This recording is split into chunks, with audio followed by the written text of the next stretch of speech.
So what does that mean? Mine is Dakin Hadin. What exactly does that mean? Dino, so if it means like this, Kashdi, if it means that halacha and rest of the days in the same, this case is too difficult for us, and we can't issue a verdict now. We have to give it more time. That's what it means. They're coming by it. And also, you should say that Dafka by capital cases and not by monetary cases. So the ones I'm not thinking about money, we should have Aka, don't have Ika. You're right, switch it around. Rashi would no, don't switch it around. What does it mean? Oh, mine is Dakin Hadin. What does it mean, Dakin Hadin? Chacham Dina. It means the declaration that we decided appropriately. Right? We decided appropriately. So therefore, again, when it comes to being Mamonis, Beis Din says you have decided appropriately. The conscious, they don't think that's the right statement. So once again, so it's a catch-up. So the head of the judges, he makes the declaration as Dakin Hadin. So much as 1 second. If you want to say that ultimately again is Dakin Hadin means a declaration. We did good. We judged appropriately. And Hayid Amar Gadol makes sense to have the Beis Din says this. But if you say that halacha means that the thing is too difficult and you can't find the resolution, why does the God have to say it? I'm not saying I have to be declared by faith, but does the God of the David have to say it? Isn't that embarrassing? Maybe some level of embarrassment, so at least we can't reach resolution, but it would better have the embarrassment come from the dying himself than to have it come from others. Incredible. So once you got another thing, you have to tell us how to know. If you want to say what it's declaration that he says, if you can't reach your verdict, how do you end up with the dispatchman as my favorite? If you want to say that it is declaration, that the David is good job as adjudicating this case. Speaking of nothing, is the person supposed to praise themselves? Well, don't think of about the Pasuk says, if you're deserving of praise, let other people praise you, and don't praise yourself. So how could the Beis Din be saying, we did a good job of adjudicating this case? Shining notes of the Beis Din, no, because it never comes to a Beis Din. Everything that comes from a Beis Din always comes from the head of the Beis Din. Every declaration always comes from the head of the Beis Din. This is not. Remember us, Adabar, and you must use it also when you want to Omer, Aish, Kori, Akazakai, and Kori, Akakai. In the same way that the blood was the Beis Din. Great courses last for this episode. Go to thecourses.com/religion to check out their huge library of lectures and courses top-notch scholars in their fields. Kabbalah, sometimes anglicized as Kabbalah, is made as Jewish mysticism, but it's one of those concepts that's not only difficult to define, constantly exoticized and stereotyped. For example, Popstar Madonna embedded composite imagery into her 2002 music video from the James Bond film Die Another Day, which we'll examine later in this video. Generally speaking, though, mysticism refers to an spiritual endeavor to encounter or invoke the divine in this world. So this includes religious experiences of the divine, like ecstatic visions, rituals try to access divine presence, or to trigger transformative inner experiences. Mysticism can also refer to works of literature related to these themes, and though Kabbalists could be described as ecstatic because Kabbalists were Jewish teachers with the educated elite of Europe, living in Spain and writing new and innovative study of Jewish texts and concepts about mystical contemplation of the divine realms, the nature of God, the purpose of humanity, and the creation of the universe. The Hebrew word Kabbalah derives from the verb to receive and could be translated as that which has been received, or simply tradition. The scholar Joseph Dan writes that Kabbalah is thus a claim by Jewish spiritualists from the Middle Ages to this day that they received a tradition that was held secret for many centuries. Secret or hidden wisdom that they believed was originally passed down to Moses at Mount Sinai and transmitted through the centuries to medieval Kabbalists. Kabbalah should not be described as a distinct branch of Judaism. In the same way that we talk about conservative Judaism or Orthodox Judaism or Reconstructionist Judaism, nor should it be defined as a unified or coherent system, but rather traditions encompassing several modes of reigning meaning a library of a series of concepts and a range of practices within Judaism that are concerned with mystical contemplation. There's a lot to cover, so let's get into it. First, the origins of Kabbalah. Kabbalah emerged in Southern Europe in the 12th century in several major centers of learning, including Provence in southern France and area of the Iberian Peninsula, including Girona and the region of Castile. But mysticism has a long history that stretches back hundreds of years before this. You find mystical texts in the Bible itself, such as the book of Ezekiel, or the vision of the prophet Isaiah of God, surrounded by divine beings called seraphim crying out, "Holy, holy, holy." Then we have the so-called Hakalit literature and the Merkava literature. Together, these include a few dozen Jewish mystical texts stretching from the Second Temple period all the way through the late Antique. The book of Ezekiel, or the vision of the prophet Isaiah, when he beholds the throne room of God, surrounded by divine beings called seraphim crying out, "Holy, holy, holy." Then we have the so-called Hakalit literature and the Merkava literature. Together, these include a few dozen Jewish mystical texts stretching from the Second Temple period all the way through the late Antique period. These texts focus on the creation of the universe and journeys into the heavens to reveal the structure of the divine realms. There's also late antique Jewish magical texts like the Sefer Harazim, the Book of Secrets, which describes, among other things, how to conduct magical incantations using the names of angels. But despite this rich body of Jewish mystical texts, some do not consider them Kabbalistic texts. According to Gershom Shalem, the father of the modern academic study of Kabbalah, the first true work of Kabbalah is probably the Sefer HaBahir, which dates to the late 12th century. The scholars argue here is the earliest Kabbalistic text because it introduces three new ideas into Jewish mysticism that almost all later Kabbalists adopted. Number one, the idea that the divine world is composed of 10 divine powers, known in later texts as Erot. Number two, the idea that one of the divine powers is feminine, which formally introduces the idea of gender dualism into later Kabbalah. And number three, the idea that the divine powers can be described with the allegory of a tree. You've probably seen schematic drawings of this tree around the internet if you've done even a cursory study into Kabbalah. The Bahir was not created in a vacuum, though. It reworks proto-Kabbalistic ideas found in earlier books, such as the Sefer Yetzirah, which was probably composed sometime in the late Antique period. We're really not sure, but by the 10th century, Jewish scholars were writing all sorts of commentaries on this book. The Sefer Yetzirah laid out the groundwork for Kabbalistic speculation about the 10 divine powers or emanations called Sefirot, as well as the mystic numbers and Hebrew letters, topics we will return to shortly. Some takeaways for the origins of Kabbalah emerged in the 13th century in southwestern Europe.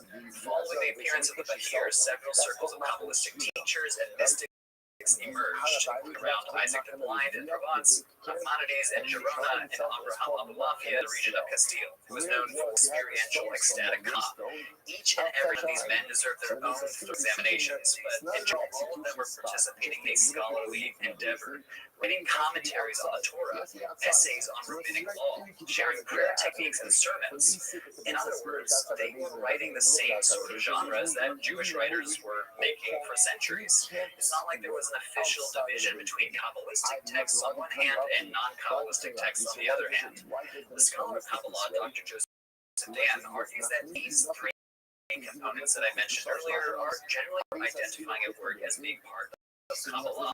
But here I'll disclaimer that this is not a perfect rubric because it is so diverse, almost always an exception.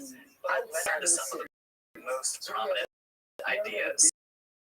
First, one of the main ideas shared by almost all Kabbalists is the concept of Ein Sof, literally translated as no end or imminent. We can think of Ein Sof as an infinite impersonal God or supreme entity that we cannot describe with our own human faculties. In the words of the medieval French rabbi, Ein Sof is that which is not conceivable by thinking from astrophysics. Ein Sof is kind of like dark matter. It's a place for something that we just cannot perceive ourselves with our own senses. Ein Sof is because it illustrates how mystics God, but also how they view the universe. The great Kabbalist Isaac Lurie, a theory of cosmogony, or in other words, an explanation of the beginning of the universe, and he based on Ein Sof, calling it Tzimtzum, translated as contraction. His theory of Tzimtzum goes something like this. First, in the beginning, there was only Ein Sof. Ein Sof then contracted, leaving a space in which our world developed. This means that our world only occupies a small portion of the universe.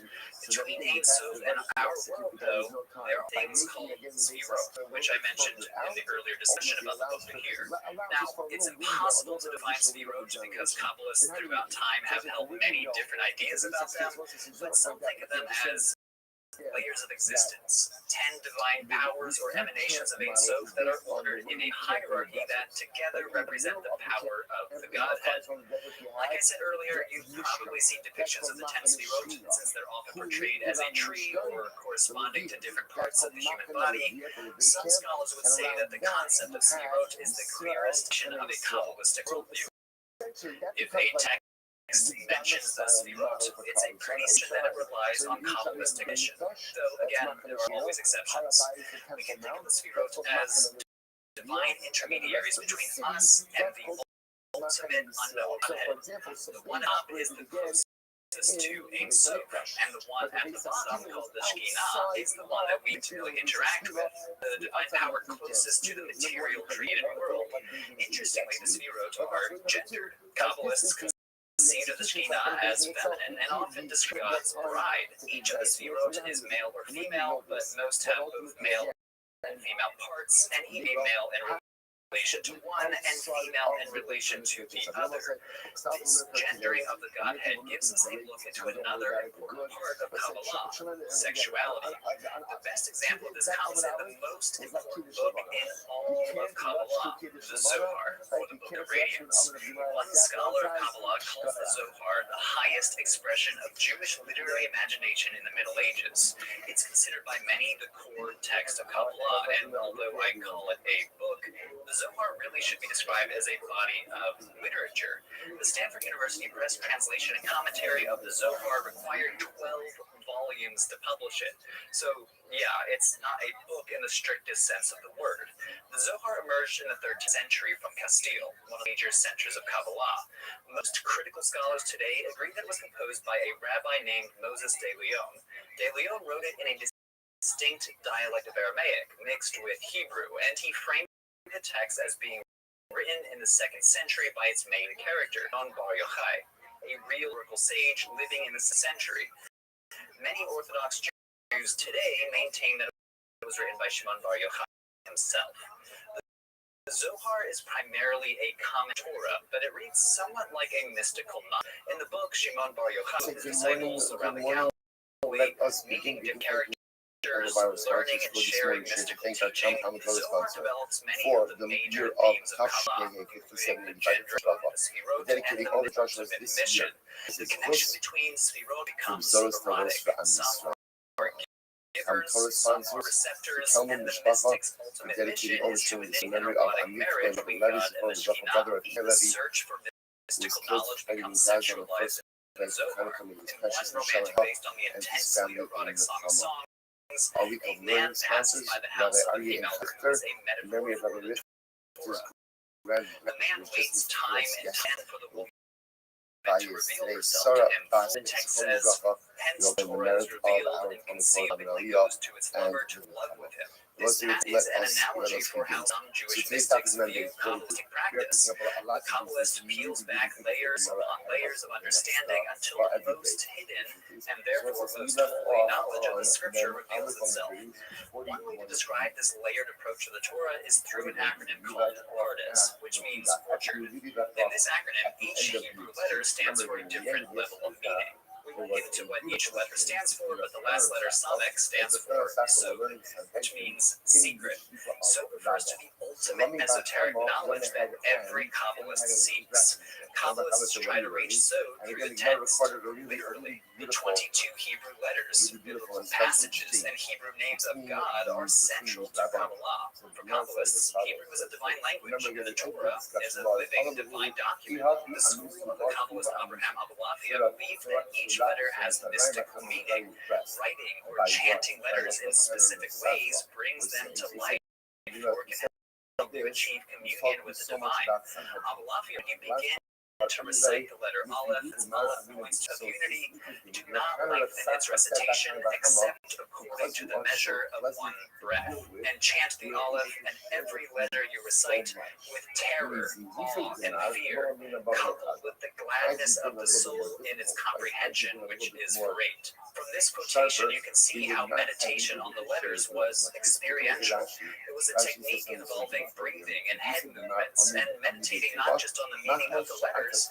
but the sound of the letters. Even with years of study or practice of chanting, like from the passage above, secret mystical knowledge is nearly impossible to gain.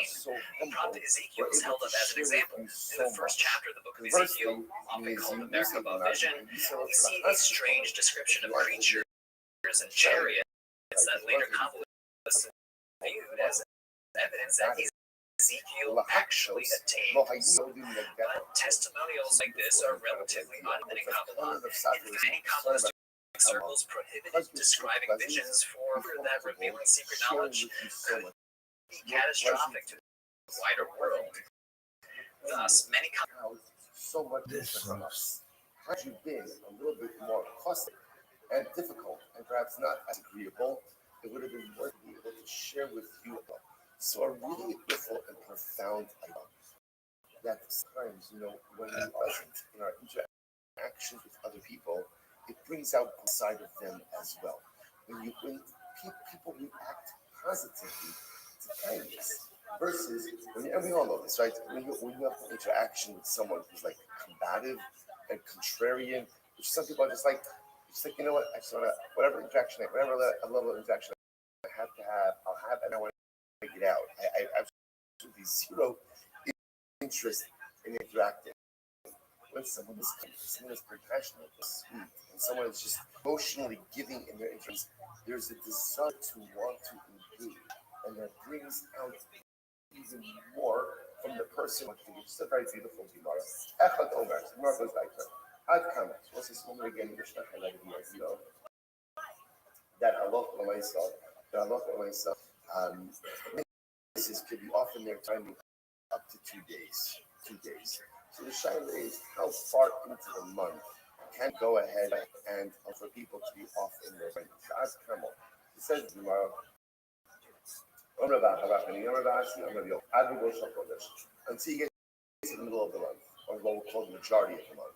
In other words, you can't go up to the majority of the month that people could be off a little bit in their timing. But once you get past the majority of the month, we can't really allow for any type of discrepancies in it. So Rashi says over here, so in other words, we'll allow, remember again, we'll say, we said, for example, if one 8 says it happened on the 2nd of the month, 1 8 says it happened on the 3rd of the month. So we can allow for that, right? Why? Because we can assume maybe one of them heard about the fact that last month was a 30 day, whereas the other one thinks that it was a 29 day month. But the shaila is, up until what point in time can we allow for that type of discrepancy? So Ravasi is saying up until the majority of the month. So Amar Rabba, so we learn this mission as well. A do some detail. One witness says the murder happened on the 2nd of the month. One witness says it happened on the 5th of the month. Their edus is batal. Ba'amai. Neighbors should say you'll be b'shnei iburin. Does any of their b'shnei iburin?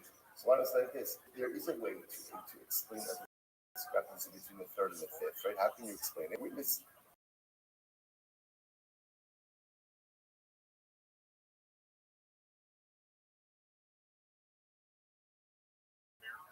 number 1 that explains that there are discrepancies between 2 days, which the Gemara says, because what do you see from here? You see from here that halacha l'maisa, you get to really once you get to the majority of the month, we assume everyone knows the exact date. So the Gemara says, it could very well be that even once you get to the middle of the month, not everyone knows if the month was a Mavit or Asr. Right, that's possible. But what does everyone know? They know about the shofar blowing, meaning what? That halacha l'maisa, the shofar is blown, right? Right out here, that the shofar is blown at the beginning of the month. So everyone knows about the shofar blowing, and therefore, again, halacha l'maisa, you'd be hard pressed to say that somebody didn't know what the previous month was or wasn't. The so it's possible maybe 1 month you missed the shofar blowing declaring the new month. But to say that for 2 months you missed the shofar blowing, so ultimately again that would be highly improbable.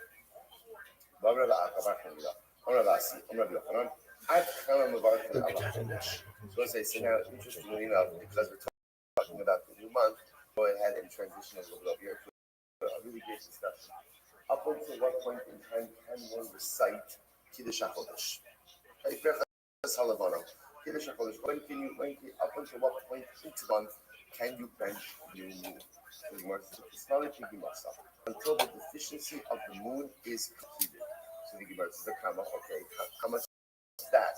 So what we're asking is, up to what point in the new month is one permitted to say Kiddush HaChodesh? So the Gemara gives us an answer. Until the deficiency of the moon is filled in. The Gemara says, Shkoyach. What is that? Give me a date. Give me at the end of the month that I can say Kiddush Shavana. So the Yehuda says, up until the 7th of the month. Up until the 7th of the month, you can go ahead and say Kiddush Shavana. Okay, so the Gemara says, Nargoyim say up until the 16th of the month. So what's the interesting about the Yehuda, you can say Kiddush Shavana until the 7th of the month. The Nargoyim, you can say Kiddush Shavana up until the 16th of the month. Top of days. And both of them hold. Like Rabbi Yochanan, I will say that. Interestingly enough, so here's what's fascinating. Rabbi Yochanan says the rule. The rule is you can say Shavana until the see of the moon is filled. So there's a machlokes in terms of what does that mean. Rabbi Yehuda says that means up until 10 days into the month, and then the Goyim say up until 16 days into the month. So the Gemara says both hold it. Rabbi Yochanan one says that the moon has to look like a bow. So one says that's the opinion ultimately again of Rabbi Yehuda up until 7 days. And then our Goyim say it has to look like a sieve.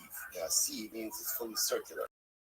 Because by the time you get to the middle of the month, what does the moon look like? The moon is complete. So one says so fundamental machlokes over here. Really incredible machlokes, an important machlokes.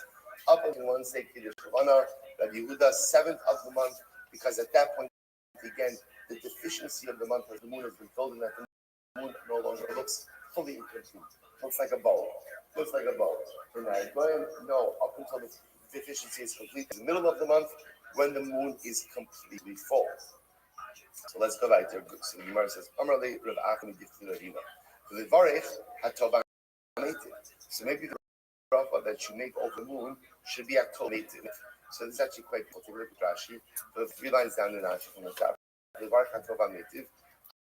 As Rav Yehuda Parech Mehi Nami the Meshiva Ve'elech Leka Meimah Mechadesh Chadoshin the Varech Ad Mia Hatova Native. The Middle Ages were made up of small groups of elite rabbis and intellectuals that were so Rashi known as the community. Christ in the 15th century proved the center of Greek Kabbalistic teachings. Although the Iberian Peninsula was Rocola, it came to an end when the Spanish and Portuguese Christian monarchies expelled or forcibly converted the Jewish communities in their territories. Those who fled primarily Eastern Europe and the Ottoman Empire, to new centers of Kabbalah. The town of Safed in the Upper Galilee region became one of these hubs. Rabbi Isaac Luria also called the Jerusalem to Safed in 1570 and forming a group of disciples who went on to revolutionize Kabbalistic teachings. He confronted head-on some of the biggest philosophical questions you could possibly imagine. Why does anything exist instead of nothing? Why That's does the God case. exist? Evil Because exists. of What is purpose as humans so maybe here then on you say that Earth? from the Put forth 16th and on, revolutionary when new it theories begins like to the one we already diminish, discussed. part of Creation of the Diana universe has. theory called symptom. Right at the end of ours, remember, Hatova Hamitiv by Shin means, right? To say Hatova Hamitiv would mean that the completion of the moon is something objectively positive, which would then have to mean the converse would have to be true as well, which is that the diminution of the moon is something objectively negative, right? And therefore, you're going to say Hatova Hamitiv as builds in, you're going to have to go ahead and say Dayan, to which the Gemara says, okay, the Levachim. So fine, maybe yes, maybe we should say that. Let's go ahead and say Atoba Hamitiv as the moon as is filling up, and Dayan Ha'emes as the moon is diminishing. To which Gemara says, no, keep on. Is it possible if you knew where every atom was So I say this is fascinating. in the solar system natural way of the moon, and its position and knew any kind of external forces that might affect the solar system, to be able to run a simulation to be able to predict future events on Earth? So the Gemara suggests over here, this is the natural way the world works. So because this natural way the world works, it's interesting. There's not per se a bracha in the completion of the moon, and there's not a klala, there's nothing in the diminution of the moon. It just is the way that it works. So I want to say, to me, I don't know, I was last night, but I would encourage you, take advantage of this base medrash at night. Shul Armin is starting a night seder program here at the Shul. Baruch Hashem, I was here last night. It was like 9:45. Base medrash was quiet. It was surreal. Mamish surreal. It's beautiful. And I think it's so beautiful. So I was thinking about this because this Gemara seems to almost fly in the face a little bit of like how we normally think. So you're telling me now, essentially the Gemara is saying, Olam Kimin Hago Notice. The world just kind of operates in a certain Baruch Hu programs certain things. The moon gets bigger, the moon gets smaller. It's not bracha, it's not klala, it just is. So it was, I don't consider this because to a certain degree it feels like it's not the way we're programmed to think. The third program to think is that HaKadosh Baruch Hu obviously directs everything, and everything in this world kind of fits into a bucket. It's either like a good bucket or a bad bucket, or positive or negative, or bracha or klala, tova native or dayan ha'emes. And what the Gemara is introducing us to is that there are certain things in the world that it's just programmed. It's just a program, like sunrise and sunsets, right? It's not good, it's not bad. It is. There's certain functionality in the world that just by definition is. Just by definition is. Now again, is there beauty in it? Is there in it? Is there messages in it? But it's interesting. I perhaps, if you want to teach us over here, maybe you don't have to necessarily. I still think it can be done if you had powerful maybe there are enough certain computers. things in life that Maybe just even more powerful are. computers than you That you know about. I think this is so incredibly profound because remember, if this is true in our relationship with HaKadosh Baruch Hu, Allah Kama V'Kama is true in our relationship with other people. Because one of the most difficult things in human relationships is we tend to read into everything. Right? Someone says something. Well, why did you say that? Why didn't you say it like that? Why did you use this word? Why didn't you use that word? This may or may not happen often in marriage, right? But again, there's all of this intuiting different things, and meanwhile, sometimes just what I said is what I said. There's actually no deeper meaning to it, right? There's no double entendre. There's no I don't need my frosted flakes decoder ring to figure out what it is that was said, how it was said. Sometimes it just is what it is, and it doesn't have to have a deeper meaning in every single way. So as I said, I think Kadosh Baruch was modeling this for us. You know what? The moon fills up, the moon diminishes. It just is what it is. It's beautiful. It's fantastic, and there are messages in it, and you don't have to read into it. Dayan ha'emes or atov ha'mesh. Incredible. Let's go later. The Rose says beautiful Gemara.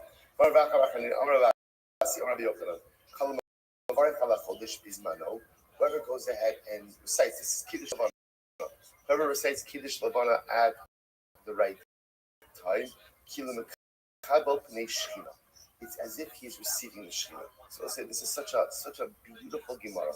If you go ahead and recite Kiddush Levana at appropriate time. Now again, remember, appropriate time, that's our machlok. Right? Yehuda says, you know how we pass him. We pass like our dime. That's why we do have the ability to say Kiddush Levana up in the middle of the month. We actually pass Kiddush until the 15th is normally how it works out. But Allah, that's how we pass him. So be mindful. Whoever says Kiddush Levana, it's as if they are receiving the Shekhinah. It says ultimately again this month, this Chodesh Hazeh, and it says Zekir, so it's Zeh. HaChodesh Hazeh Lachem, which is Kiddush Levana, and Zekir. I just want to point out, isn't it fascinating that probably one of the most neglected tefillos is Kiddush Levana. What is Kiddush Levana? Kiddush Levana is what stands between you and your car on Motzei Shabbos. It's the tefillah I need to avoid eye contact with, like duck through, like get out of there. I would say, isn't that fascinating? So right, it is tefillah where some segment of the peels off, or just doesn't do it, or just even if it's done, it's like chit-chat. Right? So it's fascinating. Yet that's the tefillah that the Gemara says. If you say Kiddush Levana, it is as if you are receiving the Shah. I say, you know what? An interesting thing in Brooklyn. Sometimes, whether we recognize it or not, many of us live with the fear of spirit intimacy. We live with the fear of closeness to Hashem because I'm scared that if I get close, the expectations are going to grow. If I get too close, I may have to make certain changes. So there's a certain fear of spiritual intimacy, whether we realize it or not. We keep HaKadosh Baruch Hu a little bit at a distance. Like I always wonder about this with Kiddush Levana. It can't be that so many people are so good on Motzei Shabbos that they just kind of run out and this, that, and even if I say it, like it's just like it's the fastest tefillah in Psuki is in a close second, right? But Lamaisa, like why? Like what is it? What is almost as if like there's like a not an aversion, but what is it? And I say, I think it comes from ignorance. And a lot of this times we have intimacy issues, spiritual intimacy issues. I'm scared to get a little too close because I'm scared of what that's going to require of me or mean for me to give to the relationship. So about how the universe was created by Ein Sof contracting. What was so transgressive about this theory is that he argued this process of creation actually damaged creation and introduced evil. Thus, the purpose of existence is to repair this flaw through human action, or tikkun olam, which translates as repairing the world. What does it mean Kabbalah that Kiddush inspired Levana is several movements in the following centuries, especially a movement founded by a Ukrainian man who brought to the world of Kabbalah and all of Eastern European Judaism. Rabbi Israel ben Eliezer, or the Baal Shem Tov. In the early 18th century, he jump-started what is now known as the Hasidic movement, a movement that quickly spread across Eastern Europe. The Baal Shem Tov dismissed mysticism should be reserved for the intelligentsia, and it taught that everyone should try to commune with God. Hasidism taught that communion with God, or knowledge of the divine, was possible even for the masses during ordinary everyday life, especially through prayer.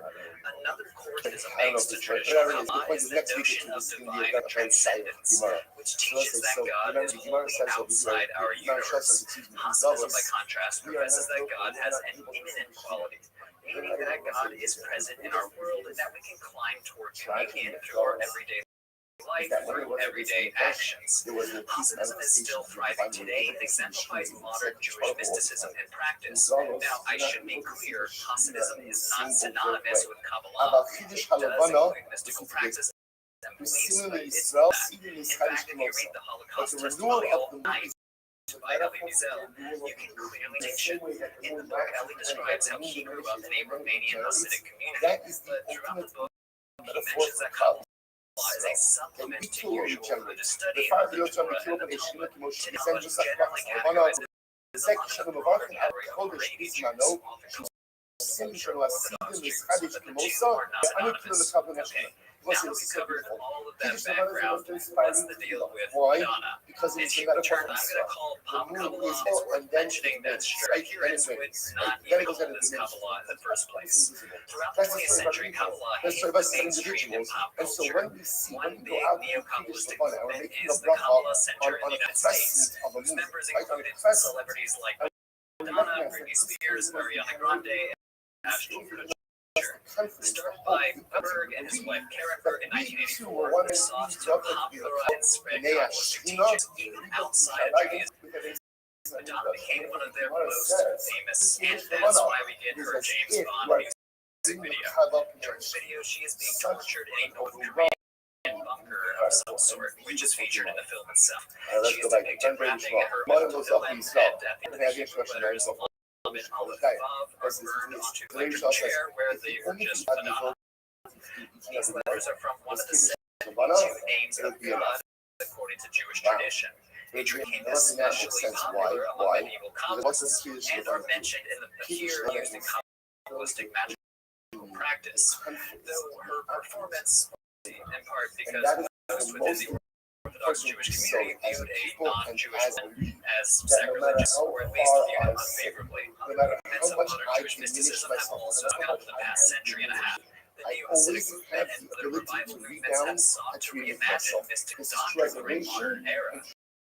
Some have even likened mystical experiences to the effects of psychedelic drugs.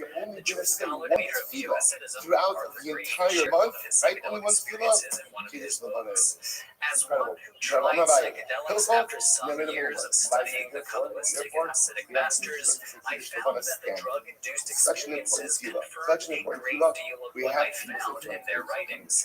Though he warns that such a path should never replace traditional mystical practices from throughout Kabbalah's history. Overall, one thing that Kabbalah teaches is a different way to use the mind. Kabbalah breaks its students out of a strictly logical way of thinking and pushes them to uncover new modes of contemplation. It's a powerful tradition that has survived for many centuries in esoteric circles, but shows no indication of slowing down here in the 21st century. For those of you who would like to learn more, I'm including a bibliography in the description below, and you can also check today's sponsor, Free Courses Plus is a subscription video. You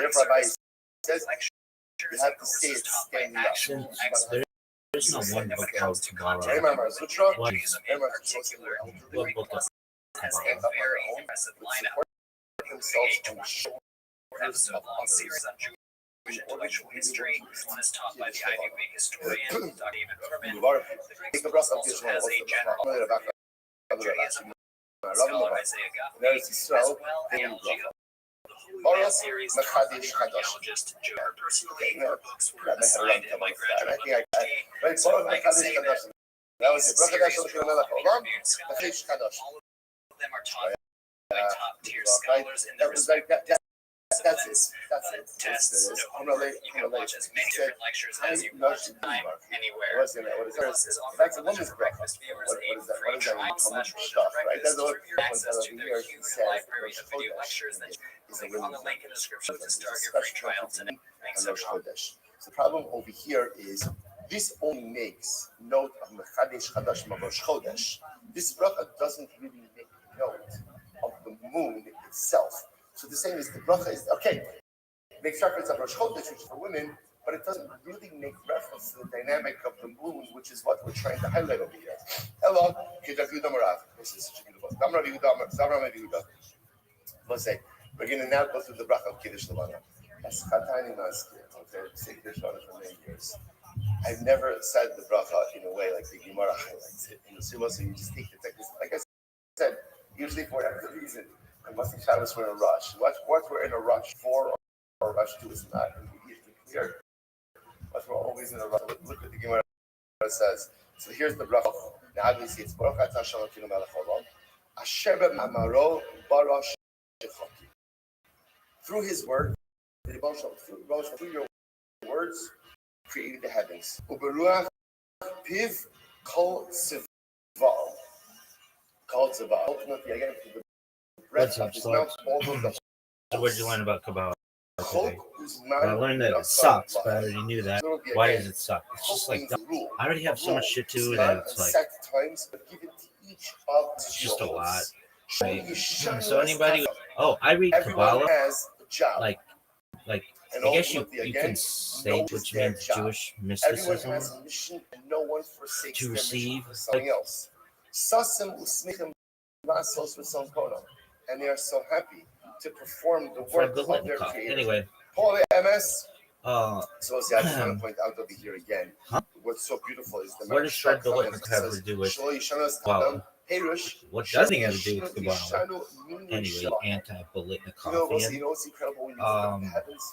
The He's just a stars, good receiver you and never just say, skip you know him. what, today I'm And going to be the moon. like, Right? And the moon never says, you know what, today anyway, is my turn to so be the there's sun. no single book called Everyone Kabbalah. has a mission. Kabbalah is a Everyone tradition, in a celestial layered spheres body of stays mystical focused teaching on that developed over their many centuries. mission.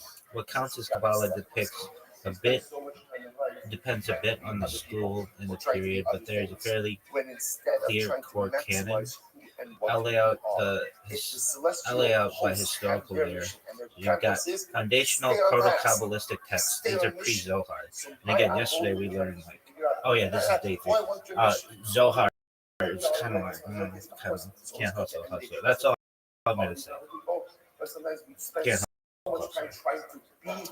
Anyway, so there's Sefer Yetzirah. This is the Book of Formation, earliest mystical text, 2nd to 6th century Common Era, cosmology via the 10th Sephirot and 22 Hebrew letters of focus, creation, language, numbers, structure, and reality. Studied even by rationalists.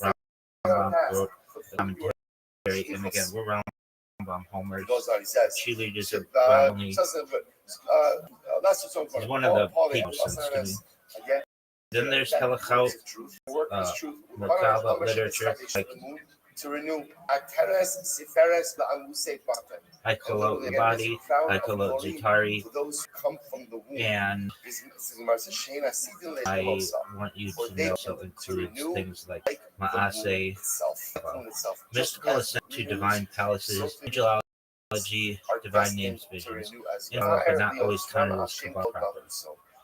Anybody who's like, hey, I was reading Kabbalah, that's not a thing though. So somebody says they were reading the Kabbalah, that's not a thing. It would be like, blessed are you, Hashem, the one who renews the new saying that like you read we use that same bracha, or we just add on a little bit beautiful text. You read such a beautiful Gemara. You read baseball. It's like with great strategy, you can't really read baseball. You can read a baseball almanac though. Early Kabbalah, 12th to 13th century. This is where classical Kabbalah begins. Sefer HaBahir. This is the Book of Brightness. 12th century province includes Sephirot as divine emanations, feminine aspects of divinity, extremely cryptic. One of the first true Kabbalistic texts. The Zoharic corpus, the true heart of Kabbalah. I'm going to put this, I'm going to save this, and I'm sure it's not going to record. All the shit sucks. The Zohar, Book of Splendor, late 13th century Spain, mostly in Aramaic. Again, but this is, you can't hustle. Who is this?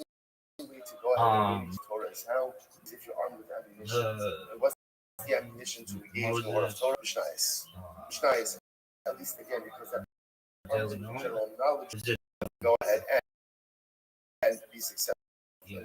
Anyway, late 13th century Spain, written mostly in Aramaic. He's from Castile. Okay, mystical commentary on introduced full Sephirotic system, Shekhinah, divine feminine presence, Tiferet, Shekhinah, dynamic, cosmic impact. That works. This is the second canonical text of Kabbalah. Zohar related works, part of the same course. Zohar, Chadash, Ra'aya, Ahimna, Tikkunie, Zohar, traditionally studied together as a Zohar. Okay, there's Lurianic Kabbalah. You know about this. This is that doesn't make sense. the teachings of Rabbi Isaac Luria Ari. All right, 16th century. The system restructured all Kabbalah after the Zohar. He wrote almost nothing himself. His student Rabbi Chaim Vital recorded it. Key books. Let's Chaim, the tree of life. Sha'ar Hagilgulim, the gate of reincarnations. Shahar Hakalano, gate of intention. Sha'ari Kedusha. Key ideas. Zimtzum, divine contraction. Shevarat Hekalim, sharing of vessels. Tikkun, repair, soul sparks, reincarnation. Again, if I'm not pronouncing this stuff correctly, well, you should just know that everybody will speak the way that I want them to speak. Future. My vision, my vision is really bad. It really is. And I'm doing this becomes a dominant Kabbalah in Judaism. Systematic and ethical Kabbalah, Pardes, Ramonim, Rabbi Moshe Cordovero, Ramak, pre-Lurianic synthesis, organizes it. Earlier Kabbalah systematic, often studied alongside the Tomer Devorah, Ramak, ethical imitation of divine attributes, very influential in Musar and Hasidic Kabbalah, 18th century onward Kabbalah, filtered into spiritual psychology and Ovara. Key text, Tanya, Rabbi Shura Zalman of Ladle, Laadi, you know him, yeah, he's cool. Teachings of the Baal Shem Tov, Maggid of Mizerich, Rabbi Nachman of Breslau. Based heavily on Lurianic Kabbalah, but expressed experientially. What is not usually found with Rambam. Kabbalah. Okay, so a concise Korban, Sefer Yetzirah, Sefer HaBahir, Zohar, it's Chaim, Pardes, Ramonim. Okay, so I think that, well, frankly, like, since the fall of the Beit HaMikdash around then we let him stay for the rest of the day, 68 then and not 70, after that. the Why?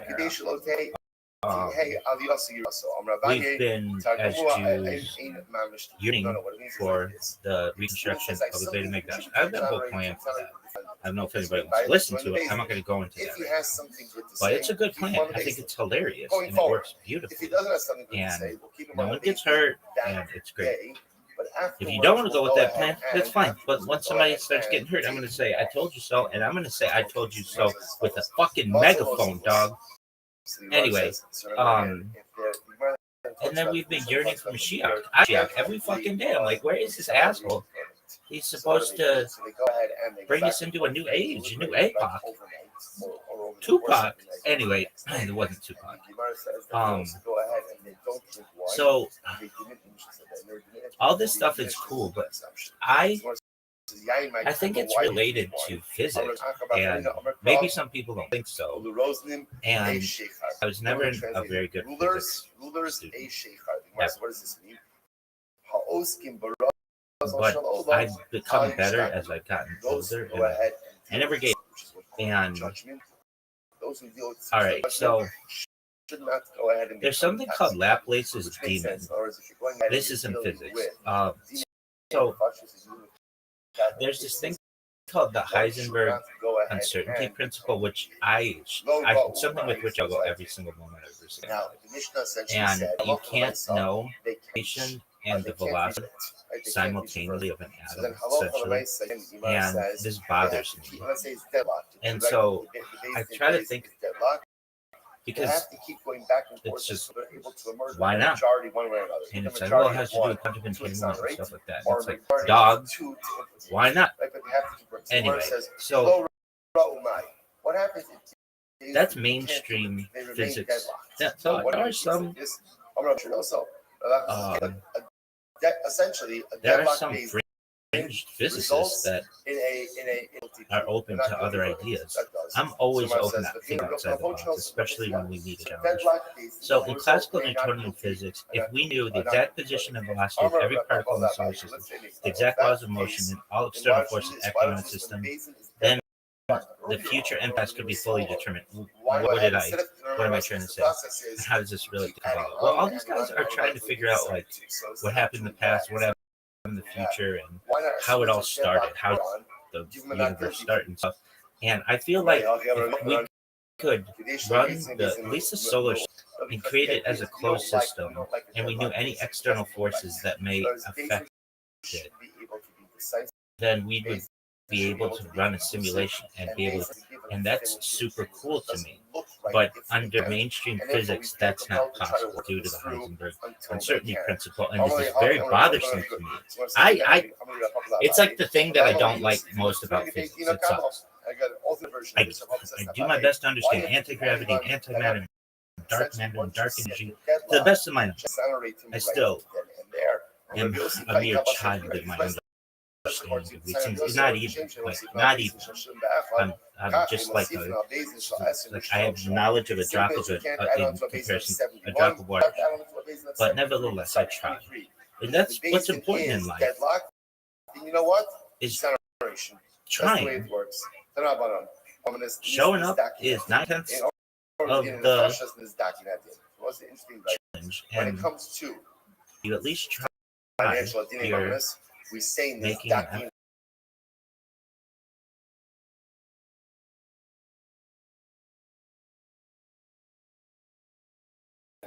Now what that You never know.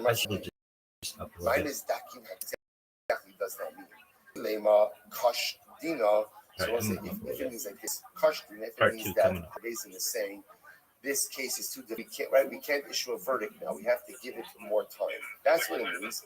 Then if coming by the most say you should say that by capital cases and not by monetary cases. You're right, switch it around. No, don't switch it around. What does it mean? Mine is dakin. What does it mean dakin? It means a declaration that we decided appropriately. Right? We decided appropriately. So therefore, again, so when it comes to giving this, Din says we have decided appropriately. In the Fashas, they don't make that declarative statement.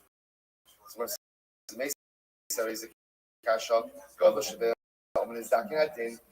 so the head of the judges, he makes the declaration as dakin had. So says, 1 second. If you want to say that ultimately again this dakin had means a declaration. We did good.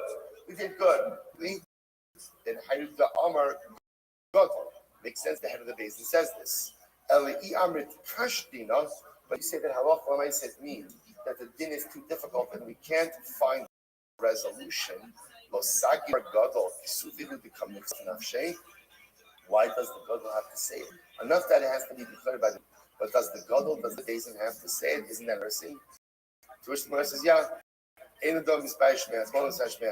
going to be some level of embarrassment if the basin can't reach resolution. It is better to have the embarrassment come from the self than to have it from others. If you want to say that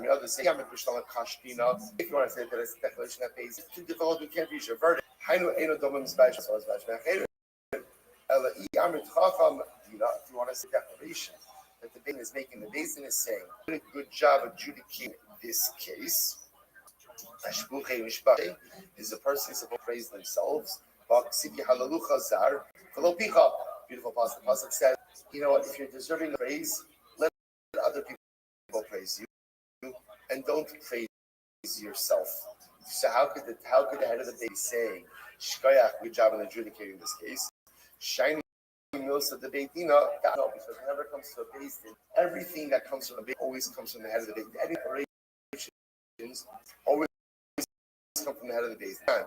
Gamru as Hazavar, Hayu Mahisin also Gavush V'Yama Omer Ayibon Atazakai in the same way that the Gadol of the Beit Din, the verdict and announcements of the Beit Din would come from the head of the Beit Din, including if the Beit Din did it with Chacham Dina Shkoyach, we adjudicated this case appropriately, and such an announcement ultimately again would come from the head of the Beit Din. Sabrabosai, Hadron Allah, how you both can Mazel Tov. Okay, short of celebration. Let's go back. What's really fascinating about this is we just keep going through the ancient process. So Nigmar Hadin, if at the end of the day, so and now I will say the case of a guilty verdict.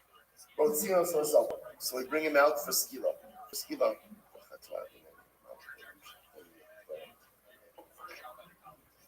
So you bring him out for skila. So I'm going to say, obviously, we're talking about a case over here where the punishment was skila. So we're out for skila. So basically, skila, interesting, it was in the place where they would stone him. And again, we'll talk more about this in greater depth in a little bit. But the place ultimately, again, where they would do skila was outside of the Shneimar, Hotzias Hamakalo. Pasuk says again, so in other words, the execution spot wasn't 5 days, and it was somewhere removed from it. But the Pasuk says, Hotzias Hamakalo. Echad Omer Al Pasak. It's incredible. So let's say, so now, right? So let's say witnesses came, Ruth Shimon, Ruvain's been sentenced to death. Okay, so now they're taking Ruvain out to be executed through skila. They positioned the guy, one guy, who stood by the entranceway of the base. Basidarn Biado. And ultimately, again, he had a sutra, like a cloth. A what? Yeah, but something bigger, right? A sheet, good. A sutra, right? Sutra was in his head. The sus rachaf mimenu. And listen, now watch this. Listen to how this was set up. So there was a guy stationed on a basin. He had essentially like a flag. He had like a flag, right? Now there was a guy in the distance on a horse-mounted rider, right on the flag. And this guy was far enough away, but in ocular connection. So he was able to see the flag guy by the basin. Now why did they do this? Kadesh Ro'eh, Echad Omer Echad Yishli Lamdolosos. So Moses says, now watch this. So they're leading Ruvain out to be executed. But let's say as they're leading him out, comes into Beis Din, and they say, I have testimony that exonerates Ruvain. Remember again, Beis Din was accepting testimony to exonerate Ruvain literally up until the moment he was going to be executed. So therefore, again, they needed a mechanism that if there was last-minute testimony, that they would be able to get word so that Reuven wouldn't be executed. So if somebody came into Beis Din and said, last-minute testimony, what would happen? Flag guy would wave his flag. Horse-mounted rider would quickly go to the Beis HaSkila and say, wait. So the Gemara says, Allah made it Bisudarim. So flag guy would wave his flag. Horse-mounted rider would race off to the Beis HaSkila and would tell everyone to pause. Even if Reuben had said, listen to this, Reuben is about to be executed. Reuben says, you know what? I just thought of something. Okay? I just thought of something. It's amazing how you think about things, right? When you're about to get that skill. I just thought of something. They could exonerate me.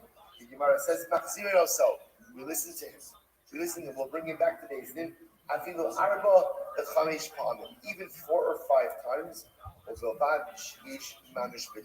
long as what? There's going to be some level of investigation over here, right? They're not just going to bring him back to the Beis Din. Ruben, what do you got? Right? Tell us, right? What information do you have that is new and necessary that is going to be helpful over here? So the Gemara says, the Beis HaSkila puts the Beis Din. Now the Gemara says, by the way, was the Beis HaSkila outside the Beis Din? So it makes it sound over here, obviously, that the place where they executed Reuven was a good distance away, right? Because at the end of the day, it says they took him out. So it sounds like a distance away. So the Gemara says, is that true? I will say now, it makes it sound like all you had to do over here was put Beis HaSkila somewhere out of Beis Din. It didn't have to be far. It just has to be somewhere. All right, so we were talking about the place's demon. So in classical Newtonian physics, if you know the exact position and velocity of every particle in the solar system, the exact laws of motion, and all external forces acting on the system, then the future and the past will be fully determined. I don't understand why that's like why supercomputer or something like super advanced extraterrestrial can't do that. And I can't do that. I hate the word no or impossible, or I just don't like that. I always think generally there's a way. Where there's a will, there's a way, baby. So why does this fail in practice? Because of chaos. Fuck chaos, bitch. I don't think chaos can be organized and beautiful. Even staying purely. So the Beis HaSkila is outside. So you see from here, not enough execution spot, just to be a little bit removed from the Beis Din. Classical prediction breaks down due to chaos theory, sensitive dependence on initial conditions. In chaotics of weather, climate, tectonics, systems, brains, an error of one atom width today can become a completely different outcome years later. This is not a measurement problem, it's a structural feature of the equation. I get that. But you measure really well at the beginning. Weather becomes unpredictable, climate, human neurology is massively chaotic. Even if In its own way that chaos is organized. I think that bang is organized. Maybe some people may call it chaotic, but I think that there's organization in the chaos. The deeper limit, quantum mechanics, White principle. Okay, can you tell me? You cannot know exact positions of velocity. This is the Heisenberg uncertainty principle. It says you cannot simultaneously know a particle's position momentum with arbitrary. This is not a technical limit, it's a law of nature. So the premise, you knew where every atom was physically possible, not just in practice. I know what you're saying. I just think that there might be somehow, some way around that. Maybe. Maybe. Quantum randomness is not hidden determinism. This is crucial. Quantum mechanics does not say we don't know what happens. It's certainty. Certain events are genuinely probabilistic. Examples: radioactive decay, quantum measurement outcomes. All right, so the solar system is not closed. I know that. I get that. The solar system is constantly affected by passing stars, galactic tides, cosmic radiation, neutrinos, gravitational waves. To predict the Earth, you'd need the state of the entire universe. Okay, what if those extraterrestrials? Civilization figures out. See, that's the thing that nobody is. I give credit to extraterrestrials. I think that people don't even think they exist, and that's cool. You can mind it or whatever. But I am very open-minded, and I think that they're very, very smart. Some of them. Others are like so extra or whatever, and they're just working on stuff. But like, there's some stuff out there that could be really, really intelligent. What can be predicted? Orbit, statistical behavior, probabilities of classes of events. On specific date years ahead can't be. Exact human act can't be, and specific historical actions can't be. You want to tell me this one? Final answer in one sentence. A perfectly detailed simulation that predicts specific future events on Earth is impossible, not just practically, but fundamentally. Okay, so what if you had like really big computers that still doesn't get you past it? But then, what about? Don't worry about it. We're good. Let's say again. Truth is that Ahmed Aleph was like Kiddush Levana. Quantum mechanics blocks the premise. I just know that like scientists have only really been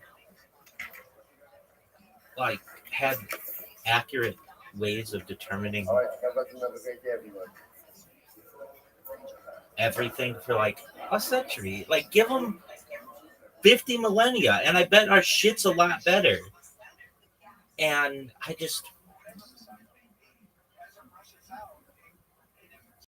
yo, dog, give me an example of once considered to be thought to be a law of physics that has been proven incorrect.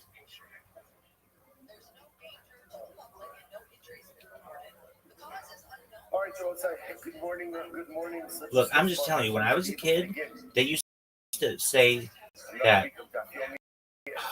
water pigs didn't, and they used to say that the giant squid didn't exist. I remember this. It'd be like, oh, you're some kind of weird person because you think that squids could be, bigger than general size. And it'd be like, well, there are like all these accounts of it.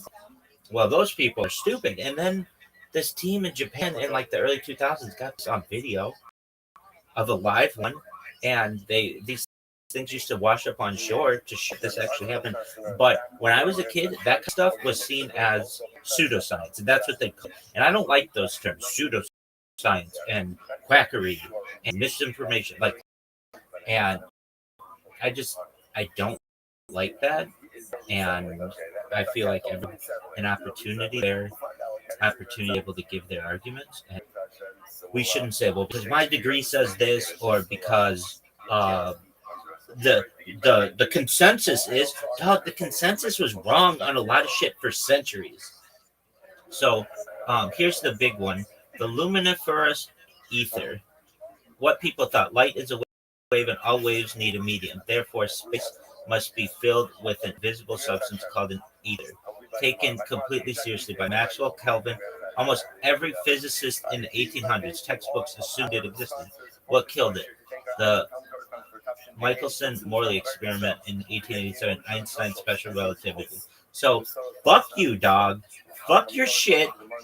I consider these people who are like Heisenberg, uncertainty principle. Well, I'm not saying that that's not true. I'm not. But I'm saying, how do you know that that's not just the luminiferous ether? Or what about Newtonian gravity as a force? Subtly, but hugely wrong. What people thought: gravity is a force that acts instantaneously across space. Worked perfectly for centuries. These assholes were like, oh, we know how fucking gravity works.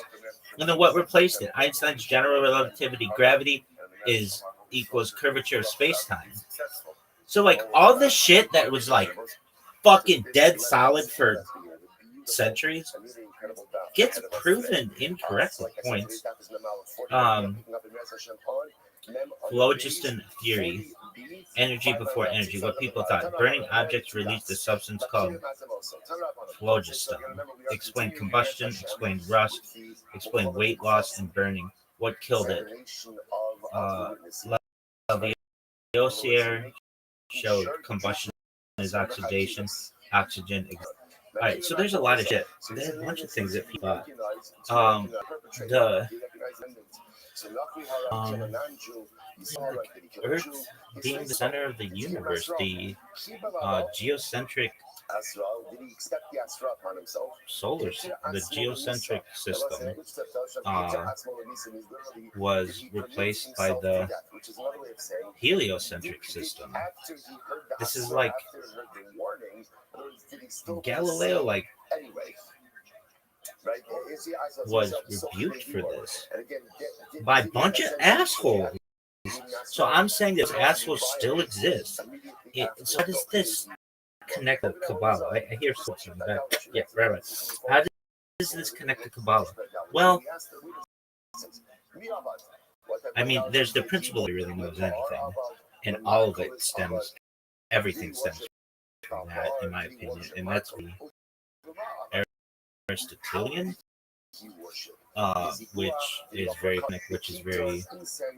Socratic and just classical, and I'm sure it's other shit too. But here's what I think. Well, like all these Kabbalists, it seems like they're trying to figure out what started the world, or what God is, and I don't really agree with what thus far, like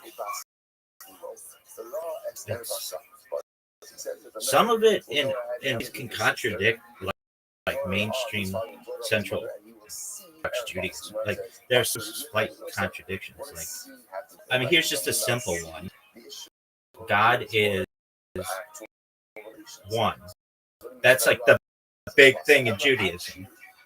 Oh, the Shekhinah. That's extra. It's like, oh well, and the rays of the sun and shit. And it's like, why can't God be everything? Every atom on the whole universe. I don't know. Then I just get into God as energy, and that's what I've never heard it put it that way. Maybe they have, just what I think. They're doing it like I'm doing it, and that helps. And I think from a scientific perspective, that works for people. Right? People refer to God, Hashem, whatever. They're referring to energy. It's only when you get into these ideas of um, Hashem, like having being corporeal, like having stuff that's Hashem is incorporeal. That's a tenet of the 13 principles of faith, and I am a Rambam Homer. Anyway. So how does that like? Well, we're all just trying to figure stuff out, and one of the big questions I think of these Kabbalists is trying to figure out what God is. It's like we didn't have a temple, and Mashiach hasn't come yet. So what else are we going to study? And literally, they're just studying. And maybe some people had some visions, and maybe some people from ancient times, or it was passed down orally. There's not a lot of evidence for it. And then it just keeps getting built upon. It's like if we were playing with Lego, and like we had the base of the Lego set that was from a stolen set of Legos. Sure, let's just say that. And then we build this beautiful structure on top of that, and we say, look how amazing this Lego structure is. It's the most amazing thing. It's pure. It's perfect in every single way. But then we find out like the base was stolen or just corrupted. And people don't want to throw out the baby with the bathwater. They don't want to get rid of the structure because their parents like the structure and their grandparents like the structure. But at the end of the day, the base is still corrupt. And that's what happens a lot in religion and philosophy and teaching. Okay, so where are we getting at with the higher principle? Okay, so I'm fine with that. But I just think that perhaps that's still works. But maybe there's a way around it. I'm not saying there is. I'm saying it's too early to tell. We're still very primitive people. And some rabbits in bed. Yeah, rabbits. All right, big dog. So what do you think? How did it all start? And I would say this. I think like Homo sapiens, what we are either not intelligent enough to understand this, or I would say, wait, so the big question is, all right, so if we all think the big happened, or whatever, like in Bereshit, what happened for Bereshit 1:1? Like, it doesn't go into other, like the multiverse or omniverse. It doesn't go into any of that because it was just written. Traditionally, it was given to Moshe Rabbeinu at Sinai, and then he passed it along to everybody. And then much of it was orally communicated, but nevertheless, there are a lot of holes. Arguably, some people are like, "Oh no, Tanakh is perfect. Torah is perfect." Okay, that's fine. Then explain why was arguably 5,786 years ago, but like we can do carbon dating on stuff way earlier. Carbon dating is oh shit, this thing's gonna end. Is corrupted. This thing. Anyway, well, I guess we have to do it another time. But really quickly, what do I think it is? I just don't think that our minds can process that there was something before there was nothing, or before there was like what happened 1 second before the Big Bang? Was it another universe or a multiverse? Our brains cannot comprehend that. Maybe a more advanced species of humans in which we're evolving, into which we're evolving, or maybe some kind of extraterrestrial can figure it out. But I don't think it's possible. So the way that I describe it is, if you've ever seen the emoji that's like the red, not the Kabbalah thing that's different, but like imagine a ball of, imagine like time is like a timeline, like a line, like a string. And if we took that and made it into like a donut shape, and then we just kept looping it, it would eventually create like a toroid of yarn. And then if we took that and we bundled it all up into like a ball, like that, and we said, where does it start and where does it stop? We wouldn't really be able to tell. And in my mind, like that's how we should think of the universe. Like, there could be a big bang, and then all the shit happens for 3 billion years, and then a big crunch, which is what, like we're 13.8 billion years into of the universe. From a scientific point of view, I understand that we're 5,786 years that's religiously, but whatever you want to believe, does that happen? Something's got to happen. And if there's like a big crunch, perhaps like maybe billions of years in the future, then what happens? Start all up again? And if it does, then that would be like another like ring on this red yarn. And if you bundled it all up, you would never know where it started or where it stopped. Or generally, like you could delve into it, I'm sure, but like just looking at it without being able to touch it would be difficult to understand where it started and not. And that's kind of like, it's not perfect, but it helped me to understand that like we're never, as humans, going to be able to understand what happened before the Big Bang, or what happened 5,700. Like, well, today is like 5,186 days. What happened 587, not days, years, but what happened 5,787 years ago, or 88 years ago, or 89 years ago, or 90 years ago, or 10,000 years ago? And people can be like, oh, well, there's this Kabbalistic teaching of this. Dog, I'm a realist, I'm a rationalist. So I'm trying to figure this out from a real scientific. Science is really important. It's like my name. You call me science. I fucking love science. I think it's amazing. And then I'm trying to figure religious perspective as well. And the red string, the yarn or whatever, that's how I think. It's like a toroid. That's how. All right. You're fired. Go fuck yourself.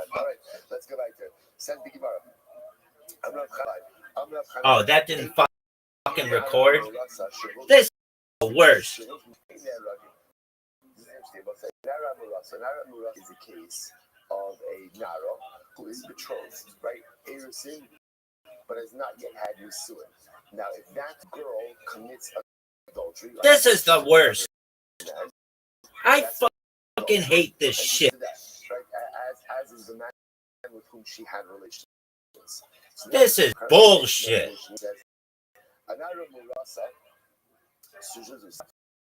So witnesses come forward. The witnesses say, we saw Rachel, right? Rachel is the Nara, with Ruvain. We have relations with Shimon. Dog, why does this shit so much cock? First set of witnesses, you've seen that. Why? You were with us. This is the worst. Hopefully, this bull recorded it. This sucks. I've seen that happen in Baltimore. You weren't there. So the Gemara says the witnesses can't be getting into Aiden Zolman. Why? They can't be killed. They must say now, general again. Is next in Sech Damascus. But we'll see in Eretz Hashem general what happens with Aiden Zolman. Reciprocal punishment. In this case, you can't impose reciprocal punishment upon the Aiden that killed them. Why not? Fucking bullshit. Because at the end of the day, no. We weren't coming to impose the death penalty on Rachel. What were we coming to do? We were coming to prohibit her to her husband, Reuven. That's it. So therefore, you can't kill us. We were trying to kill her.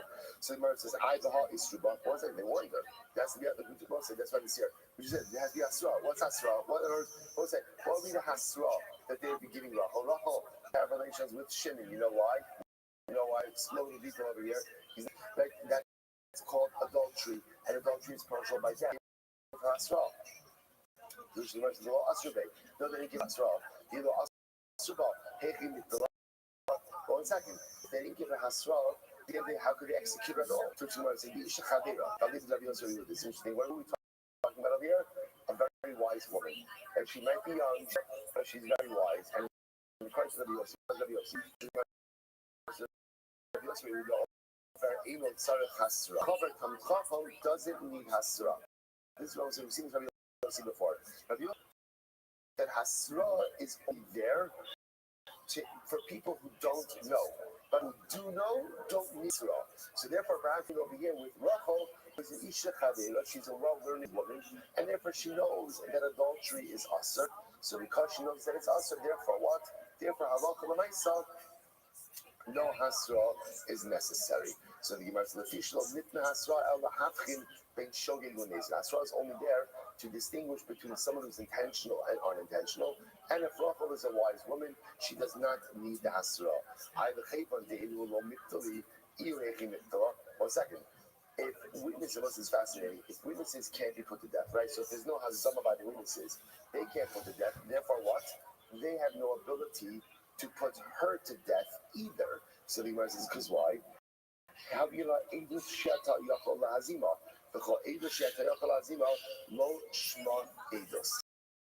Don't say this is fascinating. A fascinating testimonial fact over here. Any testimony, right? Any time witnesses can't be made into a Zolomon, they're not fit to testify. So don't say, what's the this is fascinating. If you're going to give testimony, essentially what Allah says, you have to have skin in the game. What's your skin in the game? What's your skin in the game? That if you're found to be lying, we're going to, or we're going to visit upon you reciprocal punishment. So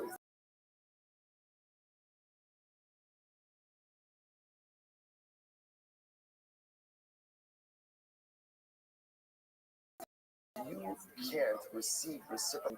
We essentially don't accept your testimony. So therefore, they always claim, no, we don't execute her. We just came to asa her upon her husband. You know, that is, if they can't be executed, they're not subject to Azama. If they're not subject to us, then we can't accept their testimony. So therefore, again, what are we doing over here? To which the Gemara says, hey, how can that be? How can that become a? We talk Shein Eragim. So you're right, that's what we're saying. Since witnesses can't be killed, why can't they be killed? Because they can claim we weren't coming to kill Rachel. All we were doing was coming to make her a surah upon. And then they get also by Labanu, Api Reyes, so too she can't be killed. Okay, so just an interesting case here. Elo, the Isha Kharira, the Kaimala so let's say, so where is the giant squid there ever a case of a wise I remember this would be like, well, you're some kind of, I remember, according to the OC, a Chagara Chavera, a learning person, just can't be in specific historical outcomes, can't be. So according You know something that's to credit to extras. I think that can be executed. The Gemara says, examples, whether it becomes unpredictable, that's cases which committed adultery actually did it a second time. So the Gemara says, so that in this case, look at Rashi. Turn this right across to Rashi, because she says the Hana is this demon. In that case, the second witnesses say, we're only coming to prohibit her upon her husband. Why? She's already prohibited upon her husband. What is she already prohibited upon her husband? Why? Because halakha might again, she already committed adultery the first time. So therefore the Gemara says, no. So therefore the only reason they would become like is to have her executed. The Gemara says, we're coming to go and prohibit her. The second man with whom she committed adultery with. The Gemara says, the case where she committed a second act of adultery these things with used to wash the up on same man. Inami, or she went ahead and she committed adultery with one of her relatives. And therefore, Allah says she's already prohibited upon this individual to begin with. Okay. So the Gemara says, did not God, I feel this nami. I feel it's tsunami. So listen, by the way, why are you illustrating this with the Nara Mulasa? So you can go ahead here's and illustrate the same exact case with what? With the regular and when I was a kid, these things used to wash up on shore to show that this actually happened. But when I was a kid, that kind of stuff was seen as pseudoscience. That's what they call it. And I don't like those pseudoscience and factory and misinformation. And I don't like that. Originally, that Rachel committed adultery, which they could claim that they're coming to ask her upon Reuben. Even though what? Rachel's not living with Reuben. I'm not a thought that such a claim like that should just be rejected outright because she's not living with Reuben. So what do you mean you're coming to ask her upon Reuben when you're not living together? Even in that case, the claim of the witnesses is okay. I'm going to say, so what's the interesting case over here? So now, good. This is great. Listen to this. Where does he show up? Now, the witnesses come up and they claim that Reuben killed Shimon. Now, let's remember again, we saw part of the drishas of the Chakiris is what we ask: how did Reuben kill Shimon? Right, and specifically, what weapon did he use? So what happens? One witness says Reuben used a sword, and the second witness says Reuben used axe. And so let's say now the Gemara. So the Gemara says, "In the Nachum, this that's why they're contradicting each other. Because they're contradicting each other, therefore the testimony is thrown out." So let's say so. Remember again, because this obviously is a very specific detail that needs to be ironed out. Their contradictory testimony over here essentially nullifies the Eidos. Nachum means testimony is not a cohesive testimony, and therefore again is discarded. Again, let's say, to be clear, we're not claiming that they're lying, right? Remember again, there's no reciprocal, right? These are not even solved. It's just that the testimonies don't line up. Essentially, it's inadmissible.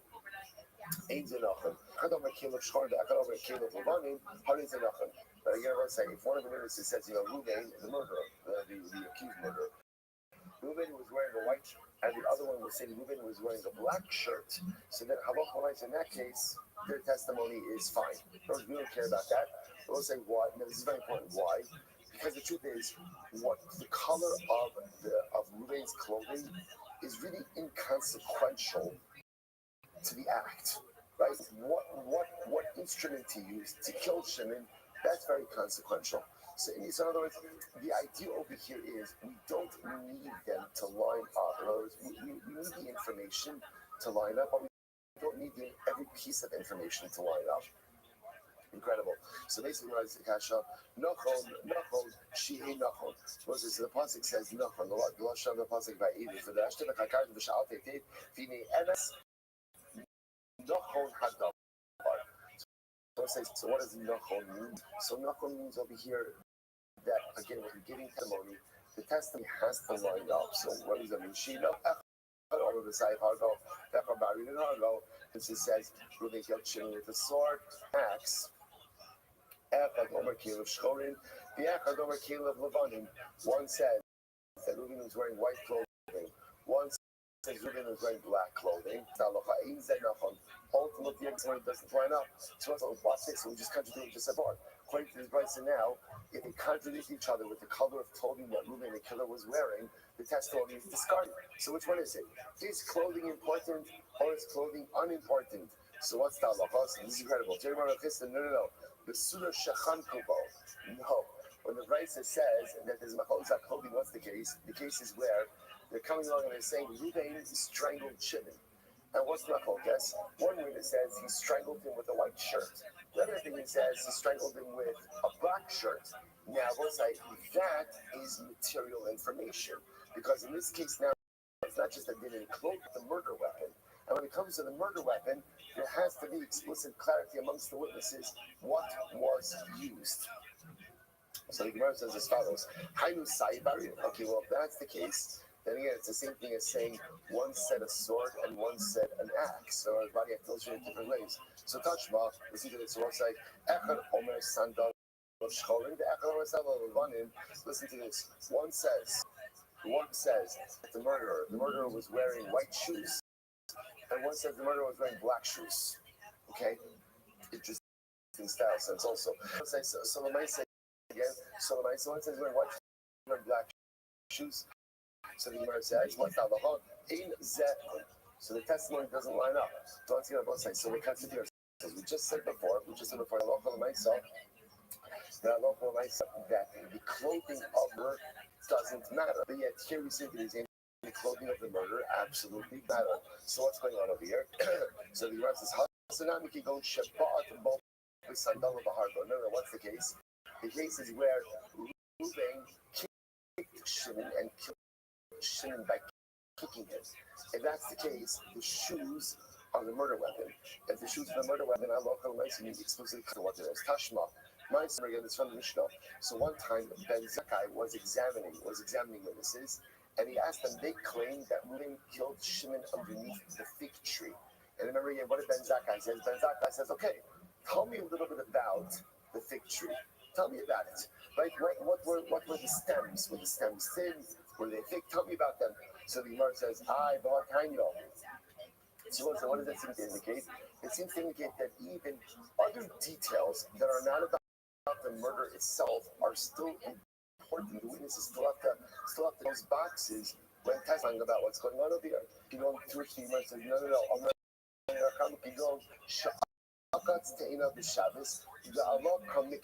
Now, what's the case? The case over there, the guy actually detached a fig from the tree on Shabbos. That was the case. That's the capital case. So remember again, uprooting the tree, right, detaching a fig from the tree on Shabbos is in and of itself. That's a capital crime. That's a capital crime. So that's what we're talking about over here. So the Gemara says, that's not what the Mishnah said. The Mishnah said that Reuben killed Shimon underneath the tree. That's what happened. That's what happened over here. To which the Gemara says, now what's the case over here? The case over here is where halacha l'maisa again, where halacha l'maisa, Reuben killed Shimon with a stem of the fig. That's what happened here. Killed himself, he used the stem of the fig as the murder weapon.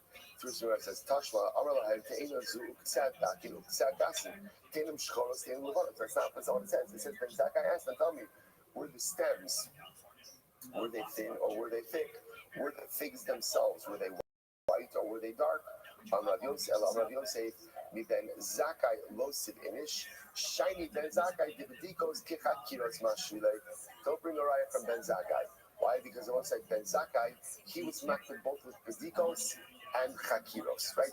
He essentially made them the same. So in general, both sides, there's a distinction between Bedikos and Chakiros. What's the distinction? Distinction is almost like Chakiros are questions that are specific to the actual event itself. Bedikos are general questions. So generally, do we care necessarily what color the murderer's shirt was? Really? Not really. Does it matter again if the figs underneath which the murder occurred were white or black? Not necessarily. Ben Zakkai himself was of the school of thought that both Bedikos and Chakiros are explicitly necessary and both must be dealt with together. That's why Ben Zakkai was asking about the figs and the stems, and according to Ben Zakkai, the clothing is also important as well. To which the Gemara says, Man Ben Zakkai. By the way, who's Ben Zakkai? Who is Ben Zakkai? So said the Gemara says, incredible. Man Ben Zakkai. Rabbi Yochanan Ben Zakkai. Who's Ben Zakkai? Who's Ben Zakkai? What's Zakkai? Do you know how much we owe to Rabbi Zakkai? Rabbi Yochanan Ben Zakkai essentially saved Klal Yisrael in the aftermath of the destruction. Listen. Rabbi Yochanan Ben Zakkai was responsible for all of that we have. Zecher l'Korban and Zecher l'Mikdash. Two different types of takonos. So this was this. 1 second. If Rabbi Yochanan Ben Zakkai, me having Sanhedrin, was Rabbi Yochanan Ben Zakkai ever part of the Sanhedrin? Chronologically, it doesn't make sense. Watch this. That kind of Kolshnos of Rabbi Yochanan Ben Zakkai made of the Esrim Shana. We'll say it's a great Gemara. Rabbi Yochanan Ben Zakkai lived till 120. Get ready for this. Arboim Shana, Asad Biprakmatya. For 40 years, he was in business. He was in business, right? Shana Lamad, 40 years, he learned, right? He did his stint in business and he learned. And Arboim Shana Limit, and for 40 years, he went ahead and he became a Rebbe, right? He taught students. So it's just want to point out something amazing. And I feel like everybody should have an opportunity, their fair opportunity to be able to give their arguments. And we shouldn't say, well, because my degree says that I should like, and I don't like, at the age of 40, weird person. To go, or after 40 years, he decided a century. Like, give them such an incredible. Sometimes think whether specifically people are just born that way, right? They have a spoon in their mouth, right? Like this is what they know. This is what for. This is what they're destined for. This is, let's say, people make choices about the kind of lives they want to lead and about the kind of people they want to be. It's not an generally they don't. If they're who follow the same pattern. Right? The same people, we're the same people. Moshe Rabbeinu, Rabbi Akiva, Rabbi Yochanan, Zakkai. All these. So we're talking about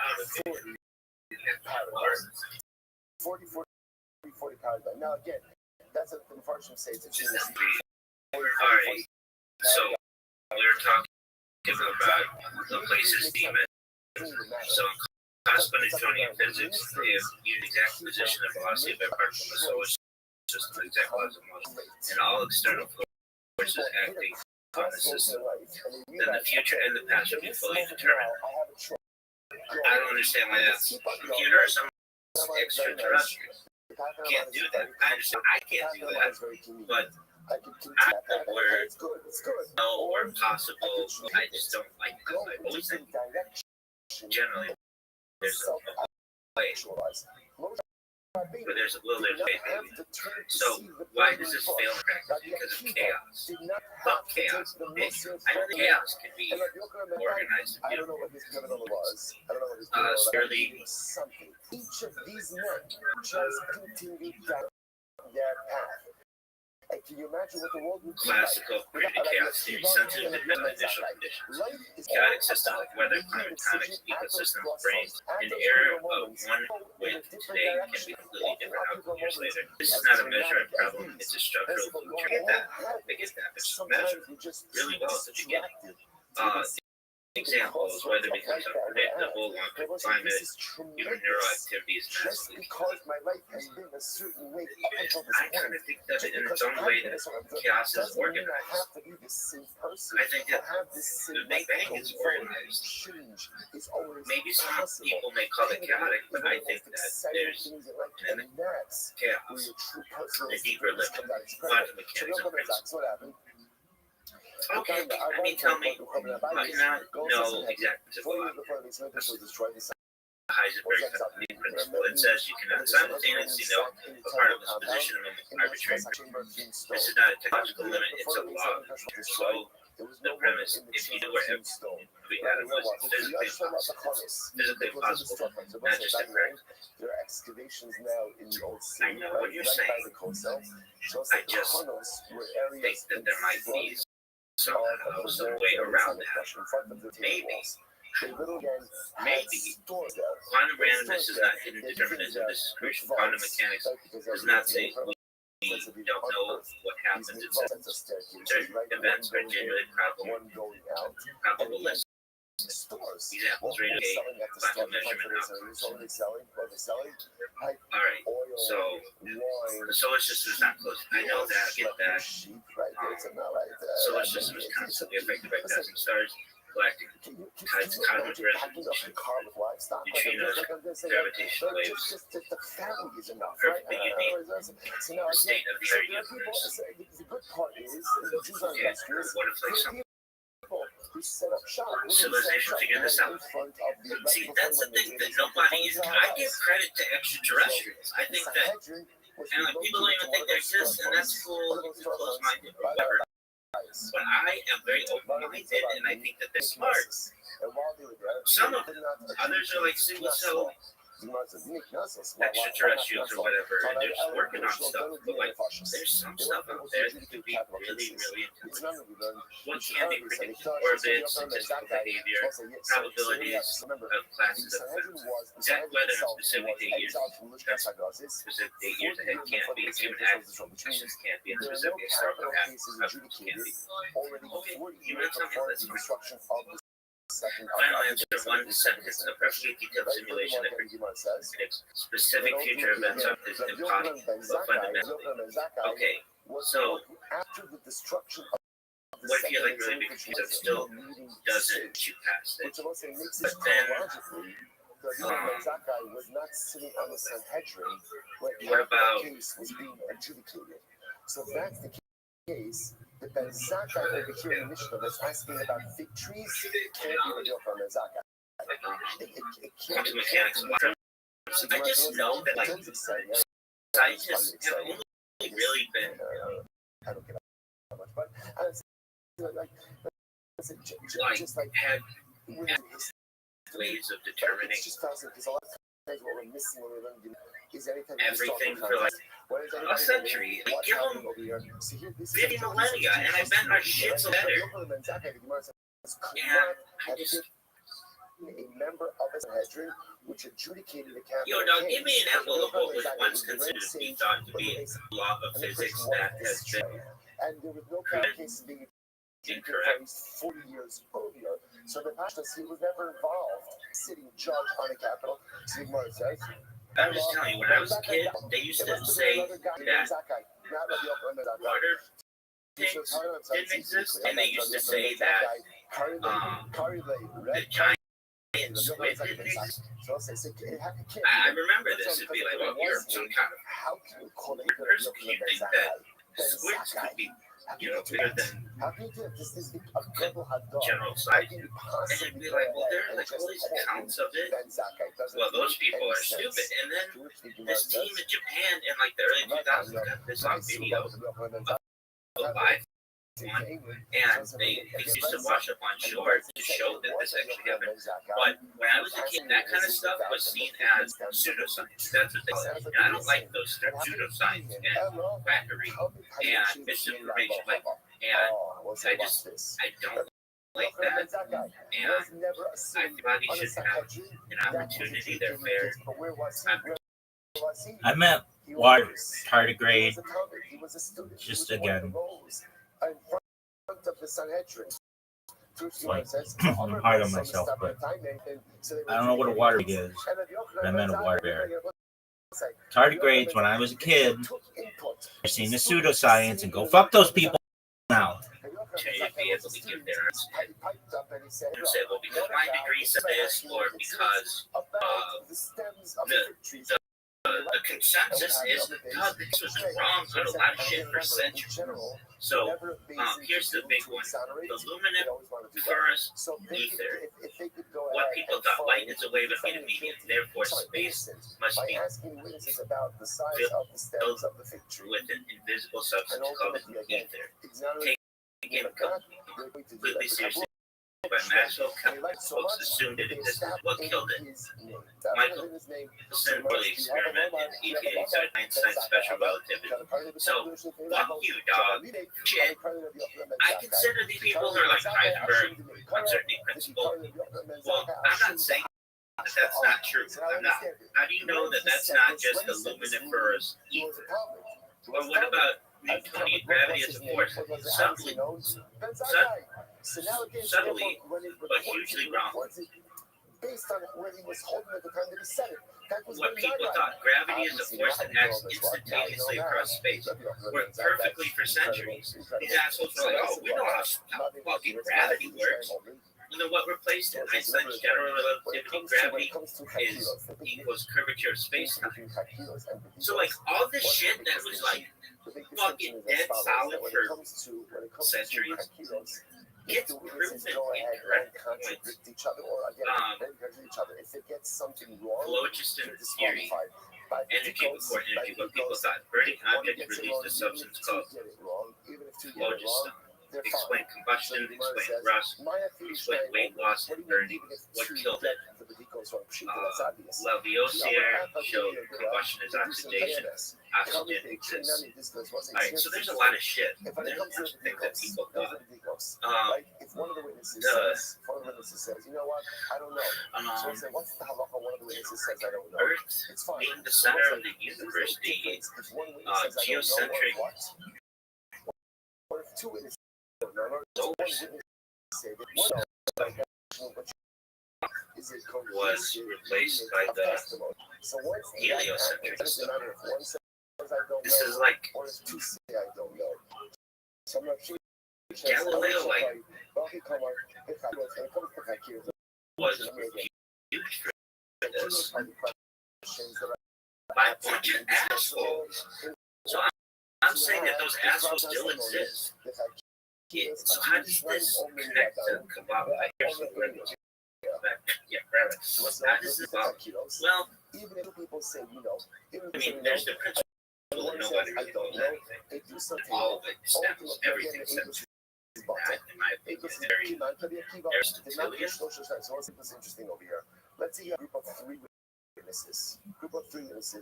Right? And one of them says, Alright, so we're talking about so the demons of Cosmonic 20th, as you know. asking the Hakiros, two answer correctly. One says, I don't know. What's the halacha? The Eidos is bottle. Why? Rabbi Akiva. Why is Rabbi Akiva?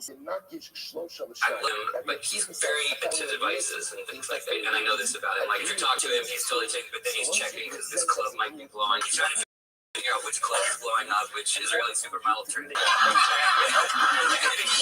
love him, but he's very addicted to devices. And it's about him. Like, if you're talking to him, he's totally taking, but then he's checking. Jared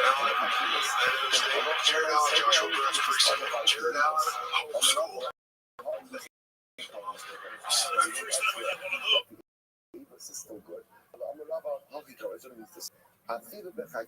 when it comes to Hakiros,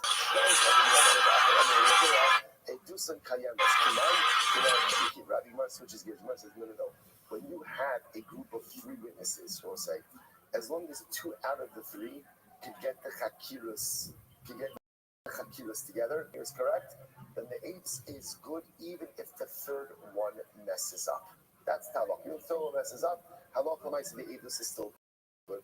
Not like Rabbi Akiva. So we'll say, I was going to point that out here, there's a fascinating mahogas we've actually seen before, which is when you have three witnesses, in order for the testimony to go ahead and be upheld, do I need all three to be certified, or is it just enough to get two out of the three? Rabbi Akiva says, you know, three, we don't pass in that way. We pass in that two out of the three is good, because we also pass in that witnesses can even be strung together independently. So therefore, as long as two out of the three are getting the Hakiros correct, we're good to go. Rav Kamer of Safra Tanu Sanhedrin, Bay Rabbah is great. Rav Kamer and Rav Safra were learning Sanhedrin in the Yeshiva of Rabbah. We'll say, isn't this incredible, right? They learned Sanhedrin, we learned Sanhedrin, and their Sanhedrin looked a little bit different than our Sanhedrin. But they were learning the of Sanhedrin in the Yeshiva of Rabbah. To them, I'm going to what did you learn? What did you learn? What did you in the Yeshiva of Rabbah relay? My Sanhedrin great. What do they say about Sanhedrin in general? Right? What in general do we go ahead and hear and learn about? Right? What do you have questions on? Our law, what is the distinction between chakiros and bedikos? Chakiros, when it comes to chakiros, if one of the parties says, I don't know, then ultimately again the eidos is batal. Eidos is batal. Bedikos, when it comes to bedikos, echad omer yodea, after shtayim omer eni yodin, eidusan kayanas. So again, this is a passage that we've seen over and over again. Chakiros, which remember again are the 7 questions listed in the beginning of our Mishnah, right? According to Rabbi only 3, but we pass in 7 questions. Those 7 questions, those need to be answered. And if you can't answer it, either you answer it wrong or you say, I don't know, the halacha is, you're out. Bedikos, if you get those wrong, you're still in.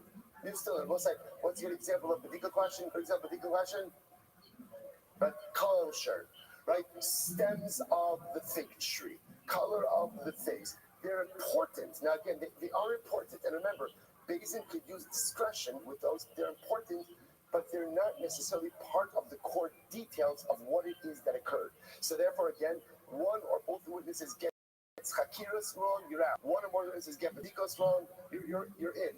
Now the Gemara says, but one, Nichti, Idi Dorais, Sihi, Maishna Chakiras, Maishna Badikos. But I don't understand, why is that? Why? They're both Doraisa. Both Chakiras and Badikos are Doraisa. If they're both Doraisa, then why do you have latitude with one now with the other? Amalei, Halki, Ashna, Chakiras, Amal Echa, Eniyodea, Edusa, Bedela, the Hagi, the Edu, Shiata, Yoko, La Azimo.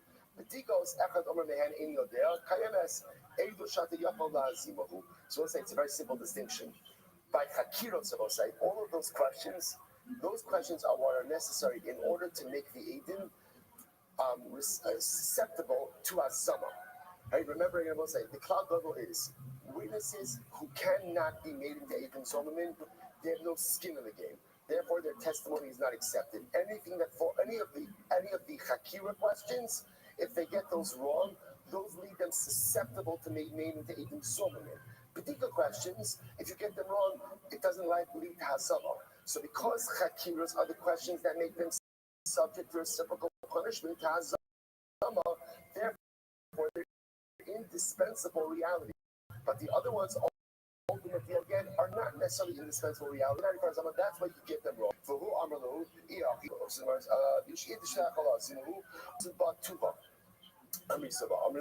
so it's remember again, this whole exchange over here is an exchange between Rav, right? So Rav Kana Rav Safra run into Rabbah, right? And I'm sorry, run into Rabbi Chama. So Rabbi Chama asks them what you're learning. So Rabbi Chama says, wow, shkoyach, boys, incredible and beautiful, absolutely fantastic.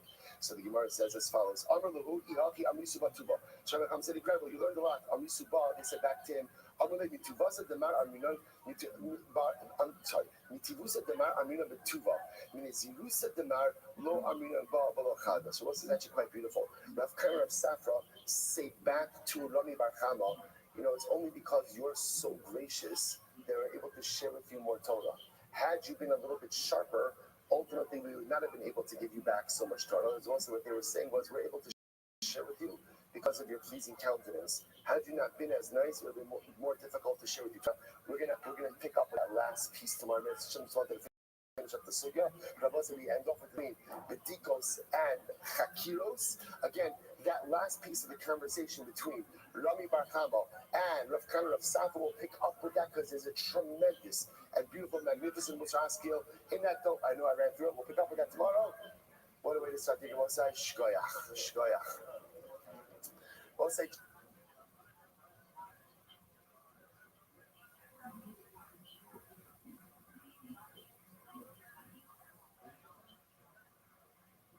All right, we'll say good morning. Such a schosbach Hashem to be able to begin.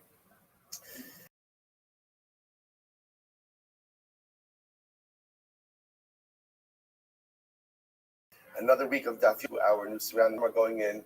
Baruch Hashem. Our Shasana are in the back over there. Hashem, or some will trickle in. Also, apologize about the rattling noise in the HVAC. There's nothing living up there. Not exactly sure what it is that's occurring, but I know Menachem Schoenfeld is on it. His building settling. Okay, that's our catch-all phrase for everything. The building settling. We'll find out what that is in Meretz Hashem. So we'll. So thank you for your understanding again as we still get our feet under us over here. All right, begin by thanking all and also our microphone hopefully by tomorrow.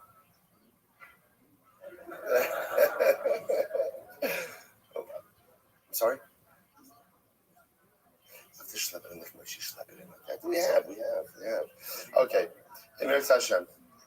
Hopefully by tomorrow. By tomorrow, the HVAC will be fixed and the microphone will be here. Emeres Hashem. Everything will be All right, begin by thanking all of our sponsors for this morning show. To thank our Ainu Talmud Torah sponsor for Tafshin Pehei, the Tilson Mishpach of Eretz Yisrael, for dedicating all Sherman Drushos as a zuhus for Besoros Tolos Am Yisrael. Our Talmud Torah sponsor for the month of Teves Havalin Utova, the Kelman Mishpacha, in memory of Amit Ben David Levy, brother of Itai Levy, who was killed in Gaza on the first night of Chanukah. We hope that the merits of our Talmud Torah His neshama have an aliyah and his family in the Chama. Our Daf Yomi sponsors for today, Matt and Diane Marks, in memory of Matt's mother, Sylvia Marks, Sarah Pesha Bas Moshe Mordechai. We looked at the merit of our Talmud Torah from the Neshama have an aliyah and her family in the Chama. Because of us says always we dedicate our learning in the schools of our holy hostages. And shall bring the rest of them home, Bishalom and the Bikarov, and the merit of our holy soldiers, may allow them to be successful. The whole Maaseh. With this beautiful and really incredible daf ahead of us today. So, like I said, today's daf is Mem. We are picking up in Meretz Hashem on Mem on days 40b, 5 lines, right after two dots. Kira Matamoso. So remember, we are continuing in Meretz Hashem with the Bocholet, the coronation of the witness.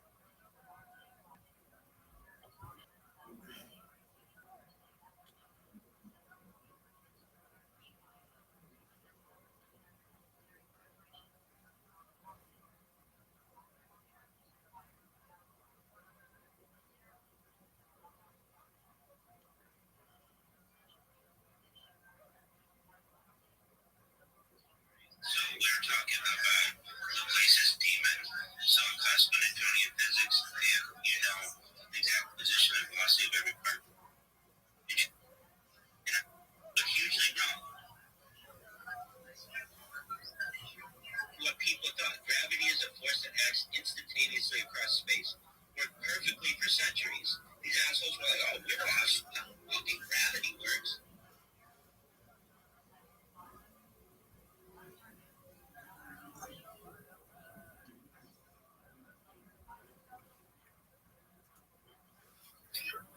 Which is very Platonic, which is very Socratic, and just classical. And I'm sure it's other shit too. But here's what I think. I think, well, like all these Kabbalists, what started the world, or what God is, and I don't really agree with what thus far. Like, it's some of it in ways can contradict like mainstream Central Orthodox Judaism. Like there's some slight contradictions. Like, I mean, here's a simple one. God is one. That's like the big thing in Judaism. Okay, well, what about the Shekhinah? That's extra. It's like, oh well, it's like the sun and the rays of the sun and shit. And it's like, I mean, why can't God be everything? Every atom in the whole universe. I don't know. Then I just get into God as energy, and that's what I think. I've never heard anybody put it that way. Maybe they have, but that's just what I think. They're not doing it like I'm doing it, and that helps me. And I think from a scientific perspective, that works for people. Like when people refer to God, Hashem, they're referring to energy. It's only when you get into these ideas of like,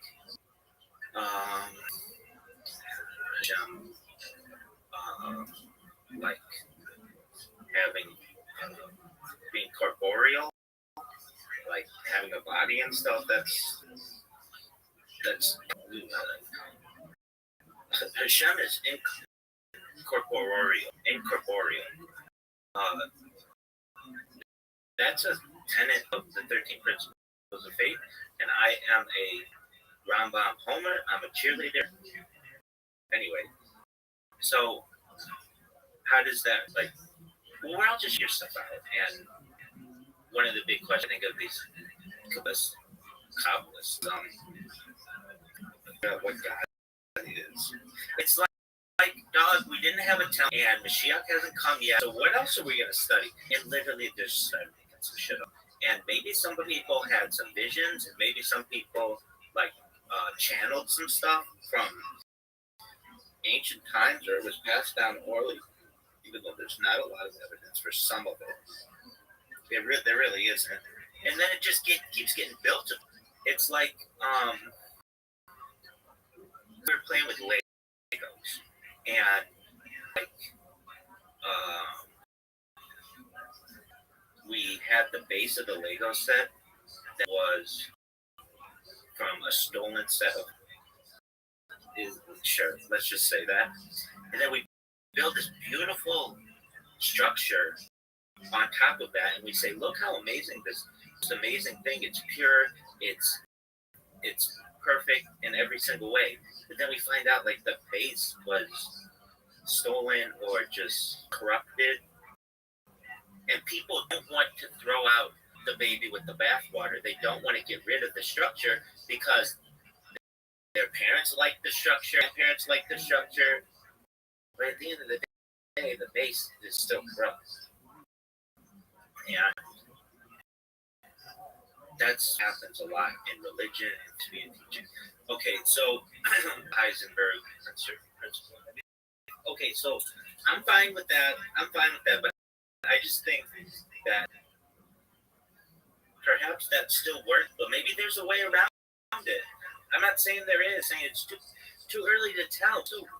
It's very primitive people, and some rabbits will be like, yeah, rabbits will be like, all right, big dog. So, what do you think? How did it all start? And I would say this. I think that humans, like Homo sapiens, what we are either not intelligent enough to understand this, or, yeah, I would say, wait, so the big question is, all right, so if we all Big Bang happened, or whatever, like, even in Bereshit, like, what happened before Bereshit 1:1? You know, like, it doesn't go into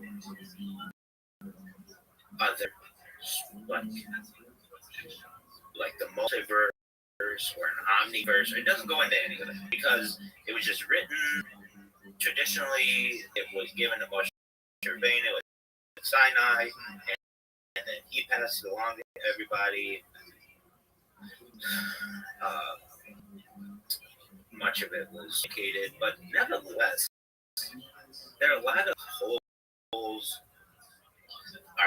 Arguably, some people are, oh no, Tanakh is perfect, Torah is perfect. Okay, that's fine. Then explain why that was arguably 5,786 years ago. But like we can do carbon dating is, oh shit, this thing's gonna end. Is corrupted. This thing. Anyway, well, I guess we'll have to do it another time. But really quickly, what do I think it is? I just don't know that our minds can process the type of idea that there was something before there was nothing, or before there was like what happened 1 second before the Big Bang? Was it another universe or a multiverse? Our brains cannot comprehend. Maybe a more advanced species of humans, which were evolving, or maybe some kind of extraterrestrial to figure it out. But I don't think it's possible. So the way that I describe it is, if you've ever seen an emoji that's like the red string, not the Kabbalah thing, that's different, but like imagine like a ball of, imagine like time is a like a time, like a line, like string, and if we took that and made it into like a toroid, like a donut shape, and then we just kept looping it, it would eventually create like a toroid of yarn. And then if we took that and we bundled it all up into like a ball, like that emoji, and we said, where does it start and where does it stop? We wouldn't really be able to tell. And in my mind, like, that's how we should think of the universe. Like, there could be a Big Bang, and then all the shit happens for 60 billion years, and then a big crunch, which is what, like, we're 13.8 billion years into the life of the universe like from a scientific point of view. I understand that we're 5,786 years that religiously, but whatever you want to believe, this has to happen. Something's got to happen. And if there's like a big crunch, perhaps like maybe billions of years in the future, then what happens? Does it start all up again? And if it does, then that would be like another like ring on this red yarn. And if you bundled it all up, you would never know where it started or where it stopped. Or generally, like you could, sure, like just looking at it without being able to touch it would be very difficult. And where it started and where it stopped.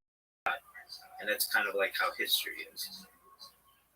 It's not perfect, but it helps me to understand that like we're never, as humans, to be able to understand what happened before the Big Bang. What happened 5,700 and like today 1,786 days, but like in 87 or not days, years. 5,786 years as of today, but in the future it's going to expand. But what happened 5,787 years ago, or 88 years ago, or 89 years ago, or 90 years ago, or 10,000 years ago? And people can be like, oh, well, there's this Kabbalistic teaching of this.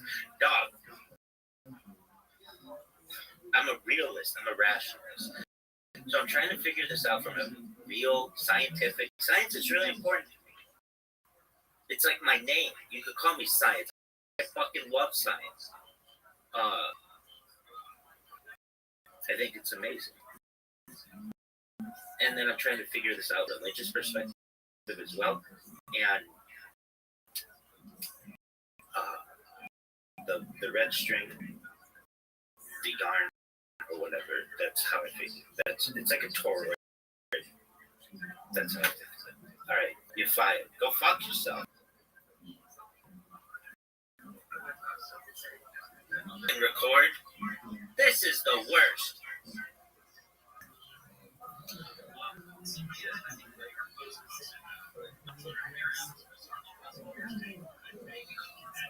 This is the worst. I fucking hate this shit. This is bullshit.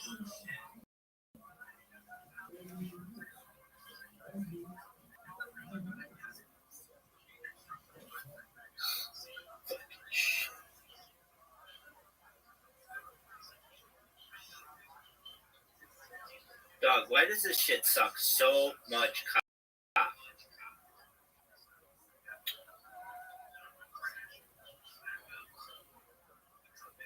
This is the worst. Hopefully this bullshit recorded it.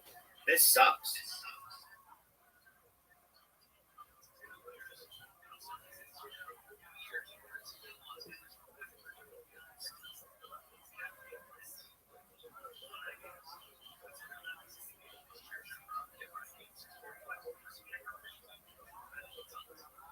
Fucking bullshit.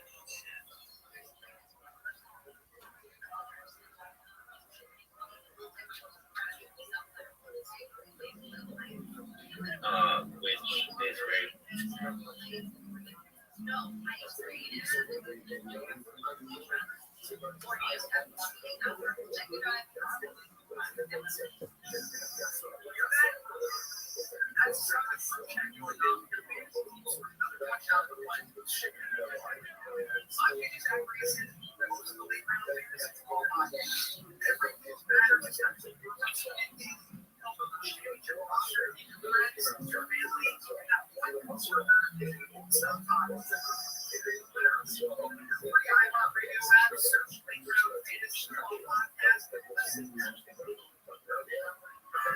Free iHeartRadio app is number one for music, radio, and podcasts all in one. Discover a new podcast from our radio hundreds of good titles and iHeartRadio podcast radio.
The prize has all been confirmed on the blockchain, but I think to Omni, it's thousands of pounds. Am I right, Omni? Yes, it's thousands of pounds. I don't know what this dollars is you're talking of. What is that? That's what we use in Western society. Also, we drive on one side of the road, drive on the other side of the road. I don't know what's going on, but it takes a little bit to get on the right side of the road. You drive on the wrong side of the road. The last time I checked. That could be also it. We use the different matrices and centimeters and blah, blah, blah. But it's all good because you know what? At the end of the day, we speak the same damn language. Thanks for co-hosting here, Big Speed and Omni. We got Wise pulling up. We're going to hear from you guys in a second. Welcome to the show. Molecular. I see Jimmy in the audience. What's going on, amigo? Thanks for pulling up. Tribe, Eve. Rabbis in the building. What's going on? Some of the Fajal communities here as well. Guys, stick around. We're going to get to all the crypto headlines. Top volume leaders on Ethereum, Bitcoin, Solana, and Ordinals. Molecular, thanks for pulling up here as well. Much appreciated. We got Gia, Lily in the building. Don't think I've ever seen you in my space before. You better not be a catfish. Thanks for pulling up here. Look at, come on, Avi. I could have known it, right? Is the 100% you are a catfish or 100% you're not a catfish? I'm dying to hear this. You know what I mean? I'm just thinking it's all. Jesus Christ, Alex. It's too early in the space for that. It is.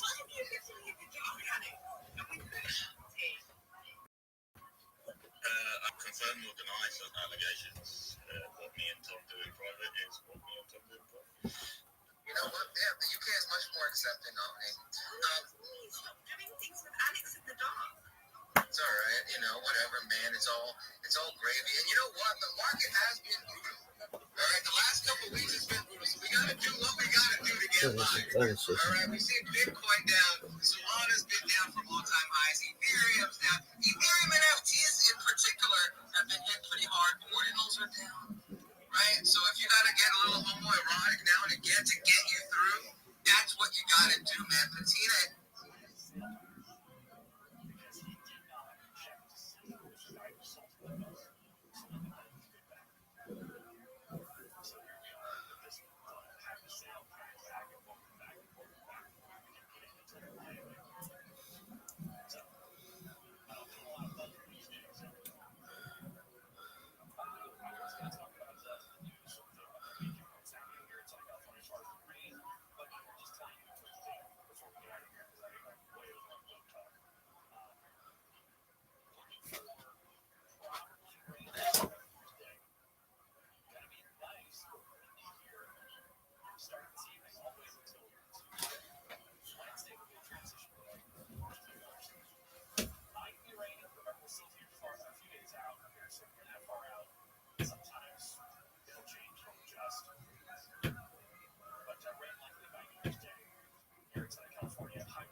Hear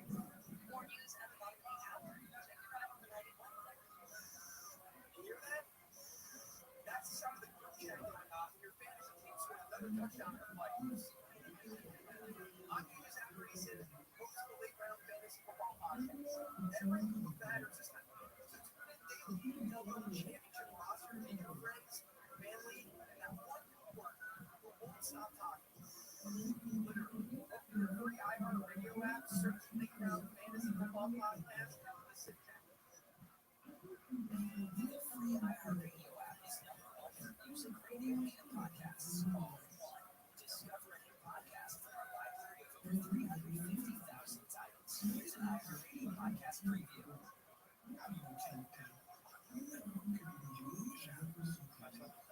I know that there are loads of online the largest chocolate websites on the dark net. That's your favorite floor. That's your baby's clothes. That's my house.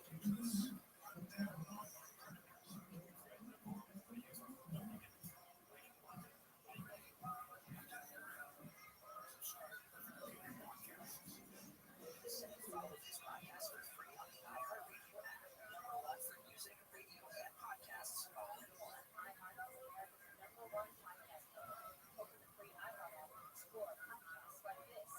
Miles from glass spires down lies the self-proof. 2021 and 2022 always became a home to happiness all over the country. I felt a struggle worth fighting for. Gathered to stop the design destruction of massive streams, named Cops.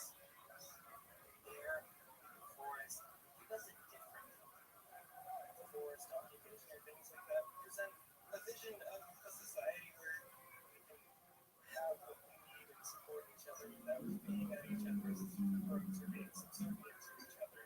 Until one day, everything shatters.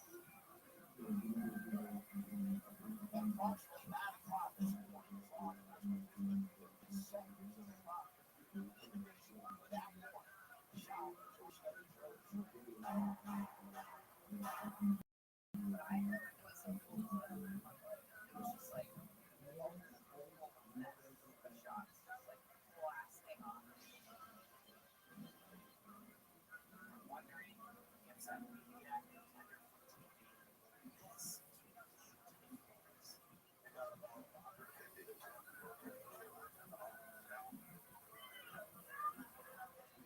I'm not sure. Follow me to the forest.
Is he not important in shortstop for the Dodgers? Should be a COVID test for thing into the job, right? Yeah. Like you take it, spin it around your mouth, dip it in. Oh, you got Reddit. I am white as shit. Red at 19. White person hand out in 7 inch. What's up? The fucking hot pot will kill you now, man. Every time dinner would come, I'm like, oh, does she really think meals go with the real goddamn meal? She's serious? She for real? Every time dinner would come, like, does it ever occur to her? Maybe Brendan's not trying to shit his pants. How about that?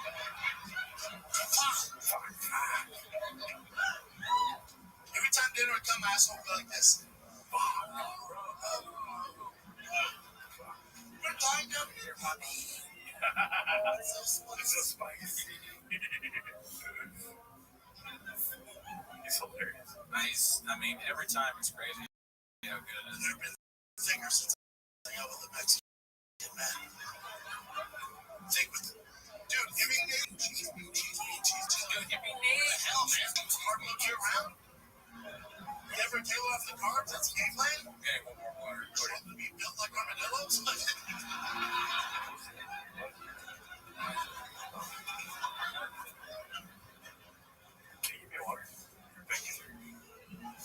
I got so sick in the pandemic, I decided to go on a keto diet. If you know what keto is a diet where you can't eat Mexican food. That's a diet. It's pretty easy to stick to, man. Just don't touch a fucking tortilla. You know what I'm saying? Thank you, sir. My problem, though. Here's my problem. Every Friday, my mother-in-law makes my favorite. Oh, shit.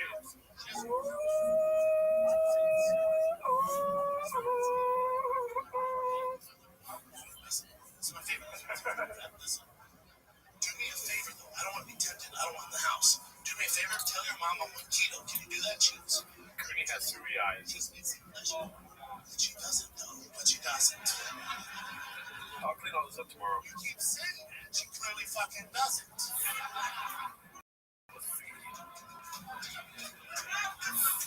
Do me a solid. Tell her I'm on fucking keto, okay? 8 weeks goes by, your boy hasn't touched a fucking tortilla. Nothing. I walked in the house last Friday. Dude, shout out to everyone that subscribed today, dude.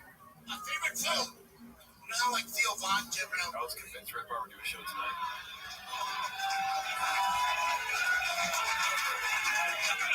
You know how like he struggles with cocaine?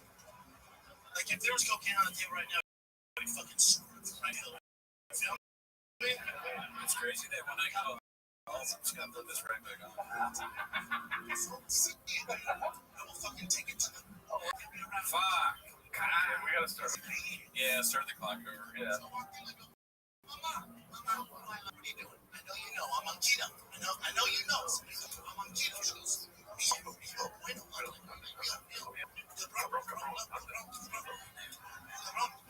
she grabs his stretch. She goes, cabron, look. Keto. It's keto, bitch.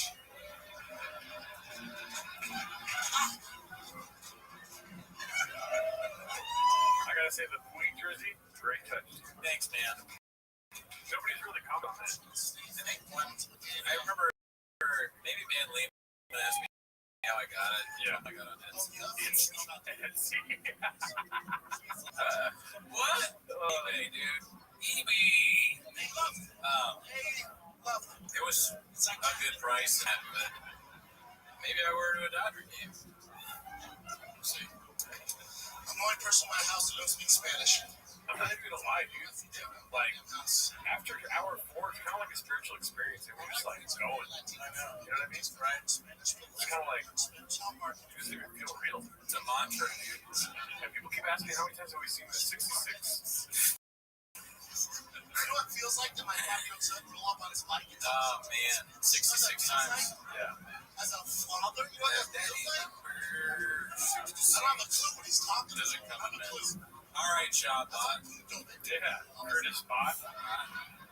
It's more like ese cabrón. Shabbat needs the Oxford Dictionary. How many times have you jerked off while watching this? 66. Yeah, 8 inches. Yeah. Extra. Cooney, I don't know who he is, me. Dodgers player. Never heard of him. One of the many things I love about the Mexican culture is, and I do love your culture, man. One of the many things I love about it. He's talking to me. Every week, celebrate. As a white person, Like birthday fucker. alright, cool. Yeah, let's start for ice cream. Smells going to jail. What you going to jail for? Honestly, it's the one person in the shop that I don't mind reaching out to. To help her out. Yeah. How would you help her with jail stuff? Writing letters that are usual To the governor? Yeah. You're like, good thing I know Mr. Jameson. I can send a letter right to him. Yeah. I walked in the house, these Mexicans give a fuck about social distancing. There was a mask. Kevin McGraw. There's a mariachi man. Beating the shit out of this bitch. Fucking nachos in the goddamn living room. That sounds like a poppy. You open below your window. Hot Cheetos all over the place. The car. Like, what's going on? No. Base, is asking me if I'm scary. Is violence in your DNA scary? It's pretty scary. Yeah, I don't know. You do think you'd leave a room with me scared? I would leave on scared? Yeah. Probably. And cut my neck off? Yeah. Next question. But where'd you buy the dolphin bottle? You don't buy those bottles, they find you. It's your piece of shit. Stick together. Like, you never want to. Tweet life story is sad because he slept with you. You dies every hour here. I was taking my family up for dinner the other night. My family, I mean, all 15 of them. Fucked up. The week is kind of a mess here. Week is no, I didn't really go. I think he just wasn't. He never lived up to some legal issues. Oh, yikes. Yowzers. I'll be right back. We fit. The fuck? She goes, wait, no, we fit. I went, please don't do this. I promise you, you do not fucking fit. Sure enough, we fit. We fucking fit. Yeah. Right? Yeah. Two of them would hang out and spoil me. It was fucked. I gotta say, the highlight of the stream for me so far, dude, was singing R&B with Get out and wrap up this Mark. That was fun. Yeah, That's good shit. that was great, dude. I feel like that was the peak of the stream. Then it coming downhill after that. Just kidding. I want to ring it, you know, middle of the pandemic. She found one, man. She found Cheese with you, baby. We're driving a couple's 30. She's crying. I want to cry. Very last ride. I want your nachos. Some shit like this. Gringo Bobby. Gringo Bobby. Giant red neon letters. This was a bad idea. Every element of this is sad. Will Harm. Boss. Bye. The only one not having fun is you, Will. Yeah. Will harm? Yeah. Wow. Well, you harmed yourself, Bob. Yeah.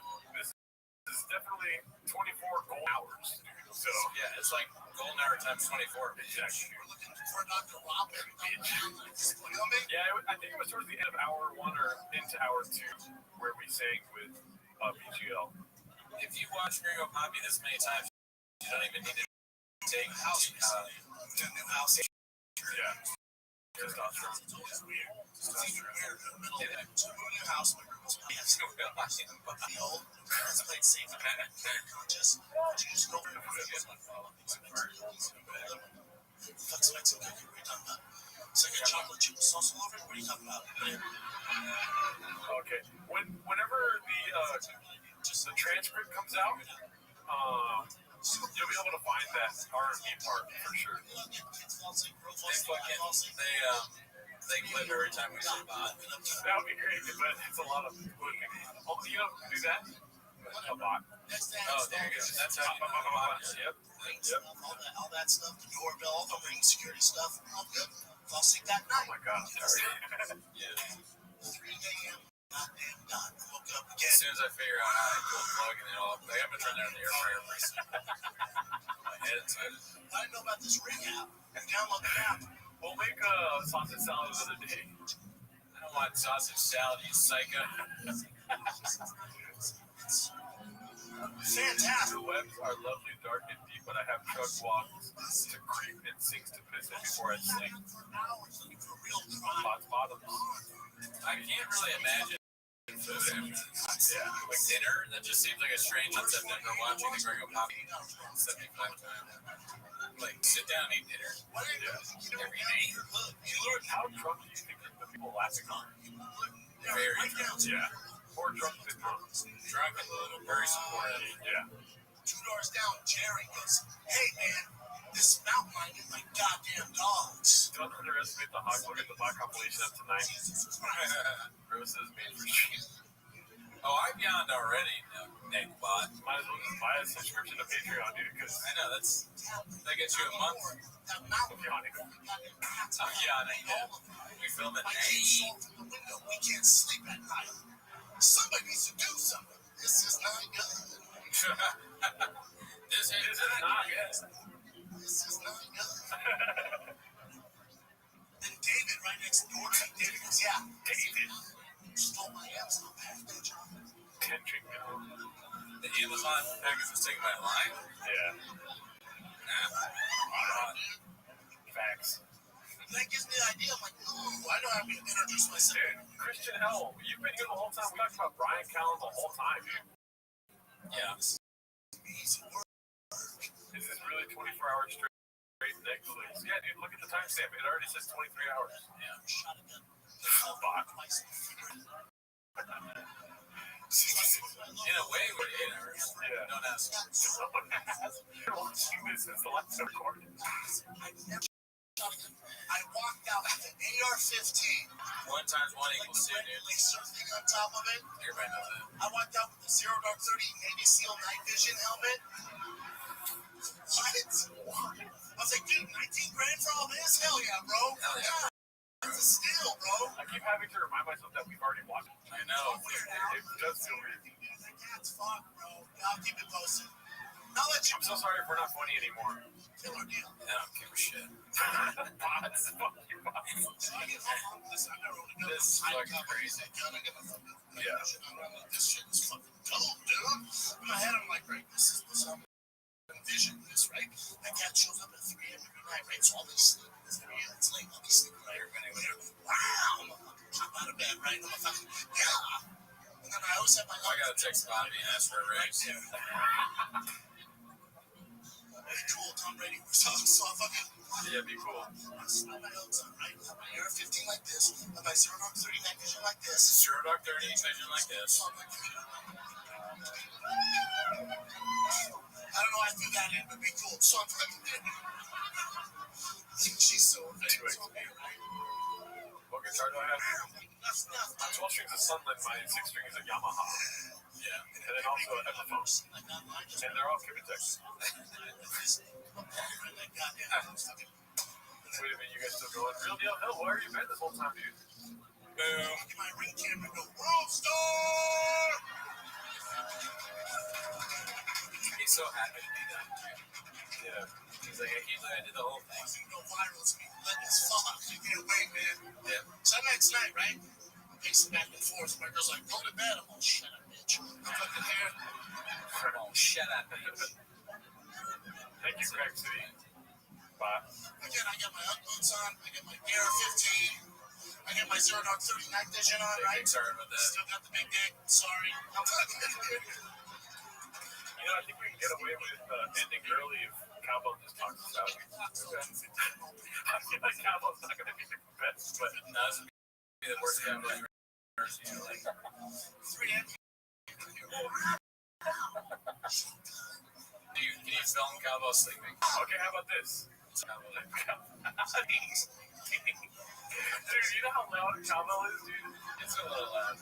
I went all the way out to get Martin, and I heard Cowbell from the street. Really? Yeah. Shit, your neighbors don't like you. Right? Like, Where's their alarm clock for Saturday? I don't need the Navy SEAL night vision, dude. Like, they're probably grabbing by the scroll. Enough, son. I got a better idea. You know, we're convinced that people are bots, right? Yeah. There's one way they can tell. We can tell if they're bots or not. Okay. We can let them call us in. Sure. You know what I mean? Call in. Yeah. If you guys want to call in, I'm waiting to see yeses in the chat. We'll do this for the last, what do we have? 30 minutes-ish? You know what I mean? And we're going to determine whether or not you're a bot. Yeah. The phone number, if you guys don't already know, 775-557-8667. That's 775-556-TMOS. Let me know how to turn this on. How do you do this?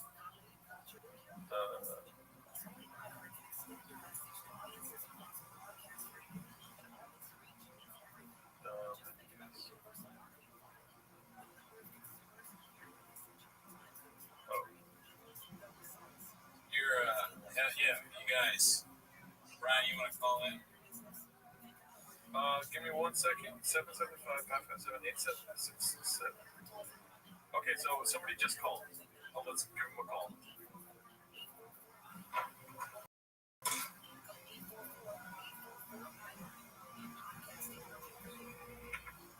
Let's see who this is. Hello. Hey, how's it going? You're here with Raccoon Tweety. With Jared and Brandon. That's us. Right. You've reached the team. You guys really did it. It's incredible. Thank you. Okay. You guys got big dick. Sorry about that. Okay, all right. You're not a bot. That's great. You passed the test. I am not a bot. No. All right. If you look up in the white person manual on page 7, it says that I need a tater tot at least once a week. Okay. That's very true. You do. You should always have tater tot. Yes. Once a week. I've been riding with you guys ever since like episode fucking 0 since 1. Yeah, it's been great. Oh shit, nice. Thank you, sir. Well, congratulations. You're not a bot. You said that we have huge dicks, and that's what we like, dude. Yeah.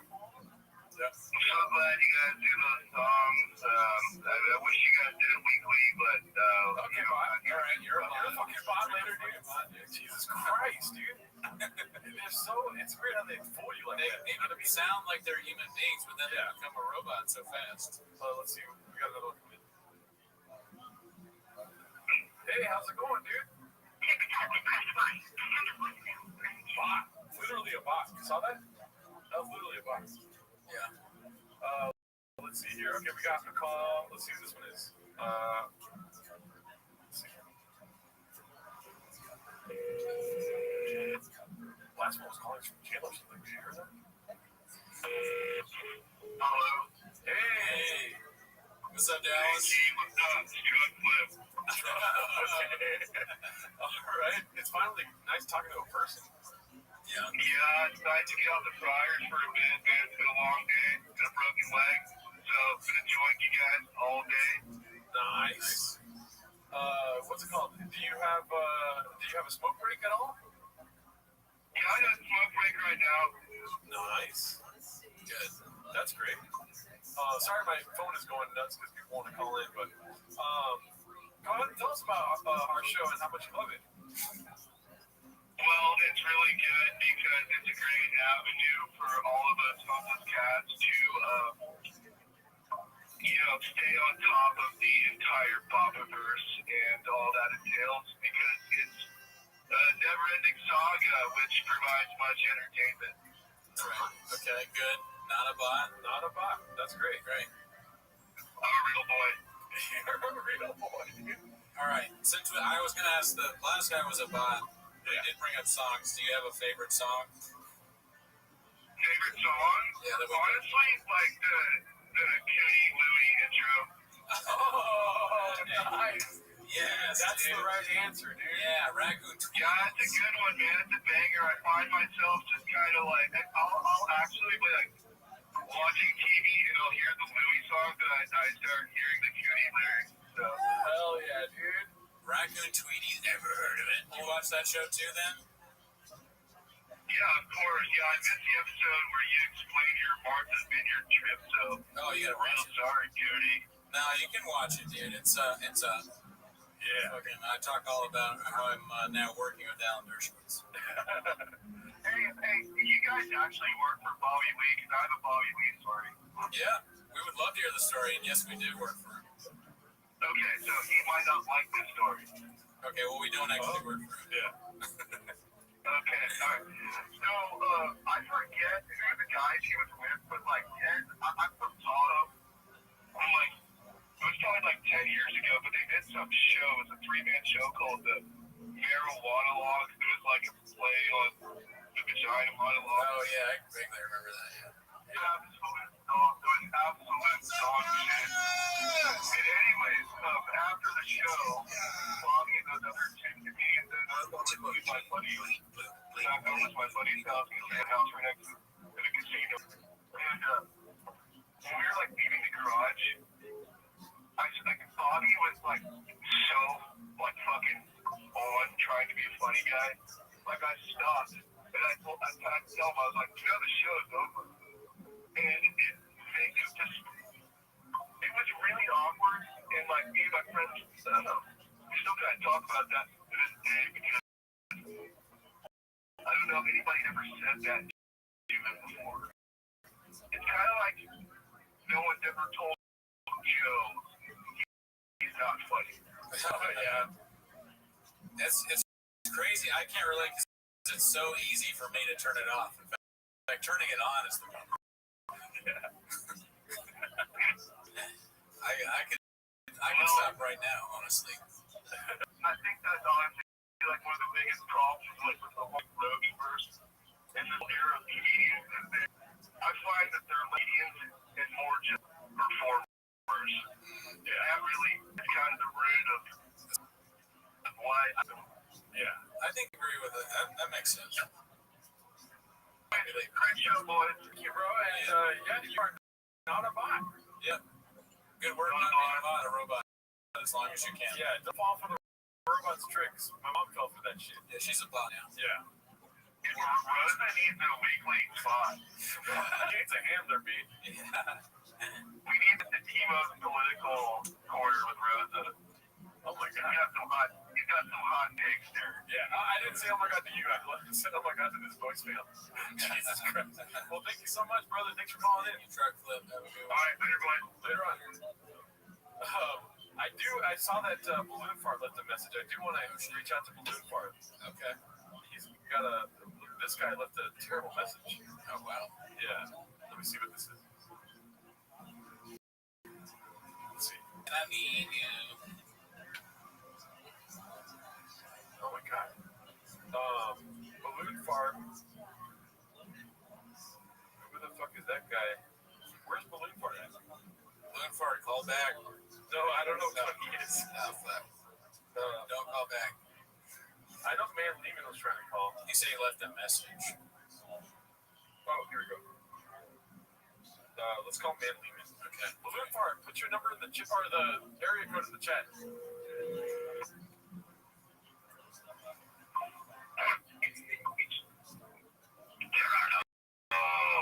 Oh my god. Hey, how's it going, Man Lehman?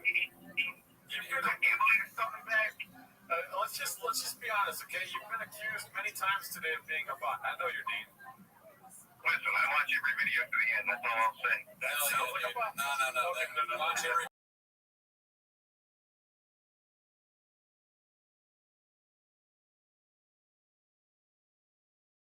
video to end.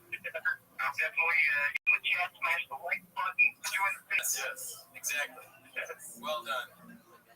I want to give a big shout out to everybody that donated a ton of cash because I could only push you over $4 today. I mean, I love every dollar. No, thank you so much. Thank you, dude. We appreciate Yeah, it. who's that one Indian guy that gave us like $9,000? In English money. Cool, Toronto. Oh, I didn't know he's from India.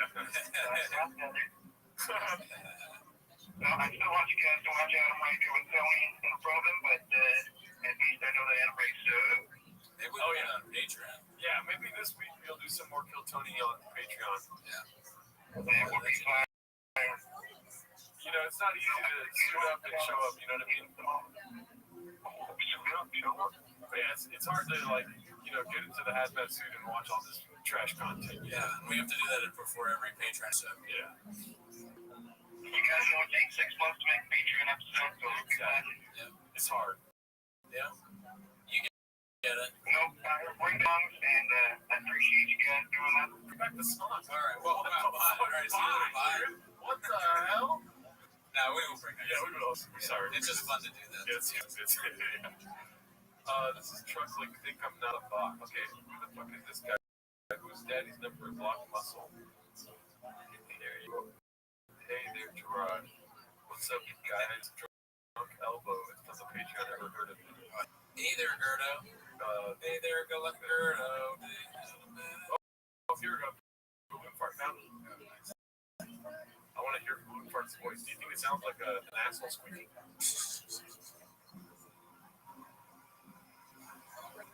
Let's see. I'm trying to make it go longer, dude. Yo, what's up, my man? Yo, is this Balloon Fart, dude? The one and only. Oh! Let me just hit the hawk noise. He's gonna hear us. What's up, Balloon Fart? Okay, I'm watching the stream, but it's like behind a little bit, so I gotta turn it down. Can I ask you a question? Shout out to all the guys in the chat real quick, all the old heads. I won't even start naming names because I'll leave some out, and there's just so many, you can't name them all, except for Elizabeth, she's my girlfriend. Oh, shit. We're open in the shop together. But yeah, and Batizzi's are like, he's their property manager, but anywho, just love the show. Glad you guys got BGL on again. I'm sorry I missed Brian Campbell. I'm a big MMA fan, and I like his work in boxing and all. So I just and he noticed the balloon part too. It was just a weird chat of like him just noticed. Well, that's my question. I was going to ask you, can you tell me the origins of Balloon Fart? It was like I had an account get banned. I made a new one. I needed to come up with a name, and it just like I guess I was playing with balloons to make that squeaky noise, and I was like, that's like a balloon fart. And then 808, I guess it was like just was a fun thing to slap on the end. People like noticed it, and I realized I spelled it wrong. I am retarded, so it led to a very recognizable name. So I think you did. Yeah. And it's like people just seem to notice it, and like same with Easy, like we seem to have the same taste in everything because we were in the same chat of Crack Amigo, like MMA streams, or like different, like even in like different like comedy videos, I'll see the comment section. But like. He's got great taste. So yeah, it's a great honor to be able to chat with you guys, just a bit to say hi. Balloon Fart like rides the wave of like the line. I mean, on the other side of the line, you got Dixie Norbis. You know what I mean? Trans Kim K type stuff like this. On the good side, you got like Wolfcat with the gun, Bud Easy, and then Balloon Fart's in the middle where it's like kind of naughty but also kind of funny. You know what I mean? It's family friendly. I'm a goofy dude. I have a very silly sense of humor. I'm like pretty serious by nature, but like my sense of humor is very goofy. Yeah. That's why I like this environment. Oh, by the way, so shout out again to you guys and especially the shop because, and I'm kind of a bit of a lover. Because of like the crazy, imagine a world like, okay, if entertainment was good, then there would be no environment for us to have like this entertainment between each other because the rest of the world's entertainment's so bad. And it's just like, I actually am thankful for that because this is entertaining. Like, we do have fun. Yeah. Well said. I agree. Dude, like you guys make my work day more enjoyable. You guys, like the only thing I wish we could get more Dalia stuff. I love it. No, for sure. I did. Like honestly, it was I think one of the like. Was like a bitch, and that's chat with like a Cooney responded to be like, I think it was that episode. And I was like, oh, well, these guys actually like respond to fans. Yeah. And it's goofy stuff. So, and then, you know, again, the name stood out, so you would just see me around, especially I've been around so long, like, bringing it back in the day when there weren't many people in chat, you kind of, the names stick out, so. Yeah, you were born in the darkness of the Raccoon Tweeties Comedy Store. That was a lot of fun. And I've been to too, but honestly, like, I kind of guess I didn't notice you stopped. Oh, see, there we go. That's an honest human answer. Right. You didn't even notice. Also, given like the schedule, and I'm an East Coast and like my schedule's all over the place, so I know I don't get to watch live stream as much too or stuff. So, or I don't guess the premiere is the same or something's different. I don't know. It's okay. But love, and I'll get to bed. Good luck with you guys. Yeah, thank you, Balloon. It's like, don't get sleep apnea in your brain. Do you prefer Twitter or Mark? All right,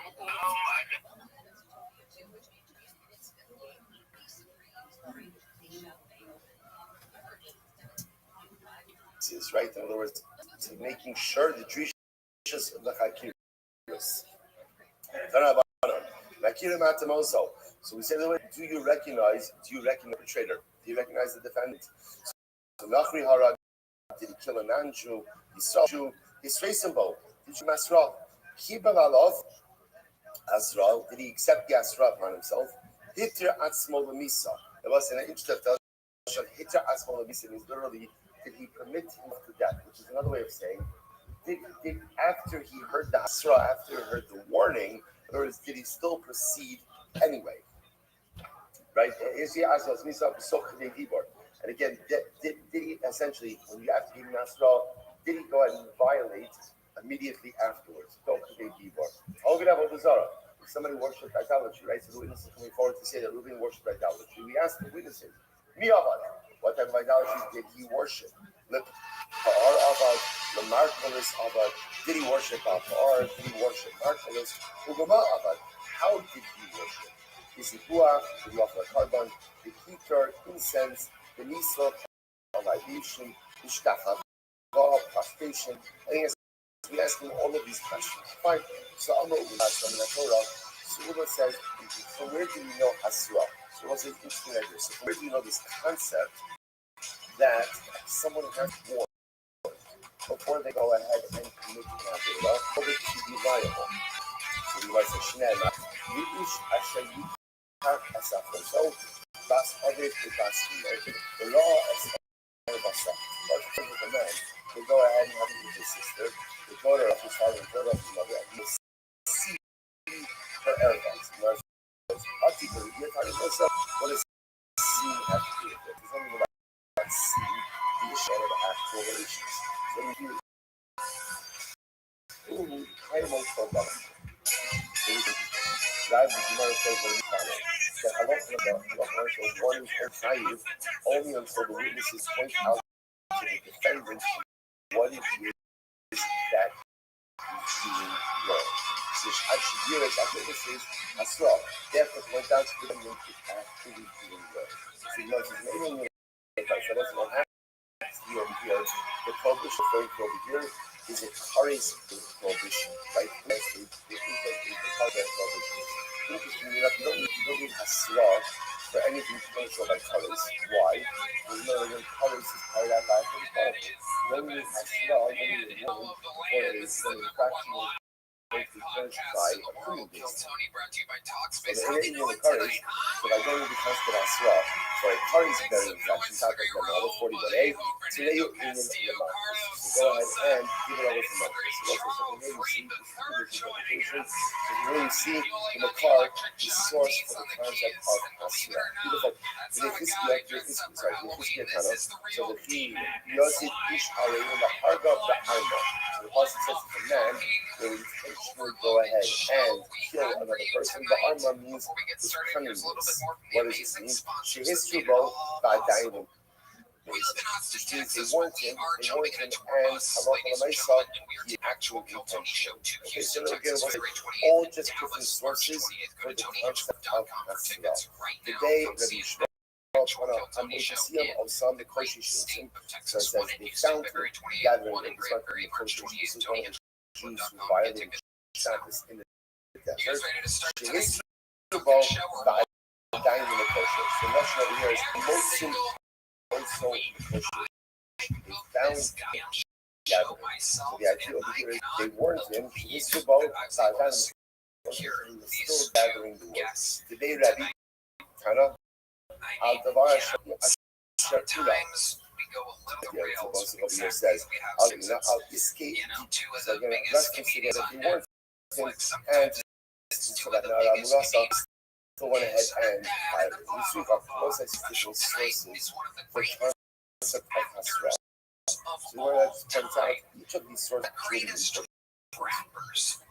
Why? Because of also, because if we were to just also that it is consistent, we have I mean that I did not this I didn't say so. That's really good.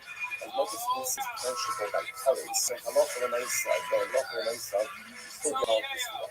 So had it was brought on the concept of Hasra by a sister, I would have said, oh, it's after by fractions that you get multiples for, that has all the nice so you get Hasra. Maybe by hiding yourselves, you don't get what Hasra more like Kiyazi. Therefore, the Torah brings up Lashon of Kiyazi, right? Because that's an intentional Avera. That's an intentional Avera of Kares that is punishable again by death. So that shows that this Kares also by Misas Days. Okay, so the Gemara says, because of the point of Kiyazi, if it would have just said, openly again, that's what and try to go out and give Asra by an act which has used as based honey merely sight to kill. I would have thought one type of fear so only beheading, but by a sword, which is considered to be a more meaningful of them. Now we'll talk more about this in the next paragraph. So let's say again, sounds strange to talk about penalties as more lenient, right, and less. But it means it's really more and less painful. So again, that is as I say, of a skill of the family. Which is more common than sight. It's not which I said the entirety being a stone level. Why do I need two sources that both talk about the Shimon say this stuff straight is a lesson from this. Rabbanon knows that the Asik Avakomer, Taras the Tasim of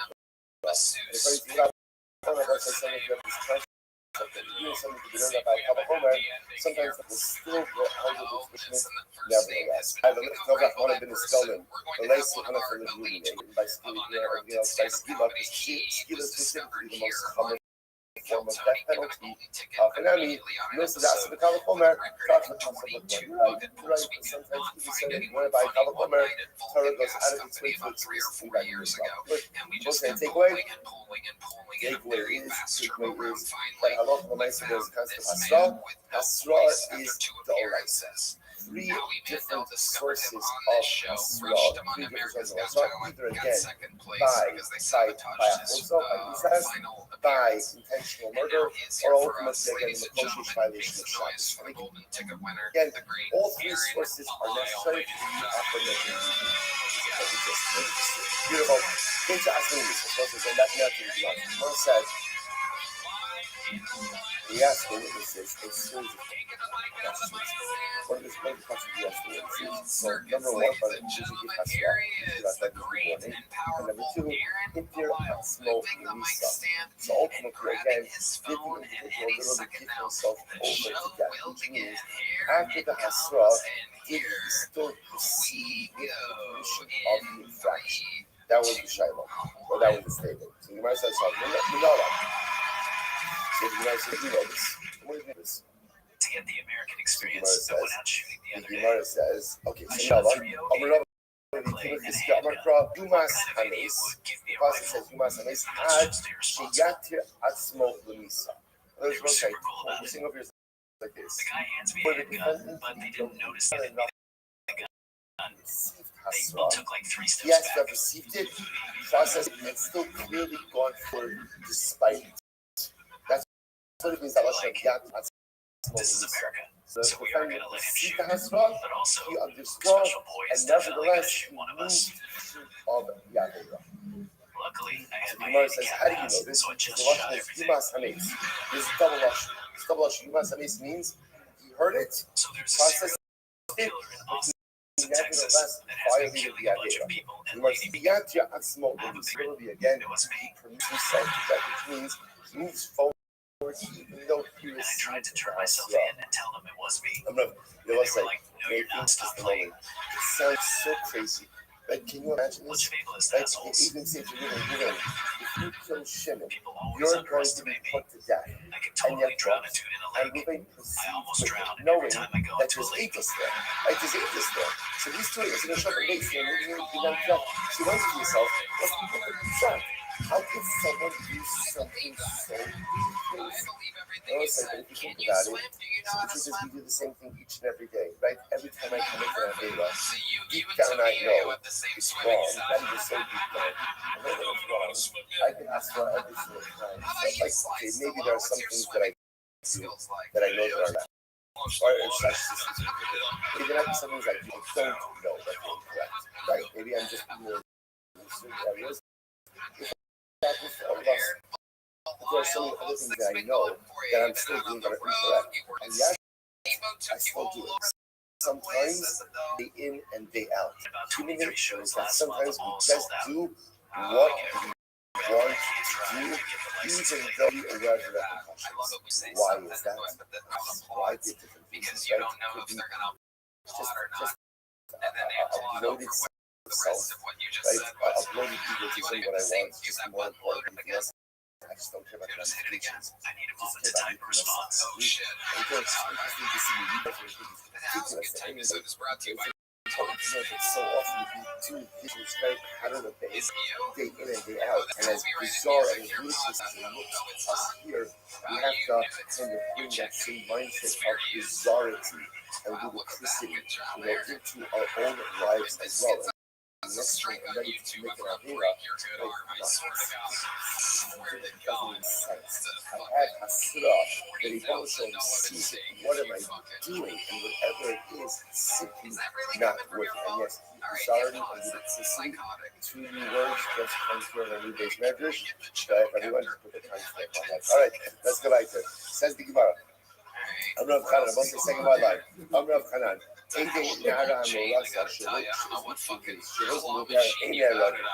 Yo, what up? Of a Nara who is betrothed, right? Irresistible, but has not yet had a Nisur. That girl, I'm ready to hear it. Tell me. that's adultery, and she's put to death, right?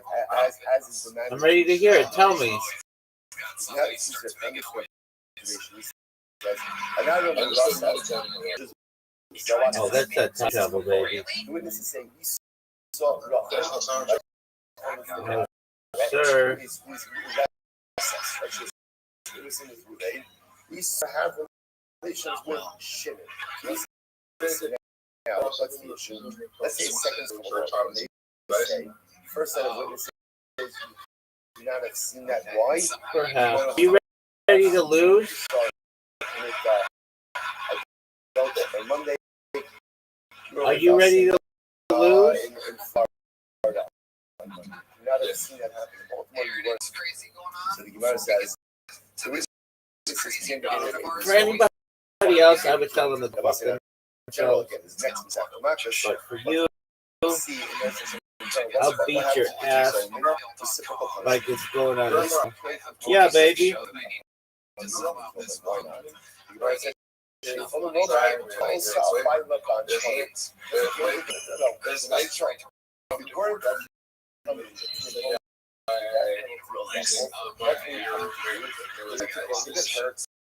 to her husband. That's it. So then you can't kill her. You were trying to kill her. The Gemara says, I the heart. That's the issue. That's what he said. Shit, you have to be a straw. What's that straw? What's that? One straw. shouldn't. You know why? You know why? It's still over here. Security guard, like, they're not very good. With ballers, baby. And like the CIA,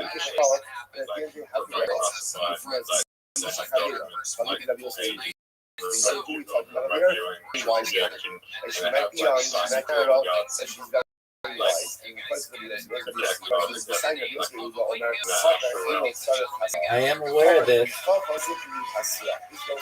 Yeah, it's on their website. Yeah, CIA.gov. You can read a lot about what they declassified on astral projection.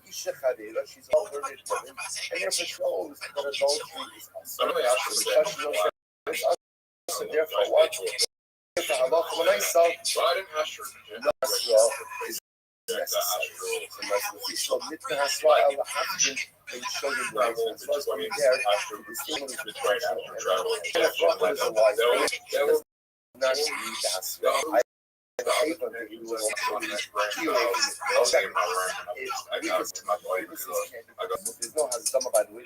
they can't do that. All right. They have no ability to be merciful. Why? No way, dude. Oh, not really. I would say no that I have not. That's something especially interesting to me. I mean, it's interesting the study of it, but I am someone who, when I meditate, I end up getting distracted by stuff. It's kind of boring to me. I'd like to get more into it. But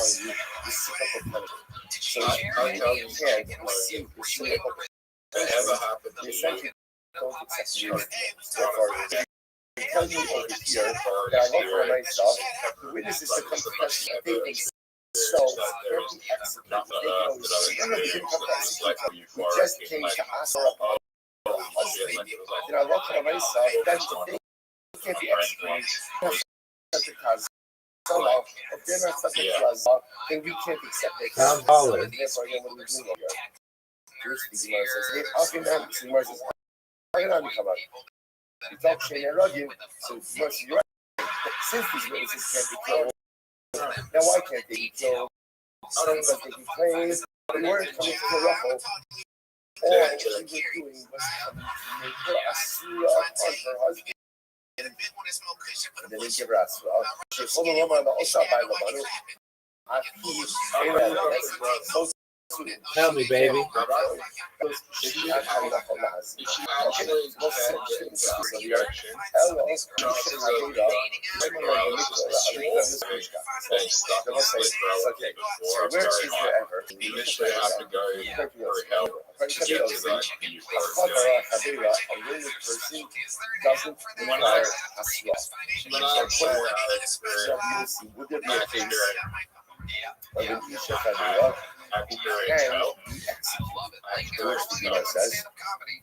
Okay. The cases which and she Yes, did sir. it the second time. Did it the second time. So the Gemara says, so that would be a case. Look at Rashi. It's almost right across the Rashi. She's into the other. The Hanach it is nus shekini. If you're following the Osra by Nus Sharik by Nesar, is nus Rishon Lobar Lahara. Because in that case, the second witnesses can say we're only coming to consider upon her husband. Why? Yes, sir. She's already. What is she already coming to? Why is she already coming upon her husband? Why? Because halacha makes again, she already committed adultery the first time, so she must already be prohibited. Therefore, the Gemara says no. So therefore, the only reason they testified is to have her executed. The Gemara says the Hayol and Lomar La Osra Al Ba Sheni. Maybe they can testify we're coming to then with her upon the second man with whom she committed with. The Gemara says she's innocent involved in the case in which she committed a second No. adultery. You should take the beating as it's been delivered. She's in something for that, or she went ahead and she committed adultery with one of her relatives. Yeah, baby, I'm whooping your ass. Okay, now I'm moving. Yes, sir. By the way, Don't get my boss. It was. With a legal married woman. So why Restream which the Gemara says, "Even the tsunami." Gemara says, "In afilu hai v'lo yos v'sei b'chol lomar." Yeah, baby. Also al bay lavan. The Kiddush of Rabbi says that the witnesses can say, and the witnesses show and they testify originally that Did you watch it? that they can claim that they're coming to answer upon you know what? Rachel's not living with you. They're not like that. They just rejected out of it. So what do you mean you're coming to answer upon you? You're just living together. Allah told us, even in that case, okay, what is this stuff? Doug, it's up since the second season. I love this stuff. After this is great. Witnesses show up. Now, the witnesses will come up and they even killed Shimon. That was remember they saw part of the Jewish stuff. And then they try specifically what weapons did he use? What did he use? Yeah, I did not like the second season. Reuben used a sword, and the second one it says Reuben used the hooks. Barely. I played it and I got it so that I had it archived on my screen. The only one I really watched was the first season, and it was okay. There are some people I know who were like obsessed with it. I can't really say that it was that great. Their testimony is not a cohesive testimony, and therefore, again, it's discarded. To be clear, we're not claiming that they're lying. Right? Remember, again, there's no reciprocal. Like, these are not keeping zoning. It's just that the testimonies don't line up. So essentially, it's inadmissible. Aims enough. Similar to Echadam Caleb Shmar, the Echadam Caleb Revanim, how does it enough? Dude, you're down one goal to none. Reuben was wearing a white shirt, and the other one was saying Reuben was wearing a black shirt. So then, how about for us in that case? Dude, what you? Oh, fuck. We'll say what? You're up, baby. Because the truth is, what color of the Go in the water. is really inconsequential to the act. Like, what instrument you're using is kosher, that's very 9 days. So in other words, the idea over here is we need them to line up. We need the information to line up, but we don't need every piece of information to line up. So basically, when I was the cash shop, knuckle, she ain't knuckle. So the concept says knuckle. I barely remember the 80s. I was only like 4. And nothing over here that when giving testimony, the testimony has to line up. So what is the machine? That's what all of the side I go. That's what Barry did. So what's the first one? One of the issues says, another one says that he killed him with an axe. Dude, you tied for the loop, son. Yeah, I don't like Caleb Women. One says that women is white clothing. One said was wearing black clothing. So what's that look like? He said nothing. Ultimately, again, the paper doesn't line up. So what's this? Watch this. We just continue to set the price now. They contradict each other with the color of clothing the killer was wearing. The testimony is discarded. So which one is it? Is clothing important or is clothing unimportant? So what's that? This is incredible. They're going to this one. No. The Suda Shabuba. No. It says that there's a Mahosa case. The case is there. They're coming along and they're saying, Ruvain, that's one witness says he strangled him with a white shirt. Dude, what did you think of my shot? With a black shirt. Now, is material information. You could make this if you have a good shot. 2 out of 10, go for yourself. What was Get it. Dude, you missed. Then again, she's saying one set of sword and one set of axe. So everybody has two ways. So touch ball for this website. Yo, baby. Listen to this. One says that the murderer was Dude, let's see your shot. And one says the murderer was wearing black shoes. Okay? different styles. So it's also. Now you don't say so the nice again. So the nice ones is when white places when black shoes. Buy Bitcoin. The testimony doesn't line up. So I was going to listen. So the testimony is just said before, because I love for myself. That I love for myself that the clothing of the murderer doesn't matter. But yet, here you see the clothing of the murderer.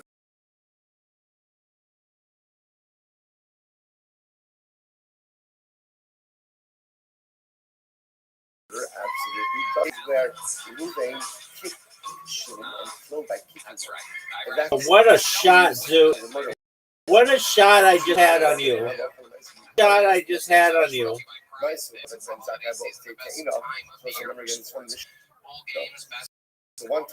Zoo, what shot I just had on you. Zoo. Zoo, that was dirty as fuck. One of the smartest shots I've ever had. Get it, get it, get it, get it, get it. Get it. Zoo. I hate, this is like my least favorite hole ever. What'd you say, Pimp? When testifying about what's going on over here, Yeah, when?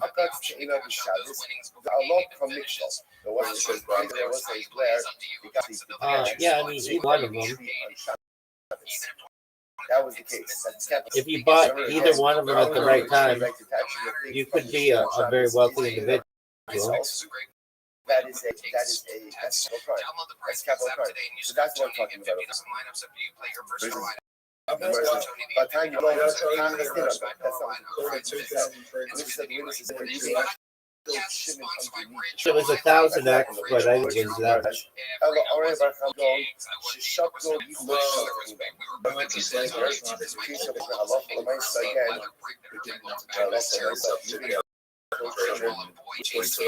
And you didn't buy it?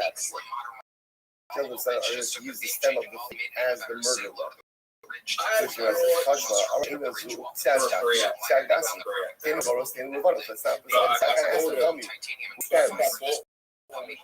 Were they thick? Were the figs themselves light or were they dark? Ben Zakai loves finish. Shiny Ben Zakai Dikos Kifaki. Open the right from Ben Zakai. Why? Because also Zakai, he was not both the Dikos and Faki. He essentially made the same. So in general, this is my worst hole. No, I'm bad at it. Our general question, generally, do we care necessarily what color the murderer's shirt was? Really? Doesn't matter again if the fakes underneath which the murder occurred or were black? Not necessarily. But it's not that both pedicos and hakios are explicitly necessary and both must be dealt with together. Both must be dealt. That's why Ben Zakai was asking about fakes and stems. Thank you for rating it. Clothing is also important as well. Ben Zakai. By the way, who's Ben Zakai? Who is Ben Zakai? That's a cool story, dude. What do you who's Ben Zakai? What's that? Do you know how much All right, big dog. Come on back when you want to play pool.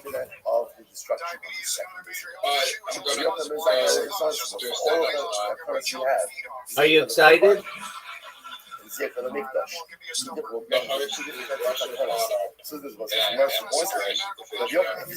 Does Emily want her box eaten?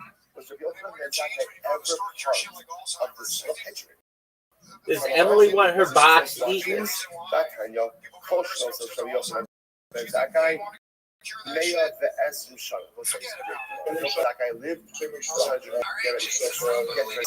Baby, I'm sure this bitch wants her. She was in business. Dude, I have a question for you. How many hours until you do stand up? And our boy Shala Lee, and for 40 years he went ahead Hours. And they invited you to do it, right? business. Are you excited? It's a business. What happened again? Are you going to record it? It's connected to like a truck or something. Learning was not his full occupation. I'm ready to watch it, dude. Go get him, big dog. Decided to go or after years. Best wishes to you.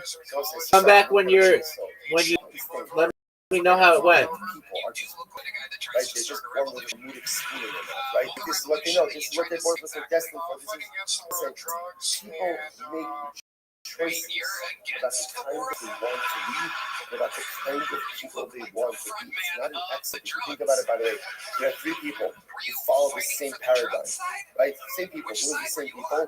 Moshe Rabbeinu, Rabbi Akiva, Rabbi Yochanan ben Zakkai. All 40 paradigm. Right? It's 40 paradigm. Now again, that's what the Farsi says. It's three people, 40 paradigm. Is it exact? Maybe it is, maybe it's not. It doesn't even matter. It doesn't matter. What it means is great people make a choice to become great. Great people hit a crossroads in life and they realize, okay, in this moment now, I have a choice. I can just keep on going. Just keep on going, right? The path that I'm on is very nice. The path that I'm on is very comfortable. The path that I'm on is very familiar. I can continue down that path, and it's good. It's good. Or I can choose to pivot, go in a different direction, and self-actualize. Moshe Rabbeinu did not have to turn to see the burning bush. Rabbi Akiva did not have to take the Muslim from the rock. And Rabbi Yochanan ben Zakkai, I don't know what his pivotal event was. I don't know what his pivotal event was, but I guarantee you something. Each of these men could have just continued down their path. And can you imagine what the world would be like without the Moshe Rabbeinu, Rabbi Akiva, and Rabbi Yochanan ben Zakkai? Life is all about making the decision at those crossroads, at those pivotal moments, to go in a different direction. Okay, often our pivotal moments are not necessarily as dramatic as these. First of all, you all have it. We all have it. Sometimes we just too distracted. You can see the crossroads of life. So listen, this is tremendous. Just because my life is a certain rate of just because I've been so tapped with the same person, or have this same life story, is always positivity. Is one of the most important things in life. That's incredible. What happened? The time our brother called the Kabbalah Bayis, Lotus Sanhedrin. 40 years before the Sanhedrin was destroyed, Sanhedrin was exiled. That means the Sanhedrin only sat in the temple compound. And the Rosh Hashanah's chamber in stone. 40 years before the Beis Hamikdash was destroyed, it was no longer in the chamber in stone. Rather, where was it? Yashala B'Chanos. It was in the structure. The Most, by the way, there are excavations now in the old city, right by the Kosel. So it's like the Chanos were areas in front of the walls of the Beis Hamikdash, in front of the retaining walls. They literally, again, had stores there. There's stores there. There are two things there. Mikvahs, right? Because that's the Mikvahs has to be unearthed. These Mikvahs with two sets of stairs, one going in, one going out. And again, stores. What were they selling at the stores in front of this? What were they selling? Like oil, wine, sheep. You don't want to schlep your sheep, right? It's like, can you imagine packing up the car with livestock? I'm just saying, like just the family, right? So now again, so there are people. So the good part is, the Jews are industrious. There are people who set up shop, literally set up shop right in front of the right before them in front of the Harabais. So the Sanhedrin was located to one of those storefronts. One of those storefronts by the Harabais. And while they were there, they could not adjudicate Knas law. Why not Knas law? Weren't able to adjudicate capital cases. It's not going to learn. So here we have it. So the Sanhedrin was itself exiled from Knesset 40 years before the Beis Hamikdash was destroyed, which means there are no capital cases adjudicated already 40 years before the destruction of the second of the Beis Hamikdash, the second Beis Hamikdash. Right? Furthermore, again, the Gemara says, and ultimately, again, Rabbi Yochanan ben Zakkai was the one who, after destruction of the second makes him leading sage, which I will say makes it just chronologically. Rabbi Yochanan ben Zakkai was not sitting on the hedgeroom when a capital case being adjudicated. So in that case, the Ben Zakkai over here in the Mishnah that's asking about fig trees can't be Rabbi Yochanan ben Zakkai. It can't be him.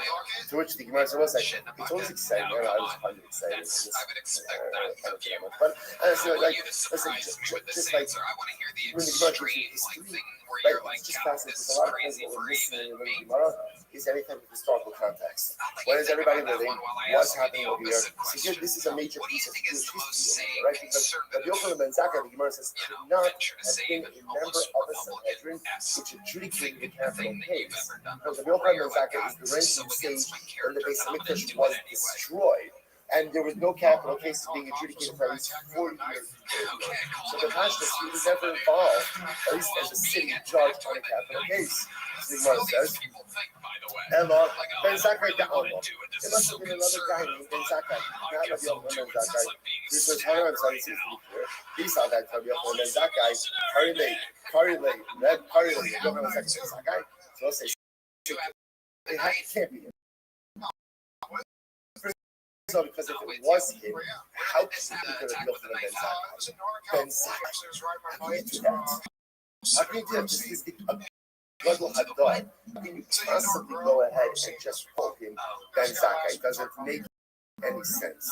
To which the Gemara says, okay, let's go back. But I see about Rabbi Yochanan ben Zakkai take the Amen. So I said they get done.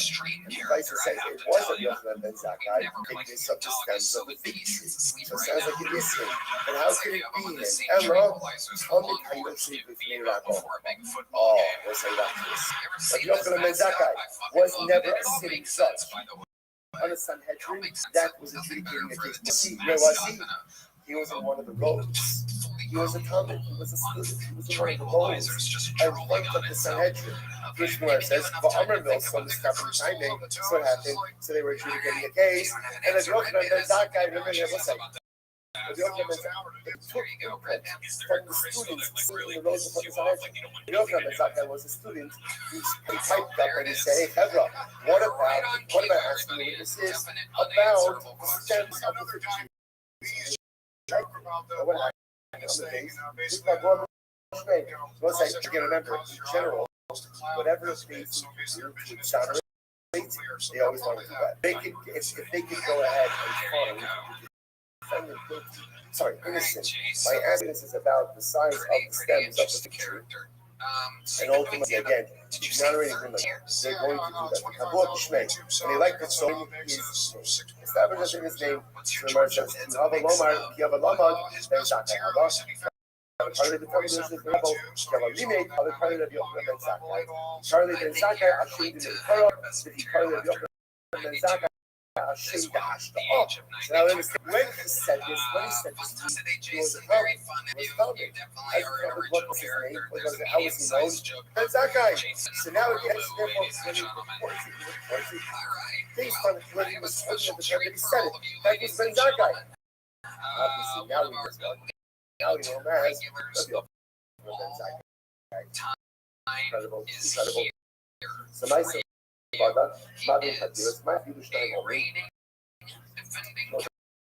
again, when it comes to Hakiros, the big distinction between Hakiros and Hakiros, what's distinction? The big distinction is as follows: that when it comes to Hakiros, if the witnesses go ahead and contradict each other, or again, each other, if they get some, they're disqualified.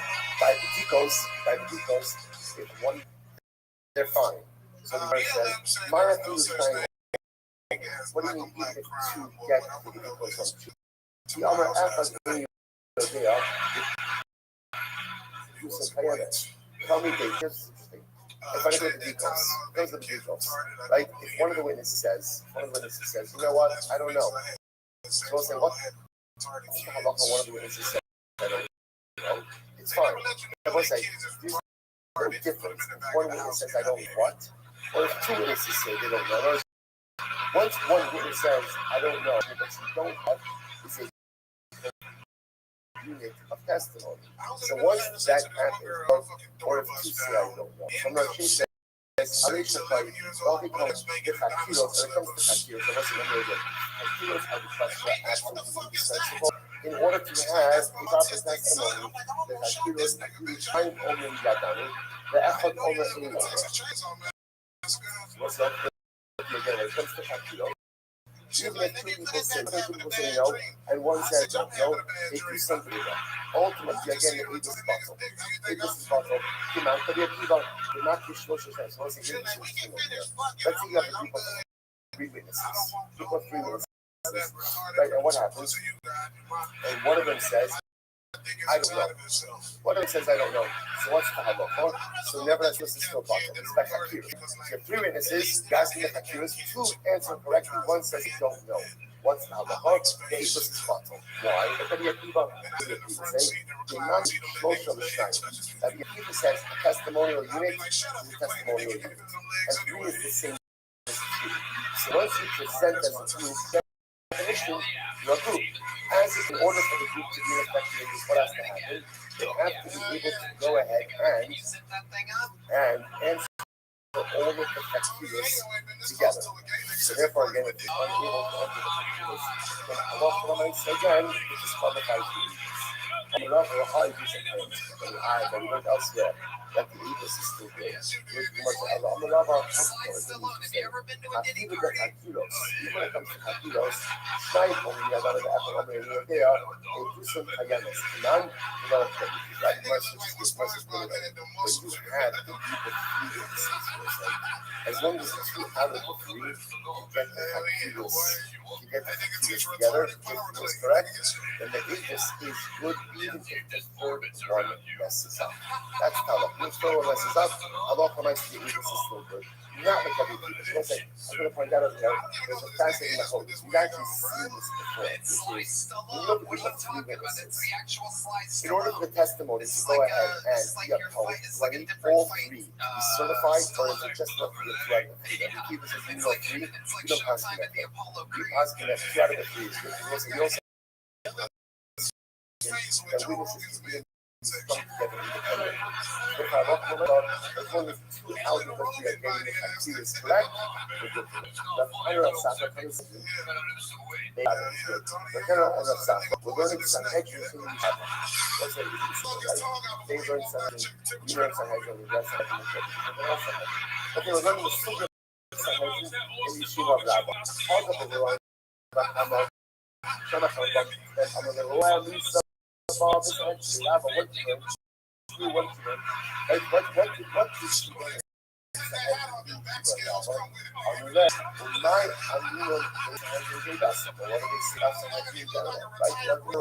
Do we go ahead and learn about it? It might have to be about. And so you have questions there. How long? What is the distinction between Zakiros and Ubidos? When it comes to Zakiros, if one party says, I don't know, then ultimately, again, it is bottle. It is bottle. He goes, after the time only in order to do some chaos.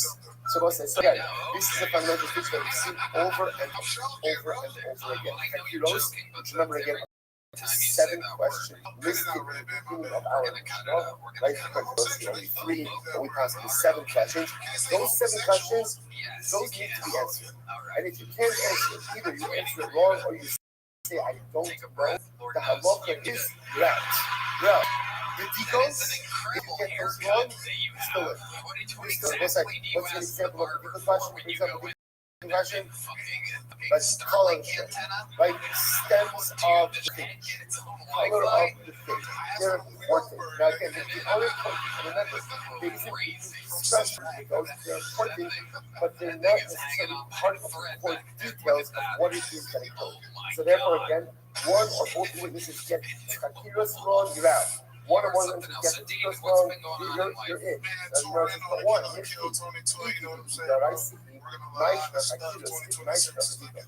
why is that? Why is that? They're both Doraisa. Both Hakiros and Kubas are Doraisa. Both Doraisa.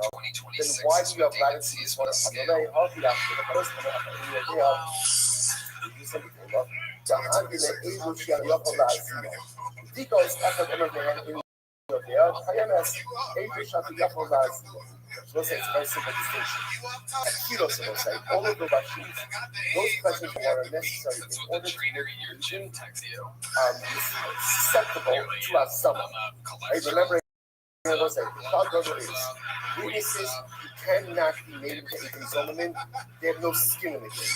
Therefore, their testimony is accepted. Anything that any of these Akira questions, if they get those wrong, they'll leave them susceptible to being made into a Zolomon.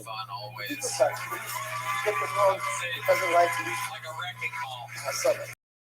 So because of accusations that make them subject to reciprocal punishment, therefore they're indispensable realities. But the other ones, ultimately, again, are not necessarily indispensable realities. That's why you get them wrong.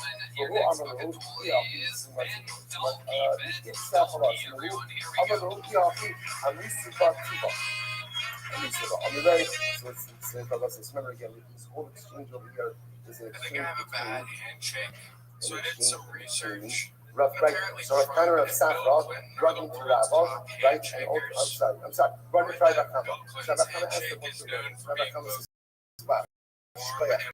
Voice, incredible. Incredible and beautiful. Absolutely fantastic. So the Gemara says as follows. Amr Luhafi, Amisu Batiba. So he said, incredible, you learned a lot. Amisu Bal, he said back to him. Wasn't the matter dominant power move, a shake that makes people go, yeah, this guy rapes. That's kind of Safra say back to Rami Bakam. You know, it's only because you're so gracious they are able to share with you more Torah. A little bit sharper, only we would not have been able to give you back Torah. For some reason, people think to share with you because of these intelligence. How did you not think that's I'm not nice? strong enough to rape with force. I can only We're rape gonna with pick up with drugs. that last. Our next two further things of the sugya. We end Skinny and I have skinny arms. But I read that and your back twice as strong as your again, arms, so it's the try raping with conversation my between legs and Rabbi Bar Hama and the founder of Safra will pick up with that because it's tremendous. Beautiful, magnificent Mizrahi in that boat. I know I ran through it. We'll pick up with that tomorrow. What do we say? I'll say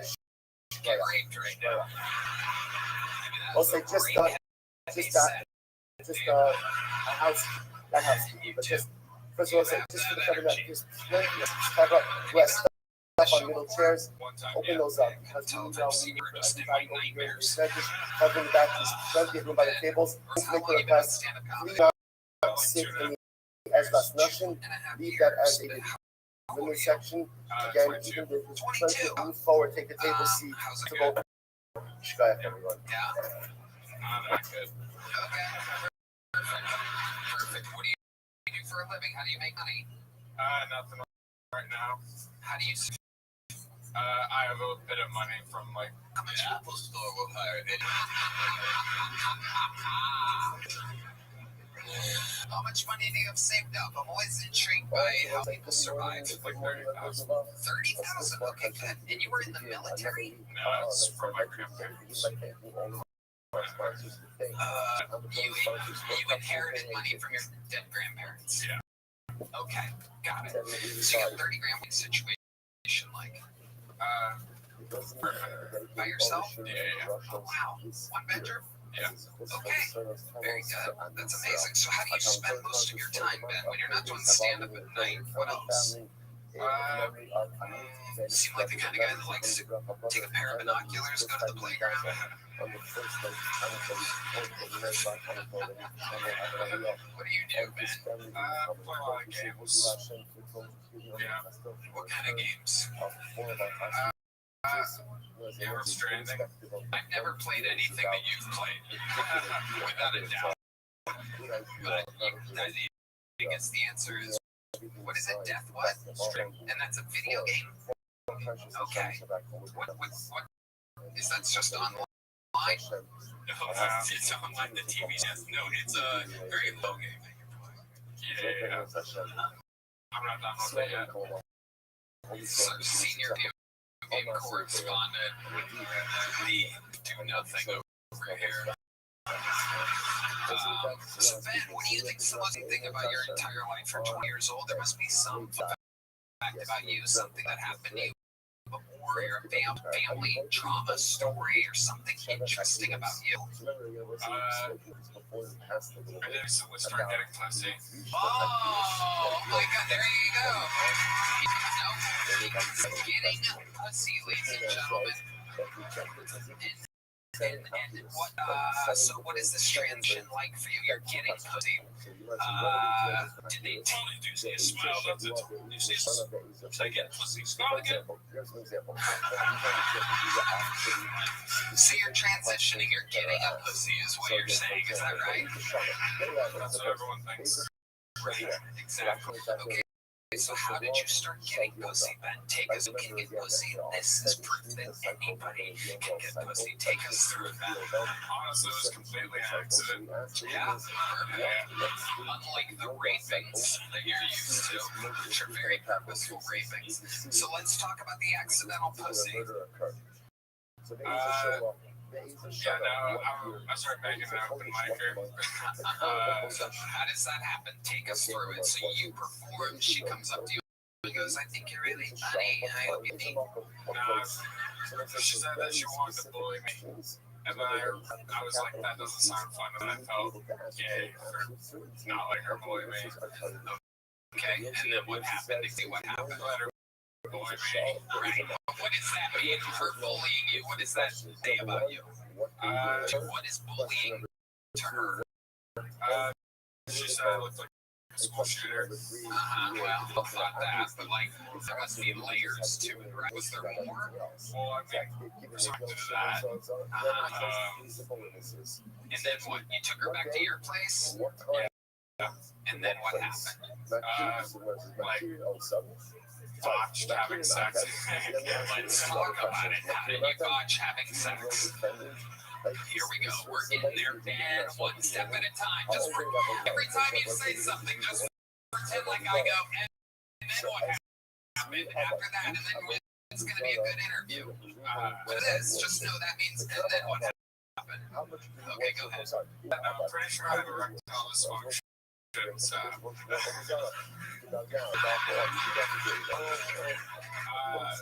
yeah, so my dick didn't get What was she doing? Was she trying to? Was she using her hand? How do you know you couldn't get hard? You were there. I know. This is your story. Are you writing it right now? No. Okay, so like you were there, and then what happens? You guys start making out, and then what happened? Nothing, pretty much. It was pretty bad. I mean, not really, but like. Did you take go ahead, slide still on? I was like, that's not getting close.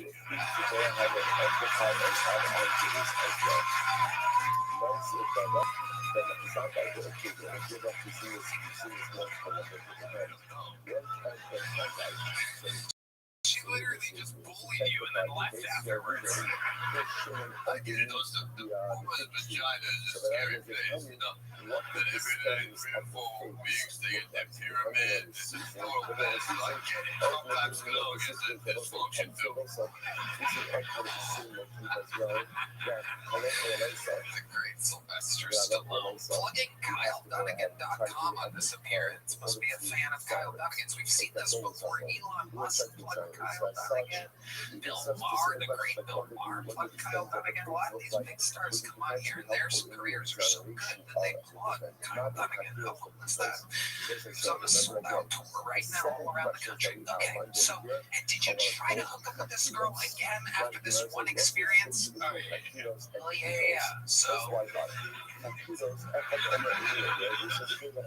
Eventually, I was able to fuck her, yeah. how were you able to fuck her?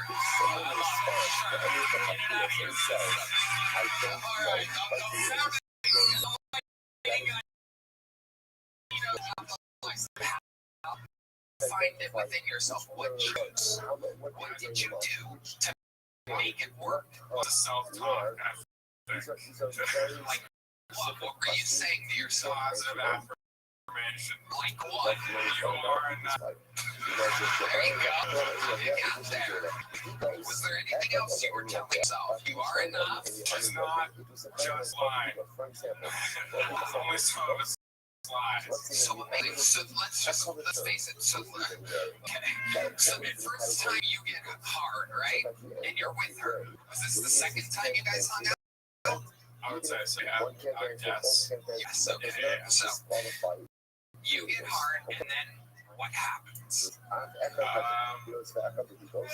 Fumble around for a bit. What? Fumble around for a bit. Fumble around. So what exactly does that mean to you? You just did something with your hand there, man. Go soft again. Gummy worm. But then at some point, you were able to tell yourself that you're enough, and then it got hard again. So how long do you think you lasted? You put it in her inside of her vagina, right? And then how long do you think that lasted for, Ben? 35 seconds. 35 seconds. A very great answer.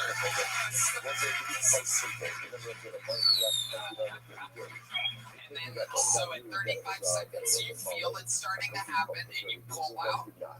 And then where do you finish at? Where did you shoot your load? On her stomach. On her stomach. Very good. I would have expected something weirder than that. I would have thought you would have been shy.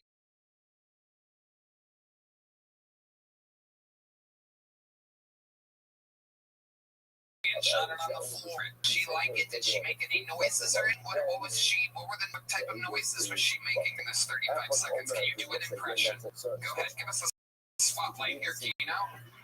This is the girl during. Go ahead. Okay, next.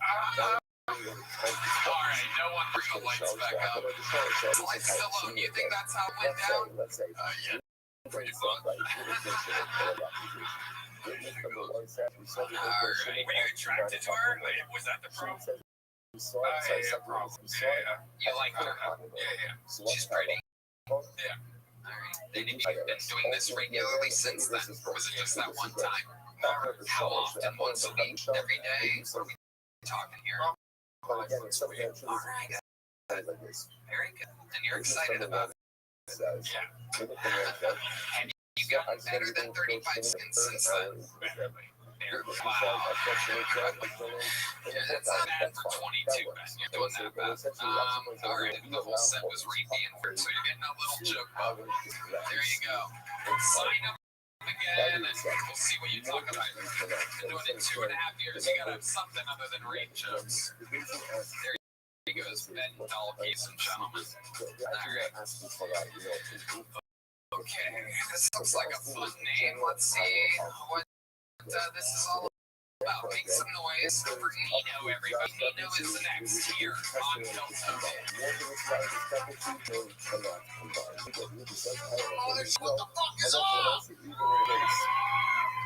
I don't know if you guys can tell by the way I'm dressed, but I am an essential worker. Okay,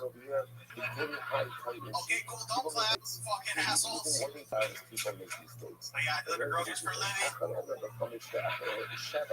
Westlake and BK will starve, right? Austin needs me. And I think I speak for all delivery drivers when I say this. If you live in an apartment complex, do not order groceries online, okay? That is for homeowners only. Because every time I go to a shitty apartment complex, you're on the 12th floor, your elevator don't work, and you don't tip. Speaking of no tips, if you're Indian, I'm not talking about Native Americans, I'm talking about Dasher Murdoch. Don't order groceries online, okay? Times beer, I swear, next time you order with me, dude, I'm gonna rub a chicken masala all over my nuts and give you some real spice. Bam. Alright, that's my talk, guys. Thank you. Hi, Nino. You've been on the show before? Yes, sir. Welcome back. Thank you. That pretty well, huh? Yeah. Was that your best set on the show? So yeah, it was. Very good. I love it. So, you've been delivering groceries. How long have you been doing stand-up? Gonna be 4 years in May. 4 years. And where are you originally from? I'm from SoCal. Okay. Santa Ana, Orange County. Okay, you're getting specific. Well, okie dokie. And how long have you been in Austin? Almost about 4 years too. So I started here doing this one. Oh, cool. Okay. And you've been delivering groceries that whole time? 2.5 years. All right. And so what goes on in the grocery delivery business? The elevators weren't that bad, right? No. Okay. But sometimes the elevators don't work. Yeah, don't worry. You gotta use the stairs. People in the apartments for some reason want to order the heaviest shit too. Cases of water, dog food. Okay. All right. What do you do when you're not doing stand-up or delivering groceries? Well, I'm not on the spectrum, but I collect toy cars. You do. Yeah, like Hot Wheels, skill toys, trailers. You guys want to see the smallest toy car in the world? Yeah. So then you're from? So this is called the Micro Mini. And Tony, open it up. I want you to open it up. It's a really grab it by the front wheel and open it up. Is that like a micro? Yeah. Take out the Oh, product. there's a smaller car in there. Smallest toy car in the world. Wow, that's amazing. That is indeed a very small car. There it is. Yep, it's so small. There you go. I'm gonna put it there. Okay, so that's a small car. I love it. You want all the pussy. I'm seeing the ladies. They know. Has a woman ever flirted with you while you're delivering groceries? No, not really. A lot of my customers are old. They'll make me like cookies and stuff like that. So not really like hot and sexy. Nice. What do you do for pasta? I like to go clubbing sometimes. I hooked up with my first girl a couple weeks ago. She's a girl. Gilf is grandma likes to fuck. Oh, wow. So how old a ballpark was this lady? She was probably, no lie, probably like 65. Wow. Where'd you find her at? Shout out to Deborah with an H. Wow. She literally told me that. She was like, my name's Deborah with an H. I was like, alright, cool.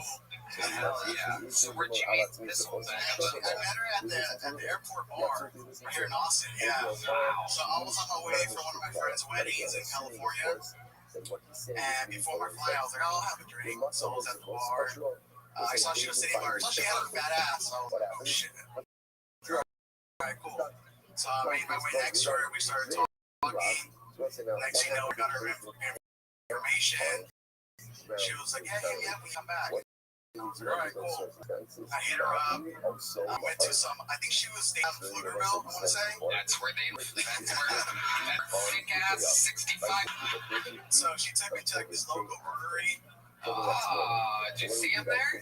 Pflugerville with an H. I know. Yeah, that's right. That's right. And long story short, we had a couple drinks, kicked it off. To my car. Oh, this here? Actually, a bigger car. Okay, what kind of car do you have? What kind of Honda Civic do you have? It's actually a Kia. Shout out to the Kia boys. Wow. Yeah. Sportage. GT. Wow, you took a 65-year-old to a Forte? Okay. And then what happened? And then we started talking and we started hooking up. You're in the driver's seat, she's in the passenger seat. And when you say hooking up, you mean like And we're banging it. right? So it's an interesting predicament when you're in the front of a car. So who do you think was doing more of the leading? Were you guys meeting in the dead center? You're right over the show. I kind of put my seat back a little bit. Yeah. And she's taller than me. She's probably like 5'10". I'm 5'7". Yeah. So I lean back a little bit. She's like gets on top of me a little bit. We're hooking up. Okay, so she's the more aggressive Yeah, one. she is. Yeah. But then I'm like, fuck it. Like, I just started pulling out my pants. Oh shit. Is this in the parking lot of the brewery? Yeah. Yeah. Alright, you really do collect Hot Wheels. Okay. So you start pulling on your pants right then and there. You got nothing to lose. And then she puts, you know, she puts my dick in her hand, starts jacking me off, man. She starts giving me sloppy toffee, dude. Wow. It was the best. Damn. The best way I could describe it is like, fellas, Remember when you were a kid, you go in the jacuzzi, and you put your dick inside the jet? That's exactly how it felt, dude. Just hot, sloppy. It was the best. Wow. So Fleckerville. Yeah, that's amazing. You got sloppy toppy from an oldie goldie. Yeah, hell yeah. You got some of that fucking Tell bro, if you're seeing this, call me. I miss you. So she go right there in the parking lot? Yeah. I try not to duck quick. I probably last about 5 stop. There you go. According to a lot of the people that have been on tonight's show, you're a professional porn star. So 4.5 minutes is a fucking real humdinger.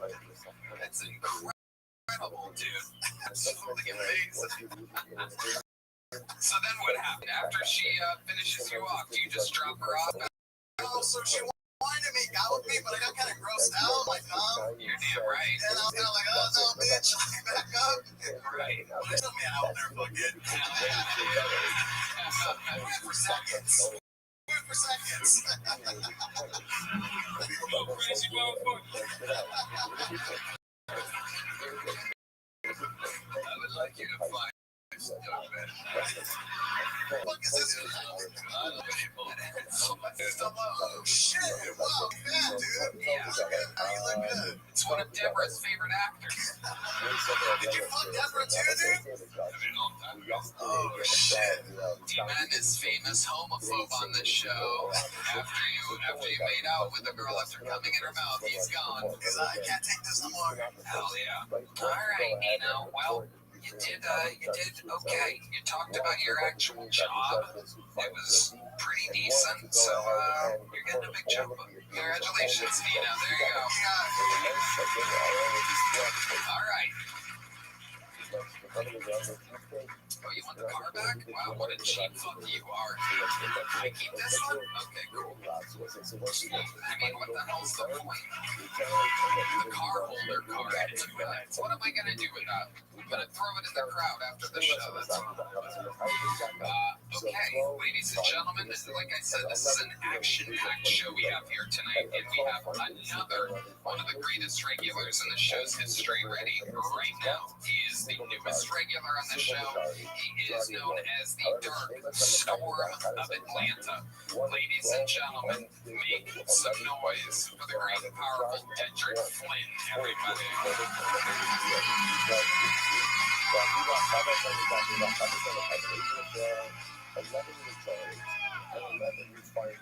Man, that shit feel good, man. I used to actually hate rich people before I got money. I did, rich people got different debit cards than us. They got, maybe some of y'all got them out here, these little 22-pound bulletproof solid metal debit cards made out of vibranium from Wakanda. Hey, y'all seen these motherfuckers? And then the thing is, my debit card, that shit, if I throw it up in the air, it's gonna be a minute before it hit the ground. If somebody open the door, that shit gonna go right back to the top. Sometimes if I'm high, I'm more apt to go for my debit card. You know, rich people got heavy debit cards so they can break down cocaine better. Meanwhile, I just roll my blunts in my debit card and they don't give a fuck about me.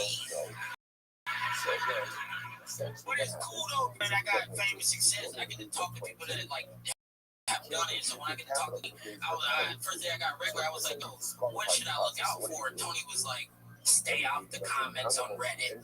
They're mean and racist. They say things I wouldn't say. If Tony would have said what the thing was, is that he told me I just appreciate it. But I wanted to laugh in his face because he don't know me like that. 20 years before that, I was working customer service. They said it to me. Dude, I worked at a car wash in Atlanta for 17 years, and a girl walked in, this old ass fucking lady, 65 years old, walked to me and called me the hard R. That shit hurt my feelings. Because I wasn't even being one at the time. Had she called me as some niggerly activity, I would have been like, touche.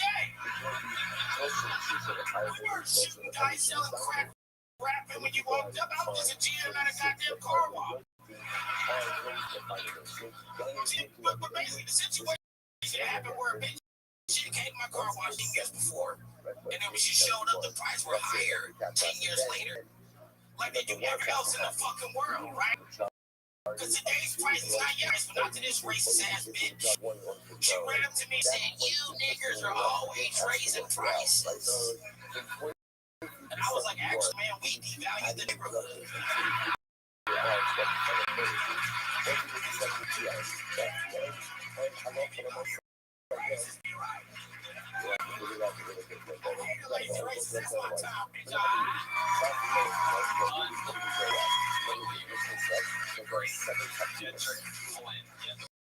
Brand new 2 minute 40 second doing more work than he has to do, unlike his people normally do. Normally go up late and leave early, not that trick. You really work customer service at a car wash? I was customers at a car wash. I worked fucking restaurants. I hated that car wash. What did you do at restaurants? Serve tables, serve beer. I used to believe in people, right? Before I worked customer service and somebody died on the news, like 8 people died, my whole would come together and pray for their family. And then I served one shift and then like 6 people died. I was like, good. You should have called me. It could have been 12. Was it like a chain restaurant that we would know, or I mean, yeah, long. Logan's Roadhouse, Texas. I hate all them bitches, bro. They fired the fuck out of me because I fought somebody. you did? Yeah, one lady, St. Patty's Day weekend, I worked at Logan's Roadhouse in Savannah, Georgia, where they had like the biggest like St. Patty's Day parade. A lady poured potatoes on my head. Okay. And then I beat up her husband. Because I'm sorry, you can't get women that good. I wanted to really take it out on that, and I whooped his ass. He got mad at me for it, so I'm working on my. She poured mashed potatoes on your head. Did she warn you? Was it like any It wasn't even my shit, Tony. I was covering another nigga's shit. I shouldn't have been there. It was the reason her steak, and then she just wanted to complain because she wanted a free stint. I was like, hey, I can't do nothing. I'm a serve. They throw peanut around there. Yeah. If you want a good steak, go. You don't throw food on the ground, right? Yeah. That is true. Dedrick, what else is going on? What's the update on your big amazing advancement in life? Yeah.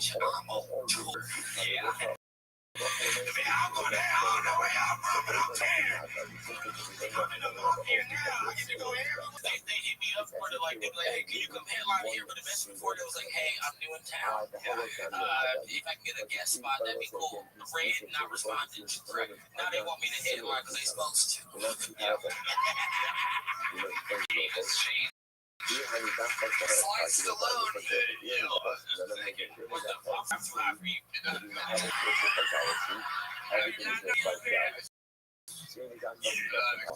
I just suggest that you sell your mouth and buy a diversified portfolio like a good ETF, like a basket of funds. You do it big. Yeah, you know I'm a kill to regular. I don't need to sell shit to make money. Pour it out. Dedrick, 40 years later, ladies and gentlemen, this is what happens.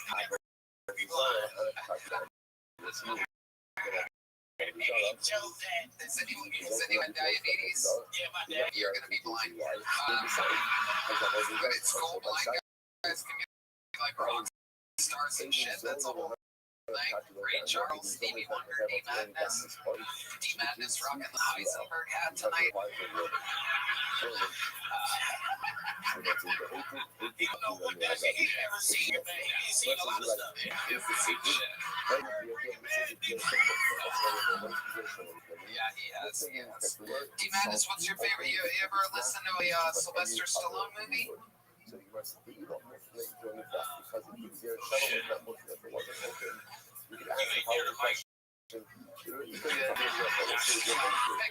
We got it. Oh, collateral damage. Sliced alone. You have any behind the scenes info on what it was like filming collateral damage? I see the wheels turning over there. I remember making a movie called Collateral. I made so many movies, you know. There's Rambo 1, Rambo 2, Rambo 3, Rambo. I gotta read Rambo 3. Great, man. You ever seen that? You know, I fall for the Taliban in Rambo 3. That is a fact. I give a young kid a knife at the end. I think you have to play. You say, yeah, what's that? You ever see Rambo 3? I do.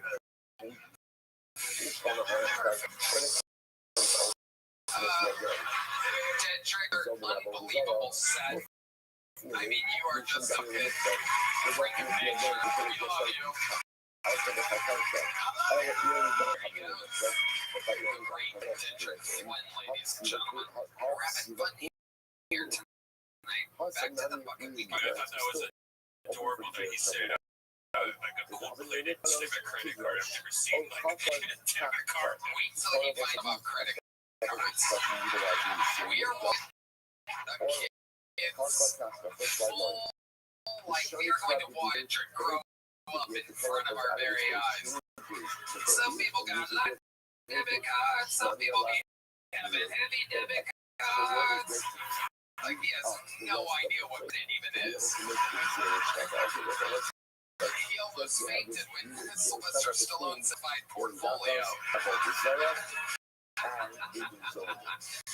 gonna get to watch him learn everything. Wow, okay. We've seen this guy before on the show. I mean, here we go, ladies and gentlemen. Make some noise for what some people are calling a look. This is the return, I believe, the second Carmichael, everybody. Here we go.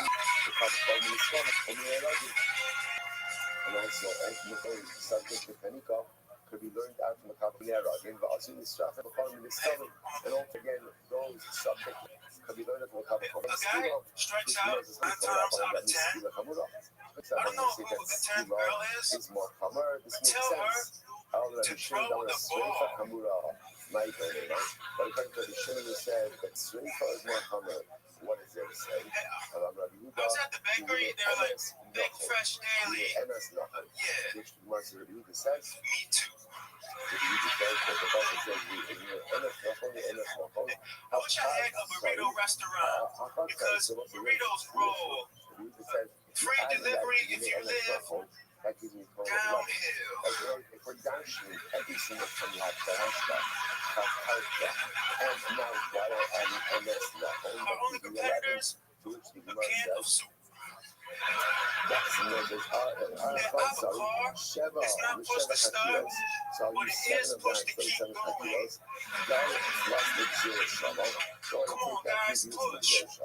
Oh, we just got passed by a burrito.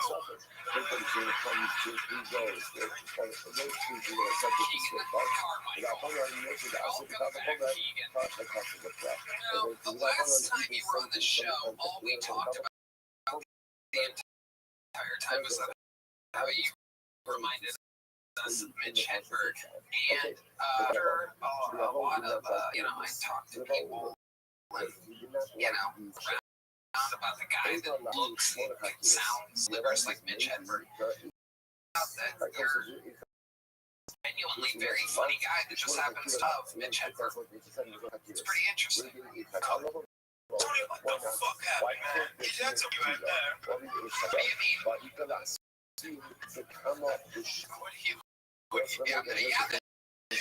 that's what I'm saying is that the first were like, oh my god, this guy's ripping off Mitch Hedberg. And like I said, I've heard from some of my associates that it turns out that you do this every night. They are a good writer. They've seen you do longer sets. It's just who you are. Thank you, associates. I mean, he's a funny guy.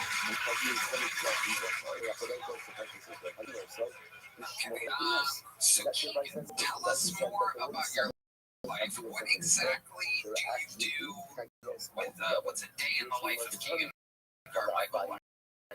a little bloody layer. So this makes sense. I've just been watching like a lot of Geo. Like I learned a lot about whales. Yeah, which is fascinating. Every was a sperm whale. And the ability to be absolutely precise. Absolutely precise. And then because the person Then I watched an episode about kangaroo, and I learned a lot about kangaroos. What you learn about kangaroos? What's the Kakira? What Like time? the mama kangaroo Not 1 hour, kept the 1 baby time. in her And because this pouch. person has The daddy kangaroo kept the baby precision, in his should sack. be able to answer that question appropriately. So listen to this. When the hostage may not be done out of naturally, stop there.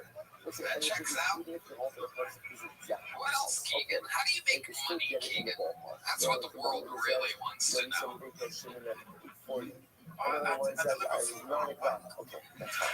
That's fine. That's why I see you. I see you all the time riding your bike. Oh, you do? Yeah. 5 times since he's been on the show. Wow, you just see him like out on the streets riding his bike. Do you have like a basket on your bike? How do you do it? No, that costs $100. And that's fucking crazy. I hold it. Oh, that makes more sense. Later, anyways. Yes, sir. No, but it's cool.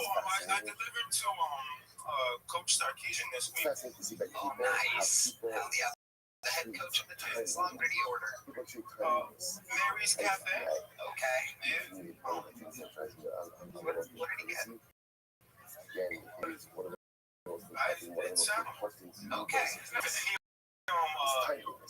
Yeah, but I told him, like, I shot my shot. I was like, hey, if you need someone on special teams, I'm your guy.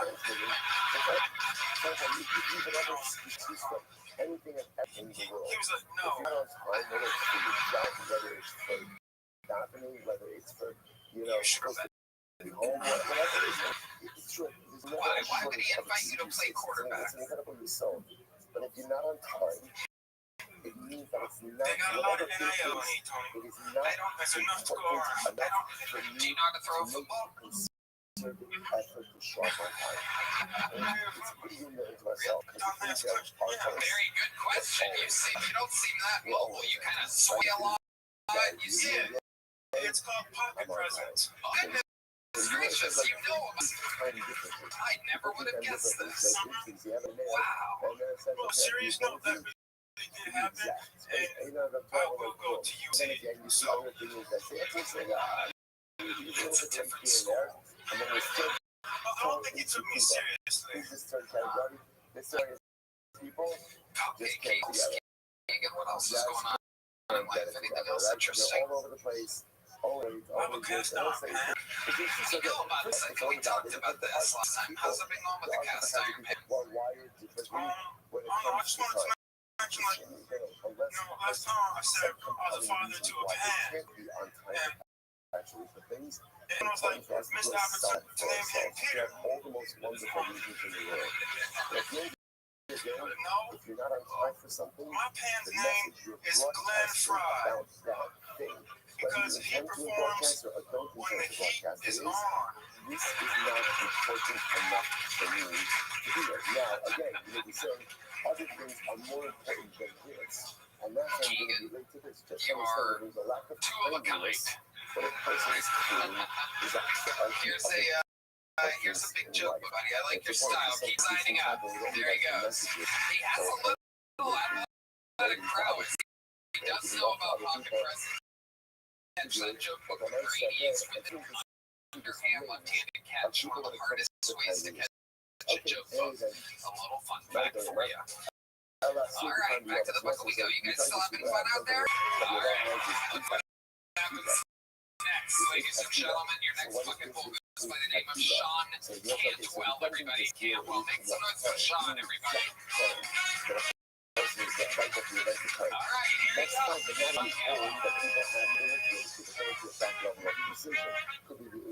go. This is my first stand-up, so thank you. I feel honored to know. Genius. Right? So my name's Sean. I'm from Pennsylvania, Pennsylvania. No, That's just no, no. all right. The question is Anyway, so your goals, your most goals people are diagnosed with well, it's interesting. It was like how ADHD, right?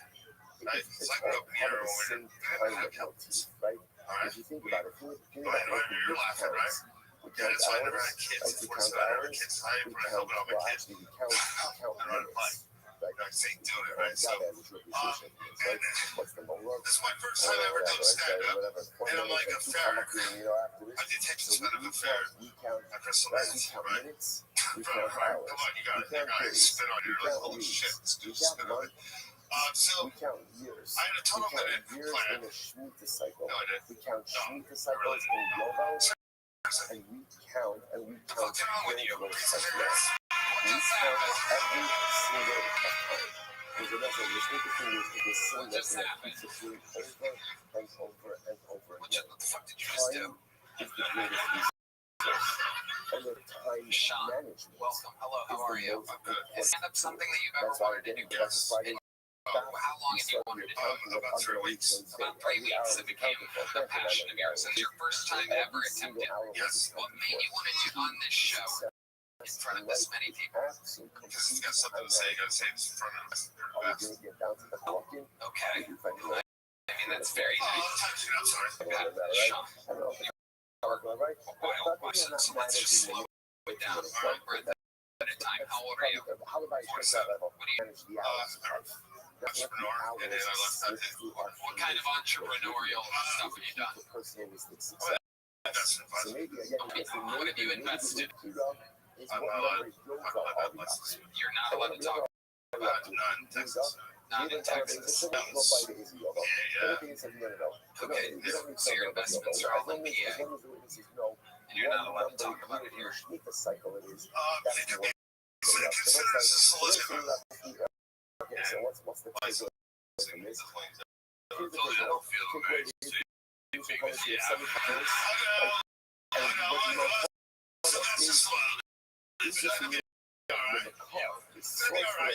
It trained you in rocket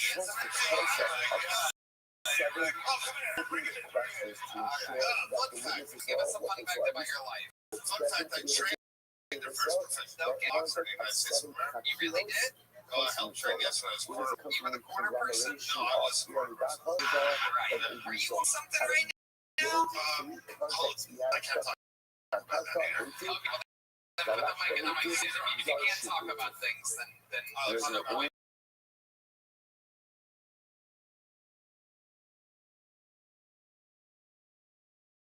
doing an interview with somebody that can't answer about their job or someone that talks to explain how the universe works. There you everybody. Wow. There you go. There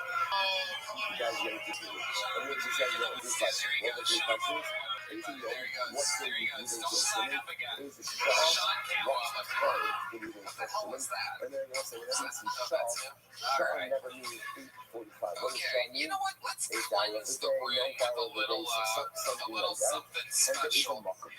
We have a special type of sage we use to cleanse the stage here at Kill Tony. He is, without a doubt, one of the greatest Kill Tony regular / golden ticket winners / forces of nature to ever come across the show.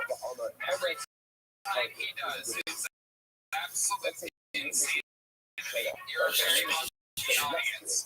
You're here tonight as I present you a man who gets to do what he wants on the show. A man who is the only muggle ever that I'm slightly afraid of. This is the great and powerful Sammy No.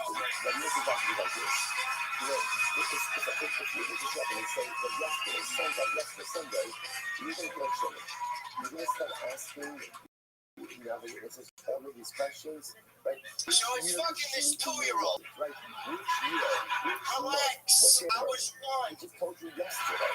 So, what this is trying to highlight is that very often all of these tattoos that people come on espousing, they're unnecessary. Guys voting with the ways and saying, yes, Guys, that need to get a much bigger pop, okay? That's so funny fucking shit, alright? I need you guys, this is the fucking Bible, so I need you guys to fuck, I need you guys to understand when I do that. I want you to take it to shout, I want you to take your fucking dick out, questions. Black guy, I want you to like us to give me an Edward pass. Take it from the top. Ladies and gentlemen, your next comedian, what can I say? I mean, truly, a freaking hate shirt. Unlike any other, you're here on a special night as I introduce the one only.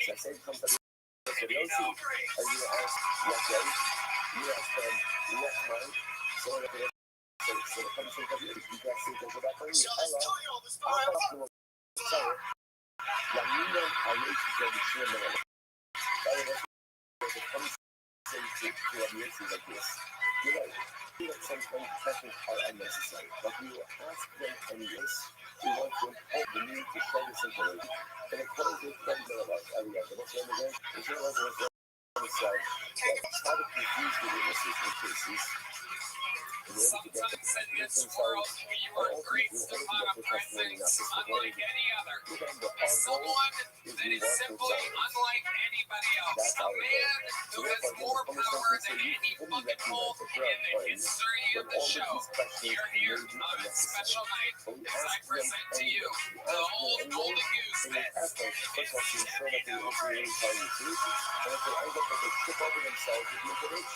Then again, we're happy for that to occur as well. The Americans of mercy, the mercy says, and that. So that I guess, so how do they check that I guess? But this will respond, no. This will respond, no. This is coming in. How about that Edward pass? Yesterday, that's a common case. Give me that shit. Yes, sorry, you didn't question me. That's not common. And if I left my I'm gonna turn to my left. the bottom line, I love them as a I'm looking at the audience for the left, and then turn to the left. Looking, there we go. Source. You got it. So, like you said, previous questions, what day, what time, what place. But I'm not passionate like this. And if I love them as a capital region, we employ these 7 questions, 7 questions. You got it. And you know what? Travel was with today. Look at this black guy. Bring us, okay? You know, for some of the incredible week ahead of us. I challenge you to a rap battle. Let's do it. What do you know about rap, bitch? Let's go, bitch. Have a good day. Suck my dick. Come on your knees and suck my dick. That's just I'm just setting the stage. All right. Give me a beat. Now, what the fuck is that? No, that's not my beat. Cut it out. No.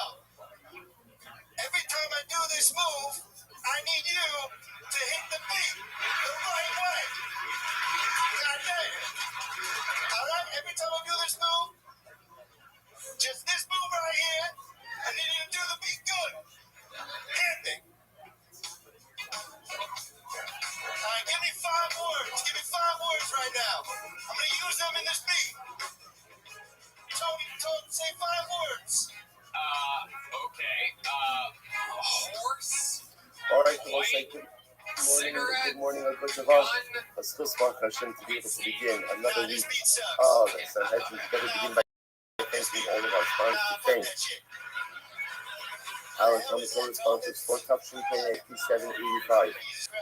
It goes to Mishpacha, dedicating all the episodes this year. So the Sonos Tumbles from Israel.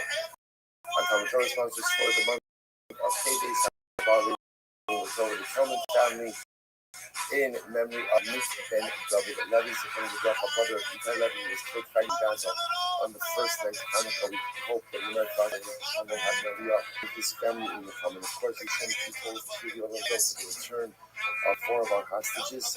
And as I mentioned last week, irrespective of what one feels about the particular deal, whether it's a good idea or not a good idea, leaving everything aside, the fact that all Hashem for precious Hashem is about the families. And we hope that in Eretz Hashem, our hostages will continue to come home, our hostages will continue being able to instruct us with their family, with their people, with their land.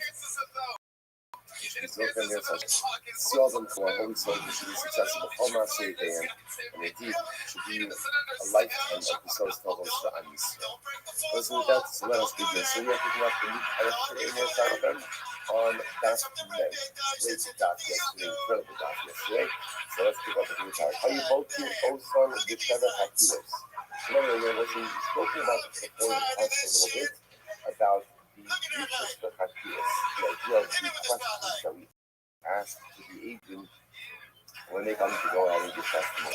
The Mishnah now says that the sexual witnesses with seven Hakilos, right? Seven different types of questions. So you might say, what are these examples for Hakilos? The Eiza Shavua, the Eiza Shana, the Eiza Chodesh. So for example, here's an example. Now these aren't examples, these are actually specific questions that are asked. So again, for example, the Eiza Shana. Very well, what's the first? Eiza Shavua. It actually points out that Eiza Shavua, Shalyoga. Right? What is, remember again, there are 7 Shmita cycles within a Yoga cycle, right? 50 years Yoga, so 7 Shmita cycles. So we ask the witness, what stage of the Yoga cycle did you see this murder, this on capital cases? Did you see this particular murder occur?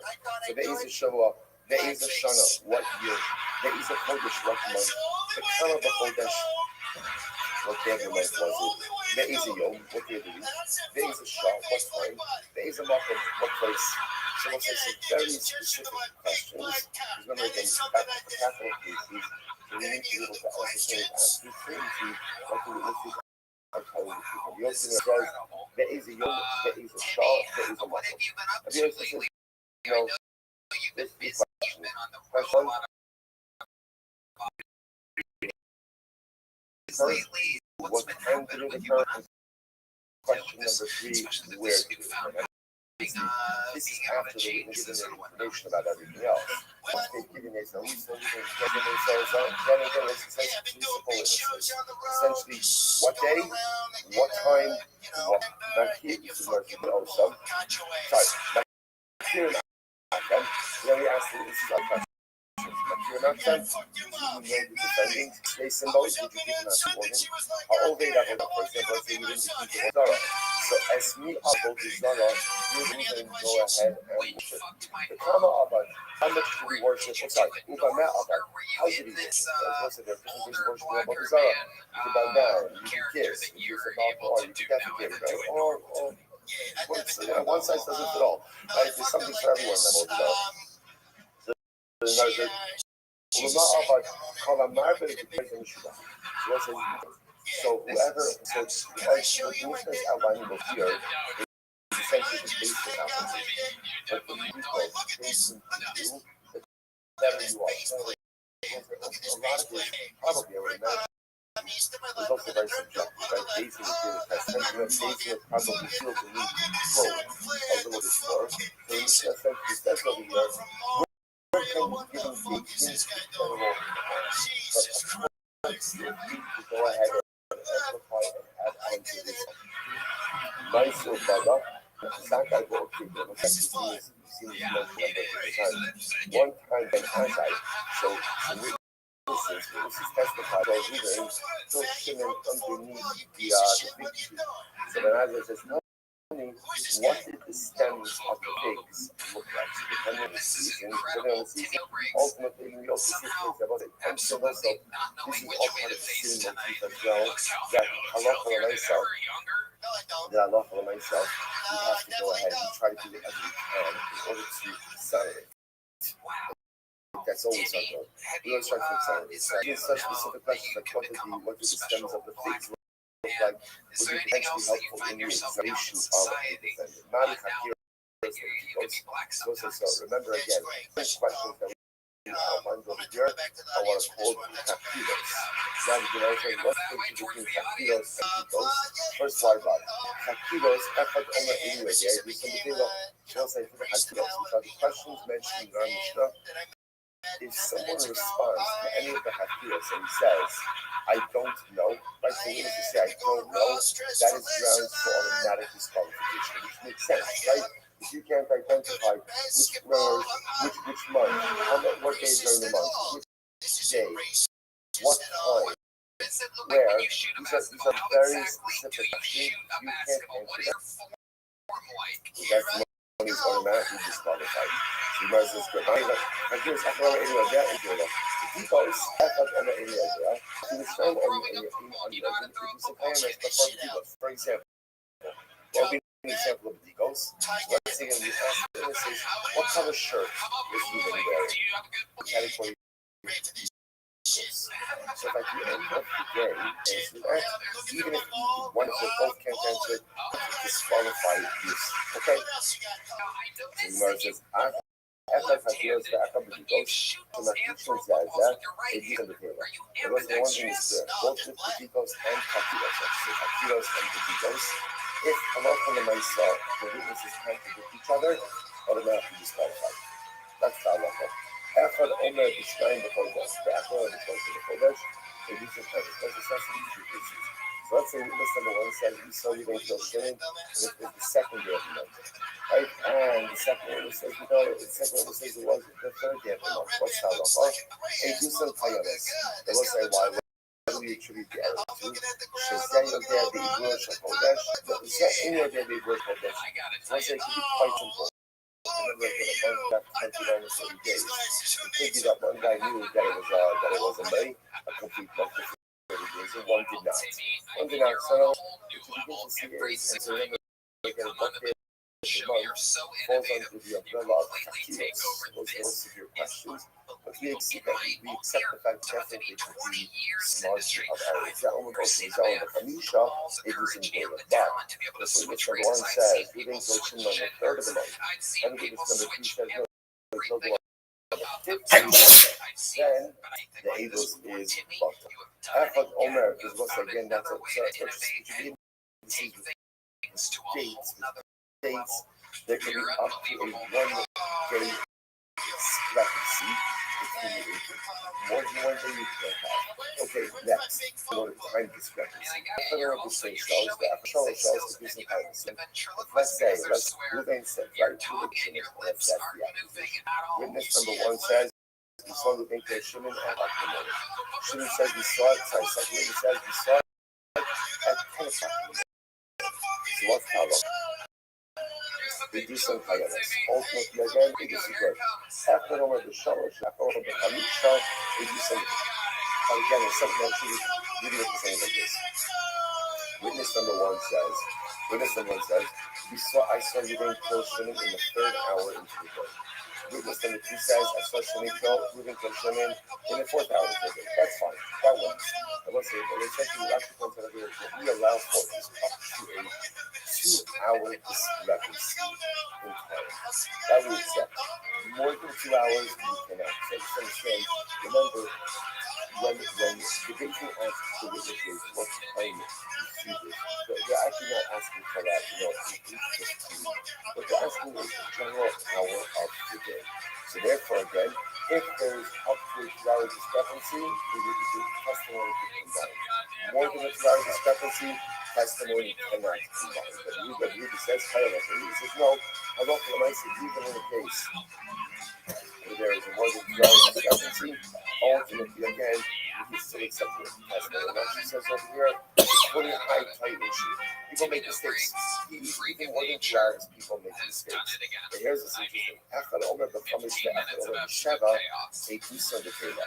But let's say that, interestingly enough, even if we do this, let's say one witness says, we ain't Shimon in the 5th hour. And another witness says, we ain't Shimon in the 7th hour.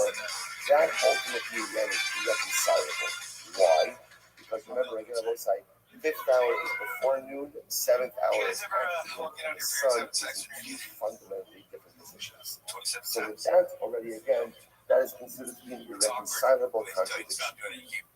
Okay, so the Gemara says as follows. Right? So all of this is how we go and we cross-examine the witness. So after we do all of this with the first witness, then we repeat the same process with the second witness. So it turns out now we've done our Hakiros and our B'dikos with the witnesses. So it turns out now testimony is checked out. Okay, now what do we do? doing basically in the capital case. There was a remember what Boston was supposed to tell defendant, don't worry. Ruvain, if you get into absolutely to worry about. That's been discussed. And I guess Skywalker's white. Yeah. But then as soon as he left his kids, nah, that's right. אבל איך מן העדים? יש לי ללמד על הסוס. One of the witnesses says, I have the ability to go ahead and bring down something in favor of me. I wasn't to give you full context over here. The way this works is the witnesses can debate, right? What are the witnesses there for? The witnesses are going to say that he didn't kill Chip.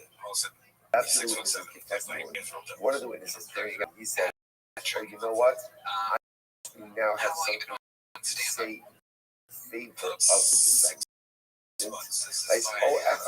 יש לי ללמד עליו. One of the students, remember that was the students who sit in front of me. One of the students said, I think I find a way, I have a way to find you being guilty. In either of these two cases, we're shot. So we don't listen to these people. Now, let's listen to last time. Once witnesses you've been on this show. Go ahead and find me guilty. You don't accept them. Now go ahead and say, oh, I have something to say. Because what does it look like? Like you're hedging your bets a little bit. That doesn't look appropriate. Same idea. One of the students, oh, I have some information that should be damaged. For real, don't listen to me. Again, if you go through it, it's positive to really want absolutely accept the testimony. Okay. I'm going to ask them if יש לי למה לא שס. Was this with it?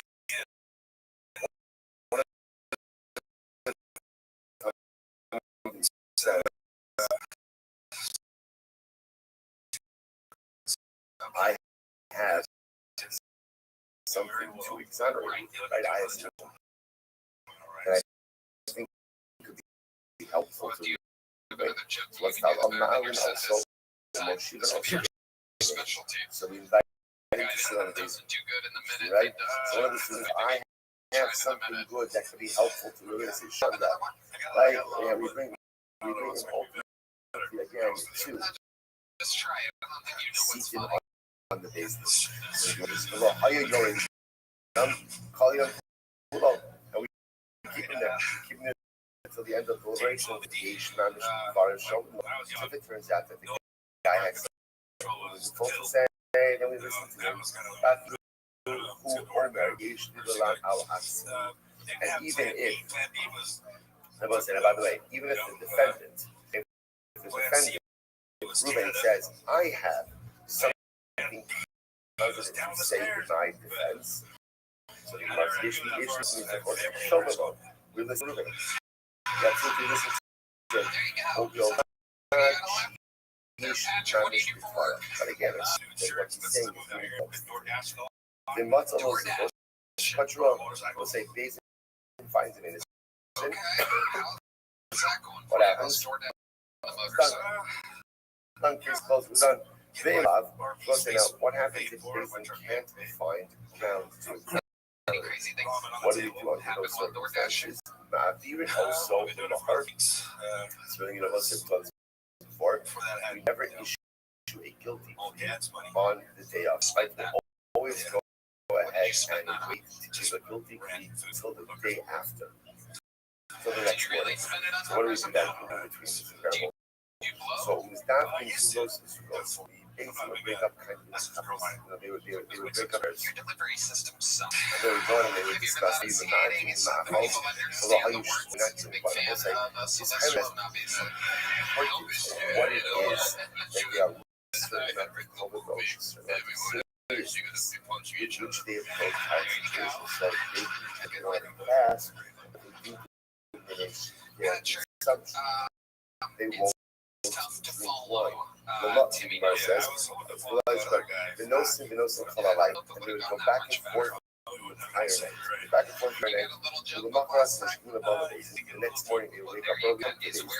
And Misaka, and Misaka, I knew him from what's our position, and we stay firm in our position that Ruth is innocent. Chai is a one about the Omer, I knew that Chai, I knew him from like to say, we still fight guilty and stand in place. I'm allowing problem allowing stress. Saying that anyone who really wants to find a venue, then wants to switch groups with about Hamalame, Ano, Yahweh, again, wants to express, wants to die and express, wants to find moving. Yeah, I used to look like doesn't Jesus. have the right to find moving. Guilty. Incredible. Says, fine. Tell me, so say that I just mentioned how incredible the city Heard these two ladies was. talking about that kid that had been learning sign language, and then he had an accident over the summer during 4th of July. Sleep on it. Easy to go ahead and to like snap judgment. Sometimes we're wrong, often we're wrong. It just takes a little bit more time to be deliberate. Pass judgment on another person. Sleep on it. Sleep on it. Sometimes you end up It's okay for the rest of y'all to laugh. Terrible. Hell, if he was here, he wouldn't have Other heard you. pieces also. Sometimes, once you go ahead, That's my time. to give you time to yourself and also information of opinions. Sometimes in life, once you become really it's very difficult to Hey, back up. Tony, how are you doing? So sometimes Great, it's buddy. difficult Good to see you, man. Not a lot of people know this, but Dusty, Why would I a go little there? fun fact, Here, you opens see, one the half ones of the that die curtains for says, everybody that comes out. that's it. No backsies. Right? You can't get out of it. Okay, that's Like the inside show. sometimes we back ourselves Guys, right on the other side of those and curtains, we dug ourselves one in of them there is and we can't Dusty, get out. and then there's We're another looking guy. for time. And then when We're I say breaking person's trying name, to concretize they the make 1 ideas, second for the our band to start our playing, thoughts, and our then they pull the approaches, our curtains that way. opinions, and they come Isn't that out interesting? so much High better. tech, Remember, like that. high tech So shit. tell the Dusty dollar. also Good. puts Tell together the the dollar. table every Sunday. You know, Another guy yesterday again said, you know, 2 found hours, it and it in took him so down to don't worry about it because remember there are 58 stenographers. minutes latest. Three You guys like stenographers. to put Right, together one a LED table that's opinions of the suits outrage. Yeah. One opinions of the judges They're timing and themselves. one go They ahead take it and very record serious. all of the opinions of all of the It's judges more of a together. challenge So than, the mice again are all of the just to see if we can stenographers. beat what we did before. So Yeah, the because mice, each one of week them had it's a a mistake. different, because this The isn't the stenographer only will show either they try have to here. about They have it other shows and they have to and sort much of those through control liars. the in labs. So Make let's say sure we once got again, everything. finally goes into accelerate. We accelerate that we're going to go on to the in labs now. Dusty, imagine having a We daughter. count. How old's your Count. daughter? She They is must have Zaki back up in the height of Zaki. So 12 fine in the same. And 11 and for she's the loving 22 school right now. right? She's 12 fine with her this mom 11 this year fine while I guilty. got settled in Austin, Remember and she'll be what? back with me Simple majority. this fall. Simple Nice. majority of one. Nice. However, Shnema Samachai It's a lot of fun. Zaki. Yeah, in a day, 12 40 fine stressful guilty, thing I've 11 ever done in fine my guilty. entire Now life. have a Yeah, majority that's your of only one. child. No, For I a have guilty a son verdict. that's And remember, you at 26. least majority You have a of two. 26-year-old son. How old are you? I'm 45. There are 11 who exonerate and 11 who find guilty. The Echad Homer in Yodea. And one says, I don't know. But what happens when a judge says, I don't know? What does I don't know? I don't know means you don't exist. I don't know means that you don't exist. That's the basic context, right? So we get it out of there. Vafilu Esrim U'Shnayim Zakir. And even let's say if you have 22 judges who either find guilty or exonerate, the Echad Homer in Yodea, and one judge says, I don't know. Yosifu Hadayan. Again, we're reiterating probably here. So when you have a judge who says, I don't know, it's as if he's not yet so far. So let's say, for example, you have a situation of 22 judges say Reuben is innocent, or 22 judges say Reuben is guilty. One judge says, I don't know. So again, essentially what happens is as if he doesn't exist, which is the age of 22. You can choose the capital case, which is the age of 22. So it essentially disqualifies us. So what do you do? How much do you actually have to add on judges? How many additional judges do you have to add on? Add on judges. Bench. So bench. 2 at a time. Add Shimon Ba'achad. A total of 71. A total of 71. So Ad Shimon Ba'achad. Shloshim B'Shatzim. Shloshim B'Shatzim. So if you have 36, go ahead and find the innocent. And 35, who finds him guilty. Shakai ultimately, again, he's going to go ahead and he's going to social issues with high value social to go ahead and find 6 that find him guilty, and 35 that find him innocent. Done in Eagle, so remember again, here's the issue. Once you get to 71, right? Once you get to 71, so that's it, like you tap out. And then remember, one of the things has to happen. You need to get to a majority of 2 in order to or you need to get the majority of 1 in order to majority. Like that's interesting enough to has to work it out. Right? So in other words, from 23 to 71, you keep adding on judges until you figure out what the final verdict is. Once you get to 71, that's the end. That's the end. And halacha l'maisa again, they have to figure it out until they get to a verdict. Incredible. Articles let's analyze. But now, honey, fast to know what you know. So now we know what do you know what. Let me get this right. There are 7 hakilas. 7 hakilas. How do you know that there are 7 hakilas? Quick housekeeping announcement. There's an Astro fan parked out front. It's with guys in turbans receiving prayers, like technically reciting prayers. Anyways, I'm watching Stevie documentary The Reckoning, and I didn't realize that early in his career videos that a celebrity basketball game where 9 people were trampled to death when they were rushing into the gym to get a seat. Apparently they thought it was an Aphex Twin concert. That refers to hakilas. So then you have Just hear the the Taliban Hakilah, too woke. and the I'm not Darsh. wanting to go to a mafioso Chris party and be like, hey, wait, mistletoe has a tiny Says little you know, microphone we're hanging going to see down. at the moment that this is actually Teenager being lion tamer 3 jumped in different line texts. enclosure to Brazil One Zoo. talking about If he here had broken into in the lions, it Davos, would have gone a really city well. which should be about 7 talking about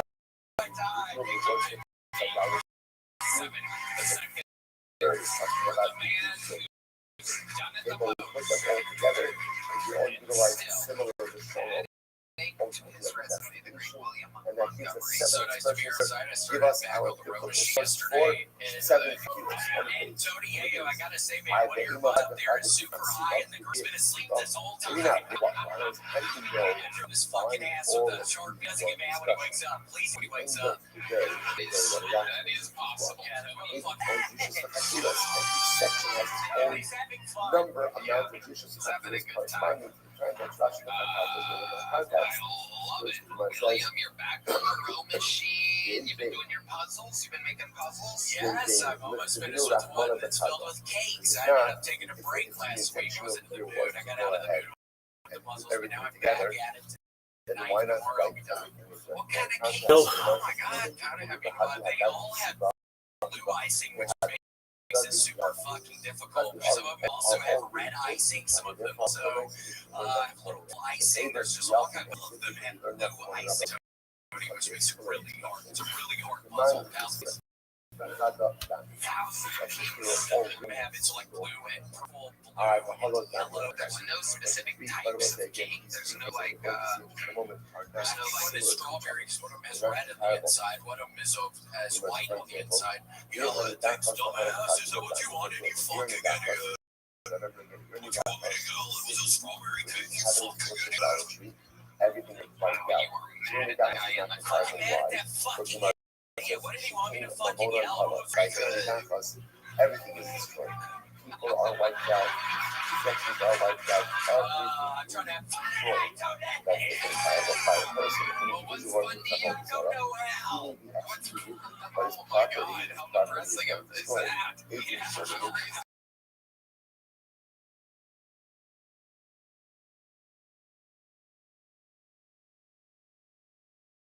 what's okay? Anything? He's not comparable to the cases. She came beside him. And it was ours personal by sight. Is there anything that you're excited about it? Oh my god. I had a banana earlier. It's pretty good. I hadn't had a banana in a She while. keeps using a smell. Yeah, thank you. Oh my god, it's a really great banana. Oh. He did Wow, you had a good video that you have with the First, she banana. writes, it's zero Shabbat. Right? And ultimately, again, But this guy is really nice. word itself is It's a open. Metamucil, It's except not it's used shitting for again. any other. Metamucil. Because you don't ultimately Yeah, know sugar-free that. Metamucil. Tell it was not Love looking at the sugar-free Metamucil. How it's called. Oh my god, what does it taste like? You're right, boy. If we gave the It looks like Tang too. It's zero Shabbat is open. These words are not used for anything else. And then I love when I say have the different mixtures. You know how much I can put in there. Distilled salt. And the Metamucil makes you feel better. Yeah, it makes the tummy feel a little better. God, freaking dude. Oh my goodness. Have your duties been lately? Solid? Okay, when I can. I mean, it's 2 fucking days. I think I was because you put your blood on your fingers. They come to show you okay again the Torah's free of the other words. And I felt weird. I was I bakati Muslim is not spicy that cold, and but again, I will say I felt rude. tells you that the word is free on one side of And it's like, I can't do these that. like when it comes For the to sets again later on, and to a Zomin Abodizara, Mufnu, you 20 should minutes not later, I'm really able look to do up. this. So it's But okay. ultimately, again, because it is just out of the Kachanta. Ella, you only down has my look. If I Mr. eat that, Stallone, have you ever seen anything quite like William Montgomery before? Hulu, Hassan Nani Fleet, We are at the show. Do you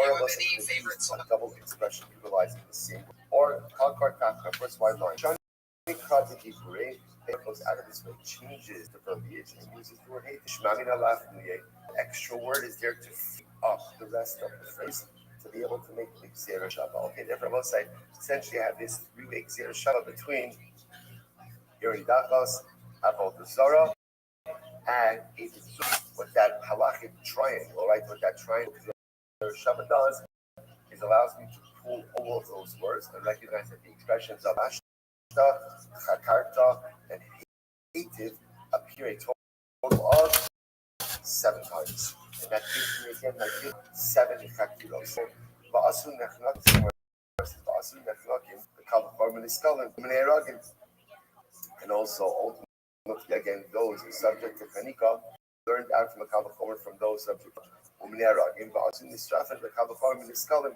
and ultimately again those subject to Shreit can be learned from the Kalachar from long.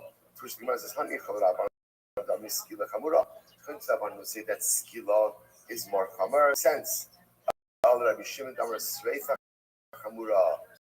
Michael Neymar. According to Rabbi Shimon, who says that is more Chamur, what is there to say? Rabbi Yehuda, the MS Nochol. The MS Nochol. To which Rabbi Yehuda says, that the pasuk says the MS Nochol. Chad, sorry. So what's the here's the Yehuda says if you add that the MS Nachon, that gives me a total of 11. Right? In other words, if we're darshing every single time you have darashta, chakarta, and now why not add an MS Nachon? That gives me 11. To which the Gemara says, sorry, Sheva, the Sheva Chakiros. So I'll use 7 of that for the 7 Chakiros. Dal plus Lixera Shava. Go ahead and take out 3 views of Lixera Shava. Partial Chada. That'll give me 1 left. Rabbi Shimon last week in Israfim. Great Rabbi Shimon comes to include those or those cases that are subject to Sreifa. The Rabbanon knows that the Aseh B'Kava Chomer Karach L'Kasef L'Kra. And according to the Rabbanon, even sometimes that doing it for the Kava Chomer, Torah goes out of its way to state it in the pasuk itself. Okay, the guy take Rabbi Avot. Rabbi Avot did not like any of this. He did not like these drashas. Ema Lasui Shmona Chakiras. So Rabbi Avot says maybe there are 8 Chakiras. That comes with 8 Chakiras. Which the Gemara says what?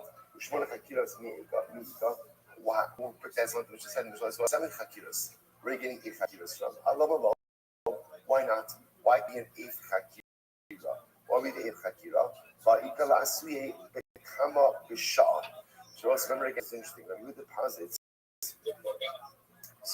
Rabbi Abel posits, maybe there's an 8th Chakira. What's the 8th Chakira? What time? Remember again, Mishnah's Chakiras, the Chakira was what hour? What hour?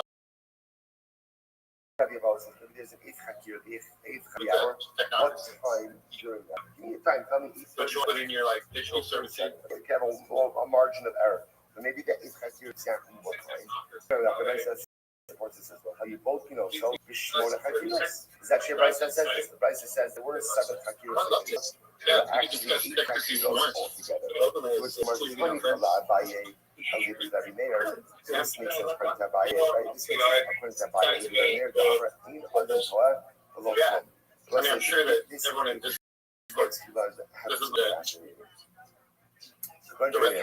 the mayor says a person has the ability to be absolutely precise. Absolutely precise. And therefore, again, because the person has the ability to be absolutely precise, therefore what? There's nothing wrong with adding in that eighth chakira. What's the eighth chakira? What time?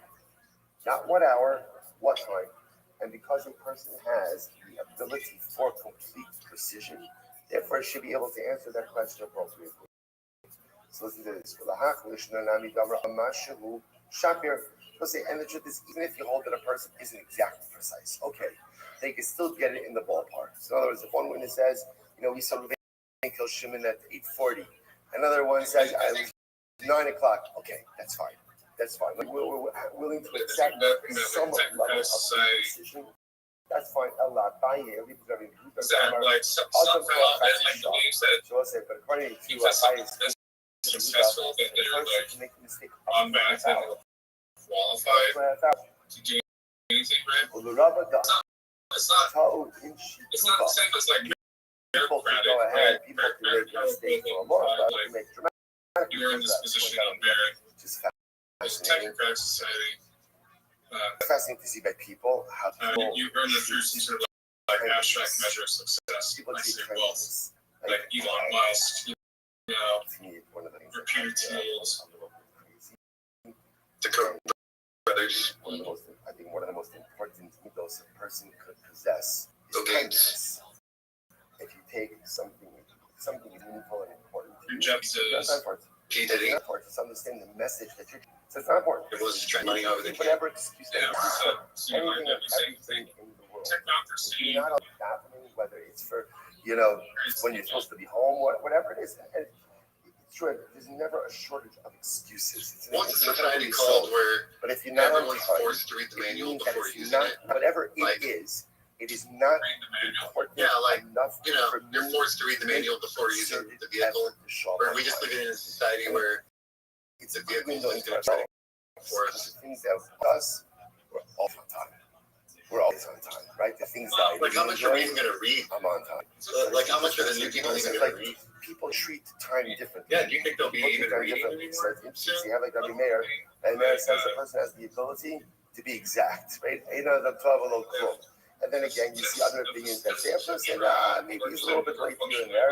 And then this third category, to in shituva. It seems like probably true.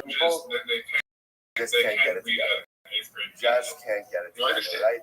Or say things like they couldn't read it to you, like a newspaper or something. So again, first of all, because there are people, they can't thrive like certain higher concepts from shit.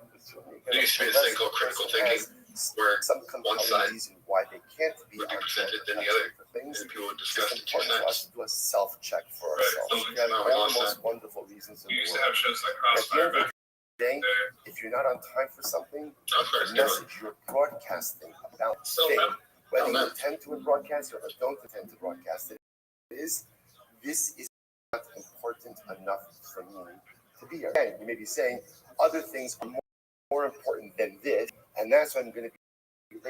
Just understand the lack of timeliness when a person is communicating is a hierarchy of importance in life. And it's important because sometimes these things happen. We don't realize the messages that we're kind of emoting to other people or giving off to other people. We don't even intend to do it, but when I say again, I'm still giving off. But it's just interesting to see this range of people when it comes to timeliness. Okay, Annie then. So we're trying to figure out, according to Rabbi Yavo has this eighth chakira. So what is this eighth chakira? So the Gemara says, okay, so it'd be tempting to say maybe the eighth chakira is what time? You mean the exact time that a person is dead, right, that the event occurred. That's fine. but not everybody holds that people have the ability of that level of precision. So what could be the eighth chakira? What year during the Yovel cycle did the murder occur? We already asked that. So we saw that, right? That's one of the first questions, right? What year in the Shemitah cycle is going on? No. The question is also, remember again, Yovels, right? Yovels are numbered, right? It's interesting. It was like how it's all part of the same time of motif, right? If you think about it, think about what the Yid counts.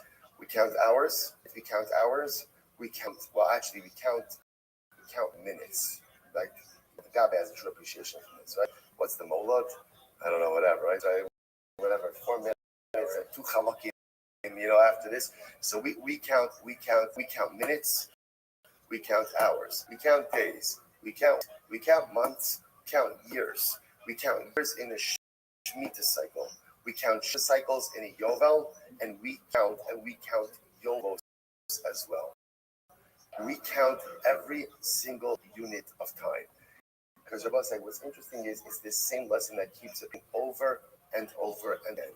Time is the greatest resource, and therefore time management is the most important tool. That's why, again, going back to Friday's back, we saw the accounting of Adam Rishon's day.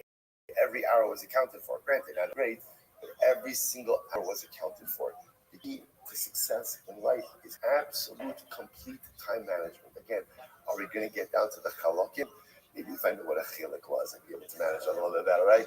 I don't know what the chalakim are, right? But okay, so maybe I'm not managing the minute to minute.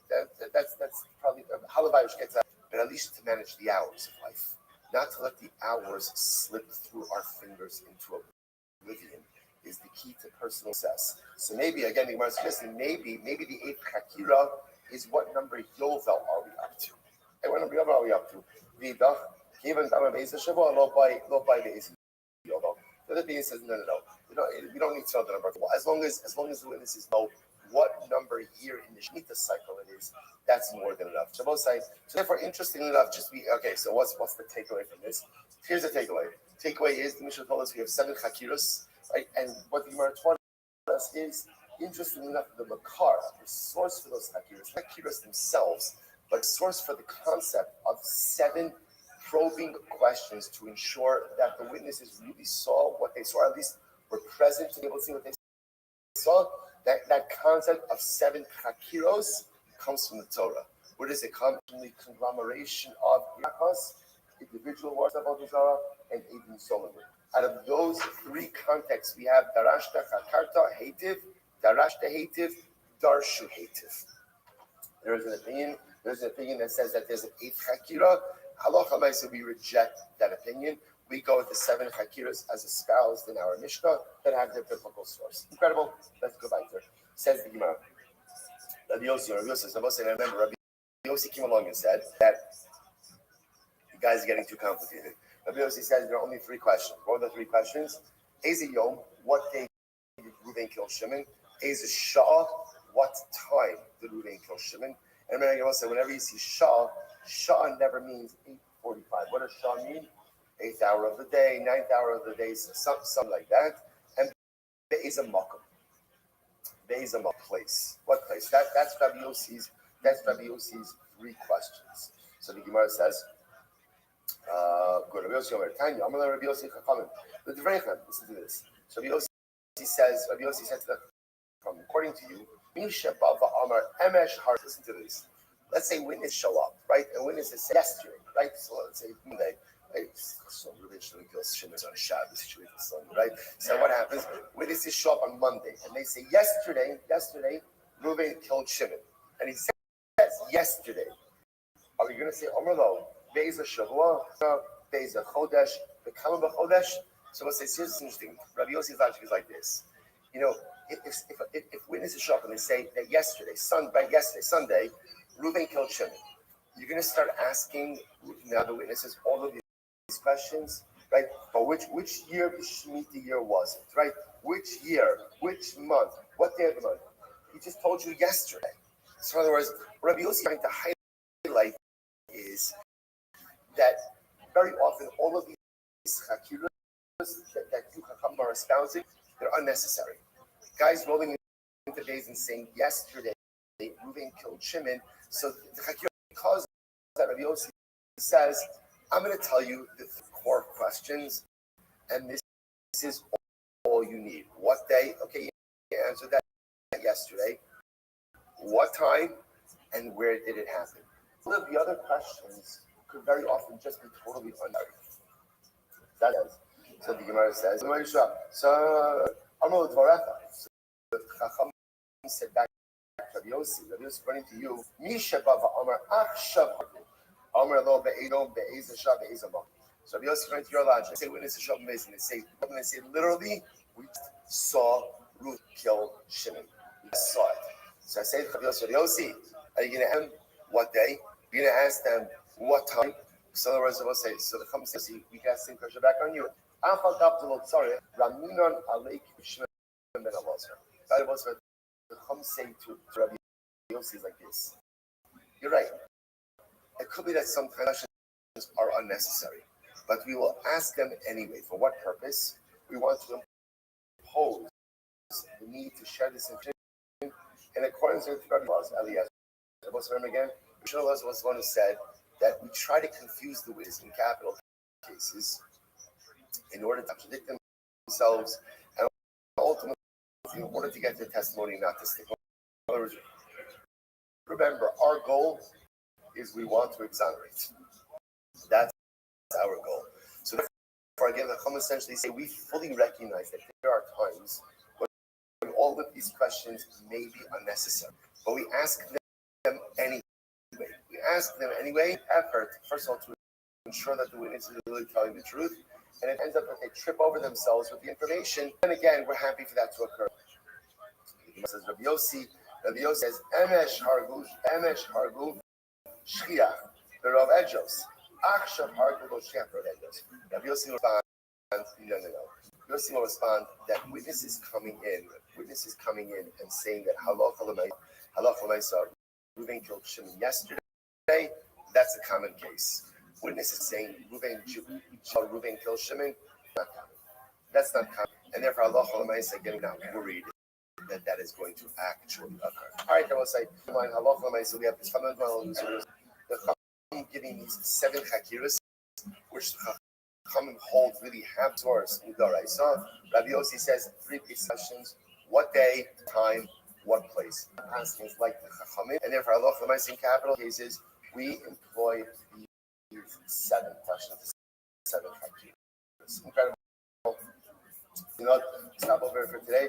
Shkoyach. Okay. Meretz Hashem, an incredible ahead of us. Yeah, everyone. Going down. All right. We're on Zoom. Have a great day, everyone. Shkoyach.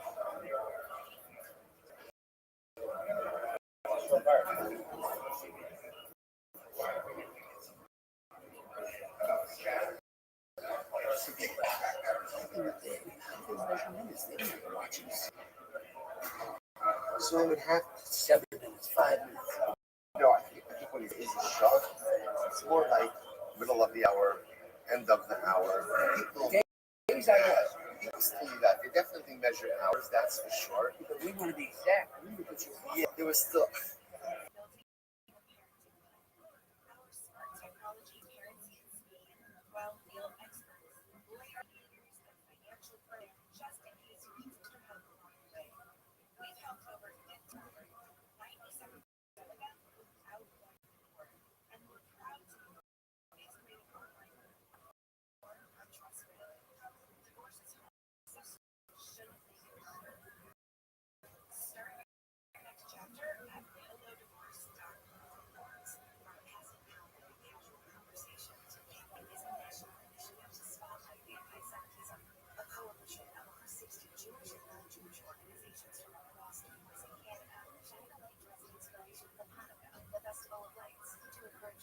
All right, Rosai, good morning. Let us begin by thanking all of our sponsors. Here to thank our Talmud sponsors for Ear Tufshin Pei. The Tilson Mishbach. You know, I realize that sometimes I neglect to thank our annual Talmud Torah sponsor. You don't just not just that film, you sponsor all the shiur. But somehow I only end up mentioning it over the course of Daf Yomi. But to thank our annual Talmud Torah sponsors, the Tosim Mishpacha, we dedicate all the Shuman Roshos in the schools of the Soros novels for Am Yisrael. We hope that Emir Hashem is going to be a Shabbos with additional hostages returned. Emir Hashem, Shabbos in which we see additions reunited. Halayish Bizil, Emir Hashem. So we thank Tosim Mishpacha sponsors for the month of peace. Haba Ali Lova, the Kelman family, in memory of Amit Ben David, Levi Zichron Rafa, brother of Itai Levi, who was killed in Gaza on the first night of Hanukkah. We hope that in the merit of our Talmud Torah, the Shalom Havna and the family in the Talmud. So with that, let us begin. We have a lot today. Baruch Hashem, a lot to accomplish. It is in Hashem David Ches 38, and we are kicking off on Zayin on the day. We left off.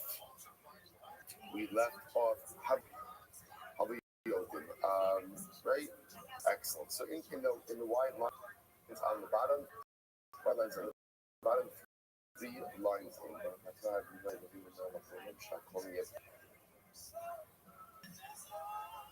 Okay, so let's begin. It says as follows. So, how are you doing? I'm ready to go. Great here. I'll say kind of head on. I'll take Kaburos, Silos. Shalom, how are you doing? The Heichon of the Shama Yotza. So, an incredibly tragic turn over here. That when Cain killed Hevel, remember again, there was never an act of bloodshed beforehand. So, remember when Cain killed Hevel, so Cain had no idea how to kill Hevel. So, he went ahead and he hit him, he struck him multiple times. Until he got to his neck. And when he got to his neck, then he was able to strike him and kill him. From the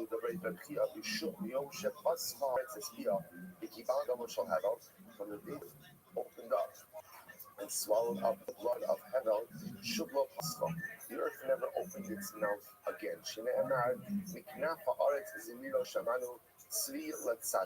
Nafa Aretz, Barome P Aretz. Is that true? That the earth never opened its mouth again after it swallowed up the blood of Hevel? The pasuk says that the pasuk says that the earth opened up its mouth. This is by Korach. It opened up its mouth to swallow up Korach and his followers. The earth opened up its mouth for negative things, for terrible things, for punishment, for primitive things, but never went ahead and opened its mouth for something positive again. Galus has the ability to atone for half of one's sins. Bekar sin by Yisi Nod by Cain originally it says after he killed Hevel. So what's the punishment? I'm going to be Nod, I'm going to be a wanderer. What's up there? Again, if you notice again, it says that Cain lived in Eretz, which is he was understanding here that it took away half of the food supposed to be Nod, but it turns out that it's only going to be a Nod. God's exile has the ability to atone for 3 things. Gemara says, Shnei Emar, Kol Amar Hashem, Hayoshev Be'ir Hazos Yomos B'Chereb B'Ra'av U'B'Dever. Vayotzi V'Nafa Ala Kastin Hatzor Ma'alechem Yichya V'Haiselo L'Nafsho Shlau. So the idea is the Gemara is that Kohen has the ability to be mechaper for Chereb, for war, for Ra'av, for famine, and for Dever, for pestilence. So the Yochanan says, Golus mechaper Salah Kol. Golus is mechaper on everything. Golus is mechaper on everything. In other words, we'll say, the upheaval of Golus is so acute, right? And the upheaval is so profound that it is literally mechaper on everything. Shnei Emar, Hashem, Kis was a Shazariri. Gaver lo yitzlach biyamav, kilo yitzlach mizara ish yoshe lakrit, umoshel od bihudo. Basar the Gavak said, Bnei Yechonya, Asaltiel, Beno. Okay, fine, so we'll get to that in just a moment. So the Gemara Darshans over here, basically speaking by Yechonya, that you see over here, that how Gavak is mechaper on everything.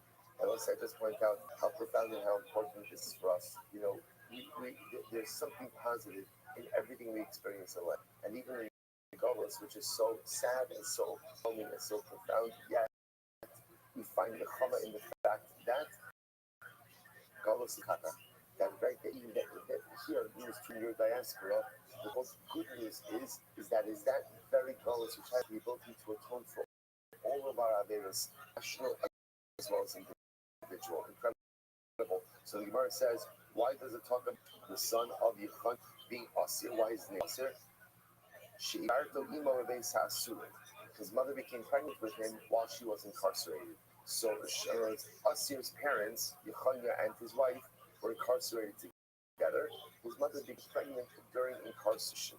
So the Gemara says, Shaltiel. Why is his name Shaltiel? Sheshaslo El Shalom Kiderach HaNishtalet. Mother became pregnant with him in a way, in an unnatural way. What is it in an unnatural way?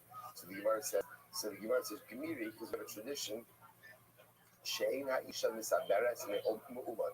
that a woman cannot become pregnant from an act of relations which occurs standing up. Top of Rami, class 38a. The Hinis Abram Umat, and yet again, Shaltiel's mother became pregnant when she was standing up. Rashi points out over here that Shaltiel's mother, who was Yechonia's wife, Yechonia and his wife were incarcerated together in like narrow dungeon. So they were there, so they had a relation. So she became pregnant in this particular fashion, which the Gemara understands was a little bit miraculous. So the Gemara says this: Shaltiel. Why was he called Shaltiel? Shenishal al olos. Because the love projects. Seen I loved you in Predator until you're feeling of the Predator. That was wonderful when you took the mud dog. That was really cool. I love that part. You're gonna get the balls right. That one guy. That's a very long one. The murder myself.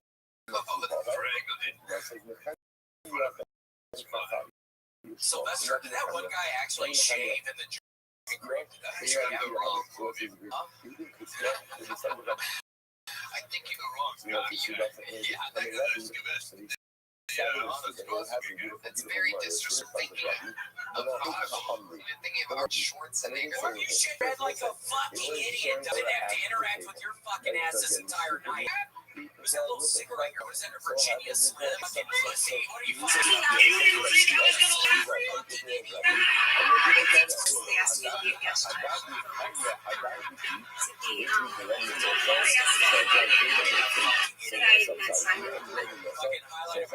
drinking Metamucil, you fucking idiot. Why are you coming after me? Why do you think coming after me was a good idea, dumbass? After your mom and I are fucking done in her bedroom, which is way too hot all the time. She's smoking those fucking Virginia Slims. Whatever, Robin Hood. Roasted by Red Man. The crowd doesn't know how to handle it. What are you referring to? This hat I got from my sweet dead grandmother B? Your grandmother referring to, or what are you referring to? Grandmother's name is B? Yes. Oh my goodness. It's adorable. Because Queen B. We used to fuck her from behind. Oh, Red Man, he's roasting today. They're having an I fucked your mom and grandma battle. Everyone. He called your bluff and raised you a grandma. Everyone. So the William is short circuiting right now and doesn't know how to handle this situation. You Grammy William. That Metamucil will. Okay, Red Man, very good. Mom did, dumbass. It could be a while. It's a grandma-mom battle that's going nowhere. We let you go. I want to, because it's not easy to get powerful guests like Sylvester Stallone here, and you accidentally named an Arnold Schwarzenegger movie. I'm going to give you another chance here. Is there a favorite Sylvester Stallone film that you have that you would like to say right now? Is it Rudy or To the Kid and Rudy? Kick his ass. That's what I want to know. Don't kick his ass. Don't kick his ass. Let's give him another guess here. This is a great fly alone. Or to the good news bears, is bad news bears. No, oh my God. I'm sorry, I don't know what to do. Stop me in the bed. Don't deal with I don't want to attack the people. I'm fat on TMZ. You know, they don't show that part. Yeah, they're the wrong ones. Yeah, it just shows good on me to go. We've asked someone to give us like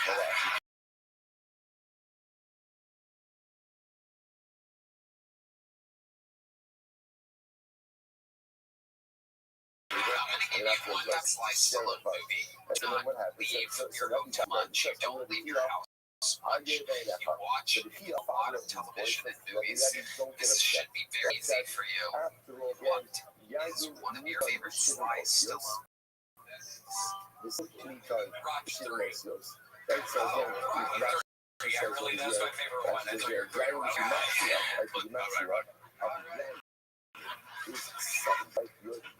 real climax there. Improv guru, some would say. Absolutely amazing. Anything else you want to say before we leave?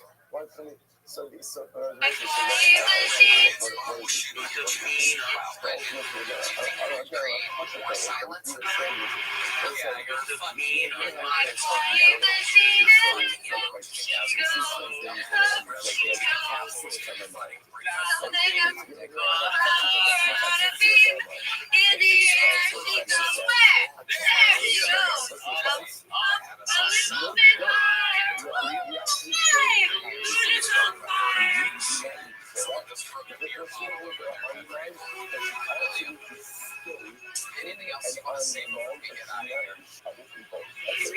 Just focusing on something while you're on. It's just such an easy job.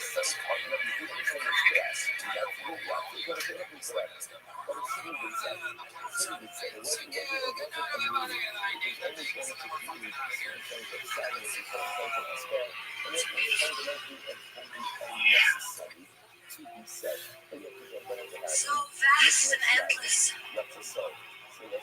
They're so small. My crowd. Giants. Not even dust in God's eye. And there's been a mistake. We're not one of them. You the meal to the wrong mess. I did, didn't I? Look. She got.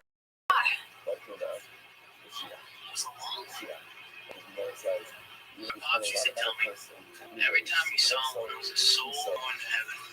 I like that. Are we supposed to wish on it?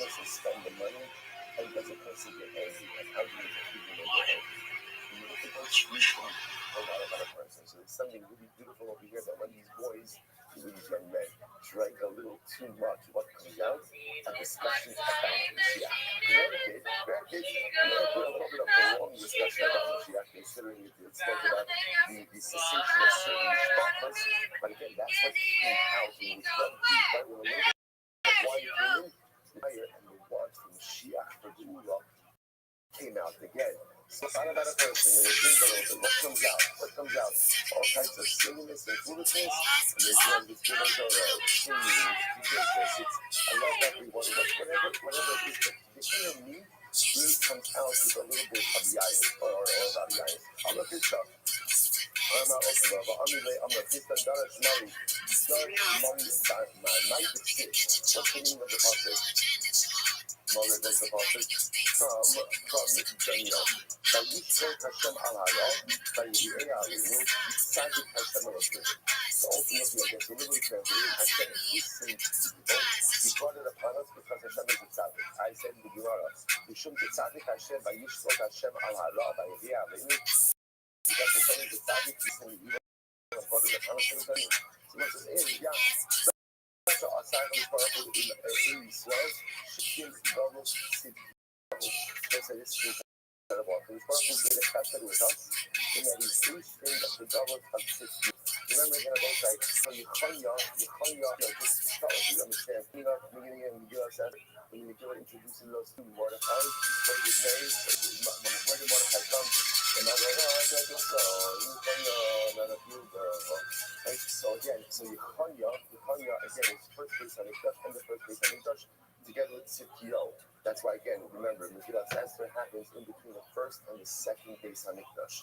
So the chesed that HaKadosh Baruch Hu did, the chesed that he did is that he hastened the exile of Tzidkiyahu. So let's see why that's the chesed in just a moment. Because again, at that point when Tzidkiyahu was exiled, Yechanya was still alive in Babel. So he says, well, Galus Yechanya, the city of the Galus Yechanya, what's the first line? HaCharash v'hamasker alaf charash ki'esemza elaf. So what happens? Because the passage talks about, again, the craftsmen and the gatekeepers. Charash, what does it call them a charash? So this is talking about Yechanya. Keva sheposken hakol nasek charash. Yechanya was such a big chacham that whenever he opened his mouth, everyone else almost like became mute. Masker, because he was a gatekeeper. Keva shesokrin b'halacha shu in posken. Once they determined a particular matter in halacha, the matter was closed. There was nothing else to talk about. The kama hayu hamas. Certified freak. 7 days a week. Wet ass pussy. Make that pull-up game weak. Yeah. This one's gonna be hard. You will have children and grandchildren and Oshantem, and they will go astray. So here the pasuk is talking about when Klal Yisrael does not do the right thing.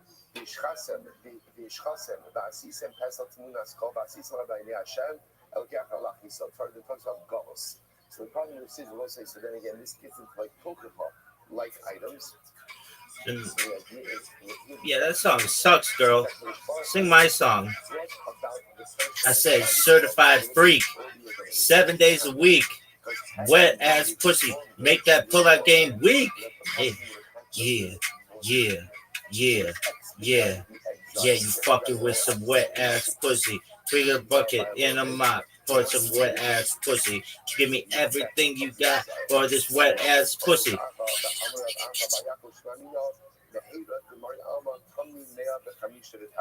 What do you see from here? That the definition of quick, the definition of haste. Bitch, your music sucks. Play something fun. This song, bitch, what you going to? You gonna live this song, woman. I said certified freak. 7 days a week. Wet ass pussy. Make that pull-out game weak. Yeah, you fucking with some wet ass pussy. Going down in irreversible fashion. Whereas if I extract punishment now, then there's a chance of rehabilitation, there's a chance ultimately I get a tshuva. And I will say, see, how do you like that song, you stupid bitch? All we see is the punishment, right? Yeah, give me that North coat back. Oh. Is the pain. You don't get to see the entire picture. Yet, Halach said that Ribono Shalom does really an incredible skill in terms of how we view our circumstances and our situations. Back to Adam Rishon. Adam Yechidim Nivra. Adam is created as a singular being. On the Pema, why not create an Adam Chava? So the Gemara says, Shalom Aminim Omrim Habib Ishar Shamayim. In order that it takes, should not say that there are many different gods in the heavens. In other words, that, remember, had multiple human beings been created at the same time, what could people have said? People might have said, this God is creating his guy, and this God is creating his guy. So, who creates man, one human being, that's the first human, in order that no doubt that there is only one honor Shalom. You must love Rachar, the Gibner Rishon. Beautiful. Something fun. Did you taste the music suck? Let's play something. One person. You have a song, bitch?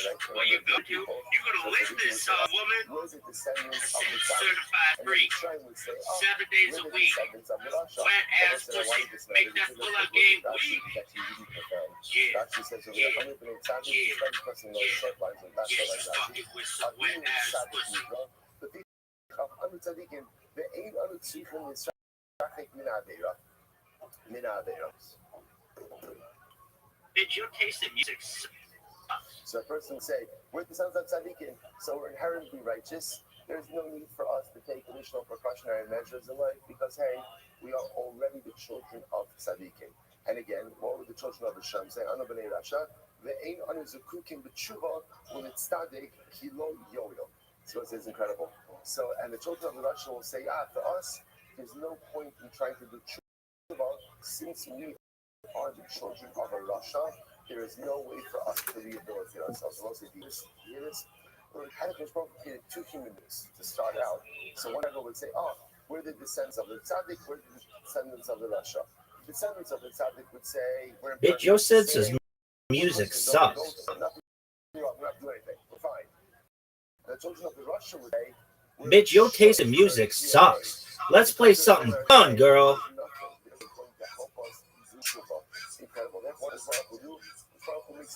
I said certified freak, 7 days a week, wet ass pussy, make that pull-up game weak. Yeah, yeah, yeah, yeah, yeah, yeah, you fucking with wet ass pussy. And just like again, when I make a mistake in that moment, when I make a mistake maybe on the shtick Rasha, in that moment. But when I see you rehabilitate himself afterwards, we all treat such of us like we all trace ourselves to an original. Girl, your sense of music sucks. Who was about Shuvah. Started out at tzaddik. Girl, your taste in music sucks. Let's play something hot, baby. You like this song? Well, guess what, girl? You're gonna live it. I said certified freak, 7 days a week, wet ass pussy, make that pull-up game weak.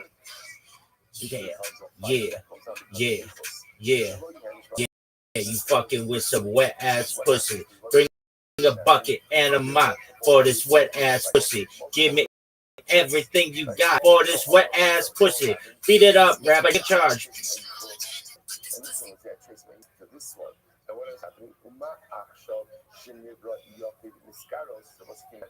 We see all the fighting that goes on. It's right. There's a very equal. So there's a right. Even though we all trace ourselves to the same exact ancestor, right?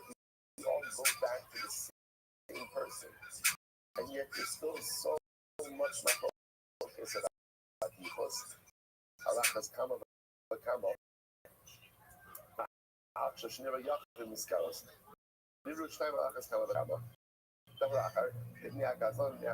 It's incredible. It's your sense of music. In order to go ahead and avoid because it sucks. You ever leave multiple originals? So what would happen? This kind of would say this line the song, girl? There's some hoes in that house. There's some hoes in this. There's some hoes in this. So I said, certified freak, 7 days a week, wet ass pussy. That pull-up game weak. Woo! Yeah, yeah, yeah, yeah. Yeah, you put some wet ass pussy. Bring a bucket and a mop for this wet ass pussy. Give me everything you got, wet ass pussy. Be like catch a charge, extra hand, extra hard.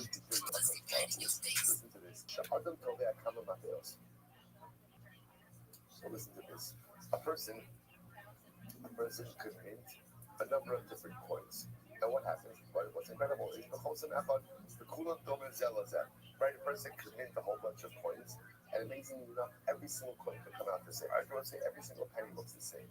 Like every coin, every coin looks exactly the same.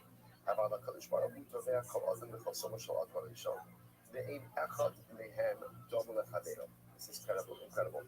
Play something fun. You ever heard this song, bitch? What you going to? You're gonna live this song, woman. I said certified freak, 7 days a week, wet ass pussy, make that pull-up game weak. Yeah, yeah. Did you taste the music suck? Yet again, at the end of the day, even though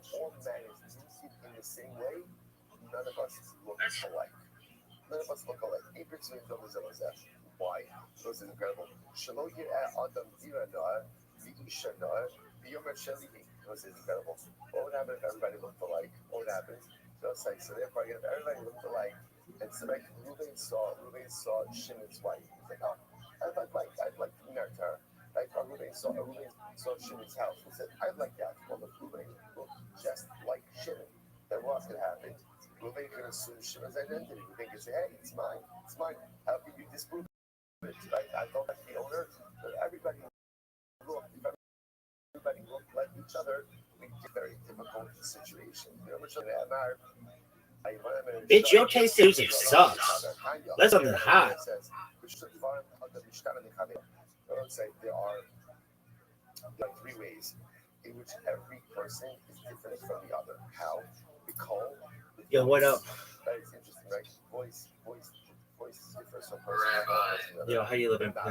Appearance. Do you remember me, Rabbi? I meet a lot of people. What's new, big dog? I know. Yeah, we were talking to decent amount of. What were we fucking dating? Basically, at one point, pretty much. It was pretty intimate. It was pretty intimate. All right, I'm glad it was good for you, dog. Yeah, it was good for you too. It was good for you too at the time. It just didn't was that dispensable, man. Like, it's fucked up, Rabbi. That's fucked up. I like your personality, big dog. What's new? I got back from DC after an internship. Now I'm going back to A&M. Going back to college. Oh yeah, your fucking Aggies suck dick in the college football playoff. Yeah, I remember me and Lauren were talking to you about A&M at one point before the game took place. Right? Yeah, they got it fucked up. That's okay. At least make the college football playoff. That's an accomplishment. Yeah, I mean it's good too. I mean I don't really watch a lot of football or keep up with it that much. So. Yeah, and why not? Like at a pretty big football school. Oh yeah, I know. I agree. I've gotten more into it because my friends at UT, so we both watched that specific game together. Even though we lost fucking messing around. What'd you do? Hold hands, dog. You need to be. We hold something else. I can tell, dog. I can tell you guys are using stick shift on each other. All right, so yeah. All right, so you got the Aggies, and you had a pretty good women's basketball team, though. I didn't even know that. Like a decade ago. Basketball team, not going on. Dog, sports, man. What else to do in College Station? I don't know, man. Remember we took because I'm in the core A&M. We just kind of I don't know their own shit. Oh yeah. Wait, why don't you go to the game? I do. We were forced to, but I've been absent from A&M for a year because I've been doing a bunch of internships. Oh, okay. Politics. So Okay. all that shit. So do you want to be? You gonna run for governor? Hopefully. Oh, is that what you want to do? Yeah, regardless of what you think about politics, but I just got done doing a White House internship, which is really hard to get into. So you were in the White House? Yeah. Was that baller? Yes. Dude, they let us do crazy policy work. It was actually insanely fun. All right, very I did cool. not think it would be that hands-on, but All right, I'm glad we have a bunch of. domestic policy. All right, so like what in particular? Let me think of what yeah, they said I could talk pretty much I think so. You know what the General Services Agency is? Fuck yeah, GSA. Yep, they had me go through a bunch of federal buildings and look into the history of all the people who were named after certain courthouses, whatever it might be. And so I checked all their backgrounds and whatnot, and then saw for the administration, whatever, those people should be the ones named on it. So I changed like 4 or 5 building names. They had some college. The They had some college kid changing names of buildings. Yeah, that was one thing. I mean, it was different every day. What I would be doing. Just he found some weird law. Like I don't remember. It was some weird law where I could manipulate it and change the names. So it was like that. But then there was another. Hold on. You know Bonnie Blue? Of course I know Bonnie Blue, dog. Yeah, I was trying to get. I wrote a bunch of stuff that got sent to the Department of State to try to get her banned from the U.S. Why do you want to ban her? She's just not good for the country, man. Doug, there's a lot of people in the United States who aren't good for the country. That doesn't mean they should be banned. I agree. And we can't do anything about them because they're citizens. But Bonnie Blue, she's not a citizen. Yeah, okay, what did she do wrong aside from getting dicked by 1,000 guys? I'll wait. I just don't think that that's a good thing to promote to the youth. You know, she says she claims, by her own words, to go after barely legal teens. And I quote that from Doug, her. that's what the president did. Hey, I'm not going to comment on that. But, yeah, I mean, regardless, you would have, I'm sure. Wait, you hold on. Don't you find that to be a bit contradictory that the president can hang out? To any of the stuff, like what specific instance of the president? Just I don't know. I read them. Sure. You have to educate me on that. Look at the testimony of Katie Johnson. It's on YouTube. It's 30 minutes long. And she talks about how the president raped her and took her virginity. And when she asked him what she's supposed to do if she gets pregnant, he, quote, said, "Then you'll get an abortion, bitch," unquote. That is crazy. Word. It is wild. Just friends here. What are you saying, bro? Not no. Oh, Brandon. No, that's not it. That's not it. Sonica, how's your day going, big dog? Hey, how are you? Yeah, bro. What's new? Muy grande. What's happening?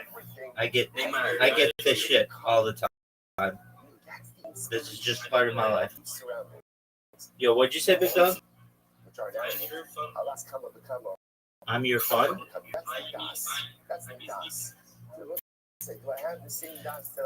don't know what you're saying. All right, so Jason, back to you. Go watch the Katie Johnson. Dog, I'm talking to somebody. Katie Johnson, right? Yes, sir. Watch it right now. Watch it right now. Yeah, I'll watch it with you. It's 30 minutes. Okay, sure. That's not long at all, dude. You know, my TikTok brain, dude, it's just... Quit with that shit. If you're allowed Where's to... the 30-minute one? Type in Katie and... Intro? I see a 29-minute one. Yeah, that one. Before I do that, I'm going to do some background research. So was there a court case on this? She was gonna sue him, but then ended up getting threatened by people in his administration and pulled out her case.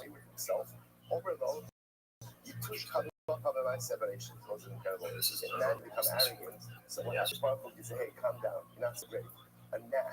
right? Gnats were created before you in order of creation. It's pretty humbling. Excellent, man. I'm here for it. Sick. I mean, it's really sad. So that you should enter into mitzvahs immediately. Which mitzvah? Shabbos. Shabbos, which is actually quite beautiful. So it was on Epstein stuff? Oh, yeah. She was recruited by Epstein.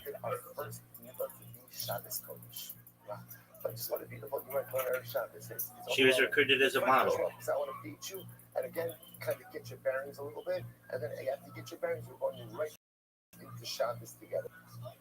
That's there. She comes with Sukkah Miyad. Other possibilities can talk one for other Rishon to go right into the Sukkah. Now it's also Shabbos Sukkah. But the Echad Baruch Hu wanted Adam to find everything set, like a set table. The world was organized. Adam Rishon came into a fully finished product. He did not have to live through construction. Yo, what up, Zoot?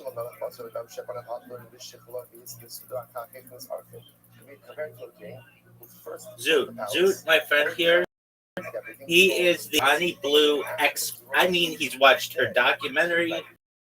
And then I got my man here, Jason, who tried to personally ban Bonnie Blue from the United States. This is like... This is like All right. Well, my man here tried to get from the United States. She might get banned. She's in right now. I don't know. Why would you do that? I just don't think she influences society at all. And she's a U.S. citizen, so she doesn't get the same rights as a citizen. I don't think young women should think that the way out of lots of wealth is by sleeping with as many men as possible on camera. I still think that's a good way for society to go. I don't think it's good. It's good that she isn't allowed here. Dude's coming. No. He's not doing it for the money. Claims that a lot. She never claimed you did it for money. Zoo would know. I mean, yeah, she said that she likes doing it, sure, but she constantly looks on the wealth that it gets. She like insanely does. That is like a fact. She does do that. I've read a lot about it when I was making the memo. She does do that. It's quoted within the memo. Many examples. Something. I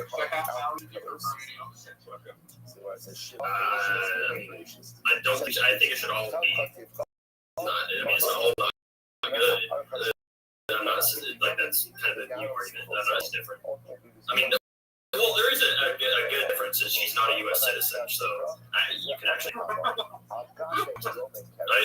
there were other stuff I was coming up with, to align with U.S. interests, more so in that regard. So if they're coming over to film pornography in the United States, I don't.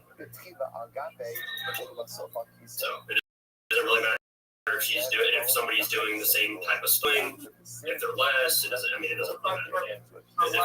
If they're doing any of it, they should be banned. So why do you get a problem with the actress? I have a problem with all. Good. I have a pretty consistent view on that. Like, I have a problem with every single thing. Like all of it. All of it. Websites, like,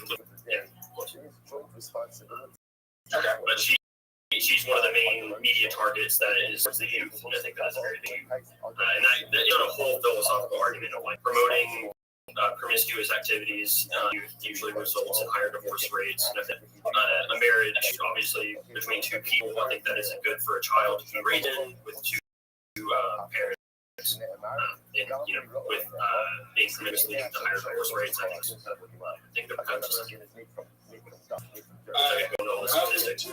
I agree with you. As I say, drugs and alcohol contribute that to that as well. Of course, yeah, and I think that's bad too. I'm not gonna lie, I drink, but I do agree. It's not necessarily good. I don't know. There's no way to stop alcohol and drugs. I mean, drugs. Okay, well, if we want to get into like straight up like crazy drugs, like shit coming from fucking. Mexico and other areas, sure, there's ways to stop that. I'm talking about personally, like. I think alcohol is one of the worst drugs that could have legalized. If we got rid of alcohol, I'd say that a lot of crime would go down. Hopefully, I would agree. Violence would go down. Sexual assault would decrease by that 25%. I would probably agree. Yeah. Oh, I completely agree. No, I'm not denying any of that. I've done much research statistics of how many sexual assaults are caused by the influence of alcohol, but I would believe what you said. Like that sounds intuitively correct. So yeah, but I do agree. Yeah, I agree. I do. So again, I don't think it's a good thing. Again, I drink myself, so I'm a hypocrite in that matter. But I do think objectively it's bad for society. What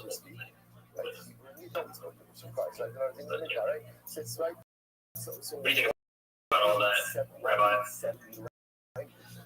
I think that you should allow people to do what they would do. In terms of your legislation that you proposed, I think I'm to single out one individual. If you wanted to say, let's not have any foreign stars or sex workers in the United States, that's how I would have thought about it. As opposed to, okay, so Body Blue wasn't mentioned. Yeah, okay, no. Okay, so I can explain it a little more than that. So the policy people that I was talking to about it, they kind of had the same issue as you had. They were like, we need a blanket view in policy on how to deal with these people. I was like, okay, sure. Like that, I agree. I obviously completely agree with that. It's just, it sounds theoretically hard to implement something like that. But then I started thinking of ways to possibly do that, and it randomly came to me. So I wrote a policy memo on that too, but I did single out Bonnie Blue because I do think it is good to, cut the head off of the snake while doing. But she's not the head of the snake. She's not the head of the snake. I was in terms of foreigners, I would say so. Oh, incorrect. Incorrect, dog. You know how many foreign players are in the United States making far more videos than her has? Like, Yeah, I'm sure there's a lot less publicity than she does. that's true. So you're basically going for easily grabbable fruit. Like, just because she got on your radar, somehow through TikTok or whatever.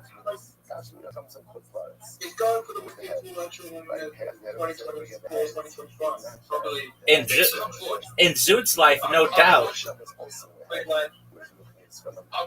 didn't just go after Bonnie Blue too. I went after Lily Phillips as well. Oh, wow. Congratulations. You went after the two people who made headlines. Why didn't you go after, I don't know her. Why didn't you go after every OnlyFans model who is foreign in the United States? No, I proposed a policy to help mitigate that. So the issue is it's so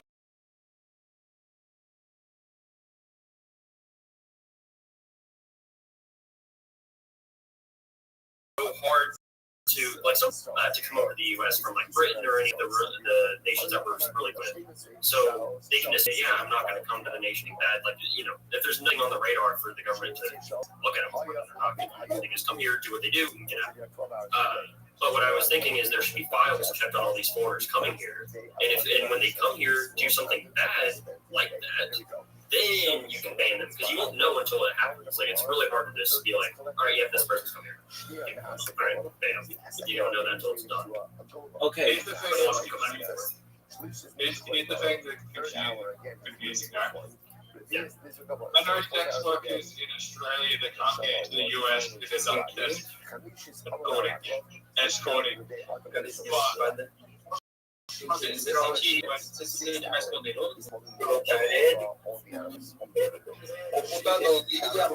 What's happening right now? I don't know. I'm going to mute them. Just one moment.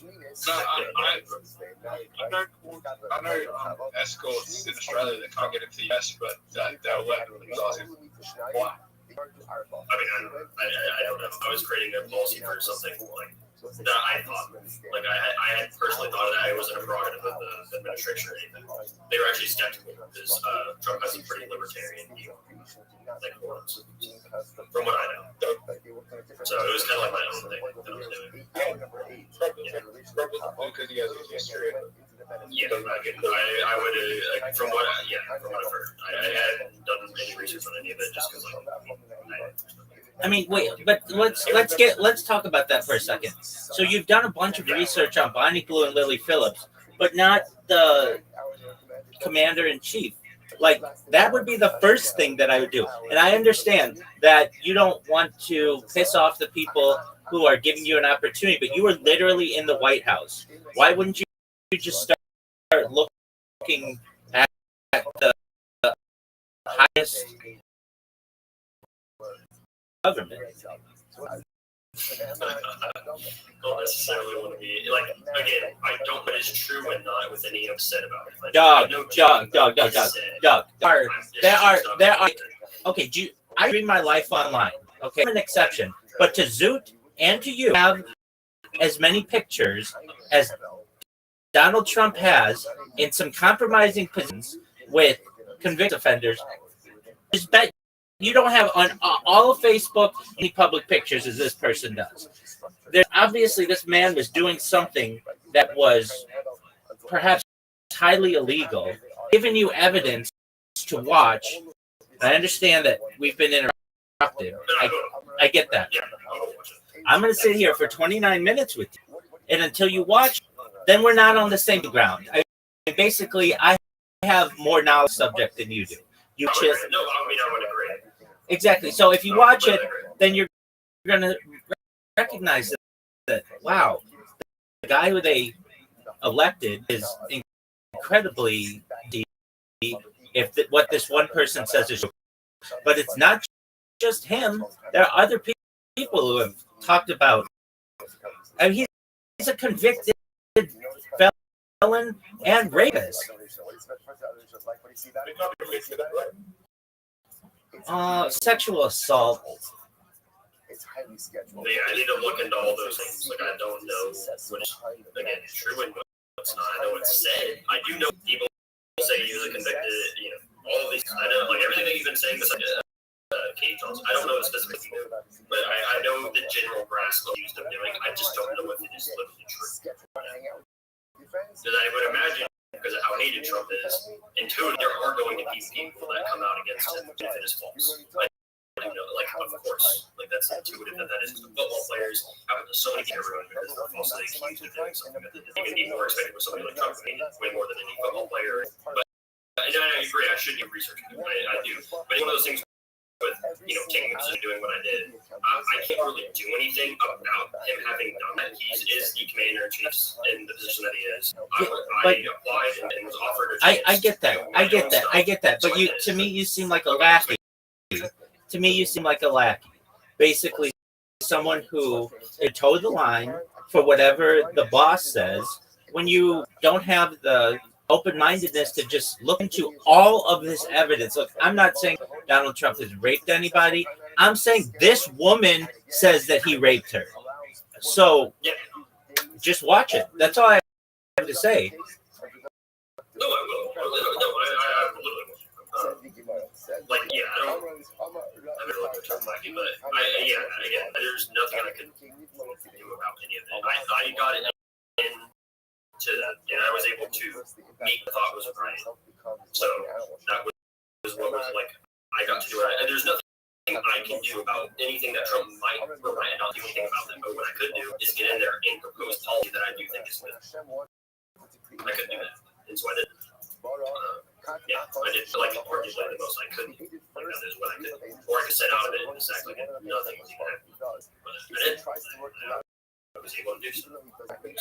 I get that. I get that you're at a university that gave you this opportunity, but at the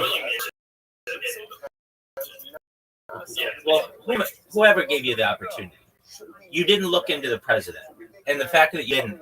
When I said the term, I don't know what it means. It means it's follow. You're just following, like blindly following. Now look, I personally don't like to get political, but in this case, watch what Katie Johnson says. 29 minutes. She talks about the multiple rapes. She talks about him taking her virginity and with some other woman there. And then you've got E. Jean Carroll, who said that she was so sexually assaulted. There are other people who have allegedly been sexually assaulted by him. And if it walks like a duck, and quacks like a duck, it might be a duck. I mean, look, if you know who the stand-up comedian Cat Williams is, he's got a joke, but it's true. If one person says that you smoke crack, you might not smoke crack. If there are multiple people who say that you smoke crack, you might be a smoker. And where there's smoke, there's fire. In this situation, I want to defend him. I want to defend Donald Trump as best as I can. But after I the Katie Johnson testimony, I understand they blur her face. I get that. I 100% understand that because she has been threatened and such.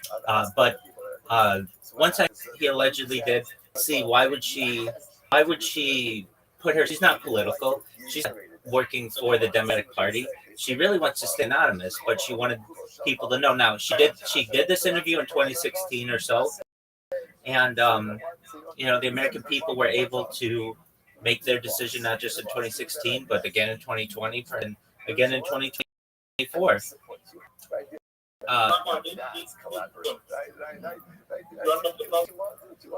What problems? I'm going to say there were a lot of people that were interns that did not even like. I even did not agree with plenty of stuff.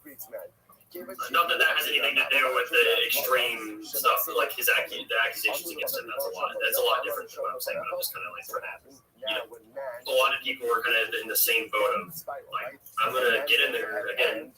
do what I can for the nation that I think is right, and then like you can't. I mean, it's not like I can personally do anything. Like, let's say I believe he did the sexual assault of people, but I can't think to get rid of like the amount of presidents. I can't do anything like that. But what I can do is go do my own policy, and hopefully it passes. That's you get what I mean. Yeah, I can call it a follower or whatever, but anything else, like there's no alternative. No, there's majorly an alternative. I'm not on this either. Just not go and say, look, I'm not. Exactly, but then I won't get to do anything. The whole thing is like, I wasn't doing stuff specifically for just doing things like, because that's not even how it like they usually works. It's like there's certain people who are special assistants to the president and whatnot that come up with their own policy and just get it done. That's kind of the stuff that I was doing. I was just. I get that. I get that. Just watch it. I've got 29 for you. Let's watch it. I got it up right. Press it. 1 minute for it. And the Malachim are saying, I told you so. Why did you create them? They're not worth it. And those guys says, just wait. Just wait. I promise you, they're going to turn it off. They're going to pull it off. They're going to affect change. This is the faith that a God has in us. Willingness to wait until we get our stuff together. A willingness to wait no matter how long it takes in order for us to become the best version of ourselves. That's how much Hashem loves us. I'm not even talking about Adam Rishon so far. Adam Rishon literally again of us that was so big, so tall, and so large that he existed from one end of the world to the other end of the world. Shnei Amar, Lemin Hayom Asher Bara Elokim Adam Al Haaretz U'Mitzia Shamayim V'Kitzia Shamayim. Kevan Shesara, once he made his mistake, once he sinned, Hashem placed his hand on top of Adam Rishon and literally again diminished his stature. Shnei Amar, Achar B'Kedem Tzartani, V'Kashas Alai Kapecha. The says, What did I do? No, I was just complimenting you, man. What? May I ask why? You're thick, bro. Oh yeah, definitely. I'm on muscle, baby. You should. That's not even the thickest part of me, baby.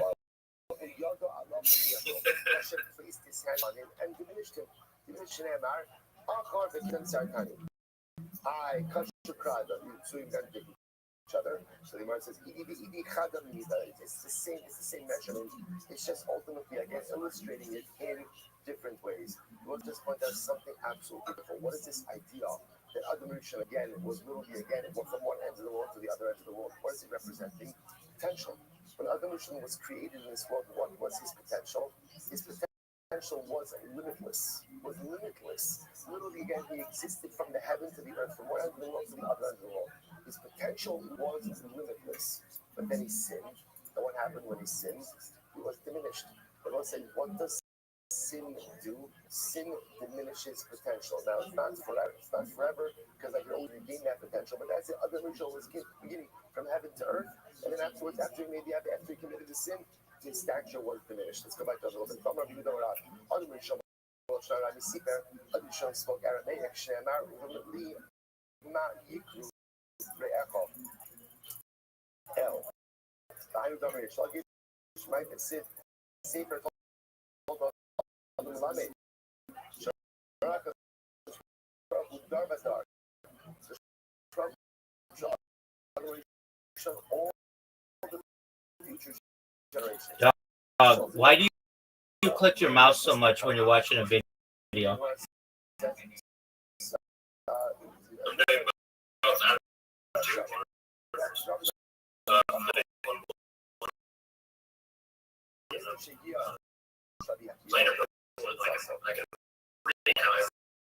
That's been happening from New Year's. I'm watching. He rejoiced when he saw the pain, the death, and suffering of Rabbi Akiva.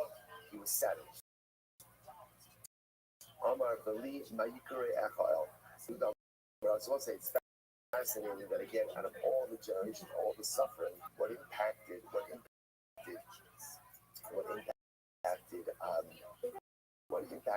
Adam Rishon most was Rabbi Akiva. Yo, what up, puppy girlfriend? How you living, girl? Okay, not enough friends here. Now, What's up, girl? Came in earlier, but it closed out. It closed out? What do you mean? Like I got kicked out. Oh, I didn't kick you out. I'm the only person who has the ability to do that. Yeah. Are you sure this didn't like crash or something? Glitch or something? Yeah, maybe. Oh, okay. So, how's your friend doing? My Discord has been. Before the new year?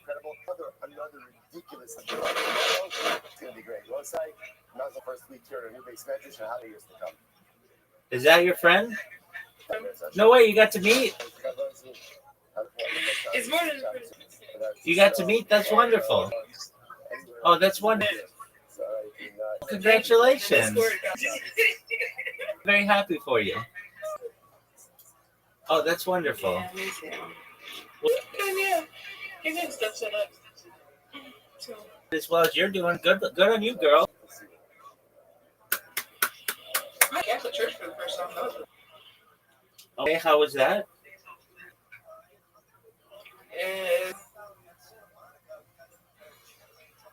But it was worth the experience. Okie doke. Did you go with your friend? Yes. Oh, wow, that's pretty serious. I did. Yeah, special friend for life. All right, very well. That's pretty serious, girl. So, I'm 10 minutes into it. So, do you? I mean, I don't know. Jason. Absolutely. You don't file federal lawsuits if you just are making something up. Generally, just watch it, Jason. Just watch it. I'm watching. We're continuing our theme that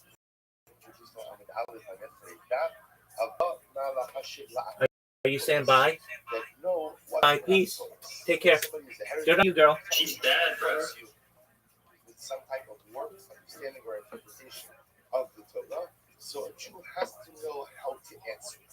How to answer it in order to go ahead and be solid in your beliefs. You have to know how to defend your beliefs. If they just continue stories on that same motif.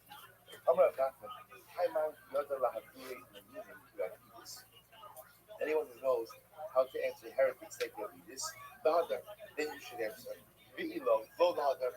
But if you're not as proficient as Yovidis, then you shouldn't get involved. So it's another interesting idea, which is, don't get involved in answering up the heretics unless you manage to know your stuff. Because there's one thing I'll say, you ever had these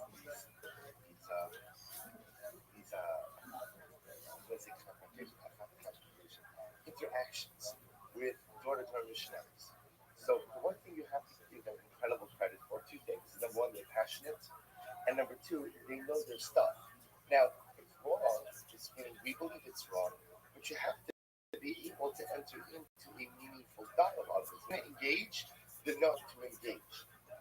You don't know like the business, then don't get involved. You don't know the other. I'm going to know the business. I'm going to give you an example. There was a particular heretic who once said to this Ksiv, the Al Moshe Amar Ale El Hashem. So, Baruch Hu says, Pasuk says, and to Moshe God said, rise to God or ascend to God. Now, what the Min was trying to do was to show that to us. You see, there are two deities. There's the one who's speaking to Abraham, and the one who's speaking to Moshe, and the one who's speaking to Moshe says, Moshe, you should go up to God. You should go up to Hashem, as if the sea is one deity and Hashem is one. So the Gemara just said a sentence today to repeat says Metatron Shishon Kishem Rabbo. This refers to Metatron of Alatron. His name, Metatron's name, is or sometimes in the Malachim is literally called HaKadosh Baruch Hu or Hashem as well. The Chsev Kishvi Kirbo. Because when referring to Metatron, the Pasuk says, because my name, God is saying Hashem is saying my name is in Metatron. If case, why don't we worship Metatron as well? Why don't we worship Metatron as well? Save Al-Kamerbo. Because the Pasuk says we may not exchange HaKadosh Baruch Hu for any other deity, even for Metatron. Im Kain, Lo Yisal B'Shechem Lamali. So if that's the case, why does the Pasuk need to say that Metatron will not go ahead and forgive your sins? Obviously, if you can't pray to Metatron, you can't supplicate to Metatron, so Metatron is not going to forgive my sins. To which the Gemara said, Amalei, Ravidi responded, Heminusa Bi'adag, Da'afilu V'Parvan Go, Nana Lo. What up, baby? Creating Metatron is accept Metatron as a messenger of HaKadosh. But you know one of the first cases of culture in the entertainment industry was Charlie Chaplin. Not a big dog. I'm going to send you one of my messengers. My Malach is going to, and the Malach he was referring to as he got out from the US and lived back in his life in Switzerland. If we can't have you, So we can't have you. They made accusations about him dating younger women underage when he was like 20. Which was very common in that time, less controversial than it is today. And he didn't get exiled because of that. He got exiled because it's prominent in communist views in the US. You get exiled from the USA. Yes, Very common during that period of time. yes, I did know this. This is a mean, a heritage.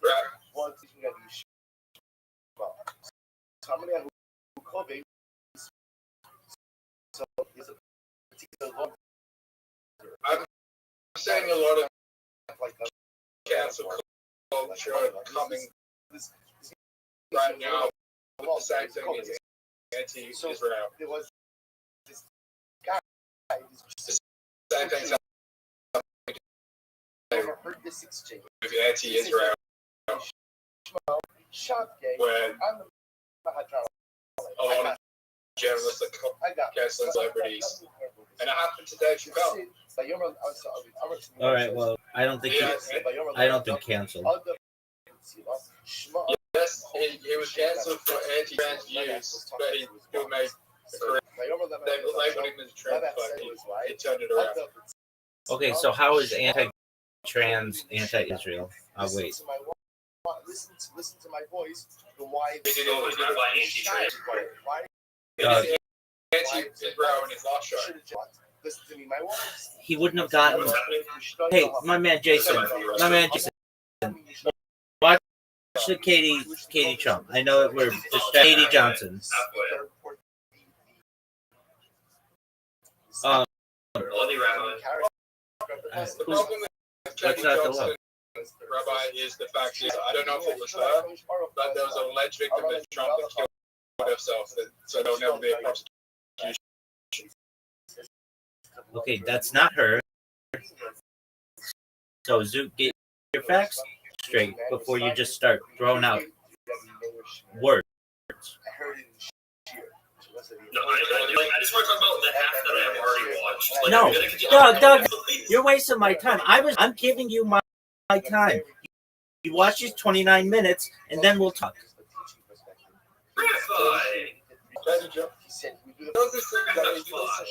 did this today with astronauts in space. I had to watch astronauts in space. Yeah, don't talk to him about the moon landing when you watch about 3 documentaries. Zook, you are true. You are. That is like true. I make it halfway to just there's one story that she's talking about right now. It famous that Trump had one of the 16-year-old that she's teen, and she's there. And after a meeting, which sounded believable on Epstein's Island, everything that went on, that sounds believable. Jason. It's all absolutely the rest of it. Okay. A little, I don't know. All right. I'm paused. I'm walking in. We have 3. We have 3 remaining ones for every day. Top of the festival site. The 3 mashal are really one month. The 3 parts of one month are based on the following 3 psukim. Number 1, sorry. Vishine Banim Tikahera. The fathers will eat sour grapes. The sons. Zoo, are you excited for stand up tonight? You should have just wait for others. I think try it.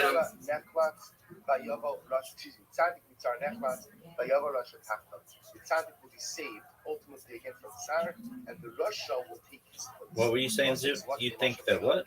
So, Zoo, how many hours until stand up? Take a look at this. Listen to this. Kav Rashi, Avos Yovu Vosa. 4 hours. Okay. So do you know what you're gonna say? Sherima Hashua Vathazer. The coming from You know what? I think Trump did it. There was a last story Why is that, on Zoo? Fox. Because there's no one over the age 20, 30, 30.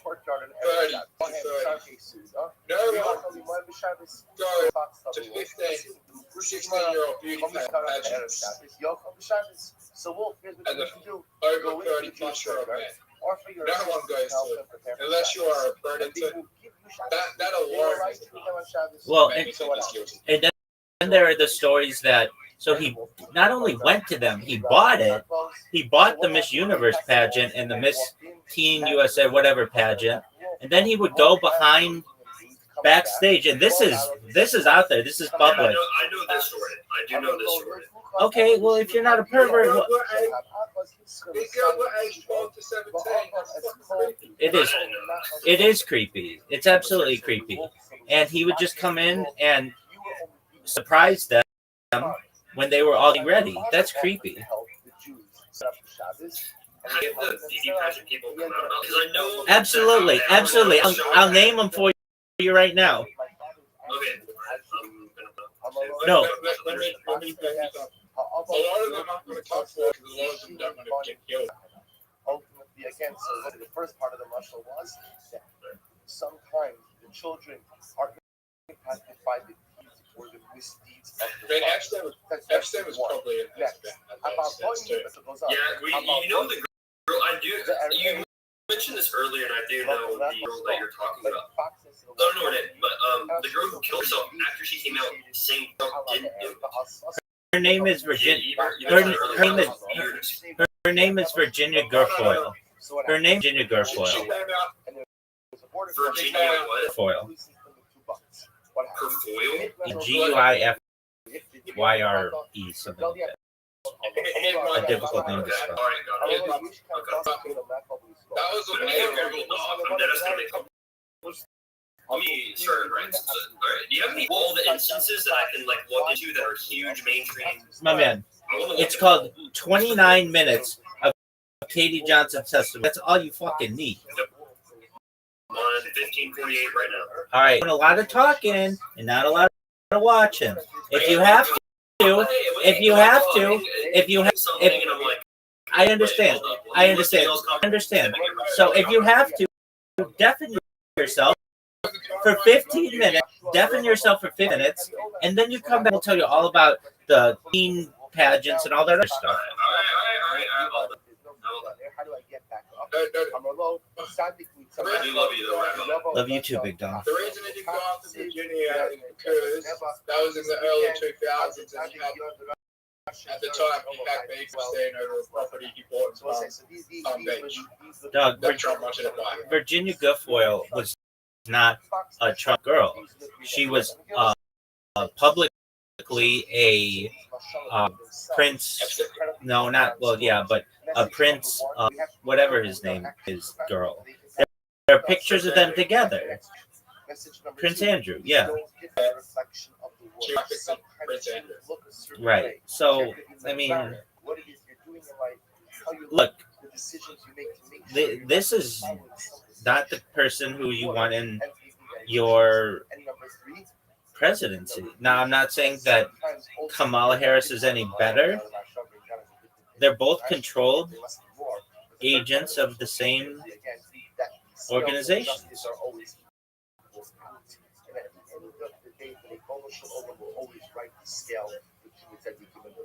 Good. I'm really cold. So there was What do you think would have happened if particular heretic who said Trump didn't get shot in the ear and he got the head? And he got the what? So what happens? The pasuk says, What would be happening right now if Trump got shot in the head? And he was So killed? the Cobra said, "Your God is a heretic." Yeah. Sorry, your God is a thief. You got Oh, there Do would you have. think the Democrats would have released some files? sleeping people. Um, Birthdays. Listen to this. What say. So his daughter. no. This is not Rabbi Gamliel's daughter. The Pashtus. This is the daughter of the heretic. So why are the Republicans releasing some of the files So the daughter said, when they know Trump's I got this. Let me incriminating? Like, they must have something or someone that he's afraid of. Well, they're not releasing the files that are incriminating the Republicans, only the Democrats. She says, listen, because last night the house was broken into. And what happens? The thieves came in. They stole our silver pitcher and they left the one in its place. The father responds to her, right? We should have break-ins like that every single night. So listen to this. Which the girl responds.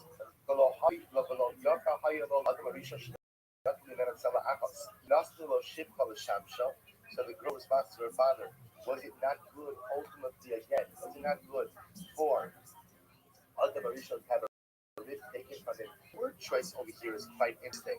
It's quite interesting. But also let's say you have to understand something. This is a non-Jewish girl. This is a non-Jewish. I take that back. I think the Cobra is Jewish. Let's say, again, there are different conceptions of marriage, and there are different conceptions of relationships, and there are different conceptions as to what people are supposed to get out of marriage. It's very telling, by the way. You want to know how your children think about marriage? You want to know what your children's conception of marriage is based on? It's based on your marriage, right? So who knows what this girl holds, and who knows how her father treated her mother? But obviously, the way she viewed a wife and a husband was a shifcha and the mask. But whatever, we're not getting into that right now. In any event, the point that she was making to her father was what? The point that she was making was, it's true. God took a rib, but he gave Adam Harishon Chava. Amarlam, Haki Kavia, El Lishkele Badger. To which the father responded, I know Adam got a deal. He gave a rib, got a wife. I got it.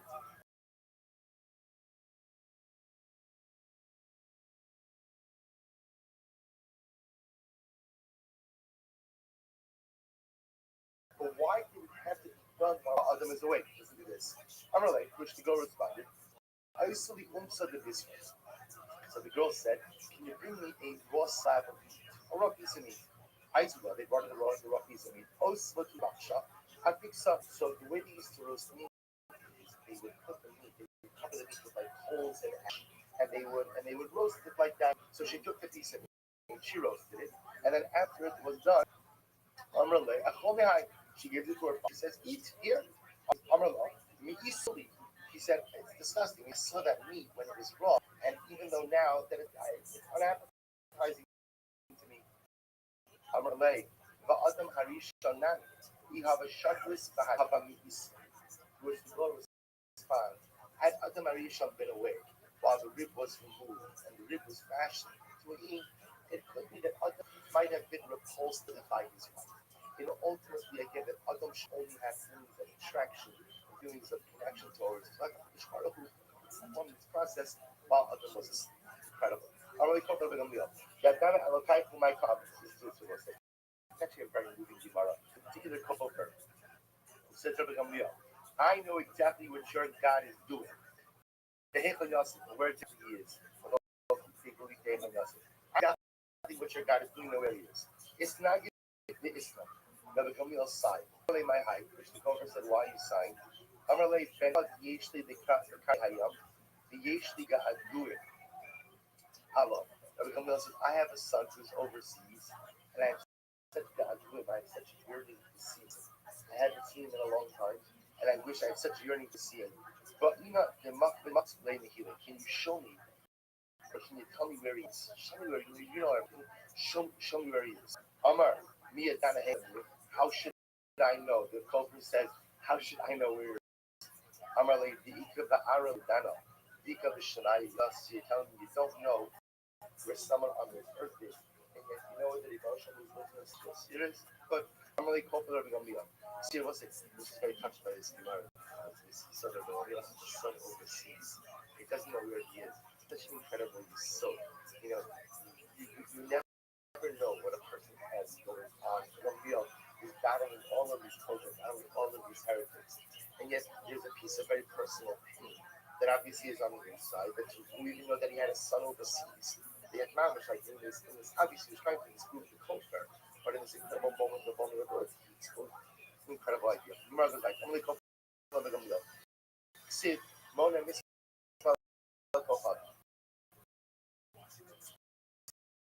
says that the Ribono Shel Olam counts down.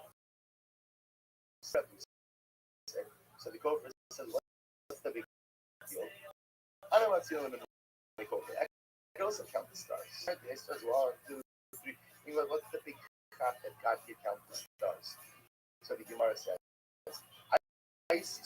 So the Gamliel comes along. I see Kuf Sheikh Shaginu Bahadula.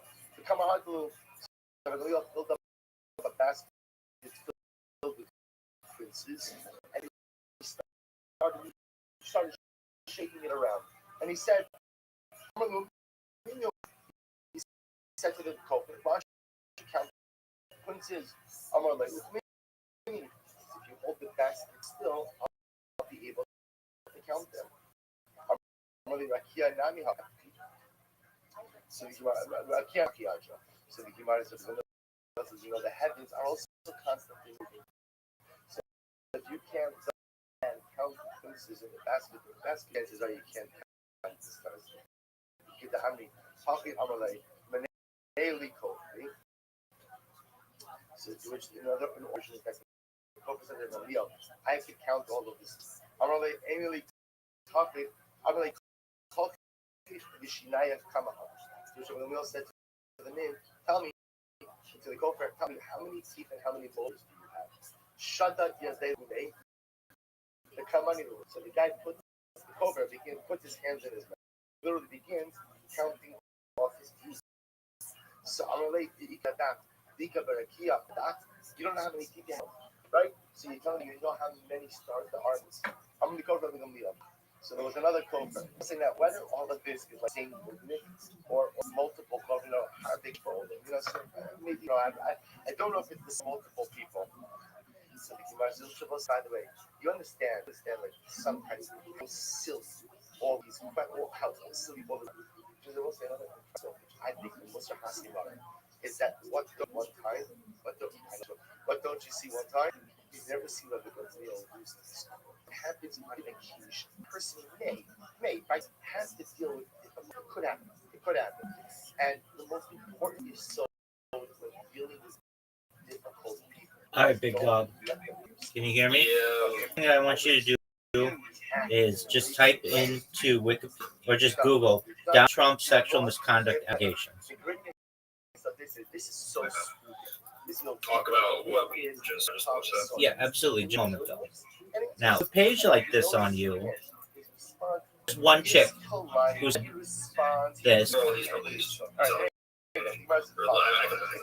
since the 19, and so that's 28 more than you're ever going to find on, and hopefully 20 more that they find on you. And these aren't just like he touched me on my bare back on a hug. These are like he open mouth kissed me while he was married and had a pregnant wife. And yeah, I mean he's a scumbag. I say it, but like he cheats on his wives. He cheats on his wife. He cheated on Melania with Daniels while she was pregnant. He cheated on his first wife Ivana with his who would become his Marla Maples, his wife. I mean, he's a scumbag. Now, the 28 women, you said, I'm going to make a Google Doc about this. Wikipedia is your Google Doc. Anything that you need. No, I agree with this. Yeah, I guess. I'm going to have a look. What I'm going to do, I'm not like that asshole day because it's nerve-wracking. So I'll look into every single one of the cases I didn't see the relationship with Trump with people around, like just everything. At the time, it was how Trump was at the time, what he was doing at the time. I want to do everything because I think he's the most powerful man in the world at the time, like right now. So, which obviously, I guess, yeah, he wasn't president in 2007. Nobody knew. Like stuff, 1996, 1994, all these things. I want to look at all these cases and see what's going on. Okay. With that said, talk to me. Absolutely. So there are 28 women there, and that doesn't include like of women who talk about him backstage at pageant dressing rooms, and that doesn't include the perhaps like far more women who are just too afraid to speak out. They're going to have their lives ruined. They might be in a relationship and they don't want to ruin that. There are, I would say, for the 28 that are on here, there are at least 100 out there who have to have their voices taken away from them.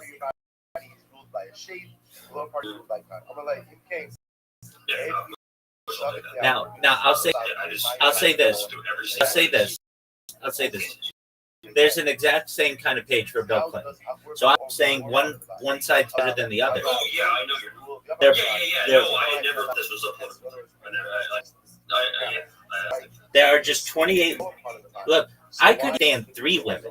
I could, if I understand 3, I might be able to understand 6 over the course of such a long. 28's a lot though, and these aren't just like okay, we listen to Katie Johnson, and she's like, you know, he raped me when in 2000 or 1994 or whenever he took my virginity, and then I absolutely believe that he wanted to play maid with these chicks. That's what somebody's position would want to do. Basically, have a fantasy, and that's a very common fantasy to have. Fantasy of all men.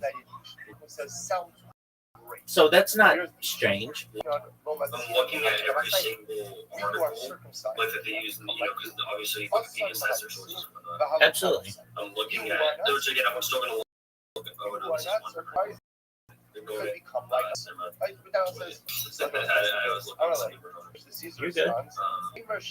You know what?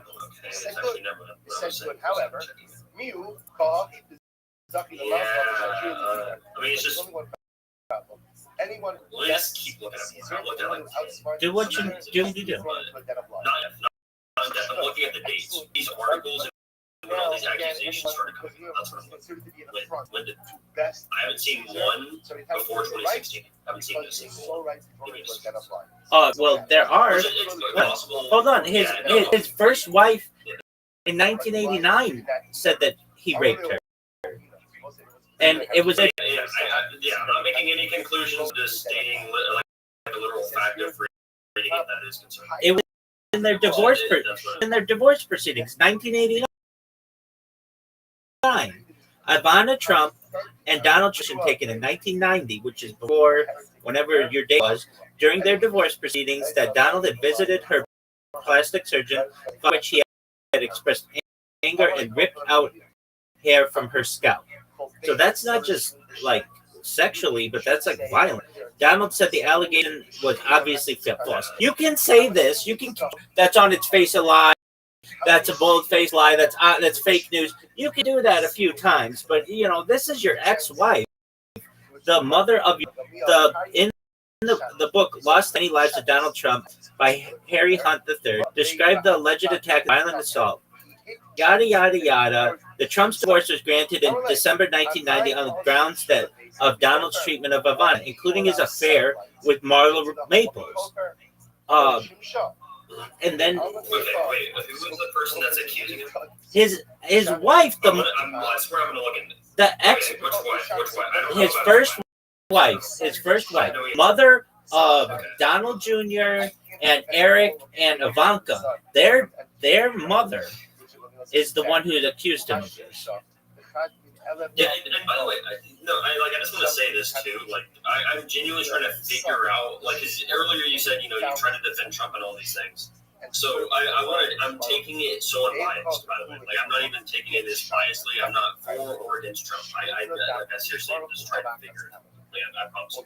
I will not take bias. I will not take bias. I want to. Or I will try not to. I will try not to.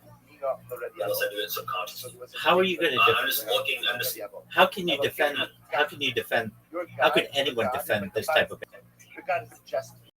No, well, yeah, of course. No, of course. If it happened, then yeah. Oh, no, yeah, of course. I mean, I'm not gonna say anything, but yeah, of course. Like what you're thinking, yeah. Obviously, it's terrible. I just want to know if it like all this stuff happened. Like, and I'm trying to figure out a little bit. I want to look at everything. I don't want to, just read each thing. I'll read one. It's everything. I mean, literally every bit of knowledge that I can have on each of these cases, and then come to a conclusion. That's basically what I mean, I'm not saying one thing or another. Obviously, if this happened, of course. I want to know that. He's the most powerful man in the world, so of course he's going to get accused. I think regardless of anything, of course he's going to be accused. But I would agree, there are a lot of accounts. So yes, this is enough where I definitely want to do a completely. But I'm still skimming through the. And this is my first weird thing about it, which makes me even want to look into it more. I want to do an insane deep dive on it now, because all the sources in this Wikipedia page are after 2016, which is when he's running for president. All of them. All of these sources are from 2016. Wait. Hold on. Let's talk about that. There's a reason why that is. Wikipedia wasn't even a thing until like 2000. So all of the sources before then also weren't electronic. So they're much more difficult to get. Additionally, many of them are paywalled, even if you can get them. Oh, you're gonna hold me off 1 year? A game we're gonna play? Wait, what did you say initially? Sure. I said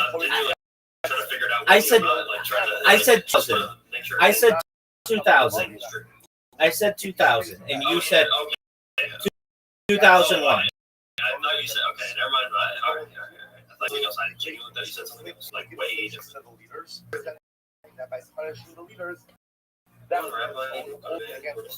Wait. I'm trying to figure something out. I'm trying to figure it out. I don't know. All right. What were you Well, you're not focused, and that's okay. You're playing a game, and I get that. But if you really want to delve into this, you would say, all right, look, to quote Cat Williams, if a motherfucker calls you a crackhead for 20 years, wait, if people, Donald Trump, are a sexual assaulter or a rapist, 20 years, a rapist. To sit with Bill Clinton, if people call you a rapist for 20 years, allegations that come out, now you're saying, well, all of these are since 2016. No, they're not. I just gave you one, 1989. His wife, Ivana Trump, said that she was raped. It's interesting you said that, because I just saw. Yeah, although the article was retrieved on 2016, the article was made in 1992, so they do have a source from 1992. Not just they have. Okay. Now that we're on it, I'm on Ivana Trump, by the way. That's the first one. From 1992. That is weird. Yeah, that all the other ones are from 2016, and but there are some that are from 1990. Like that, I don't know. Yeah, that's all weird. That's weird. I think that should be weird. I think you should. Yes, of course. I think it's I don't know how. Like I had a quote that you stated. Sure, that should be the most powerful man in the world, the accusations against him based on what that's not made. But I do agree that the amount of accusations do warrant quote investigation. Doug, on top of that, guy's a scumbag. He cheated on his first wife with his second wife. He cheated on Ivanka, or apologies, he cheated on Melania with Stormy Daniels. What if you're so against porn? Why wouldn't you go after the president and say, look, I'm against, I don't think that's good for the country. You cheated on your wife, Melania, when she was with Barron, with a porn star. And this has been played out in court. You wrote checks to Michael Cohen as your cleaner, essentially to get this woman out of your life. I mean, right there, like there's just a hypocrisy I'm seeing. Nothing against you, but you're like to this, like, dog. If you're so against Bonnie Blue, which is fine, I get that, and Lil Phillips, why wouldn't you be against the president who cheated on his wife with a porn star? Yeah, and I mean, I can answer that, like, I can answer that up front. I have two options to choose from, Kamala or Trump. And I think that Trump has a lot more views that are similar to mine. He might not have the same view on porn and cheating and all of those things, which I think are awful. Even though he did them. I mean, Kamala, I'm pretty sure she has account. It's just like Trump. I've never done research into it, but I've heard just a lot about Trump doing sexual assault stuff. I've also heard about Kamala sleeping her way to the top tons of times. So I mean, maybe that's true too, and I disagree with that a lot. Wait, I agree. There's going to be things on both sides. I agree with you with Willie Brown and the mayor of San Francisco. I agree with all that. I mean, I understand what you're saying. There's only two ways to go.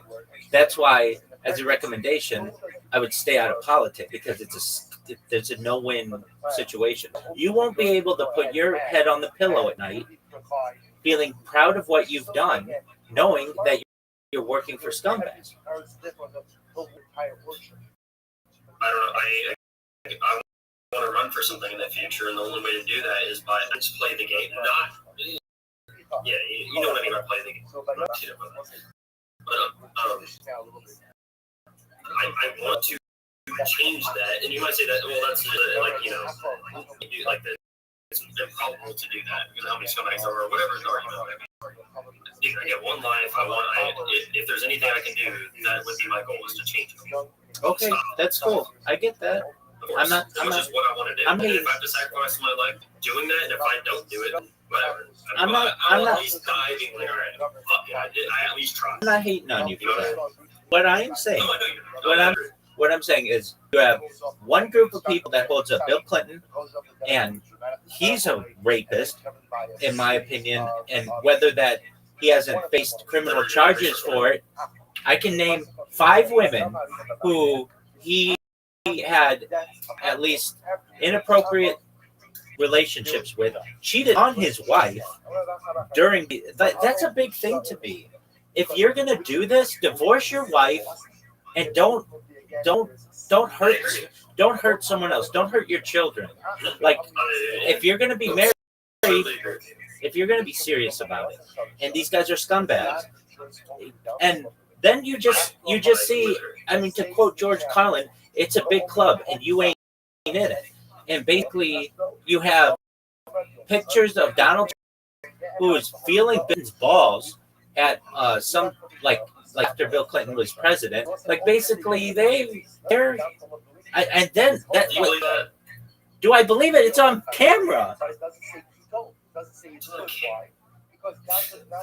what you're talking about. That was like, I don't know what you talked about at the different shit that I worked in. I'm not. Okay, so Neil that said that Trump, I think it was. Stop, because we're talking about different things. I'm not talking about blowing. I'm not talking about blowing Clinton. I'm talking about typing. It's Bill Clinton, Donald Trump, golf. Picture.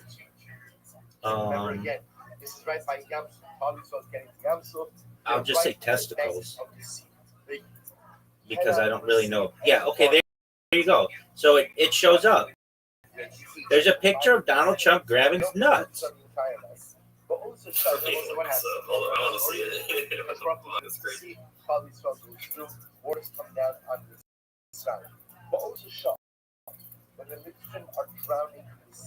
Video. What the fuck? Ultimately, I think I've seen this before, but so I want to head up to Sparrow. My creations are drowning in the sea. And you want to say shit. Listen, this is incredible you sold. We haven't cornered the market on a Sparrow. God of all humanity, loves all humanity. Does he have a unique relationship with us? So absolutely. But that unique relationship does not come at the expense of love for all of his creatures. The very point is so, and therefore we might rejoice over the downfall of Rishon. But the Rebbe Shalom has an incredible sense of humor because when those Rishon disappear or those Rishon, those are so the Malachim want to Fact checking websites were saying it's AI. Let me look more into Yeah, it. Doug, this was Doug. That put out that kind of stuff too. This was reported in September of 2000 via Reuters. I mean, it's from Reddit. It's under. Just look under. President Trump celebrates his handling of a big, beautiful bill. This happened in September of 2000 via Reuters. Now, I saw this picture before AI was making rounds. Like this is like at least a few years old. Now, I could come out and just say anything's AI. No, I know. I think it's just odd that more leftist news stations and media outlets that have an incentive to say that it's real would be calling it fake. Doug, That's what's weird. I have relationships with my guy friends, and we'll. I don't want to say grab each other by the testicles, but we have like some jovialness to us. So we fuck with each other and strange ways. exactly. Now, so the Russian that is they went ahead. This was taken by White House photographer William Vasta. Is it interesting? It's amazing to me that they say it's AI when this is like from a White House photographer. It's from the year 2000. It's at the U.S. Open.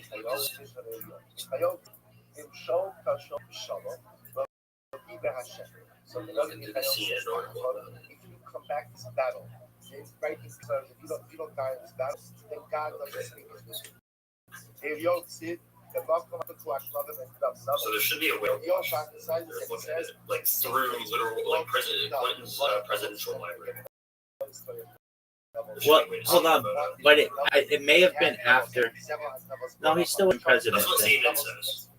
It says the series of 5 photos were taken in September 2000 at the U.S. Open in Flushing Meadows, New York. They were released by Clinton presidential library on Friday. I thought it was AI though. There was just an Wait. Hold on. You said, oh, it's AI. It's AI. These websites said it's AI. And it ain't AI, baby. It's in the presidential records. So but I agree that the CNN article was created in 2016 and AI wasn't big up. So I'm more leaning towards your side. Leaning towards it, it's in the. I promise you, I'm trying to authentically figure out the truth. I'm looking at every detail, and yours with this photo is adding up. Yes, I agree. But it's not even that bad. Like thinking about it, honestly, I'm thinking about the actual photo itself. That's You don't think it's crazy to have a pic? There are no pictures of anybody with their hands on my genitalia.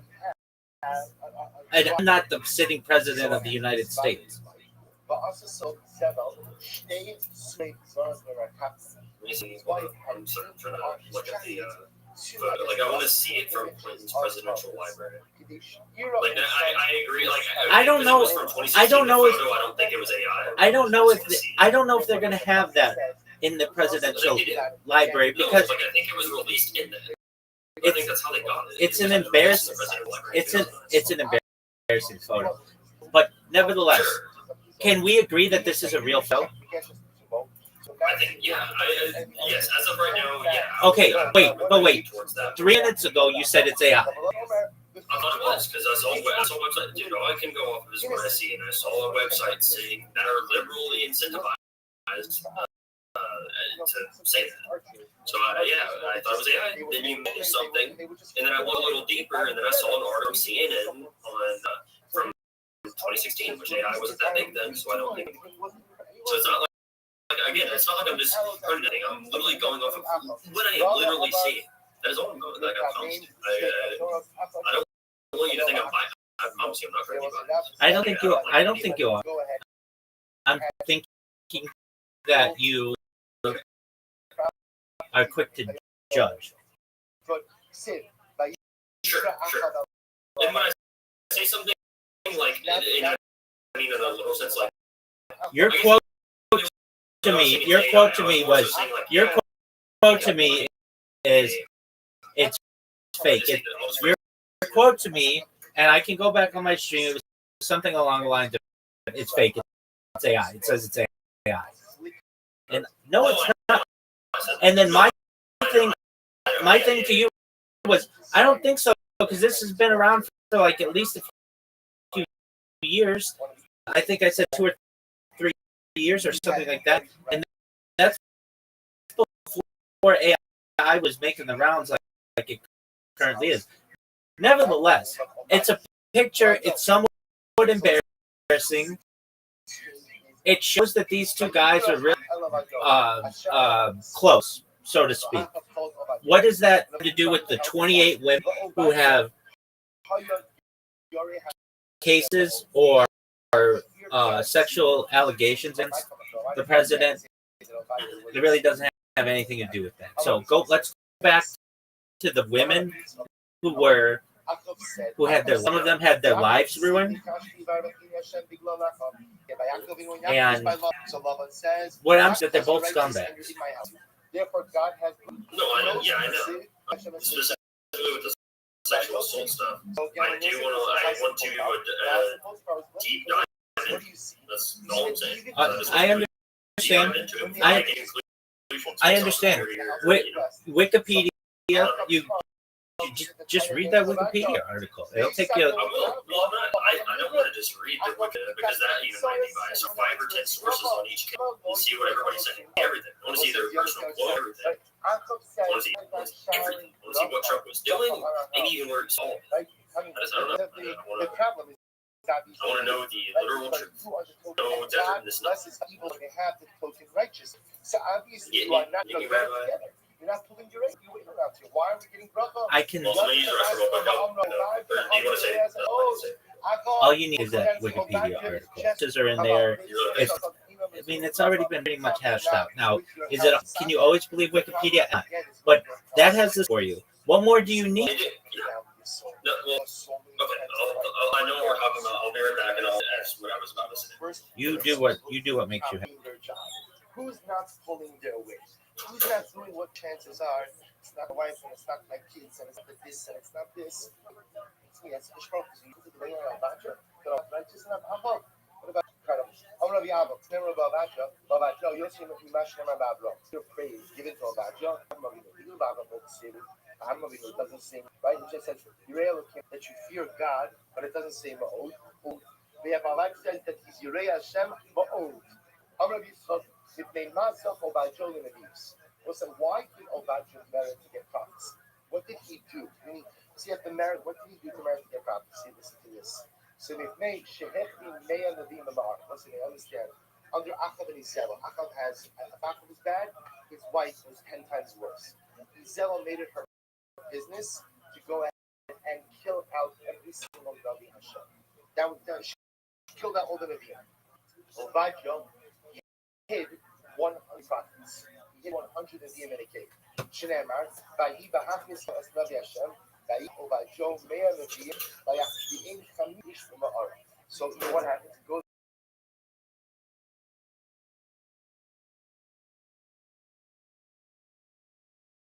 ahead and What I was going to say about the Wikipedia stuff is it just taking it up front from Wikipedia weirds me out specifically with this case because looking at all the sources besides Ivana, I think was her name, they were all from 2016 on when he was running for president.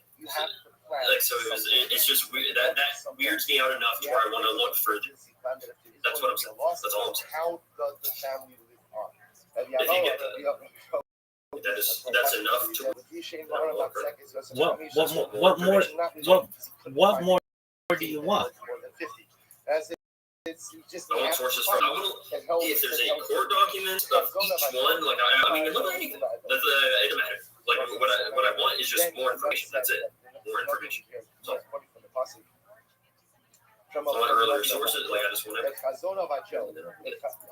it's a pretty big, I mean, that's a pretty big deal. Wouldn't you agree? Like, that's true. Like, that's crazy. And I agree that is like, holy fuck. That's insane.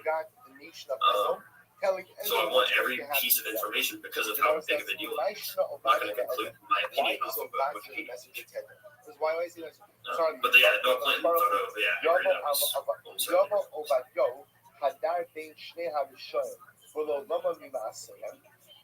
almost Never played Bloodlines?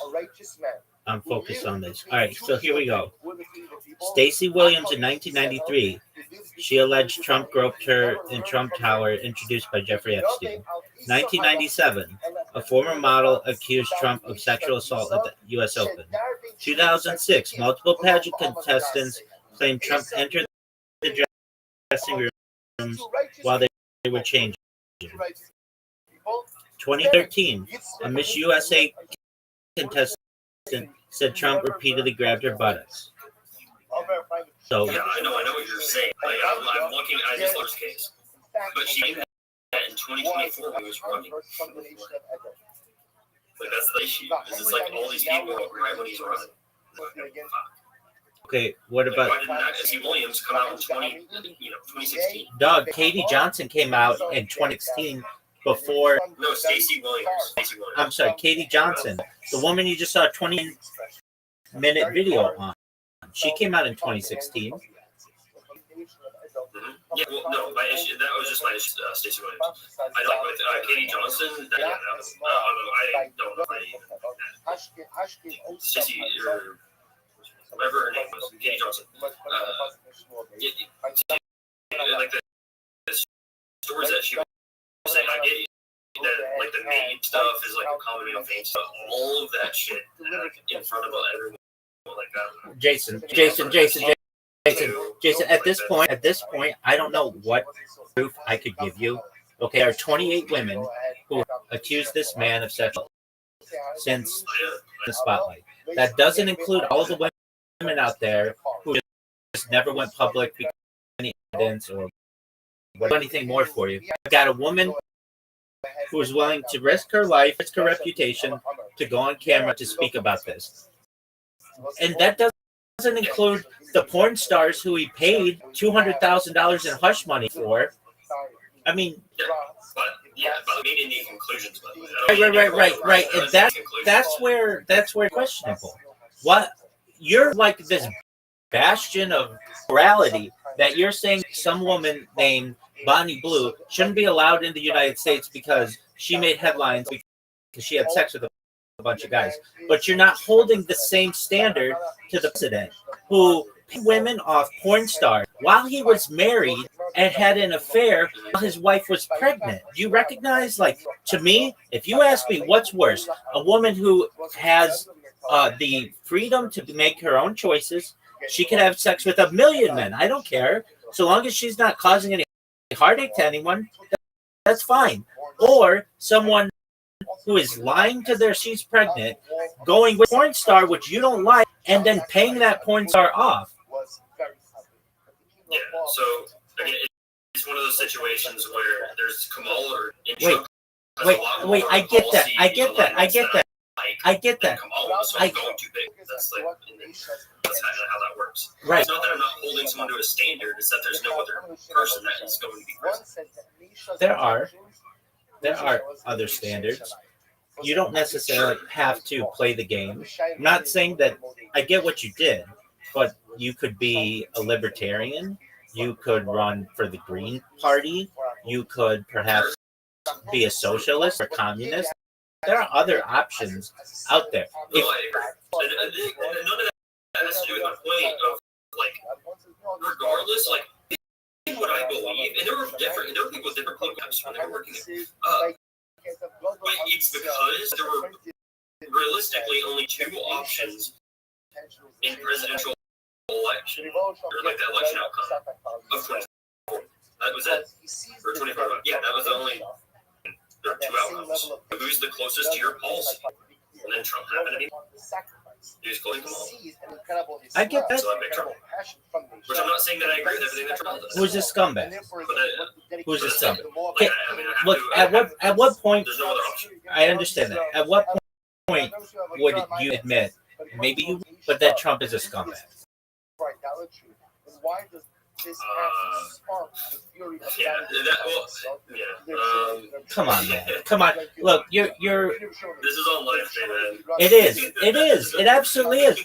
And if so, let's say you're running for you're running for the governor of Texas, and I say to you as a reporter, 28 allegations against this guy. That doesn't include paying off porn stars publicly and cheating on your wife.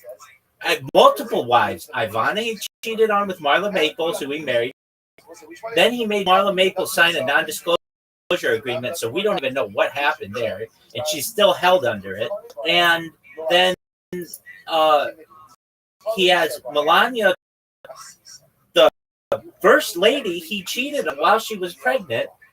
At what point, potential governor of Texas, are you going to say that this person is a scumbag? The people of Texas are going to ask this question. And if you don't have the balls, the courage to say that person's not a scumbag, you look implicit, look guilty as much as, in some ways, that you are defending this behavior. Damn, you don't think he's me because I didn't answer? Sure. But yeah, those are scummy things. Those are scummy things. So, I mean, look, the phrase is. Say anything because I don't want anything to yet. When I'm in the midst of doing all those things, I'll say, I promise you, I think you already know what I'm just, look, those are scummy things. Look, they're scummy things. It would be one thing if 1 or 2 or 3 or 4 or 5 or 6 scummy things, but this gets into 7 or 8, 9 or 10, 11, 12, 13, 14, 15 scummy things, 16, 17, 18, 19, 20, 21, 22, 23, 24, 25, 26, 27, 28 scummy things. 28 scummy things. And you're not going to call this person a scumbag? No, I don't know if that is true. I haven't looked deep enough into it. Then you look like a scumbag. That's what the people of Texas are going to say. Okay? If you're not know enough to make a conclusion, if anything, that is what the people should want. Somebody who does an absurd amount of research to know the truth. Look, I'm not going to conclude look, I could take any average Texan who is open-minded and say to them, I have 28 allegations against this person. That doesn't include having cheated on multiple wives, and one of the wives was pregnant at the time, and he paid off if he had sex with her. Okay, every person, 100 out of 100, a double-blind study, or say that person is a scumbag. If that's not a scumbag, what is a scumbag? I agree that, yes, I agree. If a person is to do that, that is a scumbag. Yes, I would Thank agree you. with that. That's all. Good. That's all. This doesn't discount. I don't care if I agree that Trump is a scum. Theoretically, if he did this, then I haven't done any research into it, especially that. I've not done any research into cheating or any of that. I have heard many stories of that from mixes, but I want to. I can't say for sure that I have an opinion when I don't even think I'm having an opinion for sure. I don't know the details. I don't know. I want to know. But I do agree those are that would make a scumbag. Sure. I even agree that Kamala did scumbag stuff too. 100%. Right? She's scumbag, and so is Bill Clinton, and even Hillary Clinton. Okay, so Kamala first comments. If Trump has policy alignments towards me that I think are very beneficial for the country, then of course I'm going to choose Trump over Kamala with a little power I'm given to do so. Even if it's one vote, I'm going to do it. And then, for example, with my internship and my decisions, I'm doing that based off of what I believe is right for the nation. That's what I'm doing. I'm not doing it for anybody else. So I'm doing it for the nation. But I'm not doing it because Trump thinks it's good. I don't have any say in what he thinks is good and wrong. But I do have a say in what I think is good and wrong, or you know what I mean, in what would benefit the people the most. What I want to see in the next generation. Let me ask you this. Is what Bonnie Blue, which is really not illegal.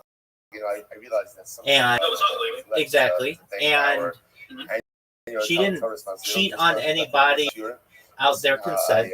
If she was in a relationship, it was an open relationship. Is what she did better or worse than what Donald Trump did?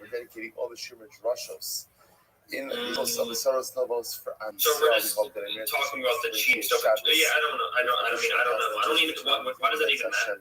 Because you wrote legislation to ban a woman from entering the country based on her behavior. Yet you didn't have the courage, and I understand. I don't think this would have gone very far. I mean, I could have done anything. I don't think there's no courage. I could have done it.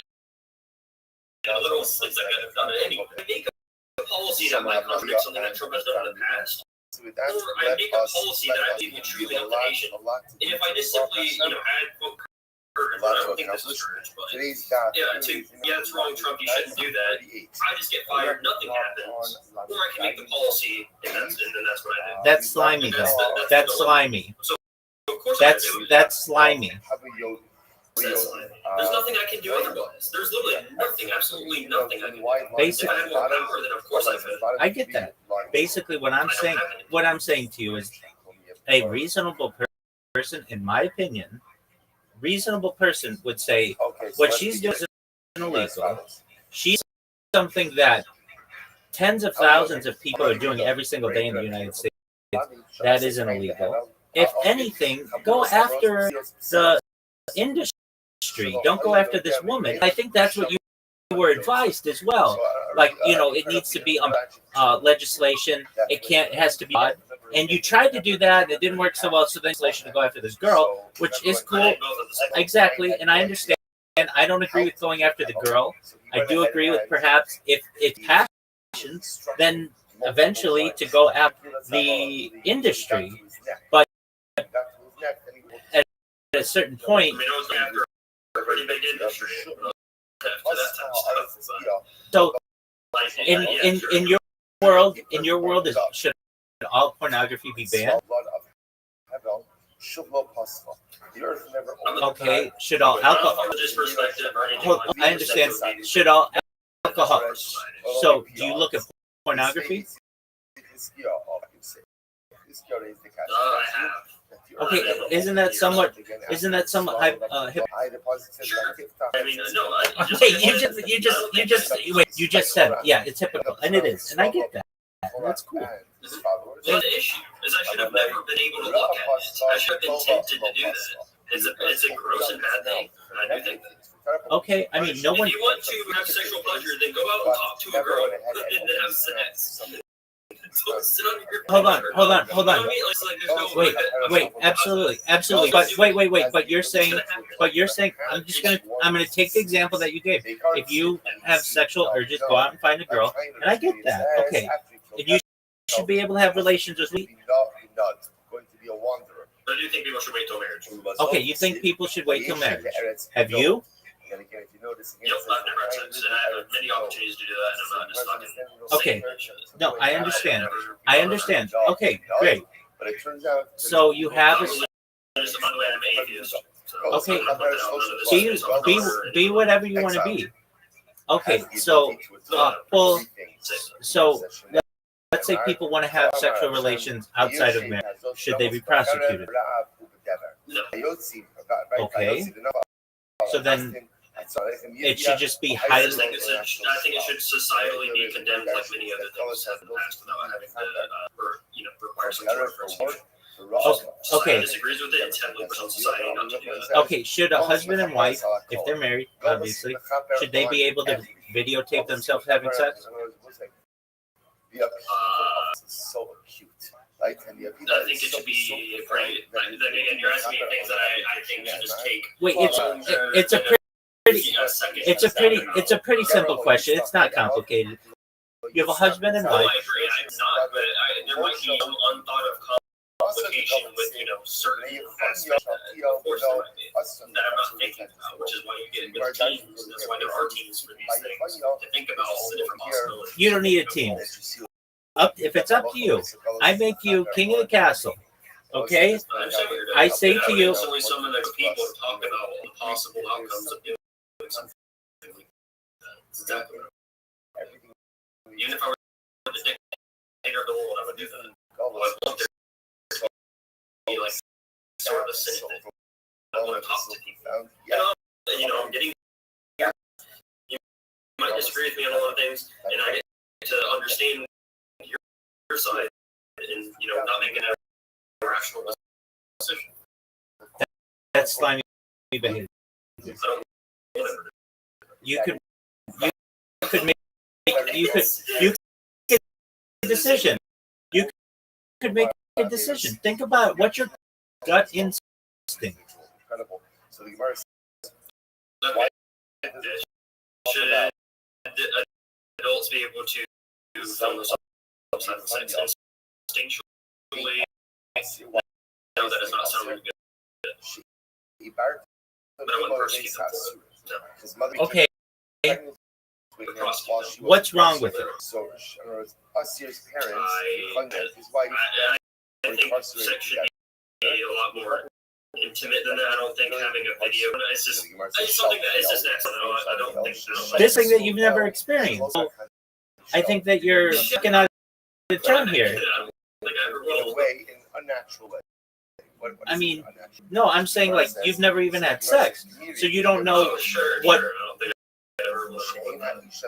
You don't know though.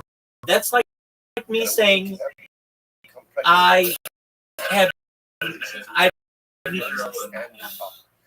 You had the right if they were the right girl, smoking hot chick who you were in love with, and she said to you, Jason, politician, and we're a perfect match for each other, and we want to have children in the future. And we're trying to do things the right way, and you are going to be on tour, and I'm going to be at home season, and I'd like to be able to have the intimate together. Okay, yeah, that's why. Okay, so it doesn't feel wrong. Right. That's what couple sex tapes many times are. Hold on. First you said no, because that's not something that you think would happen within a marriage. But then you may have some, like your future wife, who says, "Look, you're gonna be on," and gentlemen would have home videos that on vacation or whatever it is while you're gone because you're.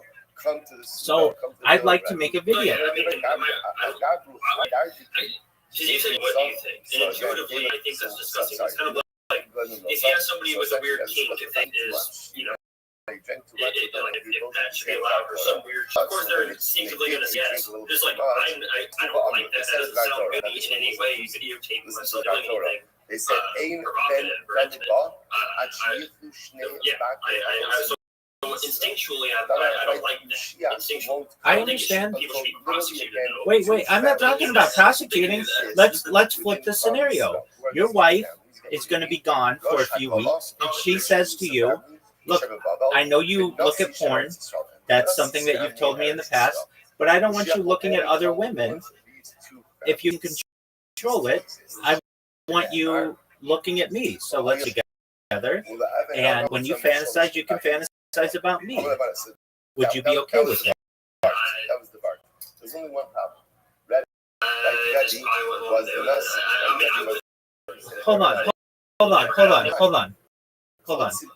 Hold on. You. I don't want you looking at porn. I don't want you touching. I don't want you even touching yourself with thinking about anything but me. And if you need something to be able to arouse you or whatever it is, I want it to be me. I want it to be, even if it's not you in the video. Okay, we'll take you out of the video. We'll take you out of the video. This is just your wife who makes a nude video for you. Are you against that? Represent Jewish leadership. Right? No, I wouldn't want that.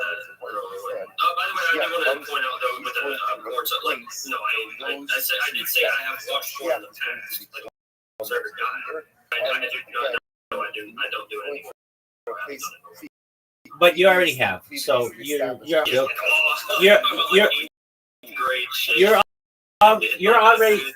already as guilty as anybody. Authority is going Sure. to No. be Yeah. No. Yeah. My point isn't that I'm more or less guilty than anybody else. That wasn't even my point. I was just saying the scenario that you're giving. Like, I don't want you to jerk. Like, the girlfriend tells me I don't want. She doesn't want me to jerk off. I don't want to do that with anybody other than her. I don't do that. So what do you mean? like, oh, that was So I get home so I can see one person. was one of those. And if you choose to be intense, then we're One person. Well, it is. It's not because He's obviously very successful. to do that. I don't think it is actually. Like, I don't see any reason why that would be upset. Have to roll again. However, releasing it, or it gets leaked, and this happens all the time with people. I mean, their shit gets leaked. And that's why I went with my wife. That is Okay. I wanted to get leaked. That would expose you. Okay, I mean, That's it. then you might be with the right girl, right situation. You're gonna film stuff, no doubt about it. Maybe, man. I will admit. I mean, I'm waiting until marriage, so who fucking knows? I don't know. I agree. What is this? Okay, But right now, okay, I understand that. All right. With all this being said, you admitted what I think is the right thing, which is the president is a scumbag. Now, I understand you put a lot of qualifiers on it, and I'll give you time to do all the research that you want. But I will be back to discuss it. I promise you, I will be back to discuss it because I want to see. I want to hear what you have to say. I'm not, again, I really want you to know, like, I'm not trying to disprove you. I'm not trying to do anything like that. I just want to understand it. And I want you to. Like, I want to know. come to a conclusion again. Okay, so before you go, I want to know evidence would have to come out for you not to think that Trump is a scumbag. What evidence would have to come out for me not to think he's a Right. You already admitted he's a scumbag. And that's cool. I think that's big of you. We also admitted that Kamala's a scumbag, and Hillary's a scumbag, and Bill's a scumbag. I don't want to say, like I said, yeah, Trump is a. Okay, so right. So what kind of evidence would it take for you no longer to believe that? I need to see all the dates of when the articles were posted. I need to see the dates to see what he was doing at the time and collate that together. I need to see specifically. I want to hear what they're specifically saying about those. Like I said, we don't even Here. That's not. Okay, but you already said that. Everything together. I understand. You already said he's a scumbag, and I agree with you. I'll tell you what would make me not think he was a scumbag. If someone had come to him in, let's say, 1970, a gun to his head, and said, "You have to do all these things, or else we're going to kill you, and we're going to kill your family, and all this other stuff." Okay, some type of evidence that came out like that, then I might not think he's so much of a scumbag. Because I'm going to say that he was forced to do all of these things. But nobody's coming out to say that. At this point, he did all of these things very voluntarily, of his own volition, of his own free will. And short of some type of event that comes out where he was absolutely forced to do these things, I'm going to say he's a scumbag. And I know you've already said he's a scumbag. And if anything... Yeah, I said if he had did everything that you said, then yes, he is. But I don't know. That is my whole. It's literally been the whole conversation. Is if he has let's say this. Let's say this, Jason. Let's say this. If he even did half of that stuff, he's a scumbag. Yeah. If he sexually assaulted a woman, then yes, he's a scumbag. If he sexually assaulted, look, I'll even give him the benefit of the doubt, and if he drank, which he doesn't, and he said, "Look, one night I got a little too frisky with a girl," I can understand that. It's not a good thing to do, but I could still maybe. But if you don't drink and you don't do drugs, and 14 chicks who say that you, or 28 chicks, but even half of that's scumbag behavior. That's grave scumbag behavior. In fact, you were to tell me, I want you to make up a character who's scumbag. We're not going to put a name on him. And I said, let's say that there were were 28 people who accused him of sexual misconduct. Let's say he bought a teen beauty pageant and go backstage knowing that women weren't going to be clothed, that he cheated on his first wife with his second wife, and he cheated on his third wife with a porn star. That would be like grade A scumbag. Could it get worse? Yeah, he could be like, he could have raped every woman on earth, sure. But I mean, being realistic here, that's like a gold medal for being a scumbag. No, and again, assuming he did all these things, then of course. I'll say that, of course. Okay. Then I will do my research tomorrow, like a shit ton, by hours.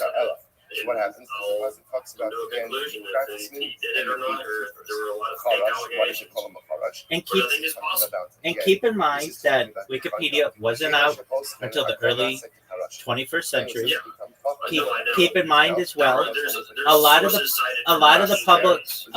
publications have gone out of business. Most magazines since the 1990s have gone out of business. Most newspapers in the 1990s have gone out of business. So you can't even link to it. Absolutely does, 100%. Because previously, in say 1998, you would have 50 newspapers that would, when today, it's a major newspaper in every city, unless you're in one of the major, unless you're in New York City, or in Washington, D.C. I mean, Los Angeles has the Los Angeles Times. We have the OC Register, which is different. Competing papers. There used to be competing papers. There no longer are. So that makes it more difficult to have sources as well. Keep in mind, too, there are more channels today to be able to get out this information from a television standpoint. Back then, there were only 4 real channels out there. There was no 24-hour, well, for some of the allegations, there weren't 24-hour news stations.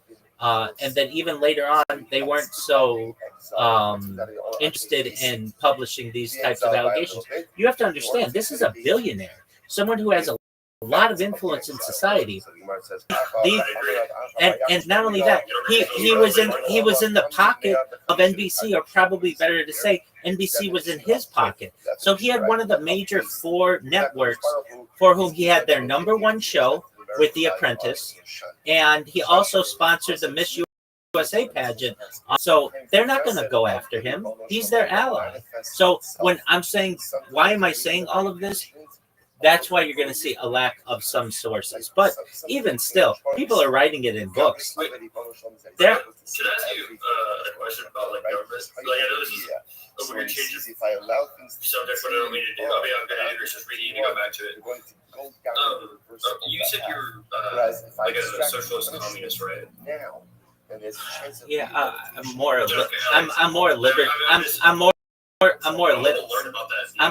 a libertarian communist.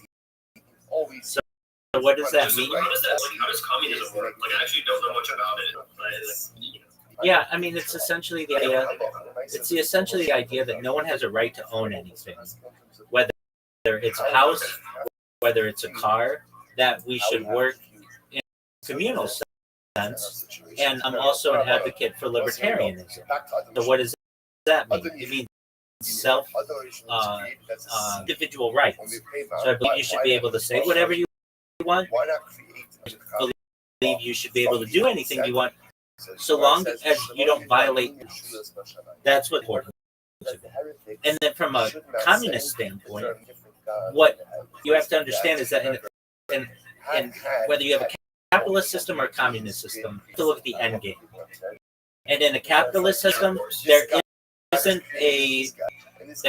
a parachute. There isn't a safety net. Basically, you become homeless and you die. In communism, there's a safety net. That safety net makes me more of an advocate for communism versus capitalism. If you let capitalism play out long enough, only one person has any of the power. One person. If you let it play out long enough. Within communism, there are safety nets so that the people who may not have control in society at least don't end up homeless and don't end up starving and without water and dying. Additionally,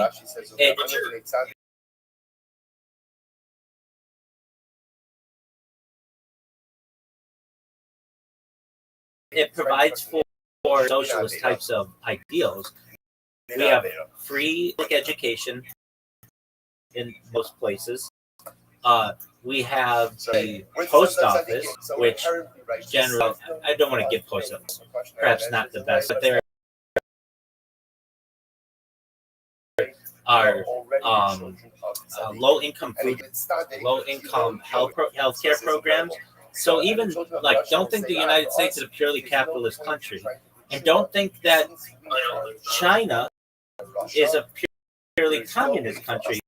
Basically, China is more capitalist than it's given credit, and the United States is much more communist than it's given credit. How does it work? What do I envision of this perfect society?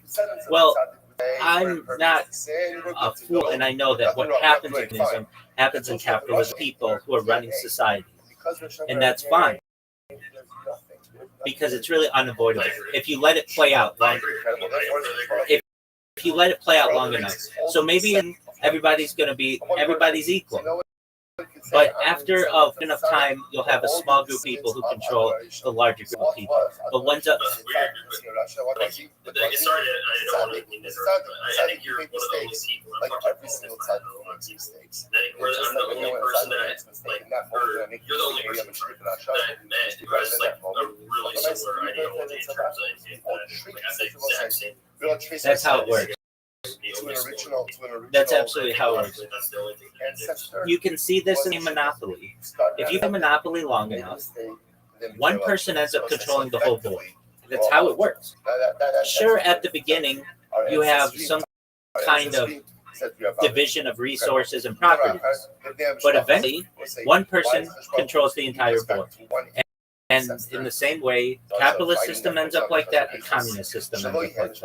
And so if we recognize that under current civilizations that we have, if you're going to have to choose between the two, I want a civilization or a system that allows for a safety net. So that amount of money you have, I mean, there is a purely communist system.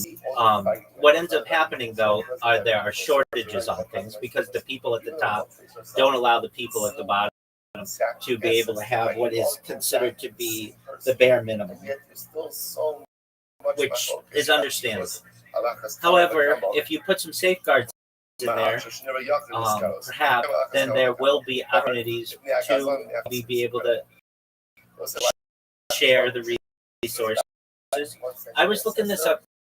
If you took away all the wealth of everyone in the world and gave an equal amount to every person on Earth, it would be like $57,000, which I think it could be a lot. The businesses of the world, it doesn't necessarily include banks and the corporate system.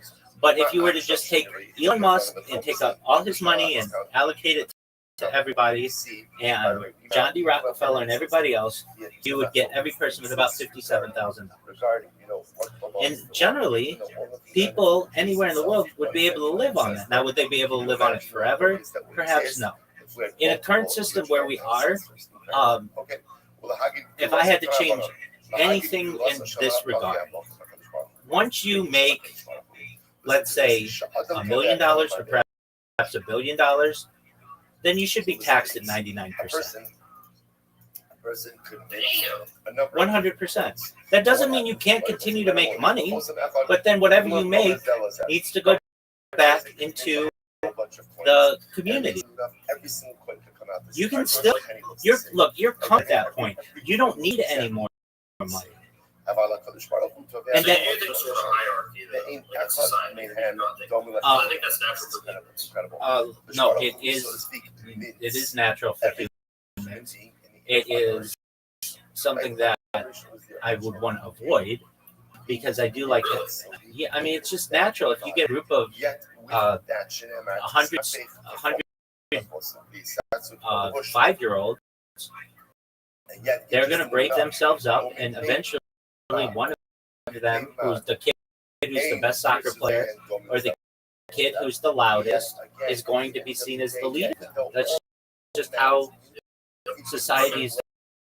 That's just how societies work. And I think that if we're going to recreate in this ideal situation, if you're going to, let's say, if you want to be a billionaire, you should be taxed at 9%. Once you have $1 billion, that gives other people an opportunity to be able to make their bills, being a small minority of who end up controlling all of the wealth of the world. And that's currently where we sit, essentially. But the thing is, they're taxed on these things. And that's an unfortunate situation. Now, I'm not saying taxation is the way under this capitalist system in which that may be the way to do it. But frankly, I'm not a capitalist. I'm a communist. Yeah. So, do you think that Oh yeah. So you know how Elon's all these different companies, SpaceX, Starlink, Tesla, all these things. So do you think that somebody like that is making all these businesses, has to shell out literally billions of dollars? Like, do you think tax 99%, so you wouldn't know a lot of the different companies come to ladder. Absolutely correct. Absolutely correct. But somebody else would have been out, would have created those companies. It would be easy for people to morality for each other. 100%. What's your how do you for sure? I agree. Look, let's take Elon Musk himself. He didn't start Tesla. He bought Tesla. Okay, he bought it with made from PayPal. He didn't start the companies. He acquired them. So there were already people who started the company. It's just his company already had more money, and so they purchased these companies. He didn't buy Solar City. That was already an established company. There are already established companies that he basically acquired. And him to be seen like amazing and all these other things, he just gives other people's ideas, and because he's able to acquire them. If he didn't acquire, those companies would have continued out being acquired, or they would have been acquired by someone else, but they would have been successful on their own. How does a person present themselves? How does a person present to other person? Look, let's just take him as an example. If he, let's say, he did PayPal, okay, he should have, that should have been the end game for him. Now, he sell what he made on PayPal and then start another company, like, let's say, he didn't even start Tesla. He bought into Tesla after two guys had already started, and then bribed them and make him unpaid co-founder. But that wasn't a co-founder. On paper, he bought the rights to that, but in reality, he's not. Okay, but let's, or Twitter. He didn't start Twitter. Okay, so then he starts Tesla. Then he could Tesla all he wants. That's great. But he shouldn't have been able to buy Twitter, and he shouldn't have been able to buy SpaceX or start Macro Hard with his newest endeavor, or the Boring Company. No, those would have been had to be made from other people, because they would have said, look, you are at the 99 now. Any more money that you make is going to go right back into society. Now, do I think the way that funds are allocated with the tax system are currently correct? No. That would need to be cleaned up as well. But if not, if you don't do this to people, then eventually get one person who controls everything. It's just like a game of Monopoly.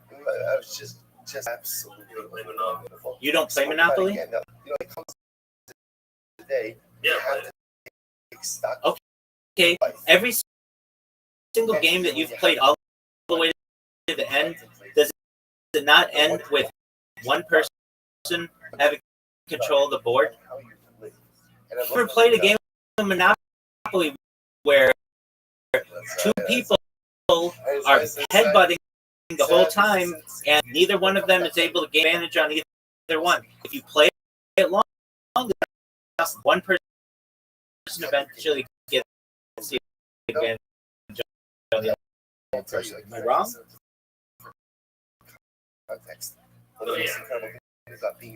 Exactly. And the same happens in capitalism. So you basically have to say, whatever the number is, maybe it's $100 million, maybe it's $1 billion, but after $1 billion, then all of the profits that you make from that company have to go back into society. And there shouldn't be these loopholes of trusts. So you just put your money into a trust for your family, all of that. Because that is it's an unfair advantage that people use each other.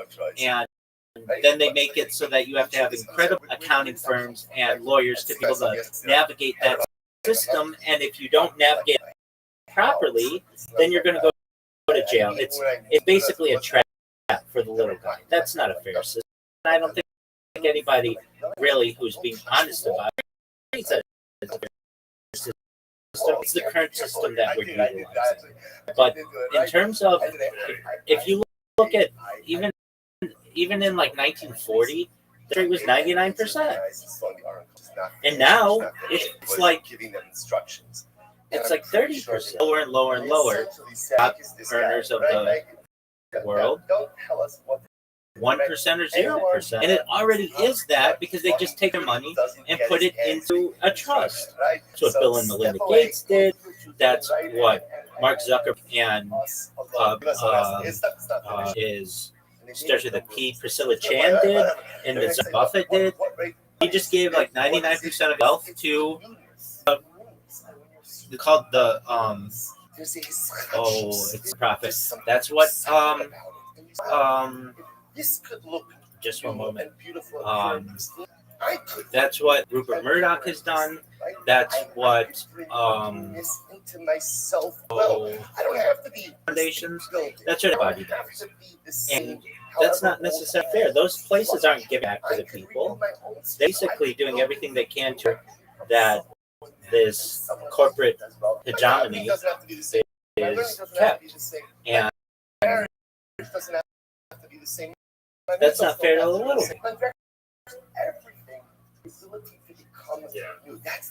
So basically, I would revamp the system. Once you have $1 billion, you're going to be comfortable. Your family's going to be comfortable for the rest of their lives. You can't make anything more. I mean, you could maybe make 1% more if that's what you really want to do. But that's like the tax rate would be such a strain that it wouldn't be worth your time and effort. And guess what? You could still vacation anywhere you want in the world and buy a yacht and do all that other stuff, but it just gives other people an opportunity to be able. All I'm saying is that there should be more opportunity for people under the current system. And even these people who are Mark Zuckerberg or Elon, they're not that wealthy in comparison to the familial trusts that exist that have been around for hundreds of years. And so, yeah, they may be the ones who are publicized in public, but there isn't nearly what some familial dynasties are. The people who literally pay Forbes and Fortune and see never ever to mention their names. And that's not so great. So, in answer to your original question, how does ideally we would live with small communities and take care of communities, and we would share resources, we would share childcare, we would share. Okay, well, it's like how do you get food? You could, especially in this day and age, have all of that outside. I'm a major advocate of agricultural drones. There's no one in this picking crops anymore. That all can be outsourced by robotics, and maybe within a generation or two, we'll have universal basic income, which is an allocation to each person, no matter what their economic status is, and it's based on the fact that it's available to anyone, and that really is a communist way of communist society. And eventually, there will be fewer and fewer people, jobs, and everyone will become much more reliant on universal basic income. But that gives people who want to live into art or poetry, or perhaps arts or music, and the opportunity to be able to be impassioned by that is of interest to them, and to go to their boring 8 to 5 job. So you think that the rules could, like, it'll come together to make something like this, or do you think that the U.S. should just straight up do it right? Sometimes when it looks imperfect, Well, let's see here. Could the U.S. do it right now? Not literally, but you do. You know what I mean? Like you could efficiently reform the government to be efficient. Yeah, I think the United Nations could do this.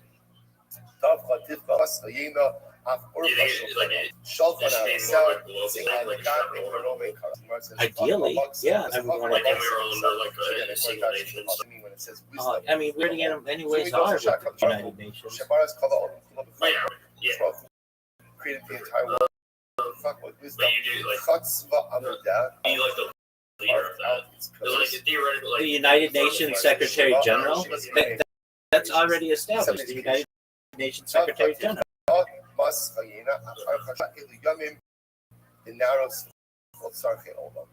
there's gonna be like the seas, the rivers, and all the different. who's gonna lead? Like so, he's gonna lead it, right? I just said the United Nations Secretary General. Yeah. What is it? Okay. That they live on the heights of Like the as sea. a dictator, or would it be like so it would be like Agave, which was it? Does man sit on the heights, So, or does man sit on the chair? I mean, it's It's a position. It's a position around since the 1940s. Just not a lot of people focus on it. And there are already UN programs that are very socialist and moving towards communism in themselves. So once we can establish, let's say, robotics and drones to be able to take care of the rich crops, to provide food for people to eat, then you can allow people that are focusing on that which they want to explore. Maybe been into art, maybe someone who's into music, maybe someone who's into creative writing or building or woodworking, whatever it is. People can to do the hobbies that impassion them, or even just video games. You could have people who really games, and you should be able to do that if you want to. That shouldn't be seen as lazy. It should be seen as a sign of the times. We're in late stage capitalism, and eventually we need to allow it to work for us. So we have robots and drones that are able to do all of the jobs that are quite difficult for people to do, or that just no one wants to. You wouldn't have migrant labor anymore. You might even get people, I'm almost certain you would get people who not come to the United States, but would immigrate to areas that have better weather. And because you would be able to have drones and robots create air conditioning, the reason why people don't want to go to Central or South America is because it's so hot. But if you were able to have air conditioning there would be a mass exodus to these places. That would change the world in a revolutionary. People would no longer necessarily want to move to the United States, even immigrate to the United States. These are options that aren't currently available, but perhaps within a generation or two will be. The invention of air conditioning transformed the world. So that you no longer had to live in a cold climate. You could live in a hot climate and be able to live a comfortable life because air conditioning made it available to you. And there will be other inventions that will be able to transform society so that not everyone's trying to live in Los Angeles or Miami or the more desired locations of the United States. And on top of that, we can utilize different technology to be able to make the places where we currently live more hospitable. There shouldn't be any wildfires anymore because we have cloud seeding. We can use cloud seeding to just rain wherever there's a wildfire. Wildfire shouldn't be a thing. Drought shouldn't be a thing. We have cloud seeding. We should be able to water any crops that are necessarily in need of water. And cloud seeding is something that is done regularly in United Arab Emirates, Dubai, and Abu Dhabi have programs of artificial clouds that create rain once a week. There's no reason why that can't be done in California when we have a fire, or Maui if there's a fire, or in Wyoming there's a fire. Anywhere there's a fire, we shouldn't have to be dumping chemicals onto the earth through planes. That's just impractical and is like throwing a bucket of water and roaring fire. Why not just make it rain? The problem will be over in 2 days. So these are some of the advancements I think that we may be able to utilize to be able to end many of those problems. And overall, I'm more optimistic of a world government than individual clan organizations that we currently have. Yeah, the nation state system to me was created because of colonialism, and I'm an advocate for global society where everyone has the same rights and everyone has an equal opportunity to succeed. And while we don't currently have that, there was a time when humanity didn't even have the United States, and people would say, man, I wish a place where you could have freedom of speech, freedom of religion, freedom of the press, and all the other things that we enjoy in the United States. And I would like for those opportunities to perhaps be available to the world. And I'm optimistic at a future. And for those people who say that that's the world order, well, what else do you think would happen? If we advanced enough time, of course that there would be unification in the world to eventually be able to get off planet and start space tourism and space travel and terraforming of other planets. But that will only happen once we have unification on Earth. You won't have that if you have a warring civil war between nations on Earth.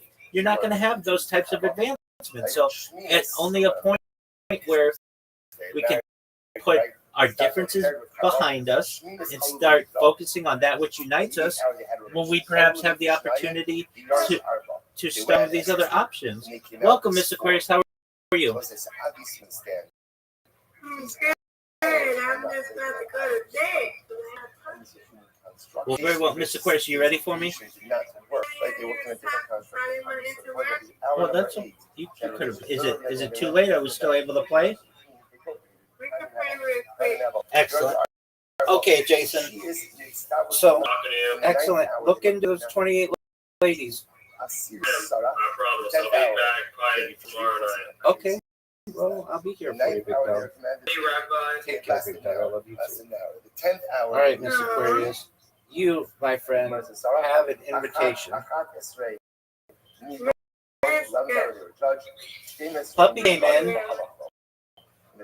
Puppy came in, and she got to meet her significant other for the first time. She seems really happy, so I'm happy for her. That's cool. Look at you, Miss Aquarius, just coming off right at the beginning with a spare.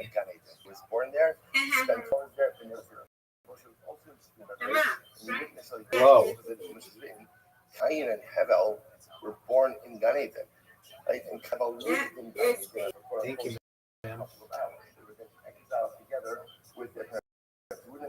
No one's trying to interrupt you. The story in the Oh, structured is you're more than welcome just to. Adam and Chava, right? There's no mention of Cain and Hevel until after they are in Gan Eden. The most like all of this is in one day. Got him. Miss Aquarius, you got him, girl. What do you think of a Gemara like this? Someone says, first of all, there's a lot of haskell in this. Oh, come. Part of it is sometimes a person could have everything in front of them and yet throw it all away. Throw it No, all away for what appears. that was a major miss, Aquarius. Nothing. A major miss. Judgment of other people. A major miss. You have done this, but the truth is we do the time as well. But some of us which need That was a big one. Look at your score. You went from in the low score to 41. Now get one of these. Get both. Oh, you should have both.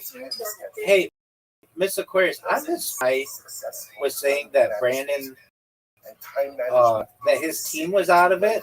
I thought they were out of it, and he was just sad that they maybe weren't doing all that well because their best player got hurt. They're still in it, so he's still happy about that. But I was not checking standings as closely as I should have been, so he came in and I was like, it's sad. He's like the Ravens won. I'm like, yeah, but it doesn't really matter. They've been eliminated, and he's like, yeah, that's how it is. And then we checked and we're like, no, they're still in it.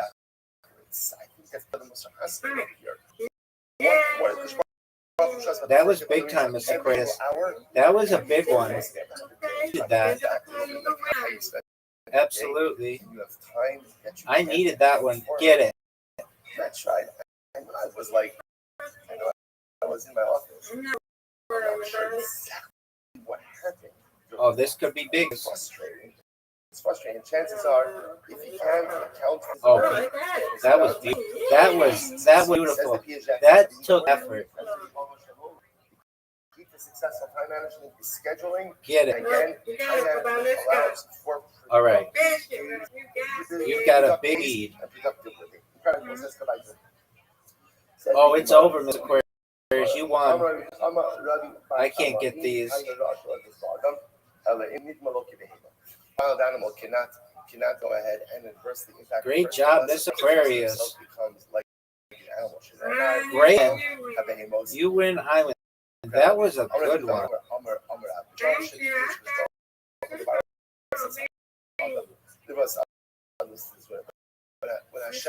I ended up with a really tough second shot last frame. He created first. Get it, Miss Aquarius. Even though he does not work collaboratively, he tries to see creative Malach. And he says to them, he says, get it. Should we make man? Should we make man? Yes. Okay. Tell us, what is man going to do? What is this? Tell us about man. What are his actions? Get it. Okay. He does this, he does that. Foreshadows. He says, man's going to do a lot of good stuff, but he's just going to do a lot of bad stuff. That's just like the nature of man. Good job. Tough one. So they said, don't do it. There we go. Thank you, man. He goes and he extended his little finger, his sarfam, and he incinerated this group of angels. Right? I know I've asked you this before. Do you like Cardi B? What happens? Then he approaches the angels. Right.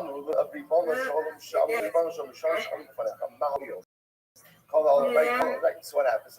Comes to the third verse. Yeah, yes, third verse. I like some of her songs. What do you guys think about creating that? I think she's creative. God, right?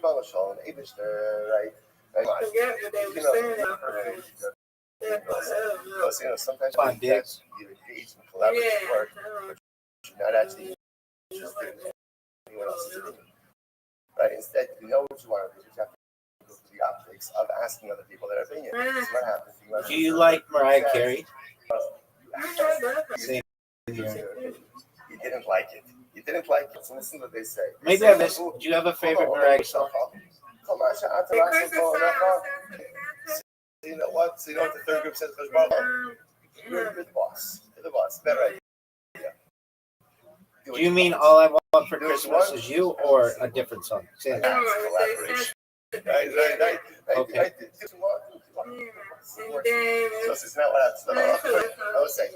And there's a lot to say on this also. I saw that she put one out. I haven't heard it though. So oh, Miss Aquarius. That was big time. You went from near elimination to back in. Get it. Now, when a man ultimately engages in You just need this one to take. the head and ends up sinning. And she gets it, folks. She is clutch. There's ice in her veins. Listen, God, I don't want to say told you so, right? Because we didn't say anything. The first group said nothing. But perhaps the earlier two had a good point. Because this is beautiful.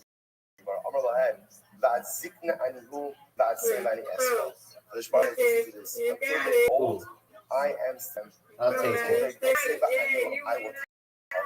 I win. You.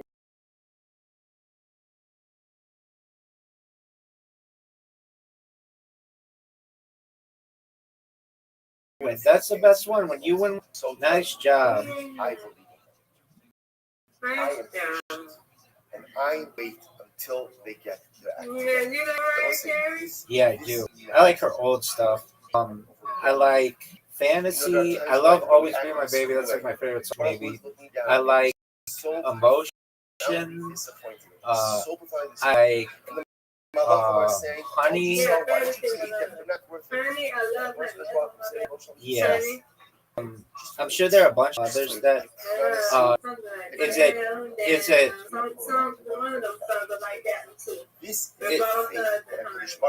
Yeah. That's a great song. And then I love. I think it's Gimme a. Hold on, let me think of it. In order for us to become so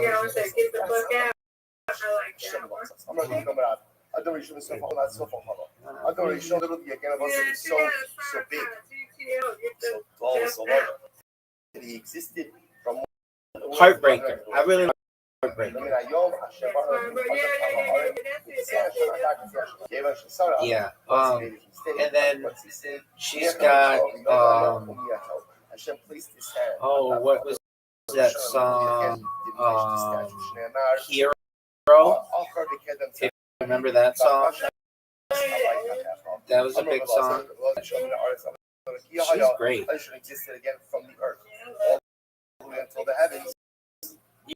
You know what I love about her? I love her attitude. Like like there are people who come out and they call these like people divas, and like to some extent they've like earned the title to be able to have like you do it my way or else kind of a deal. But there's this thing that I love about her, and look, I'm sure there are things like not cool about her that I don't know about, but one thing she does that I love is she has this like beef with Jennifer Lopez. And this one time she was being interviewed by somebody, and they're like, "So what are your thoughts on Jennifer Lopez?" And she's like, "I don't know her." And it was at the point where she should have known who Jennifer Lopez is, but she's just like, yeah, exactly. And they said it years later, and she's like, I still don't know. And that could be interpreted multiple ways. And I understand how it could be interpreted like, basically, she's not my level. I don't know who that person is. But also, she may not even really know her as a person. So I'm not going to comment on somebody if I don't know who they are. You know, that's kind of the mindset. So, yeah, but she's got about a dozen hits or so that I really like of hers, and I'm sure there are others that I'm not thinking, but yeah. So anyway, I like her. All right, Miss Aquarius. What's the schedule this? Okay, so you got your hair done on Monday, and then is it a normal week or do you get a day off?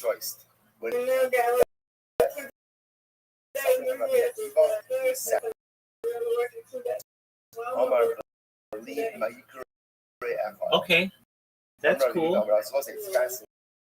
Excellent. All right.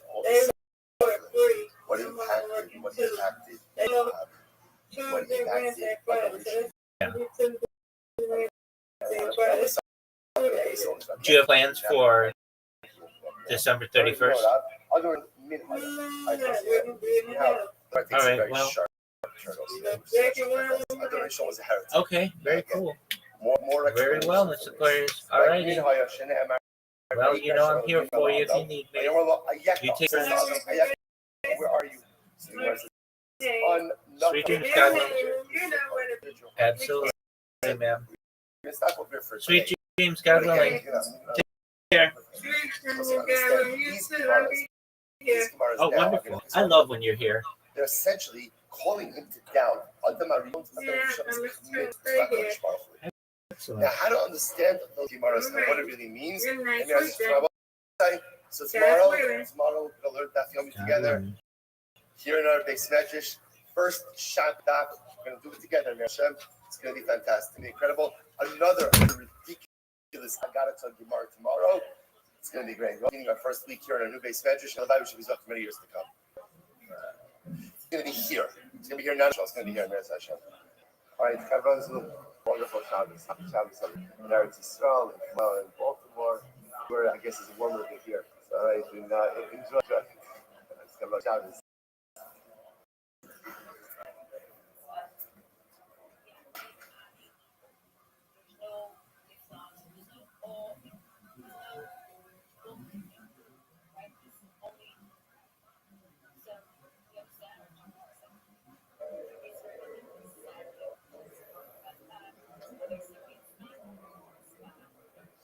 All right, they'll say good morning. We don't have a microphone for today, so I apologize. The speakers are here. We just don't have the microphone for today.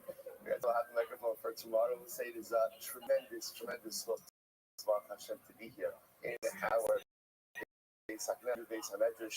Such tremendous Hashem, such a beautiful first Dafnomi share ever in this new and beautiful and incredible space. So today, I know that the coming days will be filled with changes, and changes are beautiful. Changes are incredible because they open the door for so many beautiful and incredible opportunities. Amongst which I want to just set about expectations is, we were down in the old shul. There was a extra space here. In Eretz Yisrael, we're going to be utilizing every seat. So I feel like that's please do not put your personal luggage on the middle seat in an offer day. So never just know, especially for that, the seats are going to be used. So again, for sure, I'm sure it's fine, but just be mindful. Just look around. We want to make sure that everyone has the opportunity to be able to sit and welcome to the table, to be able to learn properly. Mindful in terms of where you're putting your personal belongings, that no one feels boxed out, and that's especially going to be true in Meretz Hashem for gathering as well.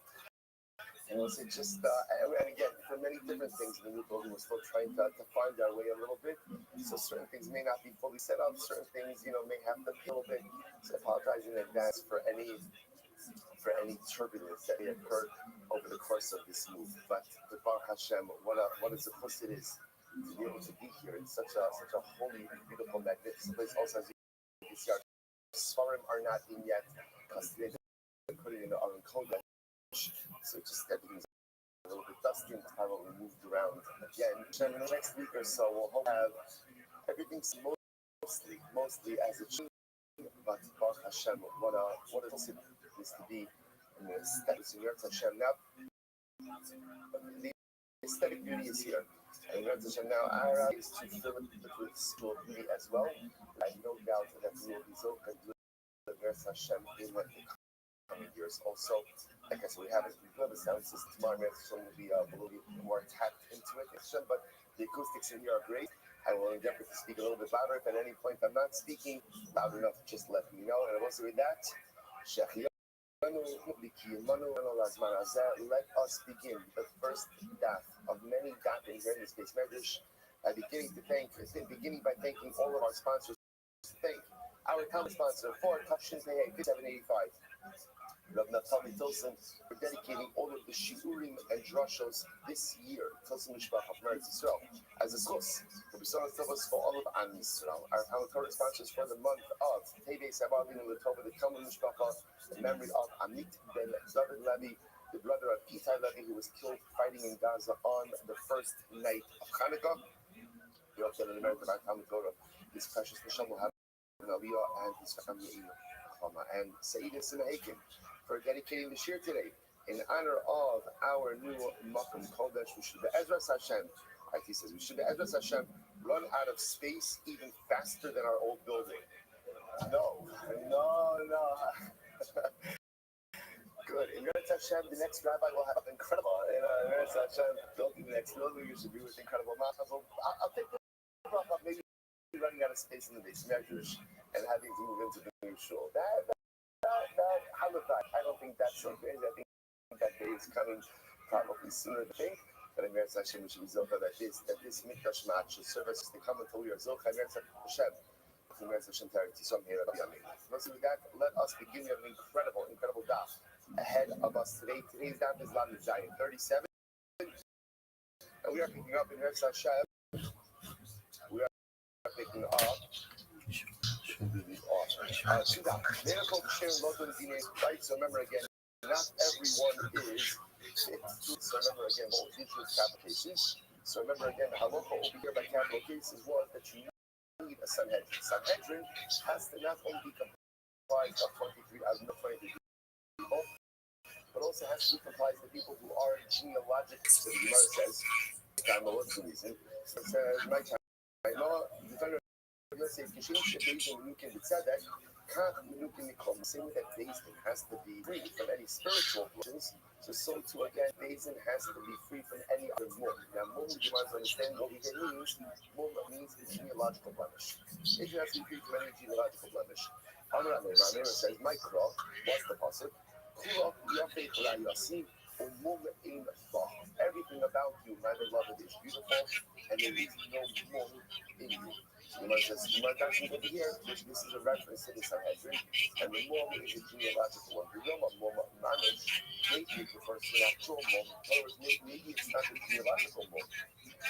But maybe in fact it is an actual mum, and if you don't say it, or the Pasuk is saying that Kamal Kamais, remember the Sanhedrin can't have a physical mum.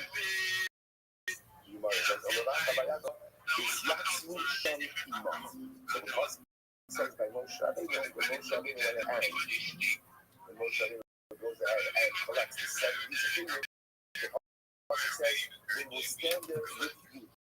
So the Mardash is Imam, means that when you assemble members of the Sanhedrin, which says, how local and so on, yes, in which sense, that saying Moshe Rabbeinu, you are not genealogically blended, you are logically intact and whole. So to again, but with you, other should also be intact. The also, Bishum Shina, when there's Moshe Rabbeinu, the same way that Shina is with you. So to the other judges who stand there, the Shina, them as well. They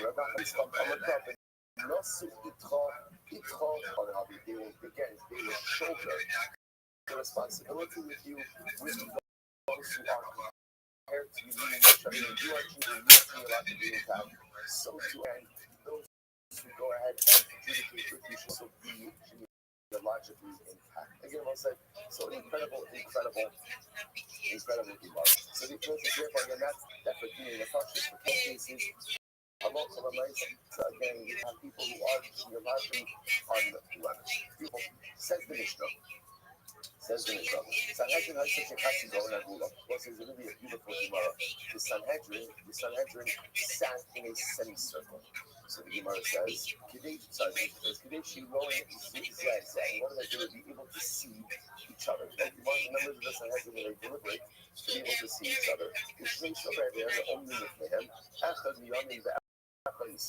So then there would be two scribes. Two scribes in the basement, one on the right, one on the left. The Kohen giving the Chayv and the Giving the Zaken. And they would write on there, they would record.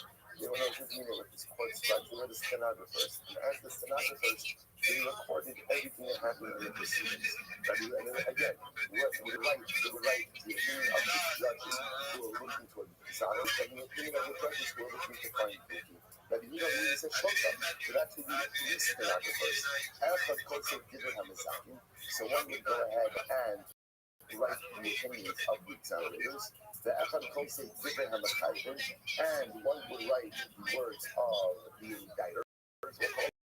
Vashlishi Kotzev Giving Hamazakim Giving Hamachayvim. The third stenographer, interestingly enough, will record all the opinions. Right? So one who has dedicated opinions of the examinators, one to the opinion of the indictors, and then one who was kind of collecting the new generation as a whole. So we talked back up.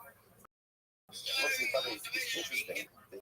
If you look at Rashi says over here, so Shov Abu Shemito Katanim Shiyada Yiti Budavar, Ara Kosi Given Hamazakin, Echad Kosi Given Hamakayin, Bagima Kosi Given, Tom Shi, Torah Budavar, the Yiti Achamahan Yokia, so it's interesting. So this way, again, we want to make sure that we have accurate report numbers. So how do you do that? So again, if you have one guy focusing on one opinion, one guy focusing on another opinion, another focusing on another opinion, and a third party kind of keeping it account, in between all of them, we will have a record for the base. Half of 30 seconds. Shulos.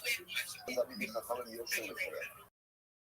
3 rows of Hamid who were in front of the wasn't the rest of the baby is seated in a semicircle, and in front of them 3 rows of Hamid. So the Gemara says, now, interestingly enough, we'll see that she says, Shalosh Shilot says, each row had 23 students in it. The Gemara says, the idea is these rows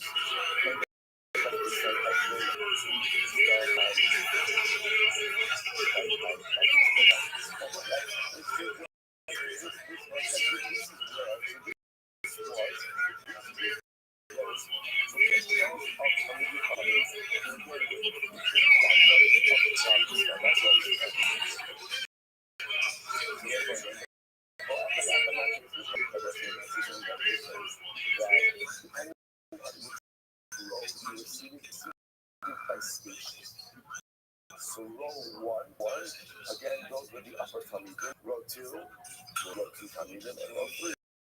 Row 3 tummy. You didn't just choose to sit wherever you wanted to sit. At the end of the day, again, you were seated in accordance with your station. Everyone knew their place. You had this thing already invested in that, as we say here, that in life you feel inadequate when you acknowledge. Truth is, it's only when I acknowledge what I'm not that I'm really able to go ahead and maximize what I am. So there's nothing wrong with third row cover. There's nothing wrong with being a third row where you're holding right now. But again, I've also said the beautiful part is there's no glass ceiling. Again, they have to pull someone out of row 1.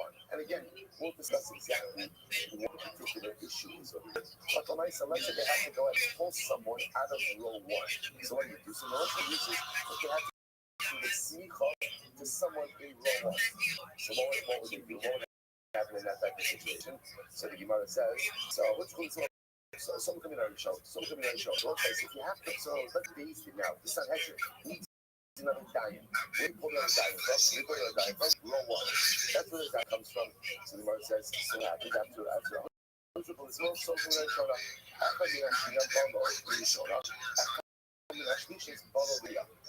remember that this happens. So now scientists pulls any diamond from row 1. So what happens now? What occurs now?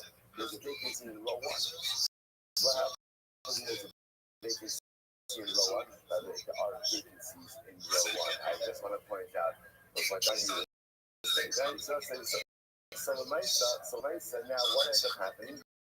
So when they pull someone out of row 1, so now that says off of production. Someone from row 2, and that's someone. Remember again, this is highly correlated because the move to row 1 is a significant move. So that means someone from row, now that there's a vacancy in row 1, someone from row 2 moves up to row 1, which now also means what?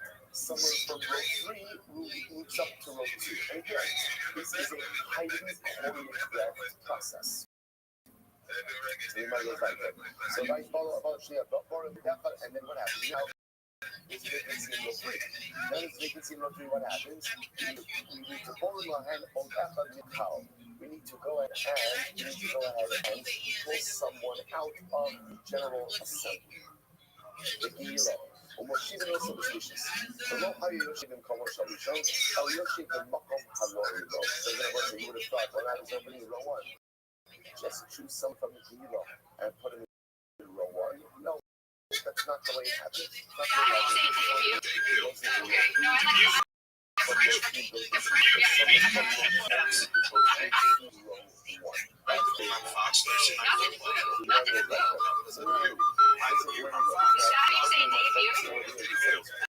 Okay, no, I like it.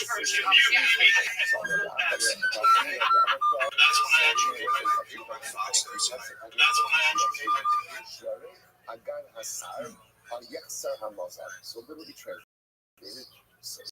So means beautiful. The stomach is like a basin of the moon. A basin of the moon. Like I just said, is shaped like the moon. One of them says this is great. These Jewish gets it, you know. The stomach. This is the greatest juju I've ever heard that I love. You're not going to get it. Are you Jewish? Okay, then you'll get it. Set it with a joke because it's juju. Gentiles that meet on the street. One of them says, how's business? The other one says, great. He gets it. These Jewish gets it. So profound that we were doing this Gemara today. You know, as much as Baruch Hashem, you know, we build and we build and we build. It's so important to always remember that we're building in Galus.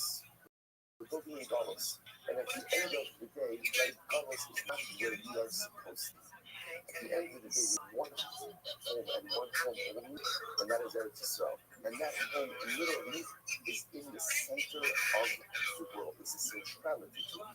Now again, as you said so many times, Baruch Hashem, that's why the beauty of the best moments of Kedusha is that in Eretz Hashem, they come with us. They come with us. And it's so important to recognize that as successful and as happy and as salt and as covered as we are, this geographically, this is not where we belong. We belong in the center of the world, with the center is, with these stomach.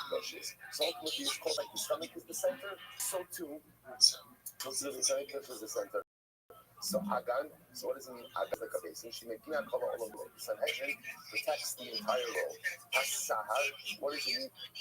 That's like the moon. She is like Sahar, that the Sanhedrin is like comparable ultimately to the moon itself. It's just like the moon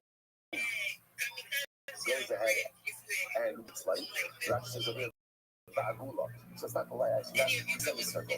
Like just like the moon comes to the month, it's like a semicircle or circular. So it's in a circular fashion as well. Beautiful. What does it mean? Don't diminish the dilution. She puts up Achabehem Lotses, lowering the Essudish Roshek Neged Sanhedrin Canons. If someone from the Sanhedrin needs to leave, that is the person who can't leave unless there's 23 people there. Fascinating, unless there's 23 people there. So what's the calculator? Think about that. Like, right, so sorry, it's becoming Yotze, but not any Yotze.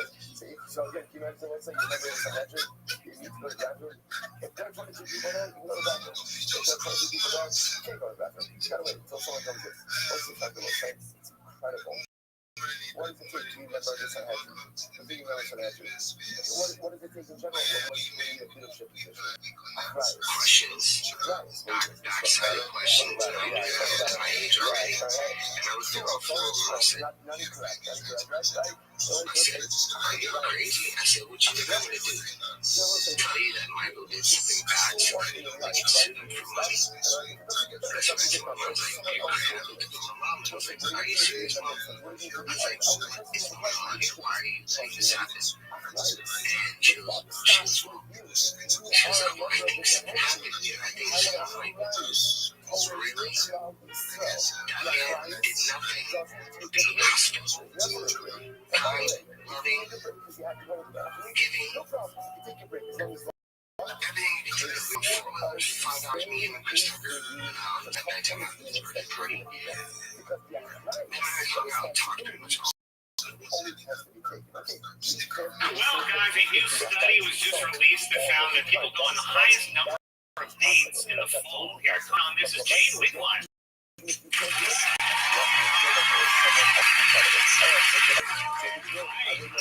How was your night last night? Well, let's just say I'm wearing what I wore yesterday. Yes, but you also wore it the day before that. Well, let's just say the first 2 days were because I thought it looked nice, but this is the third day.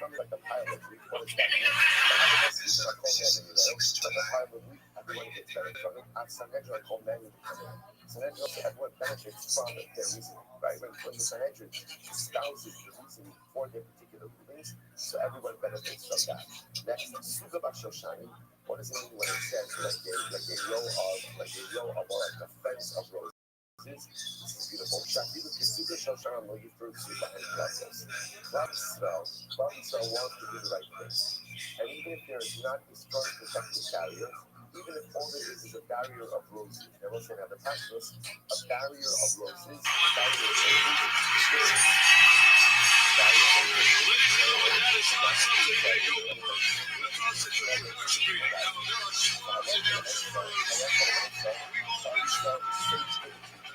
We went forward exactly the way I wanted to go forward. The audience believed that Hulk Hogan was pissed, and he took the belt and he left the building and went according to plan. We jumped in the limo. We leave the arena with the belt. We go to the airport. We're on the plane. We're high-fiving, cracking beer, and laughing. And everyone went the way we wanted to go. As Bischoff and Hogan leave the arena, the show continues. What happens next will be debated by fans and insiders for decades to come. As Restream takes matters into his own hands.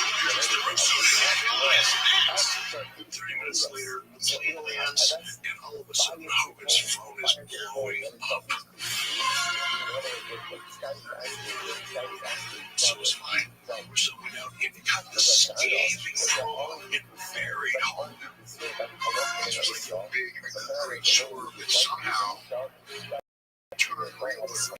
So just a promo later, and things are getting worse.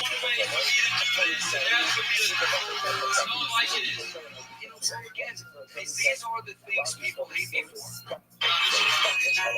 So mindful of our like even a very simple protective fence is enough to protect us from whatsoever. It has to be a different reason. It has to be a good shiloh. Like there isn't Isur Yichud, like we learned that there's Isur Yichud. So if there's an Isur Yichud, the man is not allowed to be alone with anyone who is in Eretz. How is a man allowed to be alone with his wife when she is a Nida? It's a good shiloh. Someone asks the shiloh, and the answer is pass the sallow.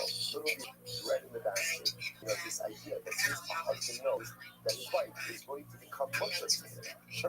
Not so long from now. He's going to control himself. Restrain himself in the right way. Okay, incredible. Rish Lakish decision here. It says, like the section of the Kamakanik are your temples. Oh my God, is it actually the Shabbat? When it gives us our words, even though they're clean, even those who are empty, ultimately are filled with mitzvot like the people. And we say, comes there, says from here, like Noah, Esriach, Yigada.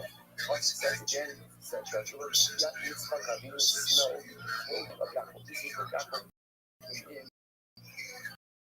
protecting to be self-disease. So he's set on his clothing. So it's God of Ella Bokta. Look as because of his clothing, rather means as Bokta, those who rebel against him. But what's it? This is so beautiful. Even those who rebel against Hashbarach have a beautiful sense. Meaning, even people who commit Averis still have so much good associated and important. I know that you know this one tells us story.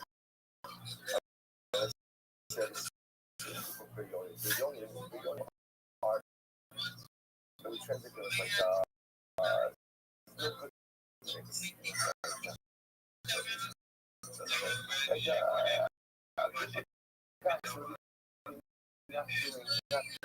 like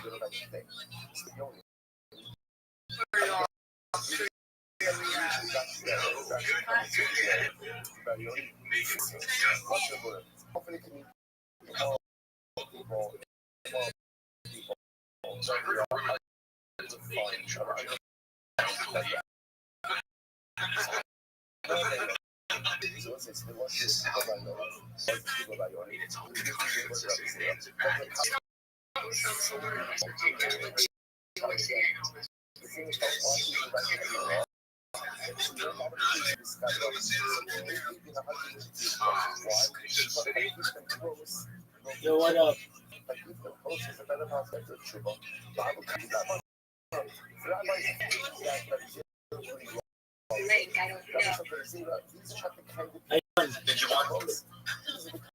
Did you watch the San Francisco? Yeah, I watched a bit. Yeah, I just got back from a little bit. You have fun? Can't go wrong with decent football. We're a dog. And are you a Niners fan? Yeah, I'm a Saints fan first. They're my favorite team ever. My second favorite team is the 49ers. All right. I don't really like The right answer, though. anyone better. Guys, so good. We're a quarterback. I'm more of a young guy than a Joe Montana guy, but I think there's Either works. Either works. Either works, so long as you just didn't name anybody else. I guess you could, but those would probably be wrong answers. Or like Bumgarner, Drunken Billy.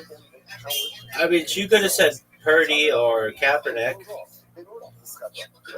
or even Jeff Garcia. How horrible the NFL is. Like both of those quarterbacks tonight don't even deserve to be in the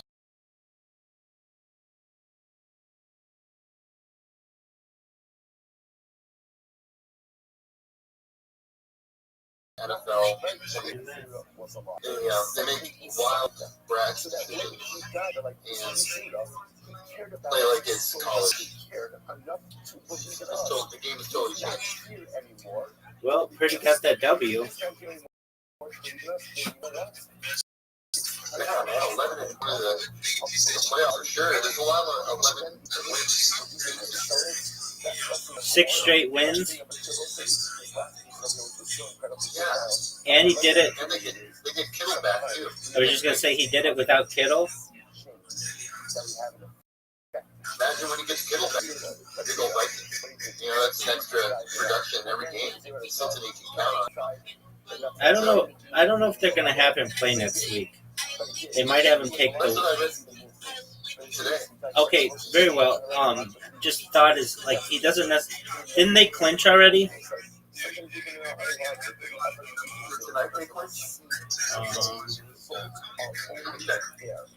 They might be going for a better spot. So. I think he'll play. Okay.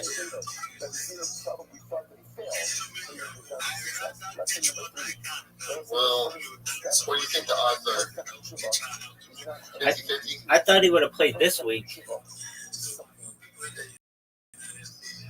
They only pulled him like yesterday.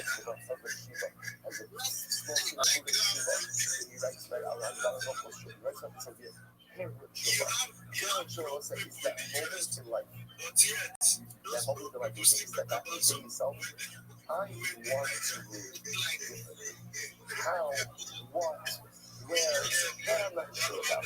But I know that one He might have. He was supposed to play tonight, but they pulled him last minute. anything altered? Not at all. Right, exactly. So they might do it next week too. Yeah, see, it's just an ankle sprain.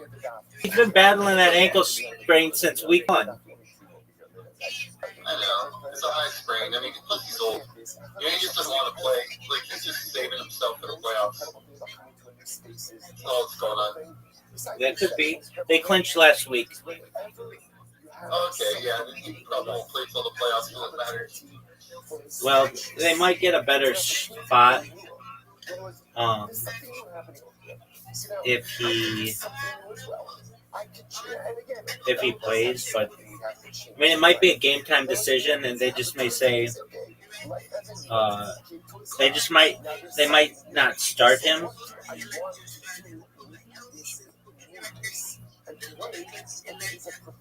So I couldn't believe the amount of hype that Aaron Rodgers was getting on TV. Like, I don't know who his agent is, but somebody's really working hard to make sure Aaron Rodgers is still relevant. He's the second highest player in NFL history. No, we went to high school together. No way. Yeah, he's from my hometown. That's baller. Yeah, we're 4 years apart, but yeah, he was still there at the same time. How'd your high school team do? They're okay. They're never really good. The best I ever did in football was my Warner team when I played as a kid. We played in the state championships at our level. That's pretty good. Yeah, we got beat by at 12 years old. The other team kicked the field goal. Oh, that's pretty rare. Yeah, it was amazing. 20 yards, like 15, 20-yard field goal. Yep. Did they have a kicker do it? Yeah, they had a kicker. Of course. Yeah. What happened, Brandon? You got a game coming up? You're gonna play in a game?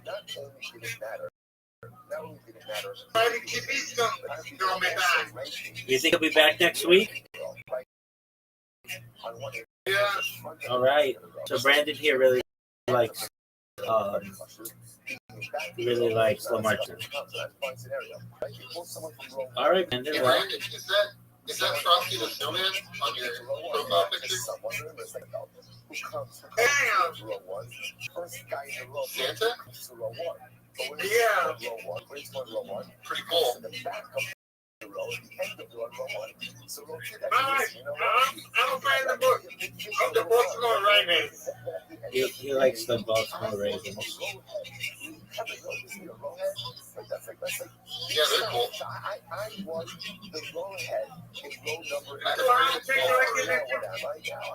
I think they're making the Super Bowl. I've always been afraid of the Baltimore Ravens. I call them. They're like the dirty birds. It's from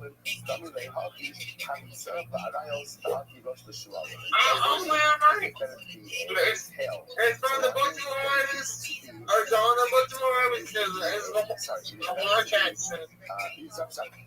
It's my QB. Where did he go to college at? Didn't he go to LSU? Louisville. Louisville. He won the Heisman Trophy there.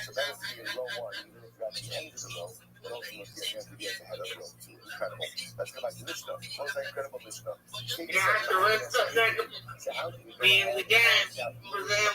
I'll play Lamar Jackson. Yes, sir.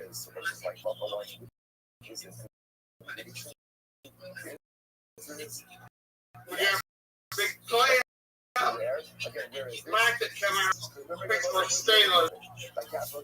Yeah, that's a big game, big dog. Aaron Rodgers is the highest paid guy. Second highest.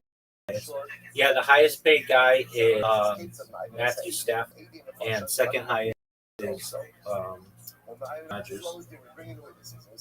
Wow. Yeah, He does so much locally. He bailed out a burger place. So there was like during COVID, this burger place that's locally was going to go out of business.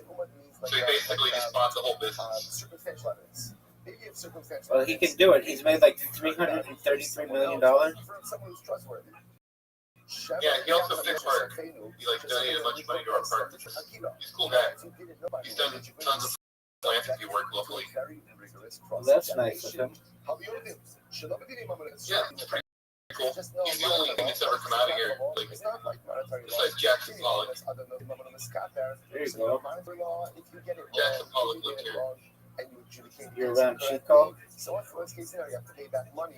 Yeah. Very nice. Does Aaron Rodgers still live in the area? Yeah, his parents are like super cultists here. Oh, okay. They have this like crazy Christian cult. He had to like dissociate himself from his parents, but he still comes back here. The rest of his family all lives here. All right. Well, Well, he is. It's gonna be interesting once he retires what he's gonna do. If he doesn't need to do the whole Fox, CBS anchor kind of thing, but I could see him doing that. He's very controversial, so I could also see him not in a position like that. I think he's just gonna return in the mountains here if he wants to. Because the backyard where he went to high school at is just a gorgeous park. Bands for like all the way to Nevada. So there's plenty of room there for him to just be alone and live here. Well, that's not a bad life at all. No, he's kind of set it up for himself that way. There's a bunch of like, he's part of like a development that built a bunch of houses out that are all ritzy mansions in this canyon. And so he's set up there with like people that own the company Sierra Nevada, the brewing company, Sure. and a few others. That's also here, the Sierra Nevada beer. The guy that invented that, and their brewery is in our town. You like that beer? You know, it's not bad. It's good here because there's so many of them, but I'm not really a fan of alcohol. I think it's, I like that they've at least moved to kombucha and non-alcoholics. They have something called Trail Pass that's pretty good. What's Trail Pass? It's a non-alcoholic beer. It's a non-alcoholic beer. It's pretty good. Tastes like beer.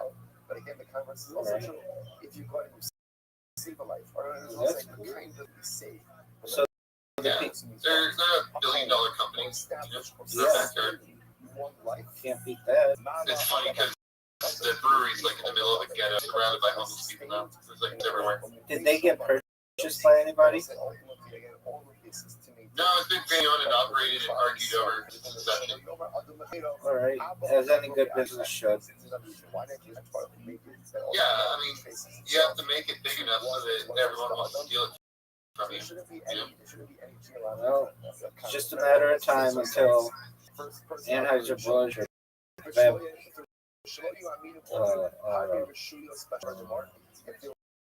Imperial brands. what's it like? Cool. I guess. What do they call it? It's Molson or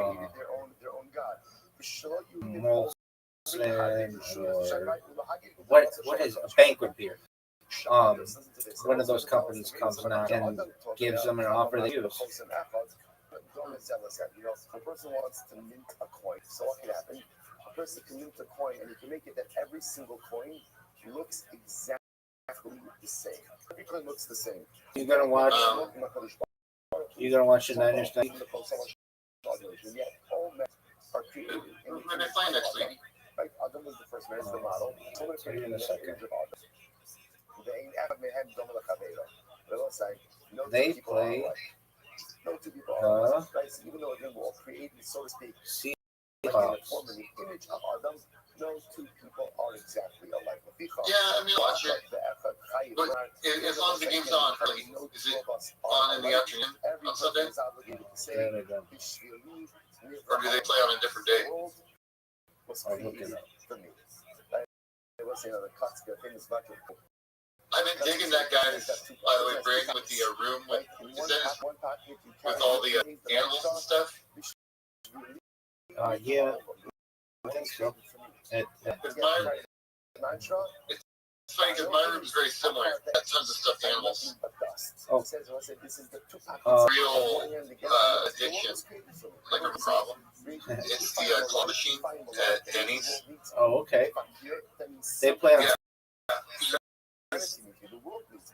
Like for 20, more than that, like 20, almost 30 years now, I've been on machine and just collecting these toys. So at this point, I have just filled with stuffed animals. Oh, no way. Yeah, it's pretty stupid. It's like a horrible addiction. I really can't stop. The Niners play Saturday at 5 p.m. on ABC ESPN. I'll check it out. I think about stuffed animals in storage at this point. Pretty depressing. How much think? Way too much. Tens of thousands. Oh, wow. That's an action. Yeah, it's horrible. I just can't help myself. I see the damn claw machine. And if I have any amount of cash on me, I will do it. And if I have my card, oh my, it's the worst. I have to like stop myself at like $50 or $100. So it seems that the 49ers and the Seahawks, they play next week. And the winner, I think, clinches the division. And then they may get the first round bye. So maybe George Kittle will play. Definitely play it. The first round bye is at stake. Seems like it is. And Seattle kind of snuck up on everybody with Seattle. They weren't supposed to be the best team in the NFC, but here we are. They're 13-3, and they've got the best record in the West. In fact, tied for the best record in football with New England and Denver in the AFC. And the 49ers, if they win next week, then I think they clinch them. And if they win next week, I think clinch home field advantage playoffs. Looks that way. So that's a big game for the Niners. Dude, they have Christian McCaffrey. Motherfucker's a beast. He's the best player in football year after year. Last year was a fluke. He's just absolutely amazing. Yeah, I'm checking out the Seattle team right now. They look pretty good. They just have consistency, it seems like. So, man, he's got a lot of experience. What happens? Shimon's on the floor dying because someone stabbed him. Ruben's holding a knife with blood on it. So, their schedule looks pretty soft this year, though. I think that's why they did so well. Yeah. Because they played Pittsburgh, New Orleans, Arizona, Tampa Bay, Jacksonville, Houston in that stretch, and won 5 out of 6 of those. As they should. Then they beat Washington and Arizona and lost to the Rams. And they beat Tennessee, Minnesota, in Atlanta, Indianapolis, the Rams, and Carolina. And they won 7 straight, 6 straight. So Tennessee, Minnesota, Atlanta, Indianapolis, the Rams, and Carolina. That's a pretty setup. Indianapolis is what, 8-8? Yeah, it wasn't until Daniel Jones. Rams are 11-4. Yeah, I mean, the Colts were looking to be at one point the best team in football when Daniel Jones, but Rivers just hasn't been able to race him. Not that should be a key, but. Yeah, in their last 10 games, they've only played one opponent that's playoff bound, and that was the Rams. Yeah, but this season, the only team they've played this season that's playoff bound is San Francisco the first week, and they lost to them. Seattle has arguably the best defense the NFL. But It's their schedule, man. Like, it's such a weak schedule, is what I'm saying. I get what you're saying. Well, next. The NFL, a lot of times, is schedule. Like, let's look at San Francisco's schedule. Oh, it's really weak, too. This is actually San Francisco's first big game against the Bears. Well, they had Seattle week 1. They won. That's big. And then they beat. Crushed New Orleans. They lost to Jacksonville. They lost to the Rams in overtime. Oh no. They beat the Rams in overtime. Apologies. They lost to Tampa Bay. That should have been a win. They lost to the Texans. That should have been a win. They lost to the Rams the second time they played. But yeah, that's a weak schedule. At least they've won 6 straight, but it's not been that impressive. So Arizona sucks. Carolina sucks. Cleveland sucks. Tennessee sucks. Indianapolis sucks. And the Bears, I don't care. I don't care how much the Bears are high the record is. I always have my doubts about them. They should have won tonight. Should have won that game. They were in position to win the game and just choke. Tied with like 8 minutes left in the fourth quarter. And it's pretty amazing San Francisco's done it as well as now.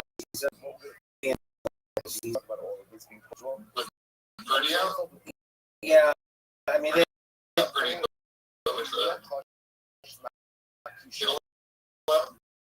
no, Purdy. Purdy was out the second game, the third game, the 5th game, the 6th game, the 9th game, the 10th game. He's been injured most of the year. I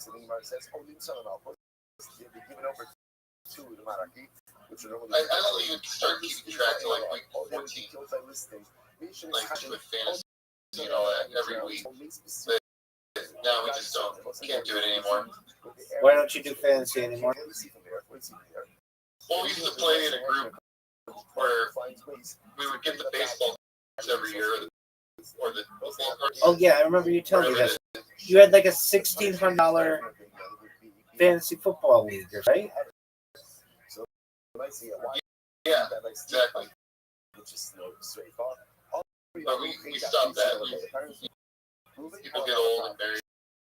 No longer have time to play. Well, my season ended today, and season for my league ended today, and I did not do well at all.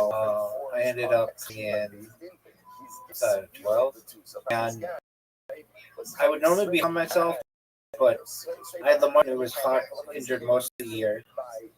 I drafted Ashton Gentry as my draft pick, which is kind of like a crapshoot. You didn't know how he was going to do. And I ended up trading, which then Bowers got hurt. I had George Kittle, who's been hurt most of the year. I had Tyreek Hill, who tore his ACL back in like October. And so just injuries just piled up on me, and I never could get in a groove. And the guy who won the league this year, believe it or not, he had Chris Caffrey, the top player in the league. And it was basically, if you got Caffrey this year, it was going to be hard to lose. Chris was the top player, and just like was he ended up with 370. Well, it's not over. He is the best running back there overall by another 20 points. Number is the best by another 30, and he did all year, and just he averaged, at least in my league, he averaged something like 22 points or something per game, but then he had some just monster games too, where he just did like 30 points. He's just. To me, it looks like you got a lot of teams in it. So you got Denver, the Eagles, San Francisco, the Patriots. It's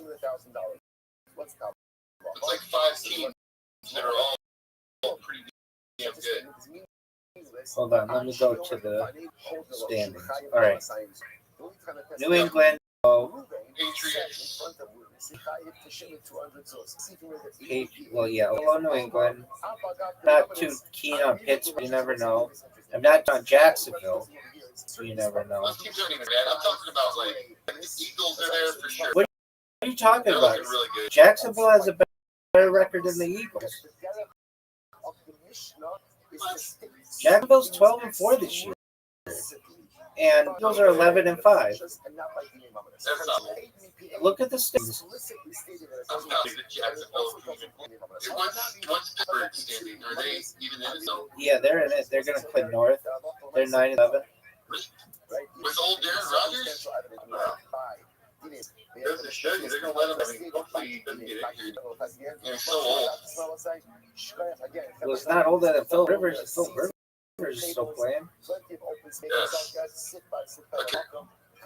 Where is the Bill team? They're at the top of the AFC South, right? Tennessee Titans, the Colts, and the Texans. You got Jacksonville. Just a request. Thank you to Ari Lerner for getting lids for the cups. Wow. Yeah. And they had a decent schedule. Insurance policy. If you'd like to live. Yeah, Jacksonville is kind of the surprise team this year. And Houston is another team that I didn't think was as good as they are, but they are. The big And they bit. put up a lot of points. Jacksonville through the roof. A lot of 40-point games. The big disappointment this year, I think, are Cincinnati, because they were supposed to be better with all their receiving core and everything. I don't know if people thought they'd be that great, but they didn't do as well. Indianapolis was the best team in football, but they lost 3 straight. And I think the Chargers are really impressive. Kansas City, they are eliminated, and they are a huge disappointment. And they're not going to win the AFC West for the first time in like 10 years.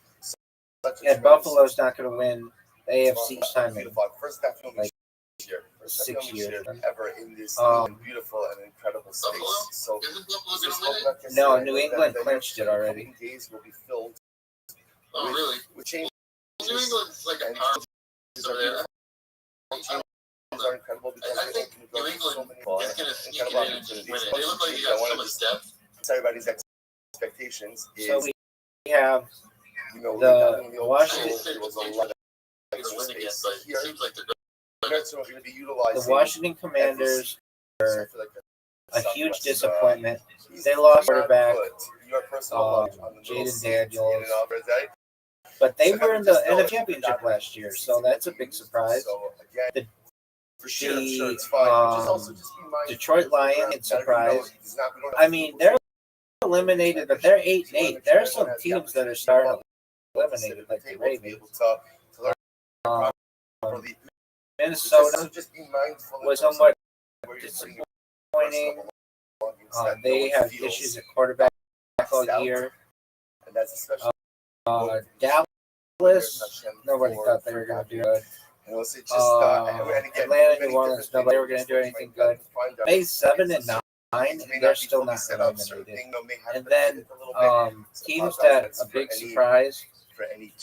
Well, I don't know, big surprise, but the Rams did really year. The Seahawks did this year. So I don't know if that's a surprise, but they did really well this year. I was not expecting Drake May to have a good season. Next week or so, hopefully have I know little set up football mostly as it podcast should with be, you, but Baruch Hashem, and I predicted that the Saints were going to win every game for the rest of the season, Now, the starting with the Jets. here. And the Jets And now, so far, our it's been goal true. is to fill it with All spiritual right. They beauty beat as the well. Jets, and Which then I they just no beat doubt Tennessee. will result in I think they're going to beat Atlanta next week. Also, And then the following week, they got some soft so team. beginning tomorrow, Just finish it will be Hold on. Is it next week? But the acoustics in here are great. Last week? I will endeavor to speak a little bit louder. If at any point I'm not speaking Oh, loud enough, just let me I know. got And this one also out. Yeah, you're probably right. Shechianu, I think next week is the last week. I could- It's gotta be let Atlanta. us begin the first I could be daf wrong, of but many I daf think we're in this next week's week is- So I think you're right. Their final game is at beginning home. by thanking Or all of is our it sponsors. at Thank Atlanta? Yeah. our Talmud Torah sponsors. For I think the Saints are going to win that one too. Calling them to beat the Jets, the worst team in We're football. dedicating That's all not a of the surprise. shiurim and I'm calling drushos them- The Giants for or the Ravens as are a the source. worst team in For football. all of Don't disrespect our Jets Talmud like Torah that. sponsors for the month of Heyday Sabalin L'Tova L'Tom Mustafa in The memory Giants of are just Amitai horrible, or the Levy, Las the Vegas brother of Raiders. Itai Levy, who was killed fighting in 17 Gaza record on and the first nasty. Doug, The East is the We hope that in the merit of our place His No, precious Neshama um, and his family in the the- and Satan for dedicating the shir today. the In honor Giants of have our new hope. Malcolm Kodesh, They have, Be'ezras Hashem. He says we should Be'ezras Hashem run out of whatever that space guy in is. the old building. He's a rookie, but he's very No, good. no. He just got hurt. Good. And they have Be'ezras Hashem, Scatter's had very incredible good. hustle in a building the next building. There's some hope there. Up to Bracha, maybe running out of The space Jets- in the Jackson Dart. and having to move into Thank you, Jackson. The Jets are tied. Oh no, Las Vegas is the worst team in probably football. sooner than we think. But But Amir Sasha, we should be Zocha that they don't- should serve us for many I years don't to know. come They, until we are Zocha. Las Vegas is young. To move it They've got together Brock with Mashiach Bowers, and Mashiach who to is Samir in Rabbi. his So with that, let me give you an incredible second year. ahead of us. They've got Ashton Gentry, who is in his. He's a rookie. All they need is a good quarterback and a couple of years in an offensive line, and they will be a powerhouse Remember team. again, not everyone is fit to adjudicate capital They cases. lost the game Remember to again, the what was the Giants, issue with capital 30-40. cases? So remember again, the halacha over here by capital cases was that you need a Sanhedrin. Sanhedrin Yeah, I mean, I still think the Jets are the Jets. I I don't even know a single Jets player. They're terrible. people who are geologically fit. So the Gemara says, Yeah. my time, All three of those teams are just really bad says, this my year. time, Right. So the quarterback, they're You're going like Jets are the worst. I'm just saying. I think all three of them are free equally from as any bad. But the spiritual Jets, blemishes. at least, So to again, they're from New Jason York, has to and be like free from any other slide a word. little bit. Only the Gemara's understanding Not like that other New York team, moment Giants. means geological. I mean, but the Giants have some. You got the Giants, the Jets, the Micro, Bills, what's right? the possible? Aren't they from there? Yeah, but I mean, the Bills are the only real team in the state of New Everything York. about you, my The beloved. Giants and the Jets play the Meadowlands, which is in So the New Gemara Jersey. says, the Gemara actions over here. This is So the I reference to thought, the yeah, Sanhedrin. like a trick. And the more like a is trick usually question. about Yeah, so Buffalo is the only team that really plays in New York. And but maybe in there's- fact, it's an actual moment. there are a few teams like that.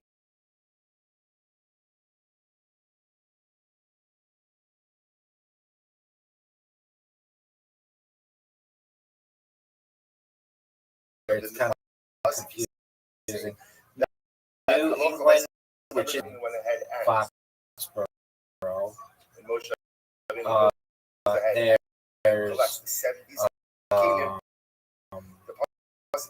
says they will stand there with what you. else? Well, there's the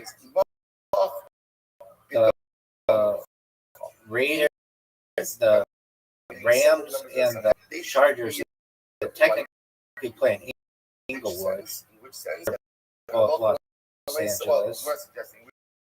There's You are not.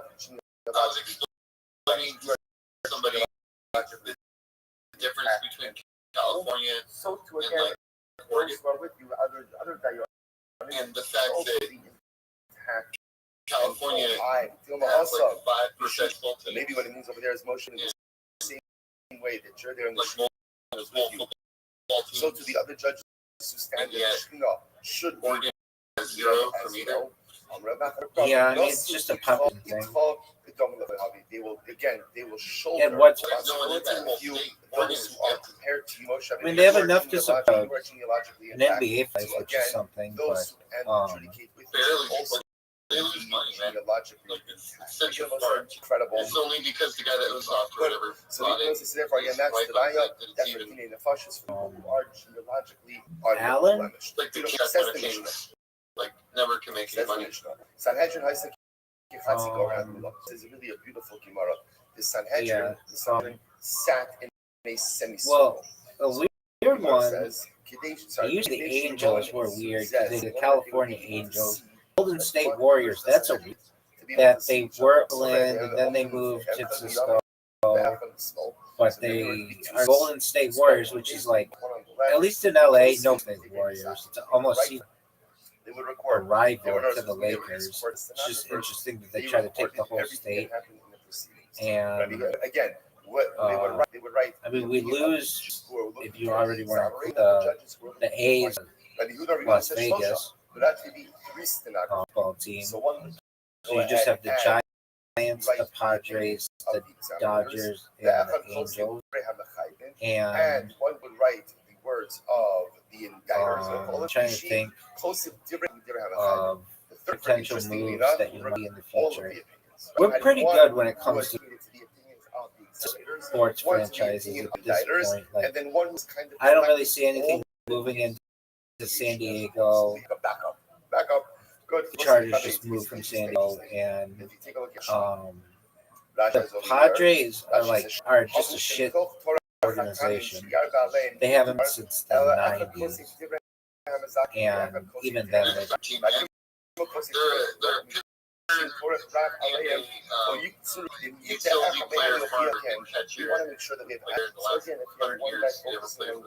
Tony Gwynn. But I know what you're saying. Focusing on the other school of opinion, and then a third party kind of taking. Yeah, Benito Santiago that year. Yeah. We will have. Yeah, like maybe like another. I just did Tony Gwynn. Exactly. But aside from Tony Gwynn, they have had no one in the last 100 years. Well, they have. And in front of that, He was actually a lot of fun to watch. He had such a unique bag of see that she says that we are you could show the ball And had I like the fielder watching him play too. yeah, I mean they were both big boys. These was kind of like this. Yeah, John Crook, that's another good guy. Just like had no business being. That's right. What is it? Bullpen, right? Oh, it's like he showed a mirror.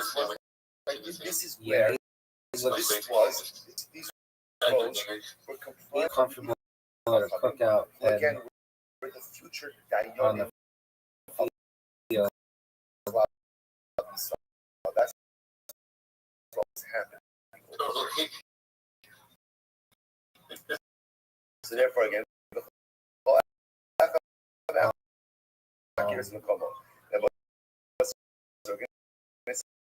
Yeah. Interesting that The team that oh, Sammy Sosa, when he started to bulk up, so row one, he was a much better dude. goes with the upper tummy. Row two, row two tummy, and row three, tummy. So he didn't just choose to see. Everyone's just like At the end of the day, again. Did you ever look into Barry Bonds' arm guard? That's why he was able to hit so many home runs in addition to the steroids. He had that, you know what I'm talking about? He would wear all kinds of armor at the plate, and he was grandfathered in an arm guard on his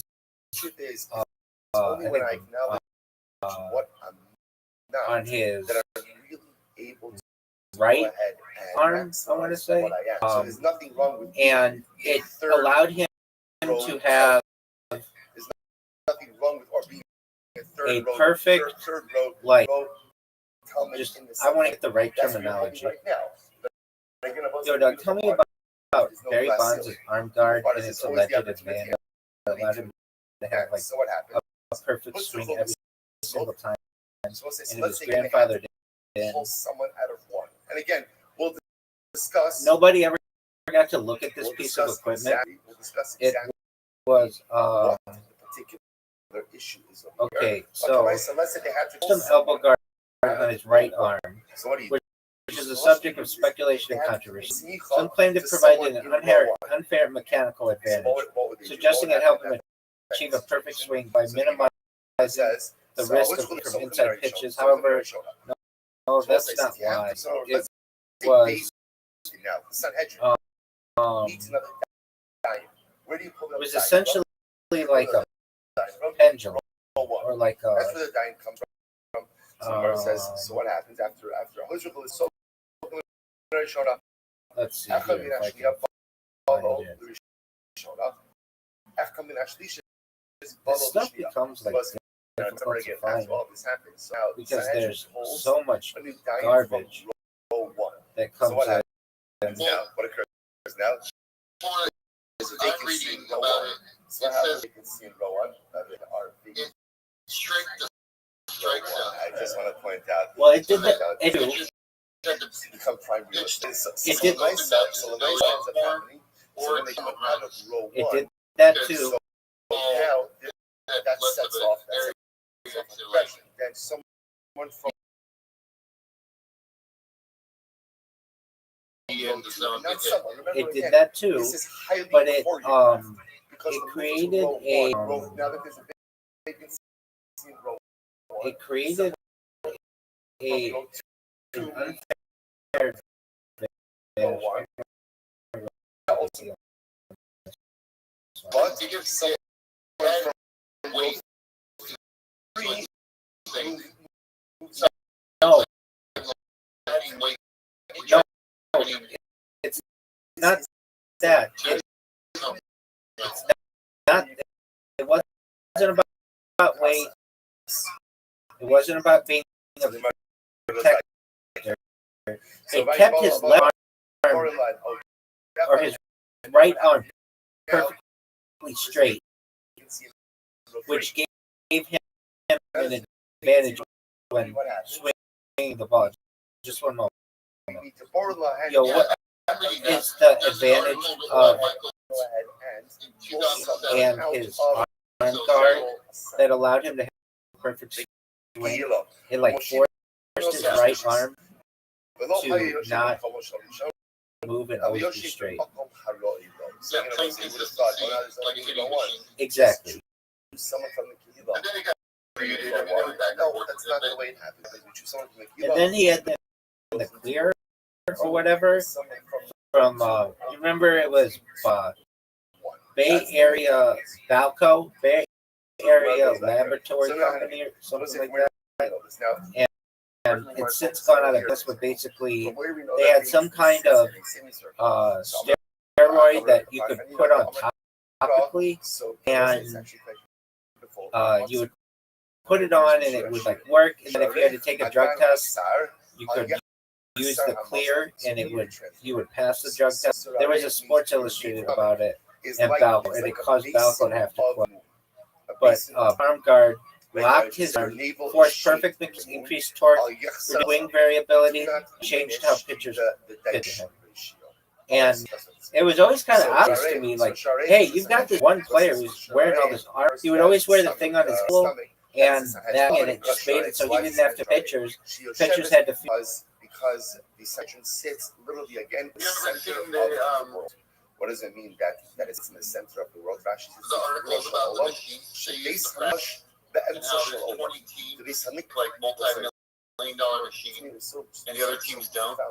Teams, including the Yankees, have like most access to the most sophisticated machines for pitching, to where we are seeing like and that is the pitcher's going and to that home literally is in the center of the world.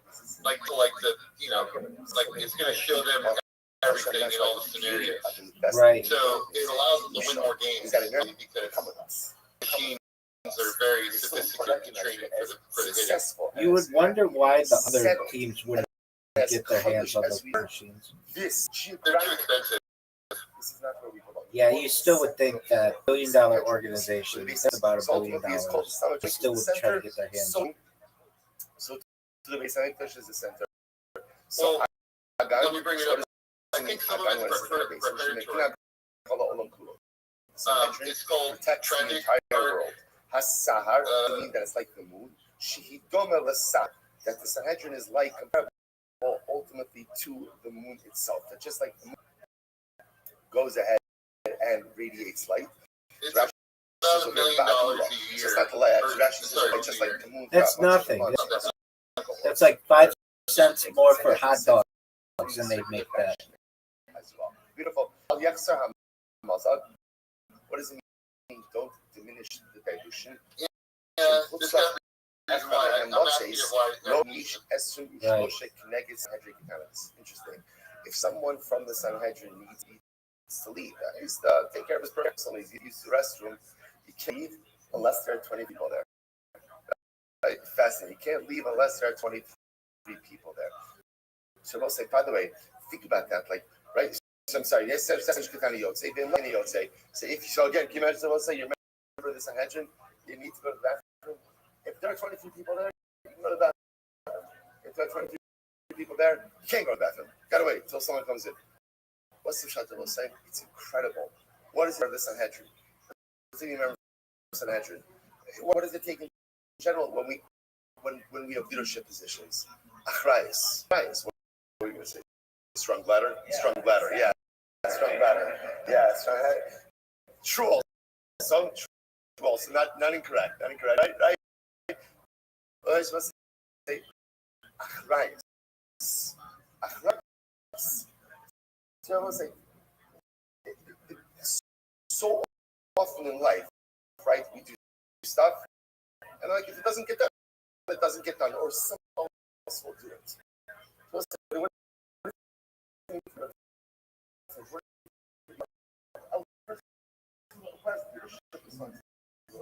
Christ, the buck stops with you. If you are weigh like 1,500 pounds. Right. See that they're not portable. Yeah, Christ. Don't take a break. And widespread And by the way, if 28 out of 30 teams are using virtual no reality. take your break. As long as what? In a hit There's someone else who's now standing against the players.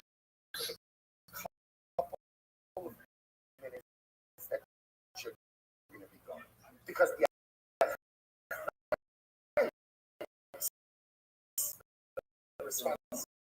The Dodgers and Rays have been early adopters since maybe it can't 2017. be the same person. All their All practice virtual reality that against is possible. That's absolutely the pitcher possible. that they're supposed But to face nicely next again, week. you have to ensure that there is someone else who can. Incredible. That's All right, cool. I let's go didn't back know to that they were so using Nate, VR Arimas him first to the surgeon. to really. His stomach is like a I don't think pile that like of the NFL would. now VR again, would I was really saying, help this much. all Shlomo Melech and Shira. I've seen this thing. It's like an invention for soccer players It's like a pile that of I wheat. think What does that mean? will change how soccer is played. Just like a pile of wheat. Basically, imagine a wall with little squares that are that like almost flip open. So everyone, And what happens is a soccer player what does it mean when it says like approaches the wall with the ball, and then the wall like will light up one of the squares, and it's on the soccer player to kick it into that lit up area. If they make it, then they've done well. If they miss it, then they have torque on it or whatever, and it shoots the ball back at them if it goes through, and it just allows the player to just basically like really be able to pinpoint where they want to kick the ball. And an invention like that, it makes something a soccer shootout like unwinnable for the goalkeeper, because the kicker or the soccer player can achieve an 90 every time if they get good at it, and there's no way to really defend that as a goalkeeper if they kick it at a fast enough velocity. I just think it's interesting that basically we're getting to the point where certain technology is just changing everything in the, not just in like industrial society, but like even entertainment and sports. I'm sure somebody will come out with one of these trad art, like a portable version of it, and I see like some of them are allowing their they're being used during the game when a team's at home. It seems like a huge advantage on your opponent. So respectful, so mindful of and that was different. They were video footage to be able to tell what the pitch was, and then using a drum or like the lid of a trash can to be able to see to their hitters what kind of pitcher it's going to be. I mean, that's kind of like fashion. You've been doing that for the last, I don't know, like maybe 60 years in baseball. But this is like revolutionary. Nobody has a machine like this. That since a husband knows that his wife is going to be permitted him not so long to himself in the right way. Okay, incredible. Rish Lakish New Orleans Saints beautiful. The pasuk says that young like all the position of coordinator because he was really good at that. Yeah, I do remember that. Even those who yeah, but they cheated with that. That was the whole where able to listen to their opponent on the radio, their headsets, and be able to intercept the calls. Like that, they should have been able to win. If you know what play calls your opponent is calling because you have tapped into headsets, there's no doubt you should win. Even those who rebel, and they had a beautiful for like injuring other players. That's exactly true too. Which so much good. Yeah, that one. The game. I know that one. I feel like Sean Payton should have been banned for life in the NFL. Not just yeah. I feel like that should have been like if you're gonna ban Pete Rose for betting on baseball, how aren't you the head coach who knows that you're stealing the other players, the other team signs, and you've got a like active bounty situation. You want to ban him for 1 year? To me, that should have been.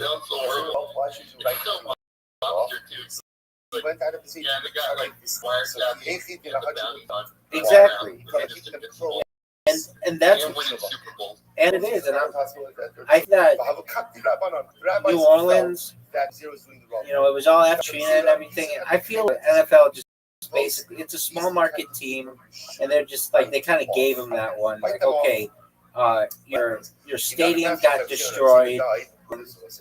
Well, you're gonna get in trouble for the gate. You're gonna get in trouble for the headset issue. And then I don't think the New Orleans Saints have a Super Bowl for the next 50 years. It's like it's like they got their Super Bowl. Now it's like almost like a child who is raising a lot of fuss. You give them what they want just to shut them up, but then they're not going to get it again. Like once we get home, you're not getting anything more, whatever it would be. There are other people to share with all of them. Because you raised such a fuss, we took you in their small market team. The teams that I think, the big teams I think should be more successful and is not, are the New York Jets. They're in the biggest market in the NFL, and they haven't won since Joe Namath, since Super Bowl. I was looking at a thing, the net worth of all of the owners of the NFL. Who do you think is the wealthiest owner of an NFL team? What do they do? Jerry Jones? Nothing. He is like number 6. So it's the Walton family that bought the Denver Broncos recently. They're worth like $7 billion. I'm sure the Waltons are worth that, but just like that second family. And then the second was, you know what? I forget who the second biggest was. It was the Chiefs. Lamar Hunt. They're giant. They're like 40 million. It goes the way to think that it would go. Like the better teams are bigger, more affluent leadership. But it depends also if they want to spend on their team. And then you've got the Packers, which are like by like a trust based on, they are kind of a different entity. But what was interesting to me, the least valuable owner was the Rooney family of the Pittsburgh Steelers, and they had a winning record like 19 years in a row, more than that. Tomlin,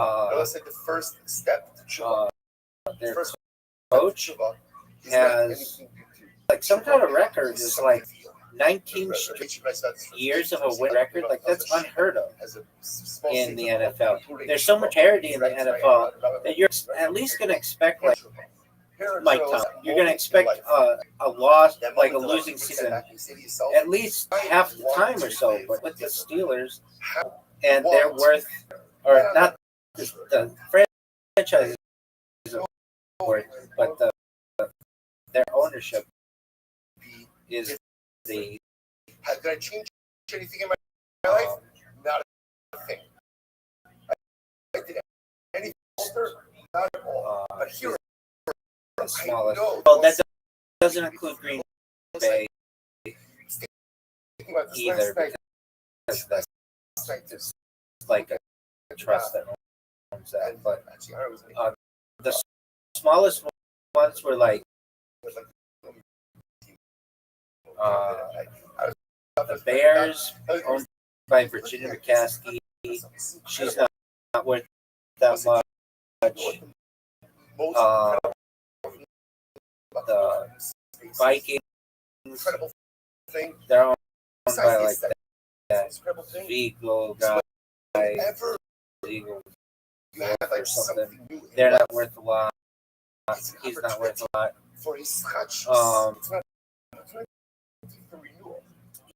Yeah, and then I think like the Seahawks are worth a lot because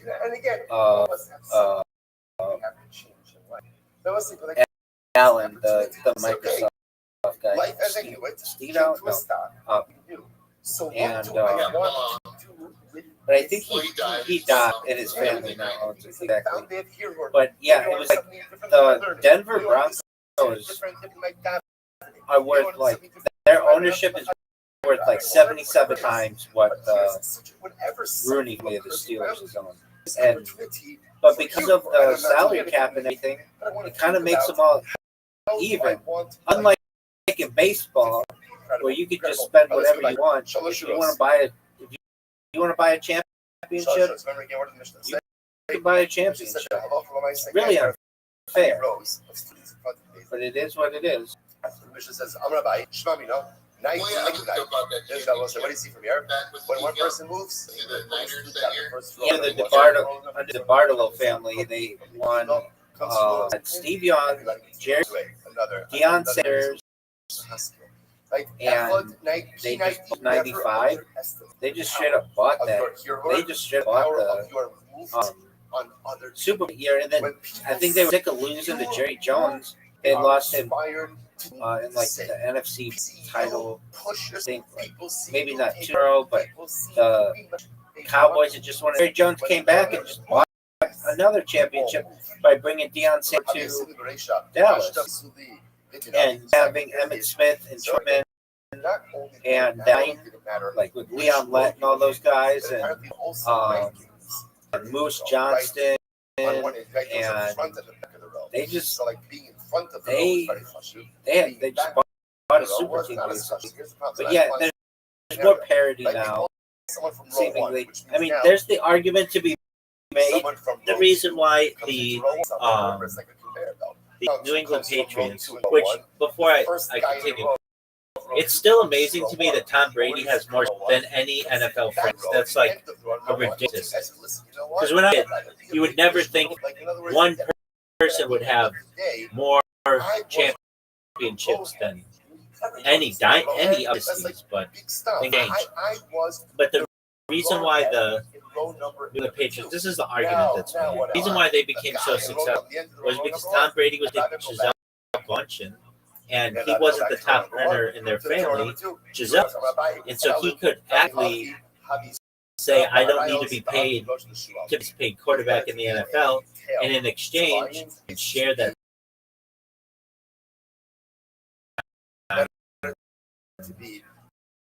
All the other players that they got. Randy Moss. No, man,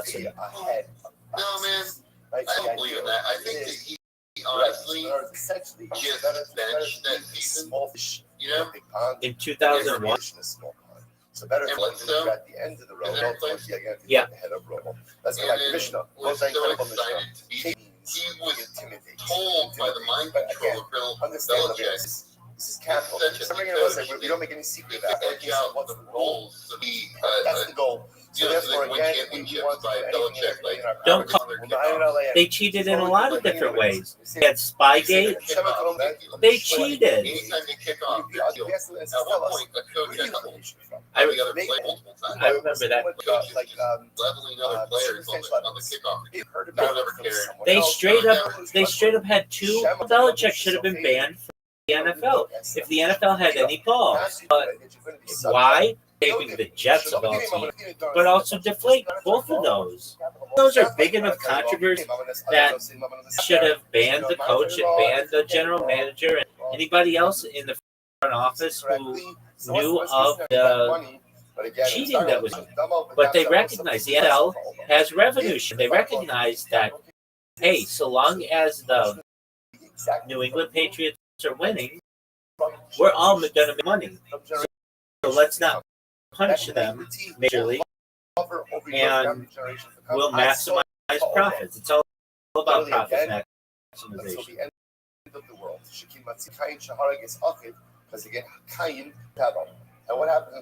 That's why a team like the Saints or somebody who sucks who's small, the Falcons, they don't care if they're shitty every year. They're making the same amount of money as any of the other franchises. The only thing that's different is the merchandise that they sell and the gate receipts. Basically, like out more often. That is not going to be shared with everybody else, but when it comes to the revenue from television advertising, that all gets shared. I think like 80% of it gets shared or something like that. There's like no incentive if you're like the Arizona Cardinals. Okay, so we're not going to be competitive. Who cares? We're still going to make the same amount as everybody else. And for anybody, so what they do is they'll say, we're going to be fine with even just being a losing franchise for 20 or 30 years. Who cares?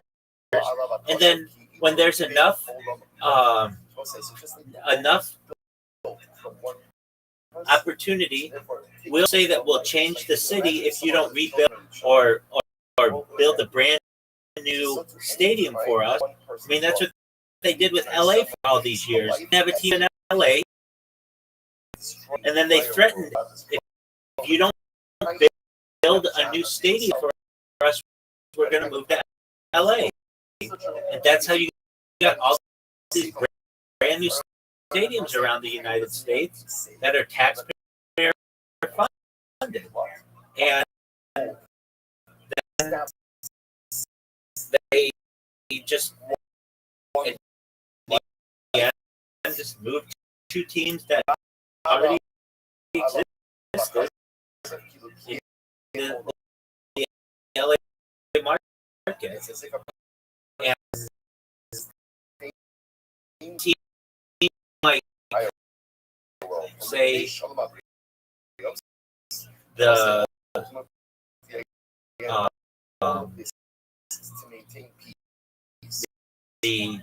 Arizona Cardinals, they are still going to make the same amount as all these larger markets. And what they'll eventually do is they will find their time where they're going to get the number one draft pick because they've had for so many years. And then they'll say, okay, in 5 to 7 years or whatever, we're going to make our run at the Super Bowl. And then it's great. Then we don't need to win again for 50 years. It's the same thing that the new revenue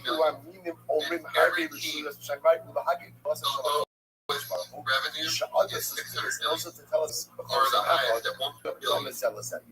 A person lost more players 150 million a year after expenses. I think the NFL I had no idea. the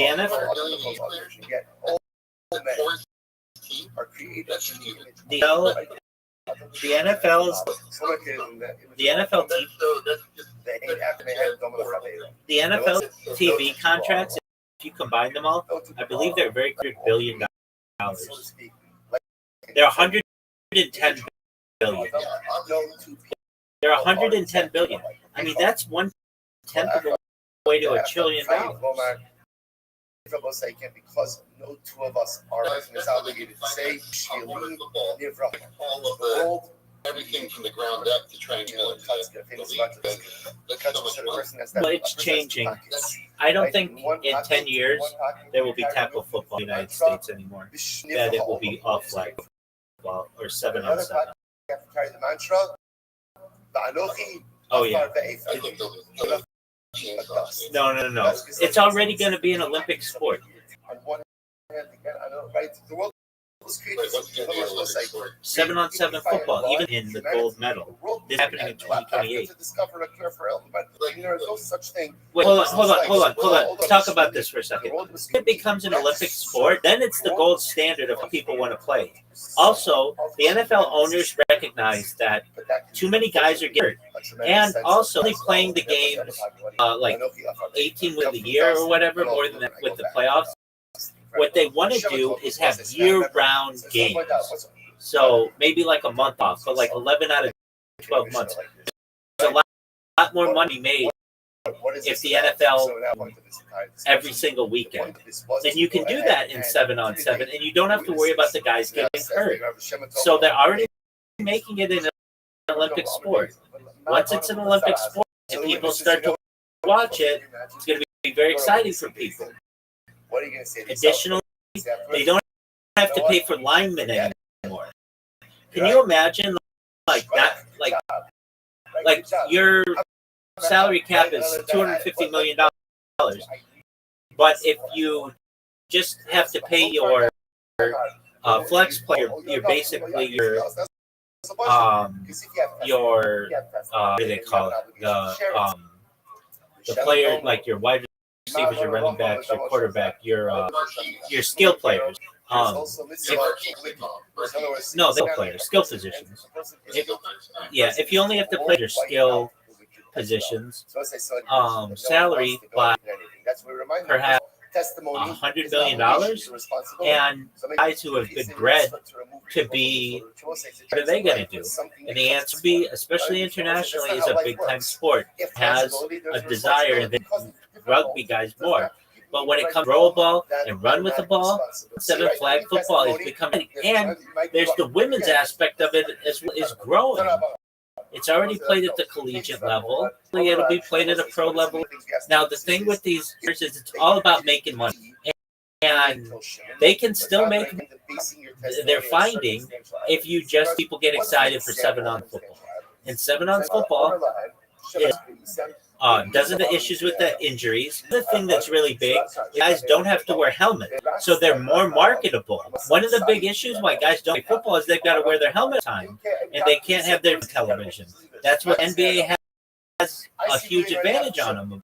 In 7-on-7, you're able to market these guys. So if you imagine the potential of having who's an NFL player who could be marketed more than he currently is being marketed. He could be marketed like Michael Jordan or LeBron James that the NFL currently doesn't have. And another big thing about, and I said this, but that could be injuries. I'm not saying that nobody gets injured, but if you're just, you don't have the same kind of career injury. You know how much money they put into an athlete, and the fact that on any given play, that investment could be at the door. Well, with 7-on-7, you know that generally they're not going to have anything that's career ending. And then the other, more than anything, is the NFL player is starting to push back and say, look, CTE is a thing. Concussion protocols aren't good enough. We need we're going to make this sport basically illegal. Maybe I say 10, okay, maybe 15 years, especially if football gets popular in the Olympics. You watch, it's going to spread the NFL. I know you don't, so we can certainly agree to disagree on this one, but when you're able to have not only 17 weeks of football, but you're able to have 52 weeks of football, there's a lot more advantage for you to be able to sell out every single weekend. Giant salaries for, I think they have 72-man squad or something. No. 52-man squad in the NFL now. You don't need that. You just need like 25 players and good. You don't need all of the different trainers, and you don't need all the different, you need like a water person, a coach. Maybe it's a simpler game that way. And then you can market easier to children. That's another issue. Oh, what they're going to do it. I've heard this is the state of California is going to make it illegal to have 11-on-11 tackle football within the next. Have you heard about this? Until the snake came along and went ahead and it. Ruvain, and he died. I don't. If you're there, you're muted. But why would he die by snake bite? Why would Ruvain die by snake bite? In California, it's safe. Make everything illegal. Exactly. But what do you think about NBA? I'd rather have 3 NBA, and I'd rather have it take it, meaning if you make it, you get the ball back.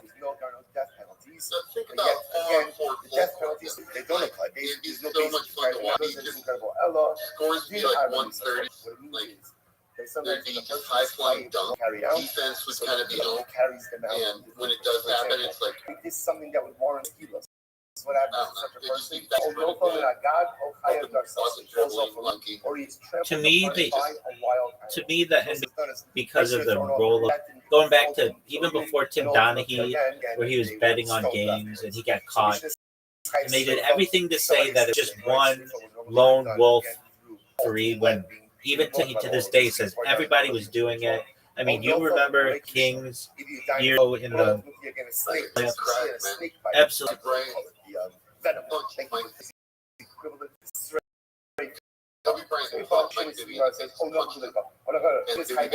Somebody was hiding. Also, the Kings in that game, though, Oldest league in a lot.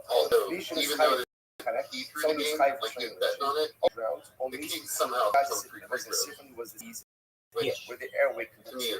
So so what do you hear? That even though there's no sun edge, who finds ways to bring about the in my opinion, if I were to be Adam Silver, I know he's trying to expand the game and everything. Nobody cares about the NBA. I hate to say it. Because it denominated television. There are a few things. As many games, 2 games is a lot. Though there are way too many base games. It just becomes so monotonous. The games don't matter that much. If you could get it down to perhaps fewer games, also fewer players. That's absolutely the dumbest thing I've ever heard that they have that. And I think it's stupid. Count for anything. Nobody can. It's just to mimic FIFA. Which, if you ask any NBA player, anybody, they're going to say, I'm flying fuck about that. I just care about winning a championship. And that's it. They changed the NBA to make it better. Okay, there are no hand checks, there are hand fouls. If you touch a player, it's a foul. And I would be really strict about it. Additionally, if you can't travel like they currently do, if you go in and you're like going for a dunk and somebody gets in front or someone's already in front of you, that's a charge. I mean, basically, I would make it a sweet science that it should be. It shouldn't be like football. And 2 players on the court. Well, at least 1 player, but probably 2 players on the court from each team, so that it's 3-on-3. The players have just gotten so big, and the court hasn't expanded at all. We're talking about it that was the same size when you could have centers in the NBA who were like 6'4", 6'5", and they've gotten to be the point where they're 7'4". It's a different. I would keep the hoop at 10 feet because that's kind of the standard globally. I also would. I don't know if I would want this necessarily. I would want this. I would make a 4-point line, not a 3. You have the 3-point line, and that's fine. But there'd be like a little circle. If you ever played like NBA Jam, like the tournament edition, or put 4. Yeah, but they used to put like a court, like close to half court, and it would be worth 4 points. It would really make the game much more exciting than its current iteration, which is literally like. I was reading an article about this today, and the article was this: 9-year-olds have been coaching better than everybody in the NFL and the NBA for many. What's a 9-year-old going to do playing a game, either on Madden or 2K or just in the back? They're going to shoot 3-pointers, and the NBA is learning or has learned that you win game is just put up a ton of pointers, and then also in the NFL, go for it on 4th down, your best interest. There's like kind of guilt in the old way of things, like we don't go for 4th down for X, Y, and Z reasons, but it's really in your best interest to always go for it on 4th down and to always shoot a 3-pointer. And especially if you got a guy with a hot hand, it's kind of common sense, like, oh, these points, yeah, go for it. And yeah,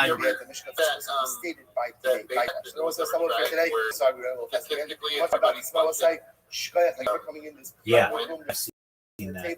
And especially with virtual reality, I think that you could get a team that just got really hunting and could win the game, could make the whole game into bunting.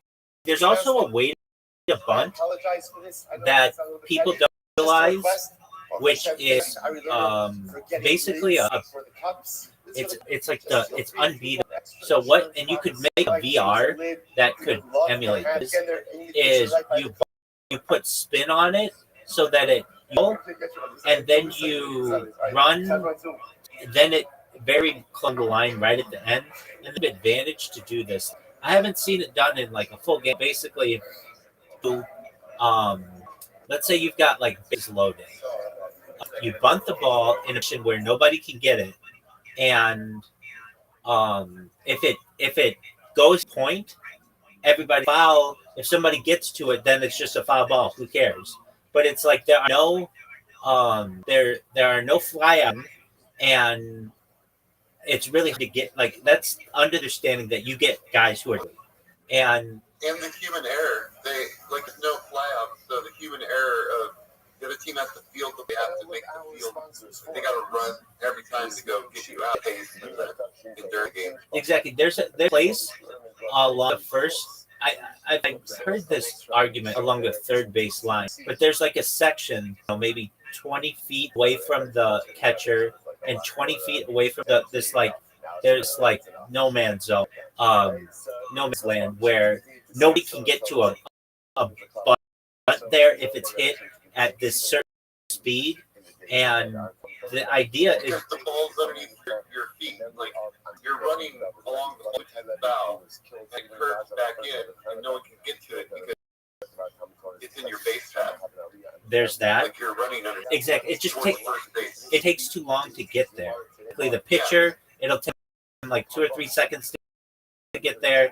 The catcher, 2 or 3 seconds, and third baseman, 2 or 3, and then it just takes too long to get there. There's also things that you can do, like okay, so let's say you wanna like met the first baseman, then you hit it down the first line, and you basically force him to get off the bag. Now the guy on second might try to cover it, but that doesn't necessarily mean that it's all going to work out. And you just basically have to, if you put the ball in the right spot, basically halfway between the home plate and third base, nobody can get to that ball in time. And if you can put enough, like the right kind of spin on it, nobody can. If somebody does get to the ball, then it's just a foul ball because there's no, now that's under the idea that you're able to get the pitch down perfectly every time. But again, with the advancement in technology, you're going to get who start getting the VR set. Nobody practices bunting like generally until you get into like little league, like just like pee wee ball. They're going to start with these VR headsets and be really hand-eye coordination, able to bunt the ball wherever they want.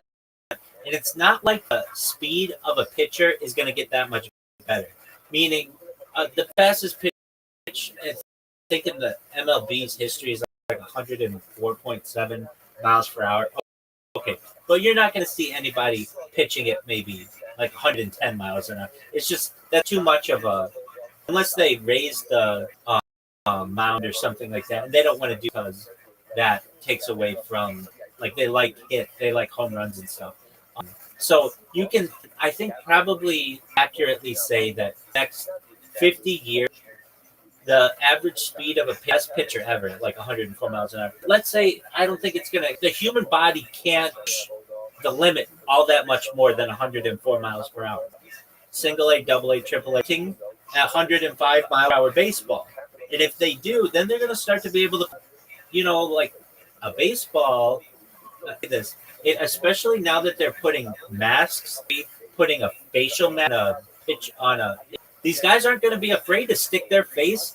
But like right now, it's a risk. Like only recently did they make it so that like you can protect the side of your face. Imagine how much fear you would have at a pitcher if you had the whole cage, like you've seen the caged helmets. So then you're able to look down the strikes basically and get that however you want, and just hit it on the base path with a bunt. And all you've got to do is work that a few times in a game. And then there's always risk. If you don't do that, you can just take a swing at it. Notice that you can't, if they're playing the infield really tightly, you're still an ML player. Then just hit it over if you need to. It just don't utilize the buff. And with VR, guys are going to get really, really good at it. They're able to start training you at age on 105-hour fast virtual bunting. By the time you're 18, it's going to be pretty easy for you to be able to put that ball wherever day in a simulator. You know what I'm saying? It's also that in baseball they're going to perfect the slap running technique for lefties. But eventually there'll be a that just perfect and dominates the game. That's true. There's a leader that can just slap and run and ball. And sometimes it's ball in Japan a lot, only in the majors.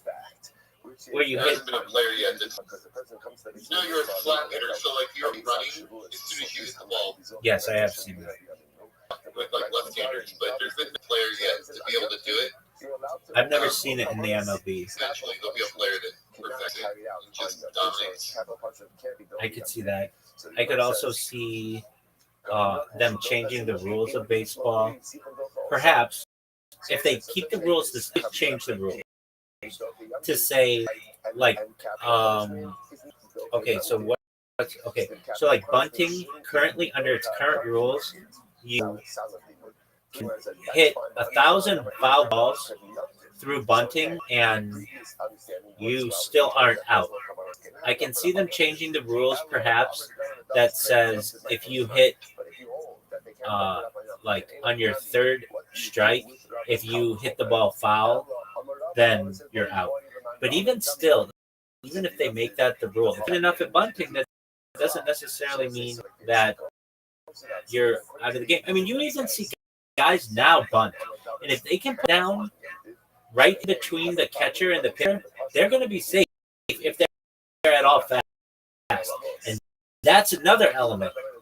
Guys are going to get faster and faster. You're not going to hurry. I mean, everybody's going to run a 4.40. Like getting faster and faster, so that distance between. I think people were faster back in the day. I mean, I just read a thing about Deion Sanders and Bo Jackson and how their run times at the 440 were like faster than what we think they are in technology. Okay, so those are two outlier players, and that doesn't even necessarily mean they were. No, I'm saying that, like, as far as humans are concerned, I don't think there's ever going to be a human faster or stronger than Bo Jackson. That's or it. Deion Sanders. No, I mean just look at the Olympics, guys.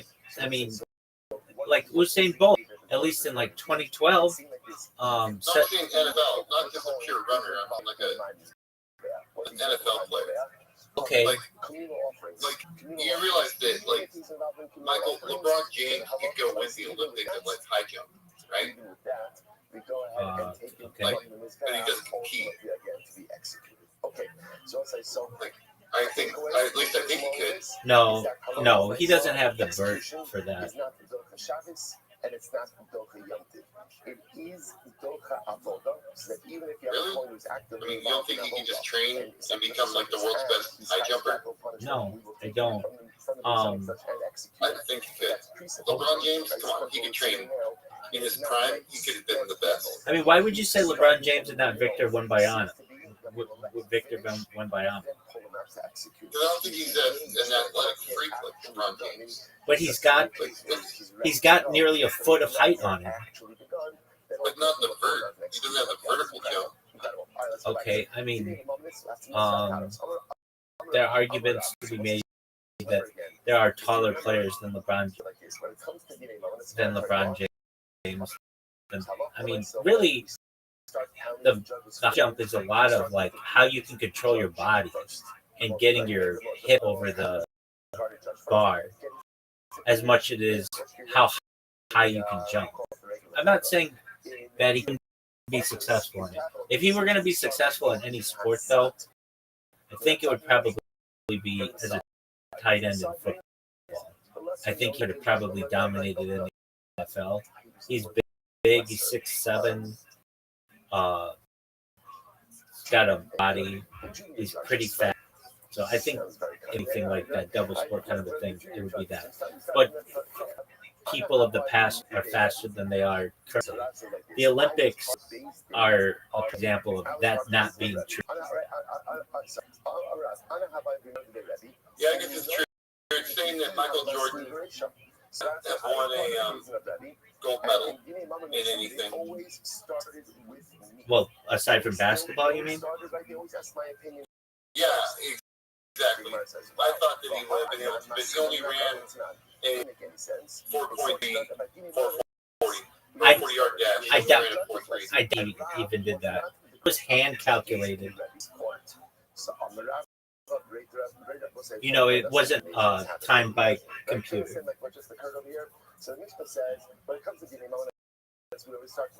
Yeah, it says you're right. It says a 4.46, 4.8. Now that I believe. Yeah, absolutely. Especially for Michael Jordan, you don't die holding the stopwatch is good. Press go a little late and press done a little early for Michael Jordan, just so he has good numbers. No, I get it. I mean, our coaches did that even when we were in high school. There you go. They would sometimes shave. They would tell us like 20 seconds slower on our mile runs. We'd come in, and if it was like a 7-minute mile, and they would sometimes tell us it was like 6:40. Just to build your confidence. Yeah, make you feel like you're doing better. I understand that. I've lived with a few sub 4-minute milers, and it seems to me the difference between a guy who's like a 4-minute 5-second runner and a 3:59 runner, and how that takes years of work just to shave off 5 seconds off your mile. And the guys that I knew who did it, they would be like under normal circumstances, maybe like a 4:01 runner, but they would take maybe a bunch of caffeine, which wasn't illegal necessarily, and it would just push them over, just give them that little extra that they needed, or like maybe some kind of, and just some kind of legal way to do it. And but then those guys didn't. They would just be 4:01 milers for the rest of their life, very, very close, and yet not essentially. Or, I mean, still. I mean, I can tell you, like, the Roger Bannister, the first guy to break the 4-minute mile in the 19 did it, and then a bunch did it thereafter, and like I think the record 4-minute the mile now is like 3:43, something like that. Maybe wind aided, something like that, or wind aided might be even like 38. When you're like that, that there is telling us that people are getting faster, whether it's nutrition or steroids or agility or whatever. They're getting faster, and they're also procreating, get better athletes as well. So finding partners who are also fast, with the hopes of having their children be extremely fast, which was necessarily something that was in 100 years much. That all being said, I'm saying that your average baseball player today is faster than the average baseball player 50 years ago. Maybe you've got a Bo Jackson out there. Maybe you've got a Deion Sanders out there. Your average baseball player is really fast. And I'm saying in the next 20, 30 years, the amount of time that it takes to get from home plate to first base is going to reduce. On average, the pitcher and the baseman or the first baseman, they're going to have to get to the ball. Yeah, they're going to be faster as well, but it's a lot in one direction than a player who has to run to a ball, pick it up, and then perhaps throw off their non-dominant foot or something like that, or throw with a non-dominant hand. There's more difficult, it's more complicated. When you're telling somebody you have to run 90 feet, the amount of time that it's taking people is lower and lower. Hence, between home plate and first base is not increasing. So, long story short, I think that the bunt is very underutilized. With VR, you could get guys who are really good at it, who are just all they do is they never take a big swing, and that's going to reduce. You could in the future perhaps have just people who all they do is bunt. Like they haven't ever taken a swing. If they're good enough at it. I don't know if the Major League will ever, because it takes the game out of it, you know?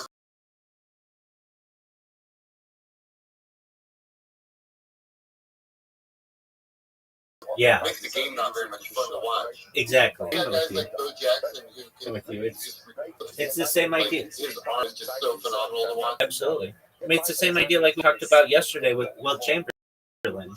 The basketball basically had to change a bunch of rules, else you would still have guys like Will Chamberlain just dominating it, just throwing the ball through the hoop on the inbound or dunking from the.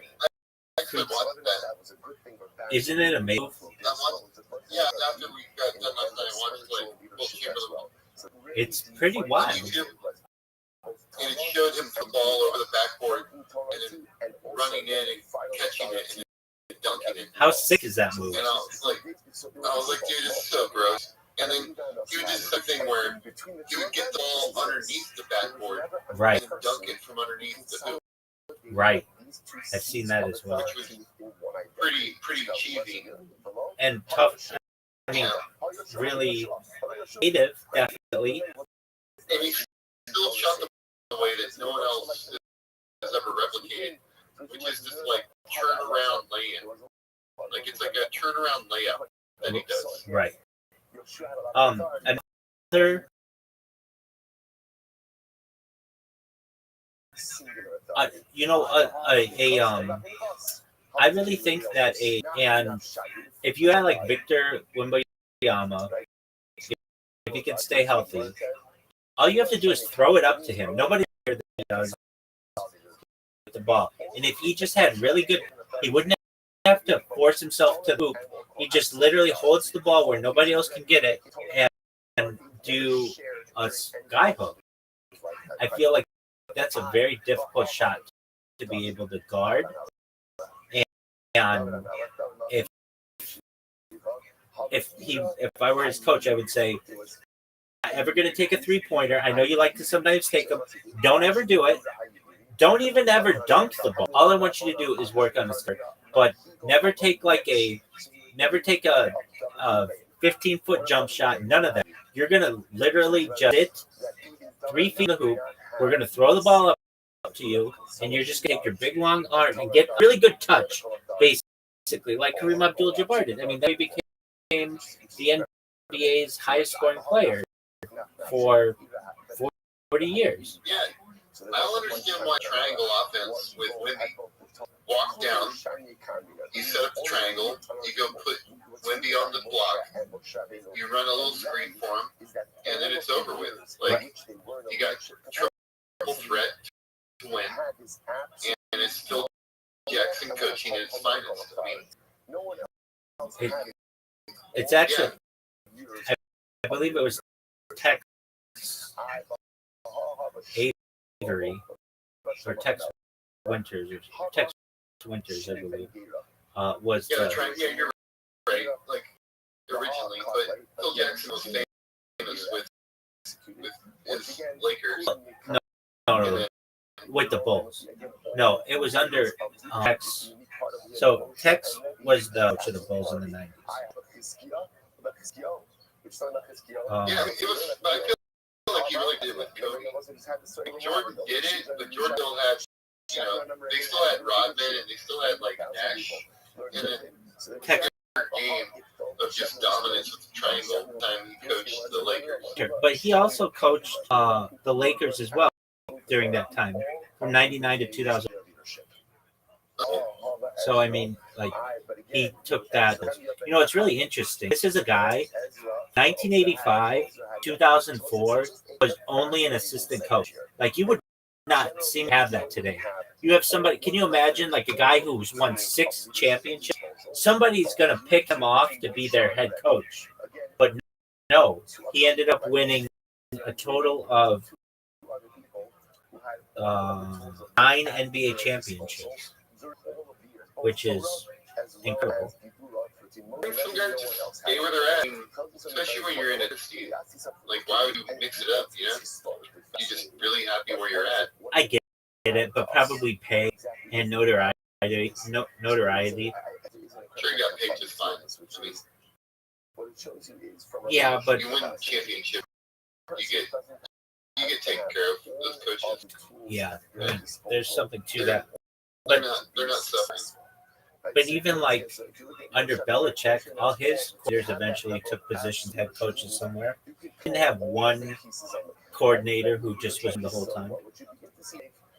Yeah, Belichick maniac. I don't know how that guy's like. This guy's such a maniac. Have you seen his girlfriend? Which one? I mean, did he buy Epstein Island? No, her name is Jordan Hudson. She's 20 years old. Oh, I know. I'm making it. Yeah, he's got that young girl. She's been at the head of every highlight this whole year. All of it talking about. Which is hot as fuck. Yeah, NFL guys know how to ladies. Oh, for sure. But I think in their own way, the NBA has an advantage on them because they're taller than all those other guys. So, you know, are looking for that as well. So, if you have your choice, why would you go with an NBA guy? They're making the same amount of money. Why wouldn't you want a guy who's 7 feet tall as opposed to a guy who's 6 feet? Because the NBA is like really trashy compared to the NFL. Oh, totally. That guy's cheating on you. He's gonna have a chip. Yeah, like the NBA is so trash compared to like the etiquette and the way the players believe the NBA is trash. Well, I think that like a stated like routine that happens. A guy gets a girl in every single city.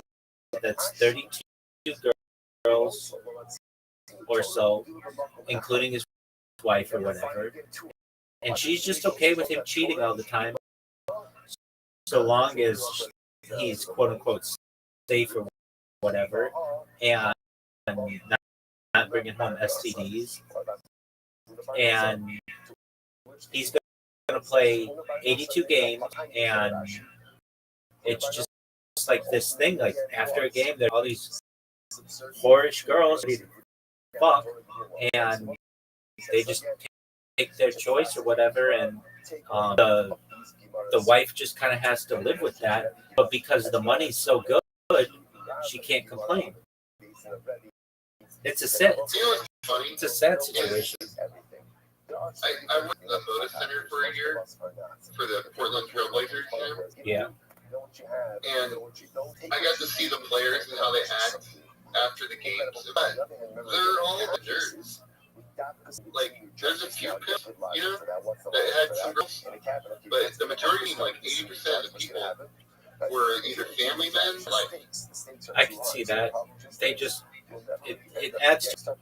Yeah, these guys wait until, like, they had 4 guys that would be on their Nintendo Switches playing that game, be like Mario or Link and like Pros. Sure. You know? Yeah, they would constantly on Switch playing those.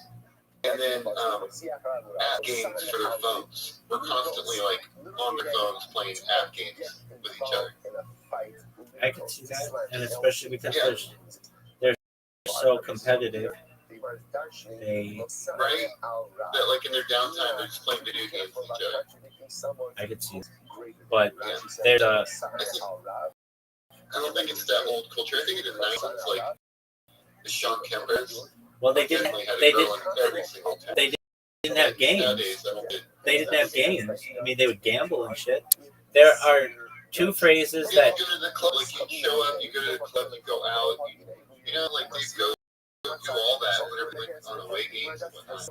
Nowadays, I just don't think any of that really happens. I think they just go to the hotel it and still they're happens. very strict on lockdown. I still think it happens. I know a guy who's an agent for some major athletes, and it's just gone to Instagram. So these guys tell them they have some bitch come to them on Instagram, and they can be on lockdown, but perhaps still have a chick there. And from this from this in-person world to Instagram. But that's where these bitches, they got a chick in every city if they need.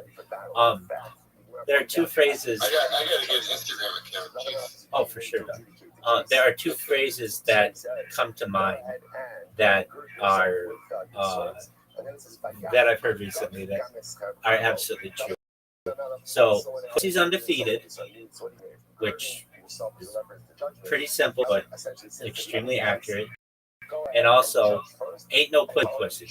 Those two phrases, I think, are very accurate. And whenever you got a guy who seems satisfied in his current relationship, ain't no pussy like new pussy. And why would a guy give away his whole career to cheat on his wife? Because pussy's undefeated, and ain't no pussy like new pussy. And that's how you get a guy who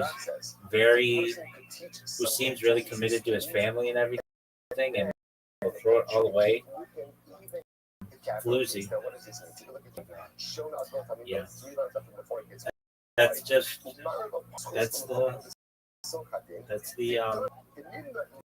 the tale as old as time. Yeah, women. Listen to this. We still need them. For the time being, that's absolutely correct. Well, I'm gonna head to bed. I gotta wake up early and Atwood. 100, you're always welcome here. I enjoy speaking with you whenever you come in. You take care, man. Yeah, dude. Predict who's gonna win the Super Bowl? Great question. Either the Buffalo Bills. We'll say the Buffalo Bills, but if not the Bills, the Broncos are looking pretty tough. How about you? I think the fix is in. I think it's gonna be a Patriots year. Just due to like political tension and all that crap, they're just gonna make the Patriots win. That's it, you know. I remember looking at what Robert Kraft's net worth was. It was like $11 billion, which isn't that huge. And I want to say, yeah, not that has anything to do with what you just said, but I would expect with all these championships that he won, maybe more money would come out of it, but they don't really, they make, I think, kind of like to own one of these franchises is just bragging rights too. If you're going to make money, I think they have better ways to make money than franchise, but I don't know. Okay, so you got the Patriots. Who's going to be the MVP of the Super Bowl? Derek May? Wow. I'm going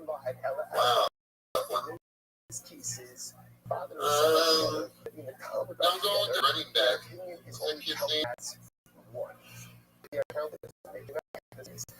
The running back that's been having a killer year. I said Derek May. I meant Drake May.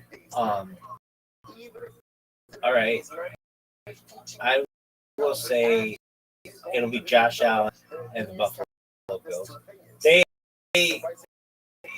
Buffalo, they lost 4 in a row in the 90s. And if they're ever going to make a run at it, it's now. They don't make a run at it now, they're on the downswing of their dynasty, of their like good years. And Josh Allen older, so I'll say the Buffalo Bills, and if not the Bills, Denver looked pretty tough with that defense. So we'll see that. But, all right, well, we'll know. I think it's February 8th is the Bowl in San Francisco. There you go. Henderson. Trayvon Henderson, Henderson is going to be Super Bowl MVP for the MVP. Super Bowl. All right, who are they going to beat? I don't know about that. I can't predict that, but I know that they'll win. Yeah, you I can know predict they're it. going to win the Super Bowl. You can predict it. Okay, so we've got New England. They're going to win their subtitle, and they're going to beat what NFC team? Who could be there?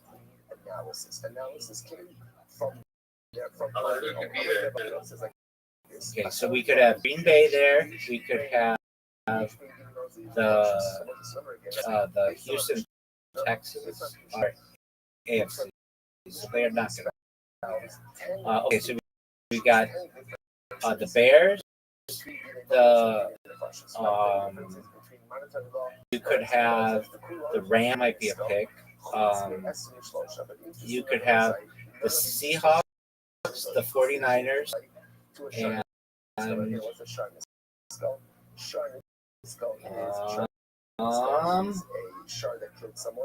It's going to be Eagles, Patriots. okay, that makes sense. That would be a rematch. That would be a rematch of the Super Bowl when Donovan McNabb played Brady. Yep. Yeah. Where Charles got injured and came back from like a broken leg in 4 weeks. Yeah, it was 2005, I want to say. That was a good year. Yeah, that was the first year that they really started using that hyperbaric chambers for the recoveries. Right. That got a lot of news, and then stem cell research was really coming out where they were fixing players super quick there. And then after that, injuries kind of gone away the way they used to happen. Like pre-2005, if someone had a leg injury, they were out for like 8 weeks to 12 weeks. Now, 2 weeks max. Well, depending on the injury, they're coming back a lot faster. So fast, especially for like high ankle sprains, toe injuries and whatnot. They've got a lot of technology now that they use. But speaking of sleep, I'm gonna go to bed. Relax, but so good, man. You're the greatest. Thank Appreciate you. everything you do. Absolutely. Thank you for your high praise. You take care, my man. Peace. You too, man.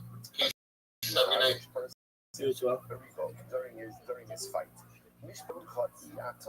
So you can't go ahead and be not, you can't go and plant the mishpat of an avion. Aber Atem not show sure on his skull. Again, but you can plant the judgment of Shah his skull. Now what does that mean? Take a look at Rashi again. Rashi says lo sater. The law of RPA dechad. So it says again, what it means is lo sater means before. When adjudicating a capital case, remember again, capital cases cannot be decided based on a majority of one. You need a minimum majority of 2 in order to convict someone in a capital case. So that's the notion of lo sata. Do not slant the judgment of the avion ribo. In other words, you cannot convict someone in a capital case on a majority of 1. But you can go ahead and do that for sure on this stuff. So in other words, but it's funny out of here, even though on this stuff, like the ox that's going to be killed because it killed someone, is treated like a capital in certain respects. Namely, that it's adjudicated by Basin of 23. It's not like a capital case in other respects. So, whereas normally you need a majority 2 in order to go ahead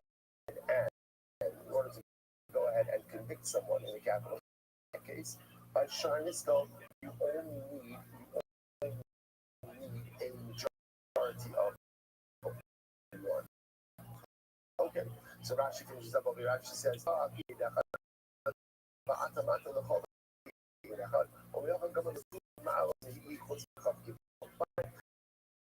So let's go back to one second. Asara, you just pointed out that there are 10 distinctions ultimately again between dinas and dina nefashos. Is that so? Is that so? 10? Or it says ha tepu. There are only 9. There are only 9 distinctions to which it says ha. This one says ha. Sorry, no, it's not true. So I say 9. You shouldn't get in that called sharing the esreshlosh shachai. Because we're going to see the notion that not everyone is fit to indicate a capital case, right? And which basically really excludes a mamzer, right? That a mamzer is not fit to go ahead and adjudicate a capital case, and the obligation to have a basin of 23 are really learned out from the same source. So because those two are learned out from the same source, on one hand, reckoned as 2, right? But they really also looked at as 1 because they derive from the same source. So the Gemara says follows. If you take a look, good, fine. So, good. Chadi, I take a look at Rashi. Hatin Shava, so Gemara says, Vahad Rakinu as a king of Vahad Yutina, Nuasis, and Vamra Haidi Kashilan, and the Aina called Sharing, so Shachadi, the man of Mamser possibly getting the Fashas. So we'll say, so when we to adjudicate a capital case, who do we're excluding a mamzer? Why is a mamzer not to adjudicate a capital case? You shouldn't have been on Chagim or the Sanhedrin. But the Sanhedrin accept the Nasu, the Nasu, so as we're going to see, because again, for capital cases, you need 23. 23 is called the Sanhedrin must be made of people who are genealogically fit. Do this again. So therefore, I'm going to say it's the same person that teaches me that I need 23 for is also the same person that I need genealogically fit, and therefore excludes a man. So because you have 2 and that are effectively learned from the same source, it's neat to say that the 2 are really why. Some will say the Mishnah lists 10 distinctions, lists 9 distinctions. Okay. Gemara says as follows. You see, but let's say, but 1 second, there is another distinction, right? The other situation is that another person, or another distinction between din and fashas and nilonas, right? The Mishnah said that there are 10 distinctions between monetary law and capital law. The Gemara wants to suggest there's really 11. What's the 11th? There's another person, another group who are fit for monetary law, but not fit for capital case. Who are those individuals? The Gemara says, the sign, here we go, this is fascinating. Ein Moshivim Sanhedrin. You cannot, the following people cannot serve on a Sanhedrin, which means when you say can't serve on a Sanhedrin, what does that mean? Can't adjudicate capital cases, because that's what we need a Sanhedrin for. I mean, for other things. Following people can't sit on a Sanhedrin. Who? Zakein, someone who's old. Swiss, right? Someone who's old. Mish'in, someone who doesn't have children. So we'll say, so what's the pshat over here? What's wrong with these individuals? So we take a look at Rashi. This is incredible. Rashi says, Zakim, Sheshakach, Kibar, Sar, Gidul Bonim, Ve'eno Rachmani. So let's say someone who's old has forgotten what it's like to have young children. That will say, what is the key quality one must possess when they have young children? The key quality. Right, sleep that right. You know, people live it out there. Let's say so. The key quality you need is forgiveness. It's forgiveness, because children do stuff all of the time, and a parent has to learn to be forgiving. It's not patience, because once you have that patience all the time in life, so much little kids. The person has to, people like to say patience is a virtue. Patience is not a virtue. Patience is a necessity. Forgiveness is the dominant quality, because kids are doing stuff, breaking stuff. Chanukas Habayis, again, what a beautiful. See this little kid come into the shul hall with a plate piled. It must have been like 6 inches high. He's so happy, so this, and I'm watching it. It was like, one of those like slow motion moments. But first, the piece of chicken falls on carpet, right? And again, it was like one of those ones also where, like these little things like bounce up and down and up and down. And then the first item falls off. It's like the leaning tower of like in the shop, then the next and this and that. And the kids like, and literally, I'm ready to talk. What is this character? What is it? And the truth is, it's not just a kid having a good. It's the Ribono Shalom's child, and the Ribono Shalom's move, which was clean until about 3 minutes beforehand, right? And again, you know what? So with little children, the most important quality is forgiveness. If a judge doesn't possess the ability to have this midah of forgiveness instilled within him, then again, and it's forgiveness. It's really forgiveness. Maybe it's not word forgiveness. It's really understanding. Understanding. If you don't have that midah of understanding, you can't be a judge. You can't be a judge, right? In other words, you see what's the problem? After sometimes when a person has that need of understanding, everything has to be their way, right? Everything has to go their way. I need it the way I want it. I need it the way it has to be like this. So if you don't have that need of, if you're rigid and everything just has to be the way that you want, don't be a judge. Really, don't be anything, right? Right, right, that level of rigidity, it's not good. We can't have that. We need people to be understanding. We need people to be forgiving. We need people to be a little bit knowledgeable and understand different circumstances in different ways. So therefore, again, the zaken, you have young kids in your house for a long time. Don't be a judge, because you're probably going to be too set in your ways, and it's probably not a good idea to have you on the base day. It's the same idea. The person never had children all the time. You should know about it. And you the most citizens ever. You the imagine over here. Sorry, someone who's cruel, or just that's even a strong word. Just someone just like a very cold and a different temperament. A yaka. In other words, sorry. So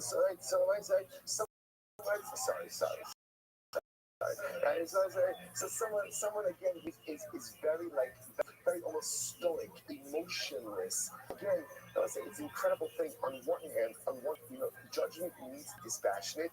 That was very important. Judgment needs to be dispassionate, but at the end, idea can never be dispassionate. Right? I have to have the ability to look at things and a little bit looks, but facts divorced from emotion. That's not the way of the Jew. Nothing is divorced from emotion. Emotion has to be there for everything. So if a judge is a shtickle akzari, right? He's a little bit indifferent, a little bit cool, a little bit passionate, emotionless. So don't be a judge. There are other places for you, but don't be a judge. But interestingly enough, the Chilifei and the Nasis.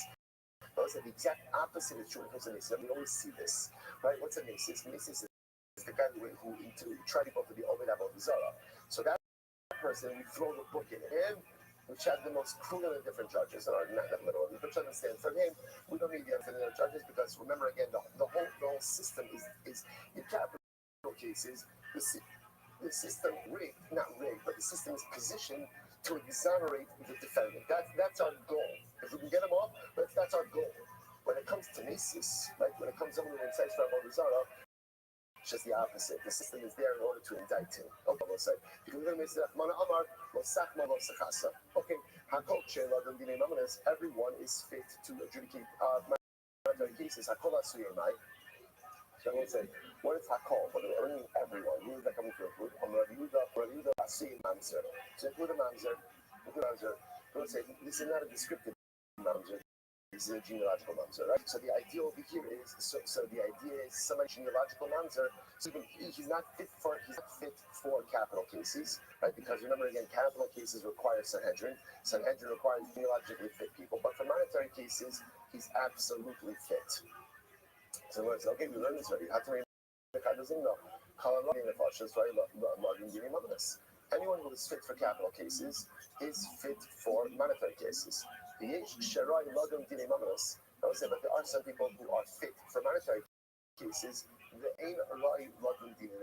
But they're not fit to adjudicate capital cases. But who is the person who is fit for monetary cases? Last year,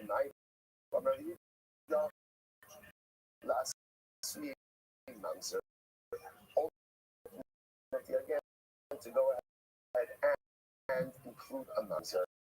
So the Gemara says, you're right, Chada last year, the Chada last year mamzer. In reality, again, one thing was to include a ger, the other was to include a mamzer. That will say, why do I need both? It's tricky, I'll tell you. I will say, so this is both a ger and a mamzer are both fit for monetary law, but not fit for not fit for capital cases. Now, why not? Utzichi, if it would have just told me that a ger ultimately fit for monetary cases, do I love of a cow?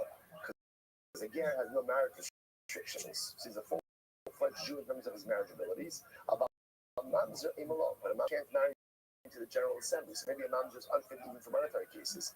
Actually, in a mamzer, if we just said mamzer, the public teacher, this class will say a mamzer can illicit relationship. But in an illicit relationship, who are his parents? Parents? Two Jews. Two Jews. So it's Yiddish blood. It's incredible. Two Jews. It's an illicit relationship, but his parents are Jewish. She comes literally from a kosher. About Ger, the local teacher, but a Ger who doesn't come from, right, comes from a non-Jewish parents. I would have thought that perhaps he's not even fit for monetary law. Therefore, again, Sricha, so I will say, one comes to teach me that when I said, yeah, the other parts comes to Allah, doing comes teaching that both are fit for monetary law, but neither are fit for. So I will say, stop over for today. Just at the end of davening, just ask, take your chair and just put it, just whatever chair you're using, or even the one next to you, just put it against the wall. Rather than coming to pick up the chair. So today is our last shir in this base of this. Hopefully, by Mincha we will be in the new shul. Stay tuned in Yetz Hashem for us. Just setting expectations. Change is always difficult, especially again after you settle a certain schedule, a certain framework for a number of years. Any change, even if it's a better change, always comes with some level of turbulence. I don't necessarily the standard that I wanted. The perfect setup that I had for myself. The setup that I had for myself is better. And it's tempting when that happens to feel like the sky is falling. I would say change always has, that's the way that it is. See, the choice in life is don't change, never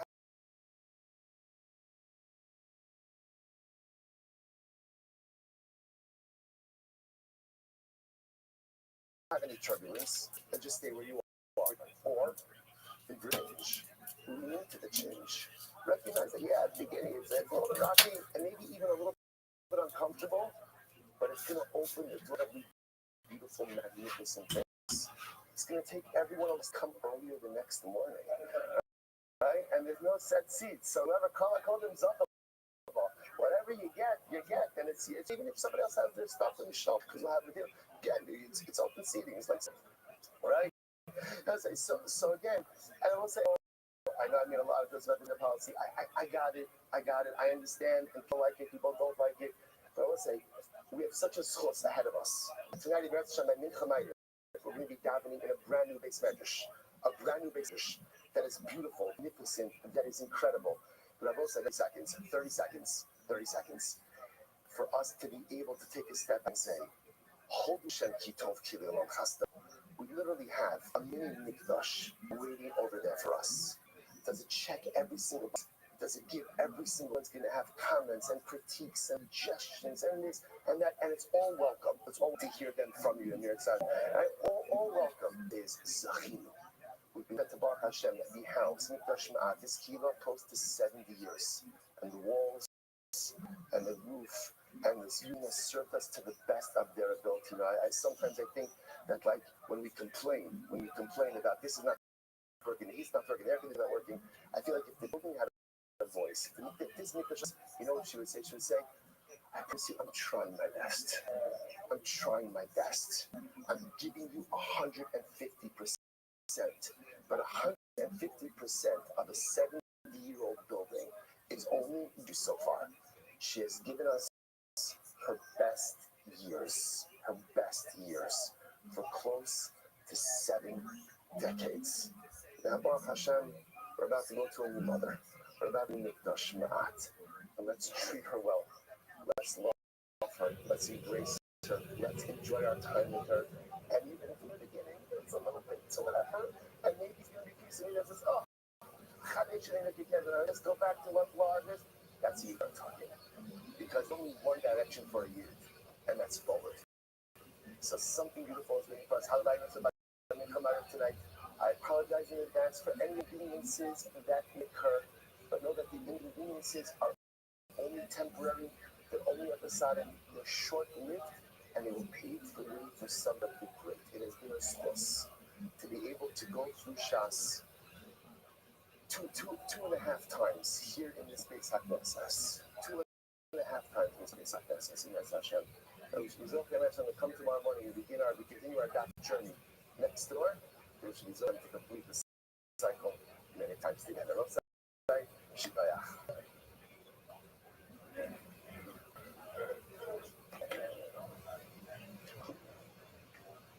All right, everyone's in the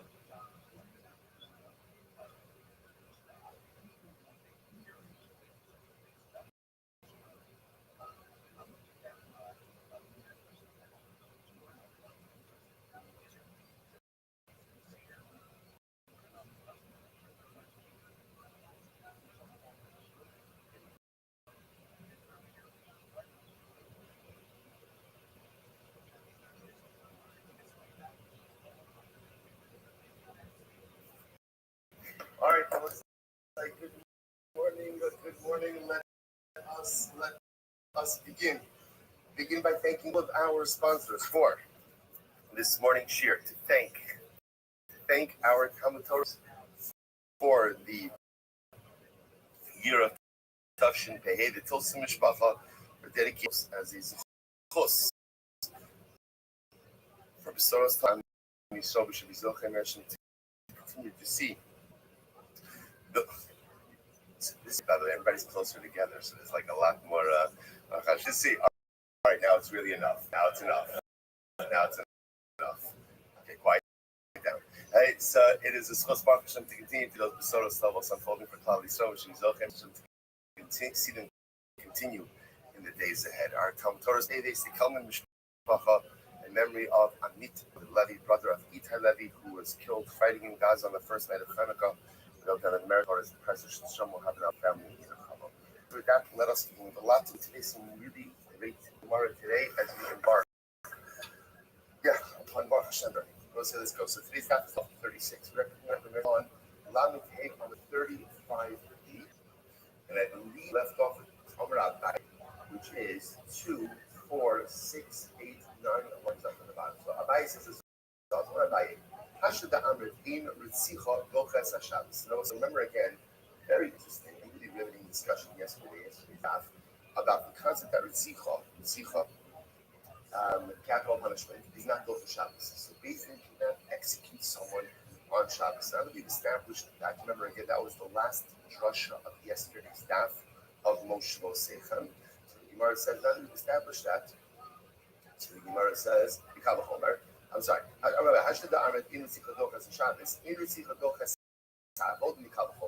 So Abai says we should be able to make an additional limud that tells us that capital punishment is not docha avoda either. Now, guess what does that mean? That capital punishment is not docha avoda. So in this case, there's an implicit pasuk that says that if a person will go ahead, if a person will intentionally kill someone else, which literally means from my altar you shall take them to die. Now what is that referring to? So that's referring to a Kohen who killed someone. Even if a Kohen who killed someone is doing the Odah, we go ahead and we take it. So we just take him from his bed and we go ahead and we execute him. Now, we saw that it's not exactly like that. That more is if he's about to do the Avodah, we stop him from doing the Avodah. If he's engaged in the Avodah, we'll discuss. This might be certain times where we let him finish the Avodah. But the idea over here is that the Gemara is going to spell that Ritzicha, capital punishment, is docha avodas. Now, Abai wants to say, now we've established that capital punishment is not docha Shabbos, so we should also be able to learn that capital punishment does not set aside avodah. What's the Homer? Now, in general, again, avodah sets aside Shabbos, right? Because you can do sacrificial service. You can do sacrificial service on Shabbos. So, so on one hand, even though Shabbos is docha avodah, but yet capital punishment is not docha Shabbos. So the Gemara says, therefore, avodah she docha Shabbos, eno din shleit hate ritzicha docha also. So that's the case again. Avodah, which is docha Shabbos, so capital punishment should not be docha avodah. That's the Kal Chomer. Elo adiksiv me'im mizbechi tikachel alamos. So here's the problem. So what do you, I hear the Kal Chomer, definitely. But what do you do with pasuk? Because the pasuk definitely indicates that capital punishment is docha avoda. So what do you do with that? Ula carbon yochid the low dochis. Also, what is that talking about? This is very interesting. When do we say me'im alavos? If a Kohen was involved in offering up a private sacrifice, a personal sacrifice, in that kind of case, so Ritzicha, capital punishment, will be docha the carbon. But if he's involved in other carbonos that are not personal carbonos, ultimately again, Sicha, capital punishment will not be docha that avodah. And the riot that is because that type of carbon, a personal carbon, is not docha Shabbos. When we say that avodah is docha Shabbos, right? That avodah. So remember again, what does that mean? What does that mean? That's communal sacrifices. Like you can't offer up your personal carbonos, chad asham, nidarim, nidavas. Like you can't do those things on Shabbos. So maybe is talking about a carbon yachid. If a Kohen who's chayiv for a capital punishment, we'll go ahead and he's doing a personal carbon, then it's because that's not Shabbos either. To which the Gemara says, Rabbi Rava says, no. The truth is, capital punishment shouldn't even be docha carbon yochid from a carbon. Now, what does this mean? Rava wants to suggest that even if a Kohen is offering up a carbon, halacha l'maisa, capital punishment should not override his ability. What's the carbon? Capital on the 36a. My yom carbon yochid. So you will say now yontiv is set aside by even personal carbonos. Now, talk about this is a raging debate. Rav is espousing it as fact that on yontiv you can even offer up private carbonos. For example, again, this is actually a very important because the person comes to the base of English for Aliyah, right on Pesach Shavuos is will be Zochem. So what happens? I have all of my personal carbonos that I have to bring, right? Nadar and Dav is that. So Rav says on yontiv you're allowed to bring personal carbonos. So yet in Ritzicha docha also, but yet yontiv, but punishment cannot be carried out on yours. Capital punishment can't be docha yontiv. So the Gemara says, carbon yochid shidocha say yontiv ino din shlotei Ritzicha docha also. So essentially like this: if carbon yochid could be docha yontiv, right, and capital punishment is not the yontiv, so then capital punishment shouldn't even be docha carbon yochid.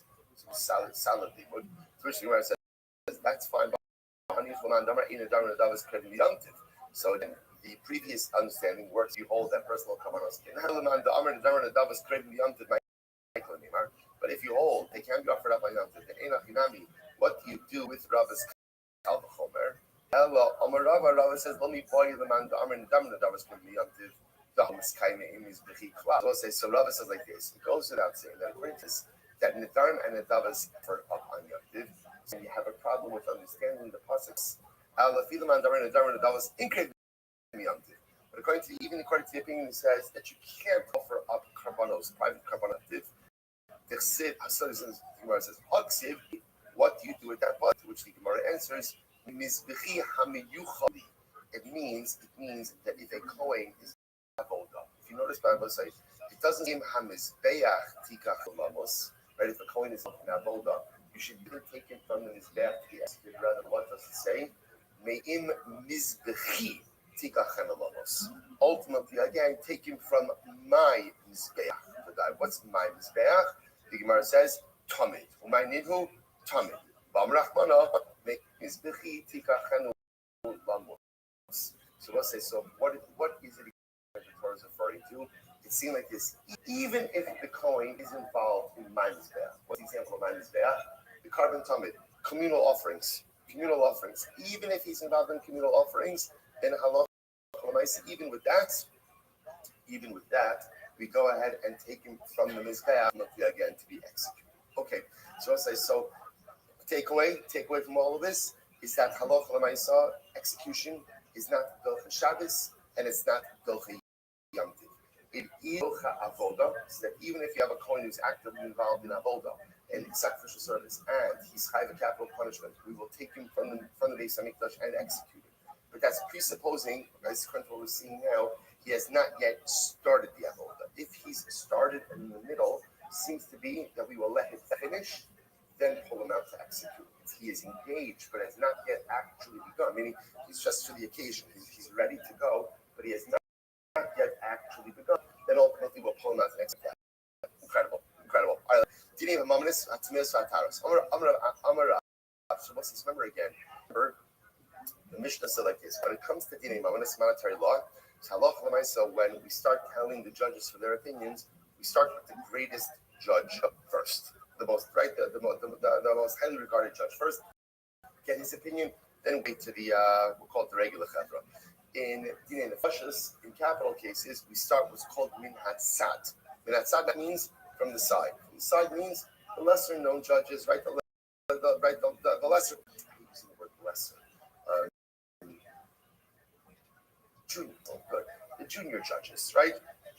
Sounds very condescending, right? But the junior judges, we start from that from DA the Fashis. Okay, so says the Gemara. So let's analyze. So Rav, Ana Havai B'Minyana Debei Rebbe. So Rav says like this: I was of Rebbe. I was part of the basin of Rebbe. Sorry. Rav, Ana Havai B'Minyana Debei Rebbe. Ominoi Didi Havamas Liberation. So to this Rav said, I was part of the basin of Rebbe, and in Dinei Mamonos, they always started with me. They always started right. They always asked my opinion first. The Gemara says, "Wow, but that doesn't make any sense." It says in the Mishnah that in Dinei Mamonos, we always start with the greatest judges. Bless you. And Rav was not the greatest of the judges in Rebbe's court. So Amarava, Breidra will say, "Oh, that's something absolutely amazing what's happening over here." Right? Just in like what just occurred over here. The Mishnah says, when it comes to dinner, we start with the greatest judge on recognition. Rav says, I sat on Rebbe's din, and they always start with me for dinner. What is Rav essentially saying? Right? That the Mishnah is not obviously don't follow the Mishnah because I'm not the greatest judge on Rebbe's court. Yet by doing this, I'm not a law, they always ask me in first. But there's a tremendous skill in life. In life, it is important to know what I am and what I'm not. And there is no shame in what you're not. Sometimes we feel very inadequate. We're not. Because we think like it's like shameful. I should be everything. I should be this. I should be not. No person is everything. No person has alamailas. No person has all the qualities. No person has all the necessary skill sets. No person is everything. And sometimes the most incredible thing and the path to self-actualization is not to know what you are, it's also to know what you're not. Because when I know what I'm not, I know what my deficiencies are, I know what my weaknesses are, and I know exactly where I need other people. Sometimes we like to put on the image that we're like full service. I'm a full service being.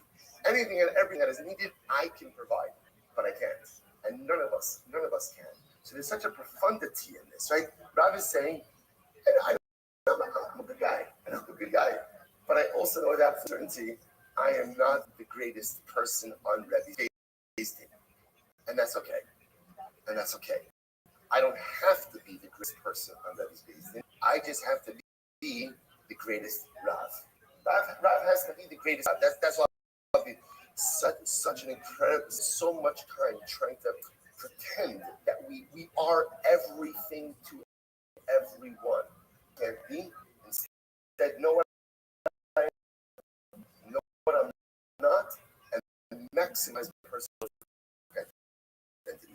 Profound. So what's going on over here? But the child, how do we reconcile this? So Amarabba, Rebbe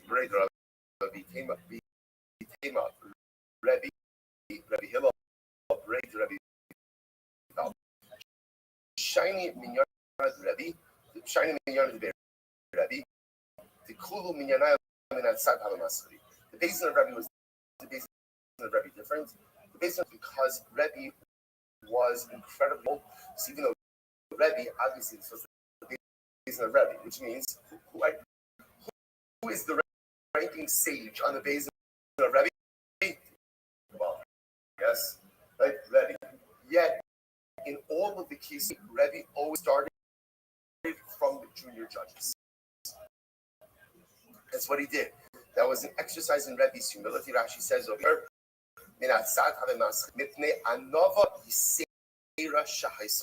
Rebbe was exceedingly humble, so therefore he always started in every case, in monetary cases, with the junior judges. That's why Rav says, I sat on Rebbe's based in, and Halach L'Mais always started with me. Incredible. Most was incredible Gemara. So now talking about Rebbe a little bit, and so the Gemara says as follows: Mimos Moshe va'ad Rebbe lo matzinu Torah u'kedula b'makom echad. Listen to this. From the days of Moshe Rabbeinu until the days of Rebbe Huda Nasi, we never found individuals that both Torah, Kedula, one place. Now, what does that mean? Take a look at Rashi. Rashi is right across. So Torah, I understand. Torah, in Kamoso, Shei Mosa b'Chol Yisrael, Torah u'Bidog, Kigon Moshe, Shei Gadol al Kol Yisrael, b'Malchus u'B'Torah. So what it means is like this. Kedula means authority. Kedula means authority, Malchus. So what the Gemara is pointing out is like this. By the way, what was meaning by Moshe Rabbeinu? Has we've seen this before. Had the status not only of a nun, but had the status of a melech. And that's why Moshe Rabbeinu interested used chatzot. So when he went to the nation, they used trumpets like they would use for a king. When Moshe Rabbeinu died, they put away the chatzot. Yoshua did not use the chatzot. So again, Moshe Rabbeinu was a melech. See, on one hand he was a rebbe and he was a melech, right? See, he was the Torah authority, but he was also the authority. So generally, we have those two things consolidated in the city. By the way, this is what I designed. We even say this with the Shah, right? Whose authority? Yehuda, right? Right? He's Yehuda, right? Yehuda is Malchus, right? Who's spiritual authority? Who's Torah? Levi. Right? So it's interesting. And by the way, this by design diagram, man points this out. By design, there's often a split in what we'll call religious leadership, we'll call authority or political leadership, right? There's a split that's there. But nevertheless, you find with the Ramban play that the Hashmonaim, who were the Kohanim, also became king. So whether or not that was a thing is an interesting historical focus in the hands of spiritual as well. So the Gemara just defined an individual who has both Torah and Gedula. Ranking Torah authority, and also again final authority on everything else. So the Gemara says from the days before you had it, and I think who else had it. And in between the two of them, listen to this. There was never another person who consolidated like these seats of authority within one identity. So now the Gemara says, Yoshua. What about Yoshua ben Nun? Right? Yoshua ben Nun was the ranking age, and the Pashas he was also the king. So he says, no. Hava Elazar. There was Elazar was the Kohen Gadol. So again, Yoshua had a lot of authority, but it wasn't singular authority. Hava Pinchas. What about Pinchas? Hava was the king of the elders. Hava Shaul. What about Shaul? Shaul was the first king. He was also become Papa. So the Gemara says, Hava Shmuel. Shmuel Hanavi. Hava Nach Shayu. But Shmuel died.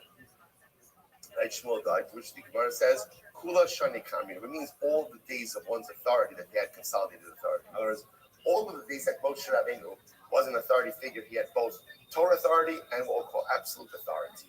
All days of Rebbe, he had Torah authority. He was never shared during any point of his lifetime. Quite incredible. Vahahava David Malcolm Hava Ira Hayi. There was Ira Hayi Iri. Who's Ira Hayi Iri? So of course, if you look at Rashi, Ira Hayi Iri, the more Qatar, I mean, the Havim Masnu Rabbanon Agabi Klaran Kistos, David Haya man, he got I love the Rosh. So he was one of David's rebellion. One of David's rebellion, Ira Hayi Iri. Well, isn't that incredible? That even David and Melech did not have this idea of consolidated authority, Torah authority, political or absolute authority all in one. So Ira died. So there was a point in time, there was some time that David had both the Torah and Kulu Shanye Kamina. It means all of the years without Moshe and Moshe Rabbeinu and Rebbe is that the years in which they were in capacity, they had absolute Torah or political authority. No one else had it all the years of their leadership. I Baha Bashlomo Hamelech Haba Shimi Ben Gera. There was Shimi Ben Gera. Baha Kadlai, but yeah, Shlomo had Shimi Ben Gera executed. Once again, Kula Shamina means ultimately all of the days of leadership. The unique part over here that Moshe and Rebbe is absolute authority. I Haba Chizkiah. So we learn about Chizkiah. Haba Shevna. Remember again, once we just had started just a little while ago with the siege on Yerushalayim. Shevna, remember again, bigger shear, and even a bigger shear, 120,000 people learning with him. So there was Shevna. I Baha Ikdol. Shevna was killed. Right? Shevna was killed. To which the Gemara says, no. Once again, Kula Shanya Karmiga. We're talking about people who enjoyed absolute authority all of the days of their leadership. Baha Hava Esra. But again, there was Ezra. So the Gemara says, Hayin Hava Nechemia ben Chachalya. All right, Ezra had Nechemia. So I'll say, it's just fascinating insight over here. That generally, again, you don't have one person who has all of the tools of leadership at his disposal. So between Moshe and Rebbe, again, there were no two other people, right? Moshe and Rebbe were unique. There were no two other people who had all of the tools of leadership at their disposal during all of the years, both Torah as well as Gidula between Moshe and Rebbe. No, which I will say is very important. Well, yeah, okay, it's historically fascinating. Like, what does it matter to us? What exactly is the impact of this? There is I think that there is an incredible profundity in this, which shows you is from a leadership capacity, a person doesn't have to have all of the tools at their disposal in order to be successful. Right? So if you notice again, so if you look at Moshe Rabbeinu, right, Moshe has all the tools. Right? To have that level of absolute leadership means you can control all of the pieces on the board. Right? So you can control them. Which you in life.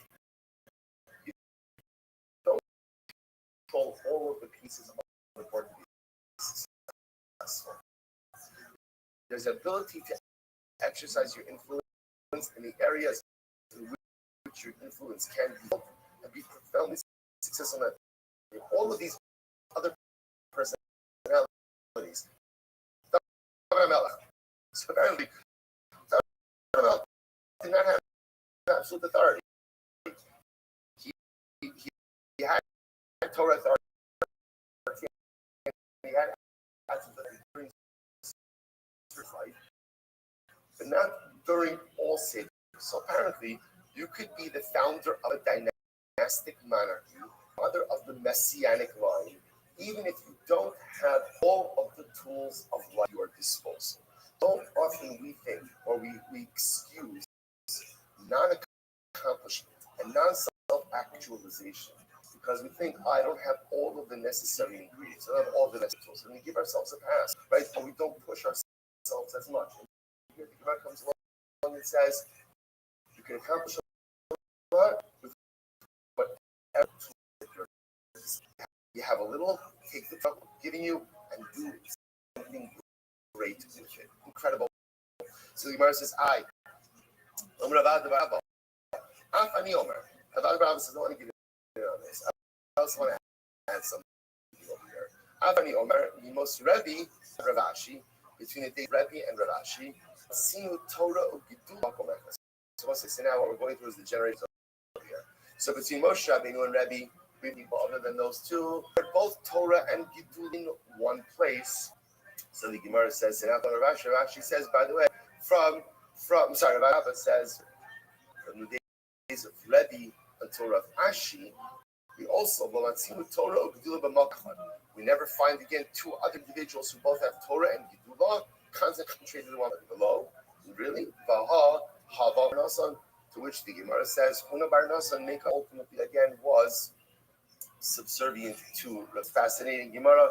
Take a lesson from both of these Gemaras, from the Moshe to Rebbe Gemara. No person is everything. There are certain people maybe who are. Take the tools that Baruch was giving you, know what you don't, and given and accomplish something great. Incredible. Let's go right there. And remember again, in capital case, we have to start from the junior. Now again, there's a good logic for that. What's the logic for that? If you start with the senior judge, what's going to happen? Like, if you're a junior judge and you see your judge asking, in a certain way, you're like, I'm not against that. Not in a capital case. Not in a capital case. The stakes are too high. So the problem just is you'll never end up getting the actual opinions of the junior judges. So instead, what we do is by capital cases, we start and make our way to the senior judge. Says the Gemara. So where do we know this? Amar Rav Achabar. The pasuk says, "Lo sa'ane al riv, lo sa'ane al rav." What it means is like this.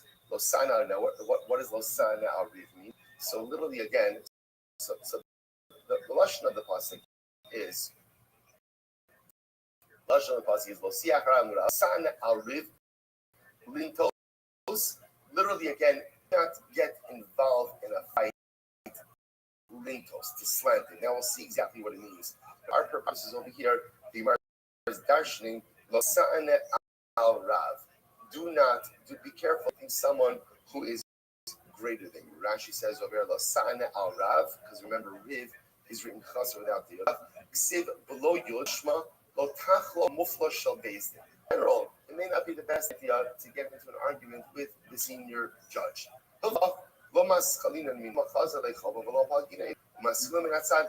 Again, so therefore, don't put us in an uncomfortable position. Are arguing ultimately with the senior judge. Okay, so I'm terrible. But Yomer David said to his guys, his men, says literally again.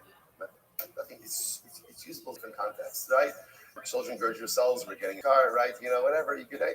So again, gird yourselves with your sword. Now, again, on one side, with the Gemara Dashes over here, it sounds like for battle. In fact, the Gemara points out they're actually getting ready for judgment. So David is getting ready to adjudicate the case. So he says, go ahead and gird yourself with your swords. And then it says, Vayach David games charbo. David HaMelech also went ahead and girded himself with his sword. Meaning, what do you see from here? Girding yourself is a reference to judgment. David essentially says to the other guys, go ahead and judge first, and then I'll judge afterwards. Incredible. Okay, goes right there. Good. Amarav. Shona. That's the first halakha, right? So now we established we just made a biblical source for this concept that when it comes to capital cases, we go ahead and we start from the south, literally again from the side, but of course from the side from the junior judges. Amarav. Shona Adlon Tamida.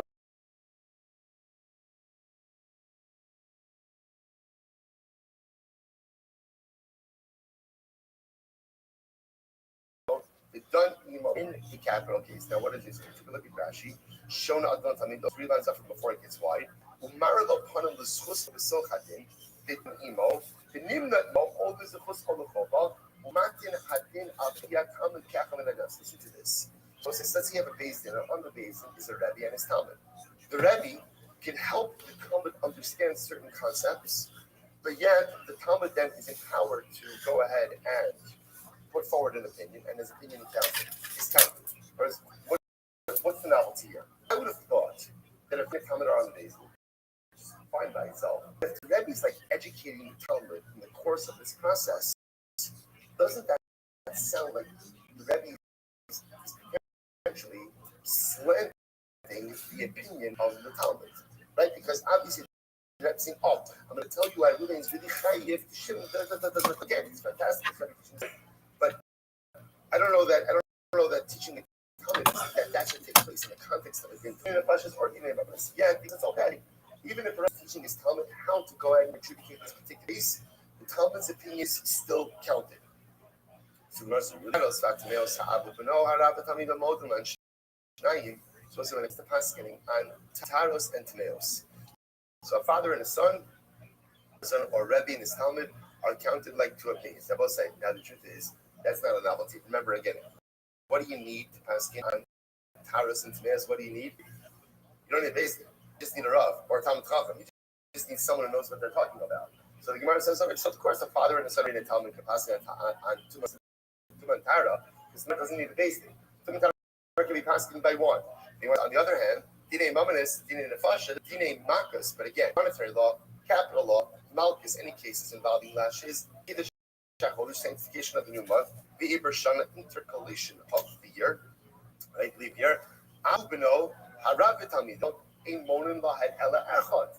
In those cases, if a father and son are together, or Rebbe and the Talmud are together, their opinion is only counted as one. Right? They are counted as one. They cannot count as two distinct opinions. This contradicts what Rav just said before, right? Rav said that if you have a Rebbe and a Talmud together on a Beis Din, even if the Rebbe is not teaching the Talmud as they're going through the Din Torah, their opinions is two opinions. It basically indicates to us that if a Rebbe and a Talmud are sitting on a Beis Din, whether it's monetary law or capital law, they're one. So what's going on here? I'm will say, Ki Kamarav, when Rav said that a Rebbe and the Talmud, their opinions are counted as two, Ki Kamarav, Ki Gon Rav Kahana, Rav Asi, the Ligmerate Rav Habutzrihi, will separate the Rav Law Habutzrihi. So ultimately, again, so the Gemara says, you're right. What are we talking about? What was Rav talking about? It's talking about Rav Asi. That's kind of Rav Asi, they needed a Rebbe. Now, why did they need their Rebbe? Because he gave them information. But they didn't need their Rebbe for a ness.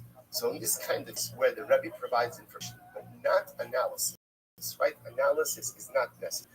Then ultimately, again, that's where halacha l'maisa, the Rebbe and the Talmud can count as two, right? It makes sense because here, all is giving information, but the processing, the analyzing of that information is not coming from the Rebbe. That's coming from the Talmud. That's where the Rebbe and Talmud can count as two distinct opinions.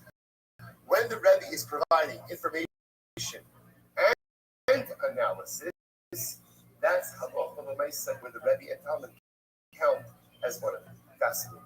So the Gemara says again, the Ligmari Draft of the Suki, they needed the information from the Rebbe, or the Sarvei Draft, but they did not need analysis. Analysis came from on their own. It goes like this. Yesh bein pashas. Remember again, Rabbi also like this. Based on Mishnah, we saw the Mishnah really espouse 10 distinctions, differences between dinim and dinim nefashis, right? 10 different monetary law and law. The Gemara says, "Kulon ein magim b'shar niskal." None of these distinctions do not apply to a shar niskal. Again, what's a shar niskal? Shar niskal is a shar that killed someone, and therefore itself is going to be executed. So again, halacha seem to fit into a nefashis category, but all of the distinctions between dinim and dinim nefashis don't apply to shar niskal, except to essential, except for the fact that a shar niskal is also adjudicated by a basin of 23. That's the halacha by 3. So the Gemara says, From where do we know this? Look at Rashi, by the way. Rashi says over within Sharnis. Galios Shavla Dine Nafar. Afapi Shamana Parak Le'ingen Es Mushlo Kimisas Bailu Kakas Ashar. So we'll say here's what's interesting. We start pressing this back on base and Dalif. So again, back on base and Dalif, what did we see? The left of the nice Shar is treated like a capital case. In other words, we treat the Shar like we would treat it, like we would treat its owner. So just like if its owner was definitely tried by a basin of 23, so Niskal is judged by a basin of 20. But halacha l'maisa, that's kind of where the comparisons end. That's where the comparisons end. Where it says, really speaking about Amr Losata Mishpat at Yom Kippur. Because the Pasuk says, do not go ahead and literally alter land the judgment of the Avion, of the average person, during Mishpat and Yom Kippur. So you can't go ahead and you can't go and slant the Mishpat of an Avion. About Matam Mishpat Shal Shurhan Niskal.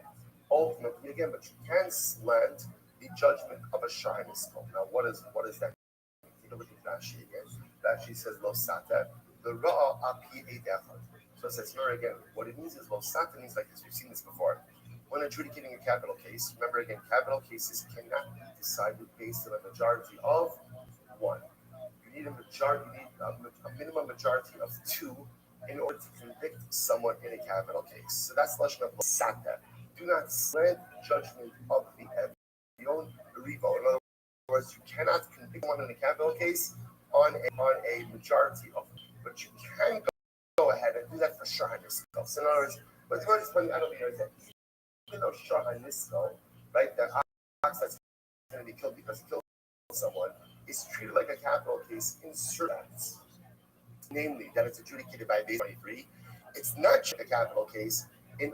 So, for example, where you need a majority of two in order to go ahead and convict someone in a capital case, by Sharnisco, you only need a majority of one. Okay. So Rashi finishes up over here. Rashi says, right,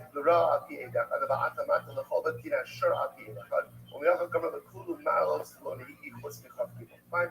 So let's go back there. So listen, 1 second. Asara, you just pointed out that there are 10 distinctions ultimately again between Dine Mamanis and Dine Nefashis. Is that so? Is that so that there are 10? So the Gemara says, Ha Tes Havu. There are only 9. There are only 9 distinctions. To which the Gemara says, Ha, the Gemara says, Ha Sarka, that's not the Mishnah, but no, it's not true. The Mishnah indicates 10. So why is saying 9? Mishum De'ina Kol Sherin, the Esr Shlosha Chadi. Because we're going to see the notion that not everyone is fit to adjudicate a capital case, right? And which, by the way, we're going to see really excludes a mamzer, right? That a mamzer is not fit to go ahead and adjudicate a capital case, and the obligation to have a basin of 23 are really learned out from the same source. So because those two are learned out from the same source, on one hand, they're reckoned as 2, right? But they're really also looked at as 1 because they derive from the same source. How did he? So the Gemara says as follows. If you take a look, good, fine. So, good. Chadi, and go to Rashi. Hati Shava, Simon says, Hadar Parkinan as a keeping Bahai Yutina, no affliction, but Amra Haiti Kashilan Taz, Hamishun, the Ina called Sharon, that's a Mishlosh Hadi, the nighttime of Mamsa, the possibility in the Pashas. So what's that? So when we say that not everyone is fit to adjudicate a capital, who are we referring to? We're saying the Mamsa. Why is it not fit to adjudicate a capital case? משום בעדים רחבתי מאוד להן הסנג'י, ובסנג'י כסף בנוסו איתך בדום לך. So we're going to see, because again, in cases you need 23. 23 is called the Sanhedrin. Sanhedrin must be made up of who are genealogically fit. We'll see this part. We see that we saw this already. We'll do this again. So therefore, I'm going to say it's the same plus that teaches me that I need 23 for a capital. It's also the same plus that I need some of those genealogical efforts to use a master.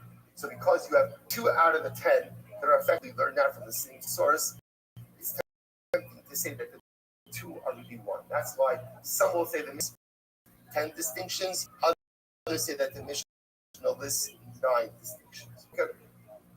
So the Gemara says, see, for a second, there is a right. The other situation is that another person, another distinction between the and the right? The Mishnah said that there are 10 distinctions between law and capital law. The Gemara wants to select it. What's the 11th? Another person, another group who are fit for monetary law, but not fit for capital cases. Who are those individuals? The Gemara says, Sanya, here we go. This is fascinating. Ain Oshivin the Sanhedrin. The following people cannot serve on a Sanhedrin. Which means when we say can't serve on a Sanhedrin, what does that mean? Can't adjudicate capital cases. That's what we need a Sanhedrin for. In a sense for other things. Following people can't serve on a Sanhedrin. Who? Zakein, someone who's old. Slis, right? Someone who's sterile. Mishum no banim, someone who doesn't have children. So we'll say, so what's the pshat over here? What's wrong with these individuals? So if you take a look at Rashi, this is incredible. Rashi says, Sad sheshachat kivar sar kibu banim le'ino rachmani. So we'll say, someone who's old, has forgotten what it's like to have young children. Now we'll say, what is the key quality one must possess? They have young children. Key quality. Right. Sleep that right. You don't live with that. That's the.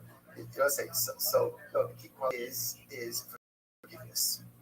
It's forgiveness, because children do stuff all of the time. A parent has to learn to be giving. It's not patience. It must get that all of the time. It's not just the person has that. Like to say, patience is virtue. Patience is not a virtue. patience is an necessity. Forgiveness is the dominant one because kids are doing stuff, breaking stuff. And look at that's a nice, again, watch so beautiful. See this little kid coming into the show from the social hall with a plate pile. It must have been like 6 inches high. And he's so happy, so good. And I'm watching it. And it was like, you know what? It was like slow motion moments. But first, the piece of chicken falls on the carpet, right? One of those ones also, like, you know, like slow motion, like, things like bounce up, down, and up, down. And then the first item falls off. It's like the leaning tower of like the shop. Then the next thing, and this, and that, and the kid's like, oh, yeah, like he's like, oh, and literally, I'm ready to run over. Like, where are these kids' parents? So it's, it's me, a kid had the fun. It's the Ribbon Shalom's child, and the Ribbon Shalom do only without 3 minutes before, right? And again, you know what? So with little children, the most important one is forgiveness. If a judge doesn't possess the ability, that is need of forgiveness still within him, then again, really forgiveness. Maybe it's even the wrong word, forgive. Really understanding. If you don't have that need of, you can't be. Right? In other words, so what's the book? After, right, if some person doesn't have that need of understanding, everything has to go, right? Everything has to go their way. I need it the way I want it. I need it the way I get it like this.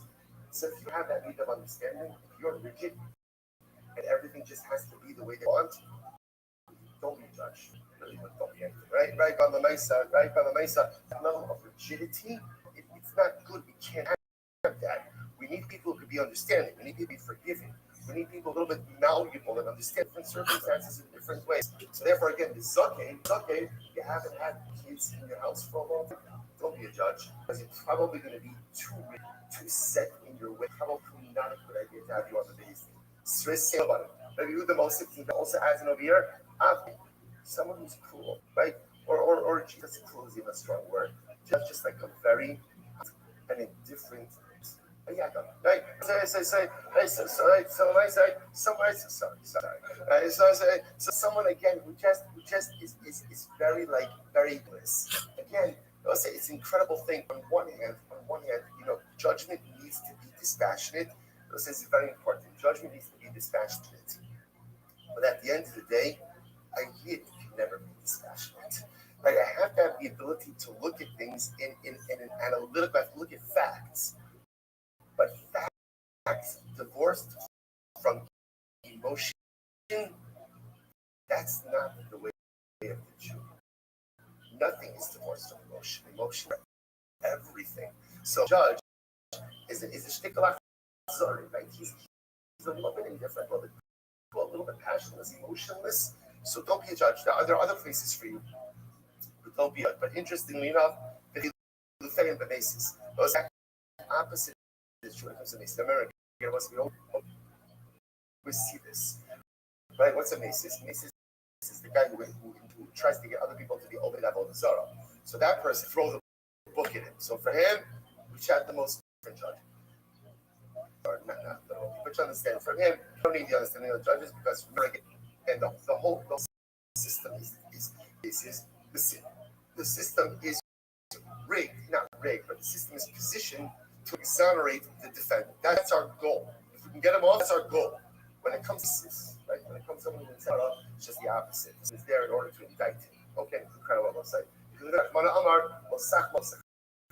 Okay, everyone is fit to adjudicate cases.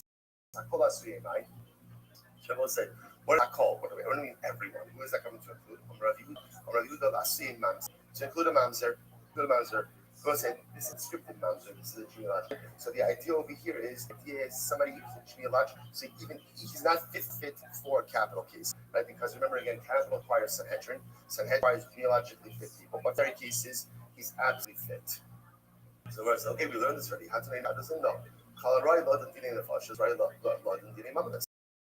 Anyone who is fit for capital cases is fit for monetary cases. But there are some people who are fit for monetary cases, but they're not fit to adjudicate capital cases. We said, who is that? Who is the person who is fit for a monetary case but not fit for a capital case? Ultimately, again, to add and include answer. So the Gemara says, you're right. In reality, one teaching was to include a ger, the other was to include a mamzer. Both. I'll tell you what. So this is to say both the ger and the mamzer are both fit for monetary law, but not fit for capital cases. Now what? Yes, when a ger ultimately is fit for monetary cases, the right level of the cow, because a ger has restrictions. He's a full-fledged Jew in terms of his marriage abilities. About mamzer, imolog to the general assembly. So maybe a mamzer for monetary cases. And a mamzer, if we just said mamzer, the bamiti but share. That's what I say. Mamzer comes from an illicit relationship. But as much as an illicit relationship, who are his parents? Two Jews. Right? So it's Yiddish blood. It's incredible. It's an illicit relationship, but his parents are Jewish. She comes really from a but a ger who doesn't, right, comes from a non-Jew. I thought that perhaps he's not even fit for monetary law. Therefore, again, so Rabbi said, one comes to teach me that Allah, the other part comes to Allah doing teaching that. The mamzer, both are fit for monetary law, are fit for capital cases. So Rabbi said, stop over for today. Just the logistical answer. At the end of that, we just ask if you can take your chair and just put it, just whatever chair you're using, or even the one next to you, just put it against the wall. Because we're coming to pick up the chairs. I will say, so today is our last shir in this Beis HaKnesses. Hopefully, we will be in the new shul. Stay tuned for that. So we'll say, just setting expectations. Changes always difficult, and especially again after you settle into a certain schedule, a certain atmosphere, a certain framework for a number of years, even if it's a better change, always with some level of turbulence. I don't necessarily have the seat that I want. I don't necessarily have the step that I want. I don't have the perfect setup that I have for myself. The perfect setup that I have for myself is now no longer. And it's tempting sometimes when that happens to feel like the sky is falling. I would say change always has, that's the way that it is. So you have a choice of life is don't change and just stay where you are, or embrace, lean into the change. Recognize that it's a little bit rocky and maybe even a little bit uncomfortable, but it's going to open for incredibly beautiful, magnificent things. It's going to take everyone a little bit of time to find their makom, to find their place. And at first, you may not be happy with the makom that you get. And the good news is, just come over the next morning, right? And there's no set seats. So whoever call them zachabo. Whatever you get, it's yours. And it doesn't even if somebody else has their stuff on shelf there, you'll have to do it. It's open seating. It's like Southwest, right? It's, so you can, right? So again, and I will say again, I know, I mean, a lot of spend the policy. I got it. I understand. People like it. People don't like it. I will say, we have such course ahead of us that tonight, we're going to be happening in a brand new base medrash. Beautiful. That is magnificent. That is incredible. But I will say, but again, let's do me have your attention just for 30 seconds. 30 seconds. I will say, it is so important for us to be able to take a step back and say, we literally have a mini mikdash waiting over there for us. Does it check every single box? Does it give every single person every single thing they need? And I know everyone's going to have comments and critiques and this and that, and it's all welcome. We're not going to wait to hear them here, Sasha. All welcome. So listen, the sometimes what you just need to say is Sahim. We've been Zoka to Baruch Hashem house in this mikdash ma'akiva for close to 7 years, and the walls and the roof and the units, everything up there are built. I sometimes I think that people complain when you complain about this is not working. He's not working. The air conditioner's not working. I feel like if the building had a voice, if this mikvah had a voice, you know what she would say? She would say, I promise you, I'm trying my best. I'm trying my best. I'm giving you 150%. But 157-year-old girl is only going to get.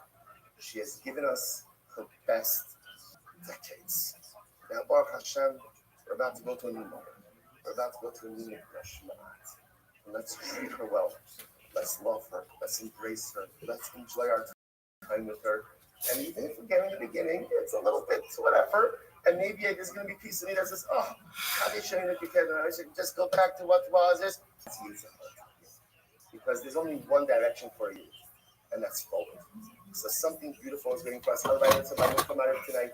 I apologize in advance for any of the inconveniences that may occur, but know that the inconveniences are only temporary, they're only episodic, they're short-lived, and they will pave the way for something incredibly great. It has been a source to be able to go through Shas two and a half times here in this space. 2.5 times.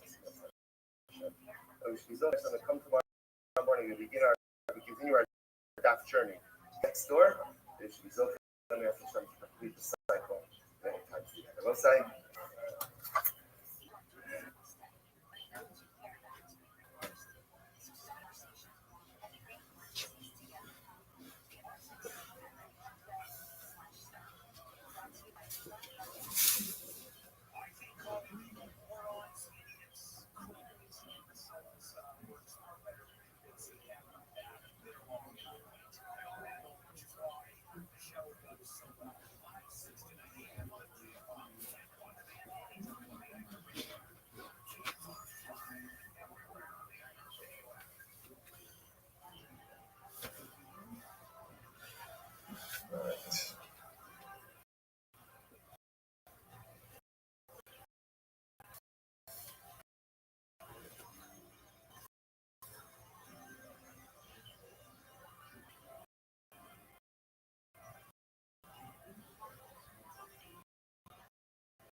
All right, Joe, good morning.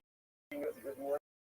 Let us begin by thanking all of our sponsors for this morning.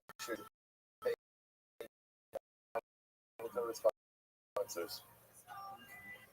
For Touch 5785, it's in the dedicated all the shows.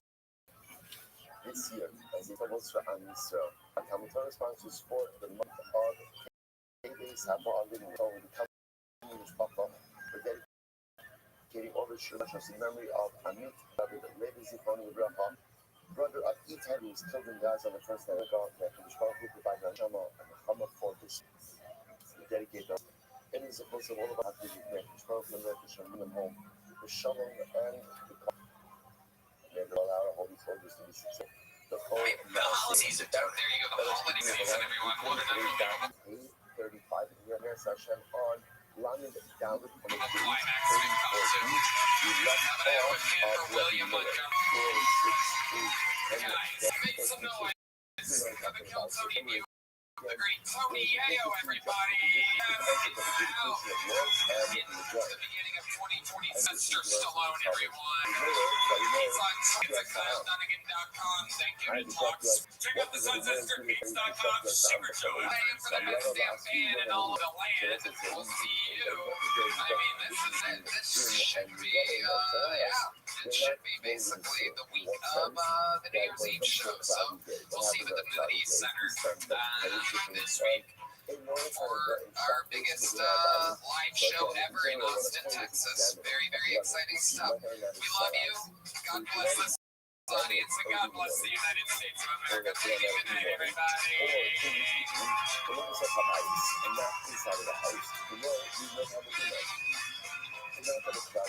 Why? Because weirdest kind of stuff because something that is so feel right. But all of a sudden, I made this new shit public. I'm not during the afternoon hour, and after lunchtime hours, midday. Why do they show us in Restream? Because ultimately, you'll get something that is so appears right. I'm sorry, saying that is right appears more. Because interestingly enough, the idea here is fascinating. When it comes to Rebbe, you're only able to see Rebbe, look at the examining Rebbe at certain hours when the sun is resting. But if the sun is not in its not in its outlook, it could go ahead and really portray a mega in a different type of fashion. Without the marriage, this is just the point out of the year. Salah for the Mesa that only applies to the gun. It doesn't apply to din. As much as there's juxtaposition between the gun and sas.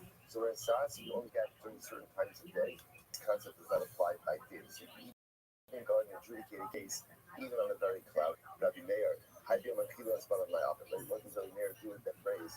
You don't have a kilo as part of that phrase. You know, it says, how can you go over to the Raga part and come in that now? I love you about kilo as part. So when you use it, the pasuk says, it will be on the day that you complete to the sun. The Yom Atamah Yom Achalos, during the day, you can go ahead and divide up inheritance. So first, you cannot go not close to life. If you can't go ahead and divide up inheritance portions at night. So Amalei Ata, man Bishachit, the Imama Yalchin, they don't know, man Bishachit, but I don't know what's going on. If you die during the day, you die during this, your son inherits you. If you die at night, your son falls in there. That's what you're saying. You know, so no, you're not doing that for us. So you're not doing that for us. So that you have to be actual, the word, it's like education, it's like the education of inheritance law. In other words, but I'm not going to inherit that, but it's something God's by will, by right, which will be inherited. But these will only indeed be after the truth of the state during the day that we're in. It's not even a high school news from the 2012. Also said, if you do it in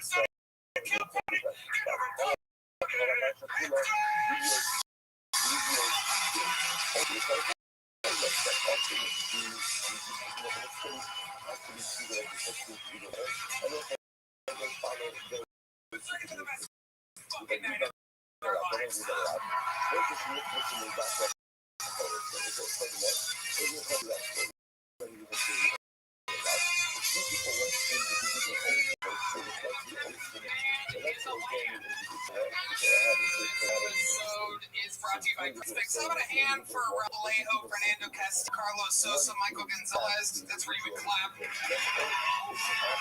Yoling, John Dees, and this is the great Deep Madness on the bass guitar, everyone.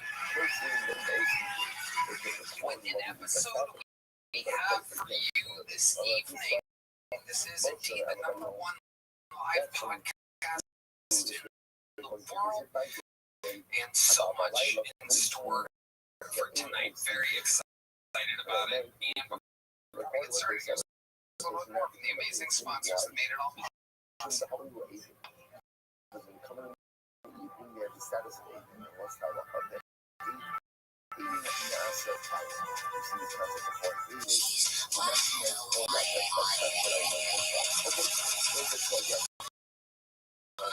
You guys ready?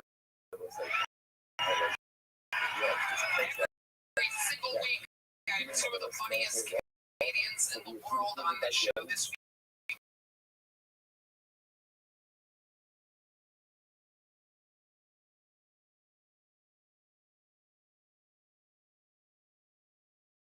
Absolutely different. I mean, wow, some time to introduce new people. That's one have a guy Tony Legend, and then for being one of the best panel, and then for being one of the greatest regulars in the history of the show. Both of these men, well, one of them looks like an American, and the other one doesn't. The one that looks like an American is an American. And the one that doesn't look the one that looks like an American is actually from Estonia. Ladies and gentlemen, tonight's guest, Ari Betty and his son.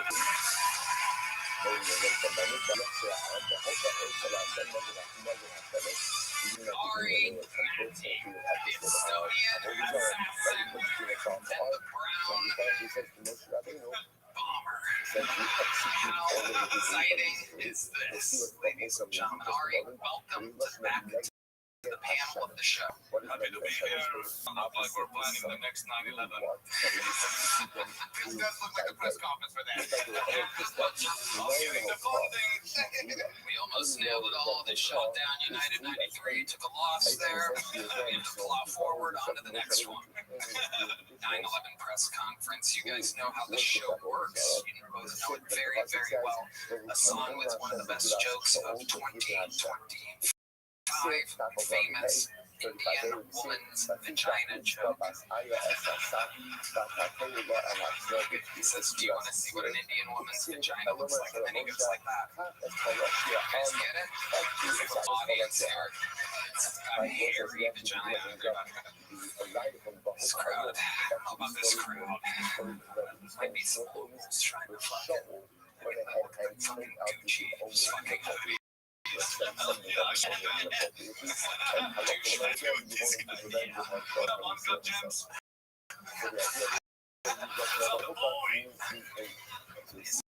Earrings and gel. It looked like it planned.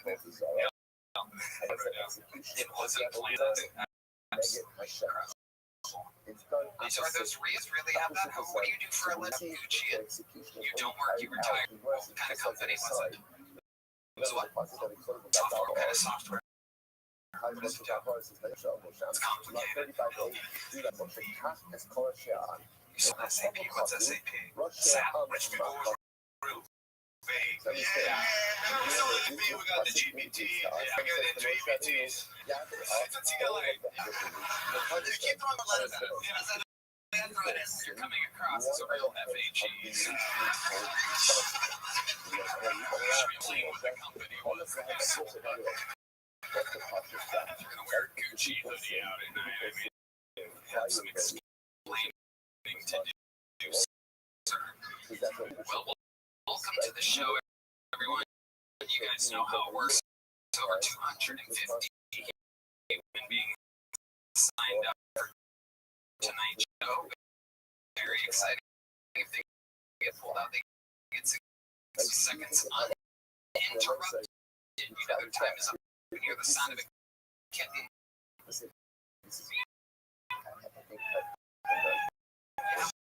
Some audience member did it better than the man doing it for 12 and a half years before he panics and just starts hitting random buttons for no reason.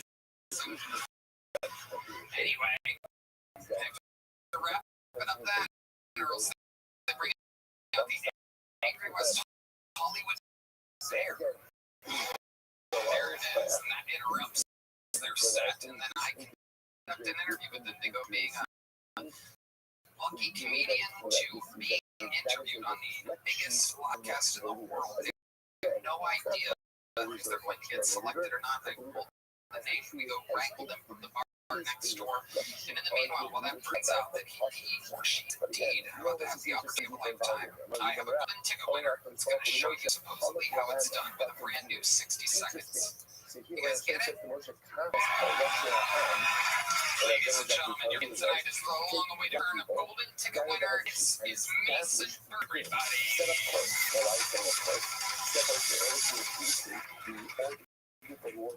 I was walking right at it.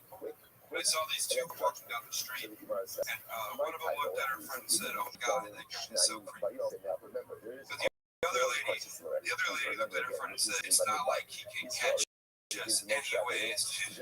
I turned her out. I fucking stopped. Bitch was right. I could catch her. She was so fucking fast. Uphill, not a good pitch. It's women don't ask why. And if she had basic. Even transfer their real transfer the SIGs and SIG after irony.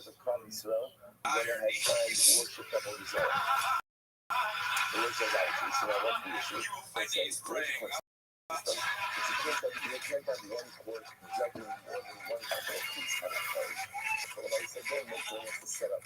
There you go. Anything else? when you can't Okay. two capital The cases, abortion should be that's legal. local events again. All right. It's two different types of capital Every time you cases. go in, you get a teardrop. That's your face. You know this thing, something like that.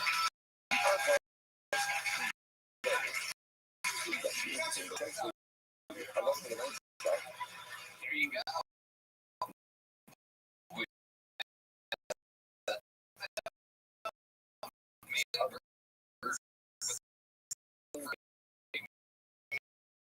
Minutes of the night. Welcome back. Those carry you by the scenes I was 28 days late. They called back. You know you're going to steal some time. How many was that? Like 3 minutes later, every day was I needed my boss. I was on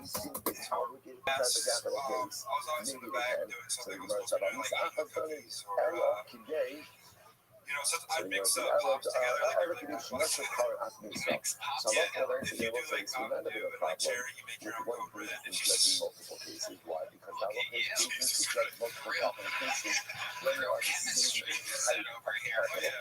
It feels like cherry Mountain Dew is your blood type. it's a Mountain Dew Live Bar, actually. Are there any more wild mixtures or food experiments that you're good at? Food mixtures? Yeah, I love this. I call it doing chocolate at the house. We're like, let's make tacos, but with potatoes and apples and see what we can get. It's just like, I'm hungry, I have no food. I've been doing this new thing.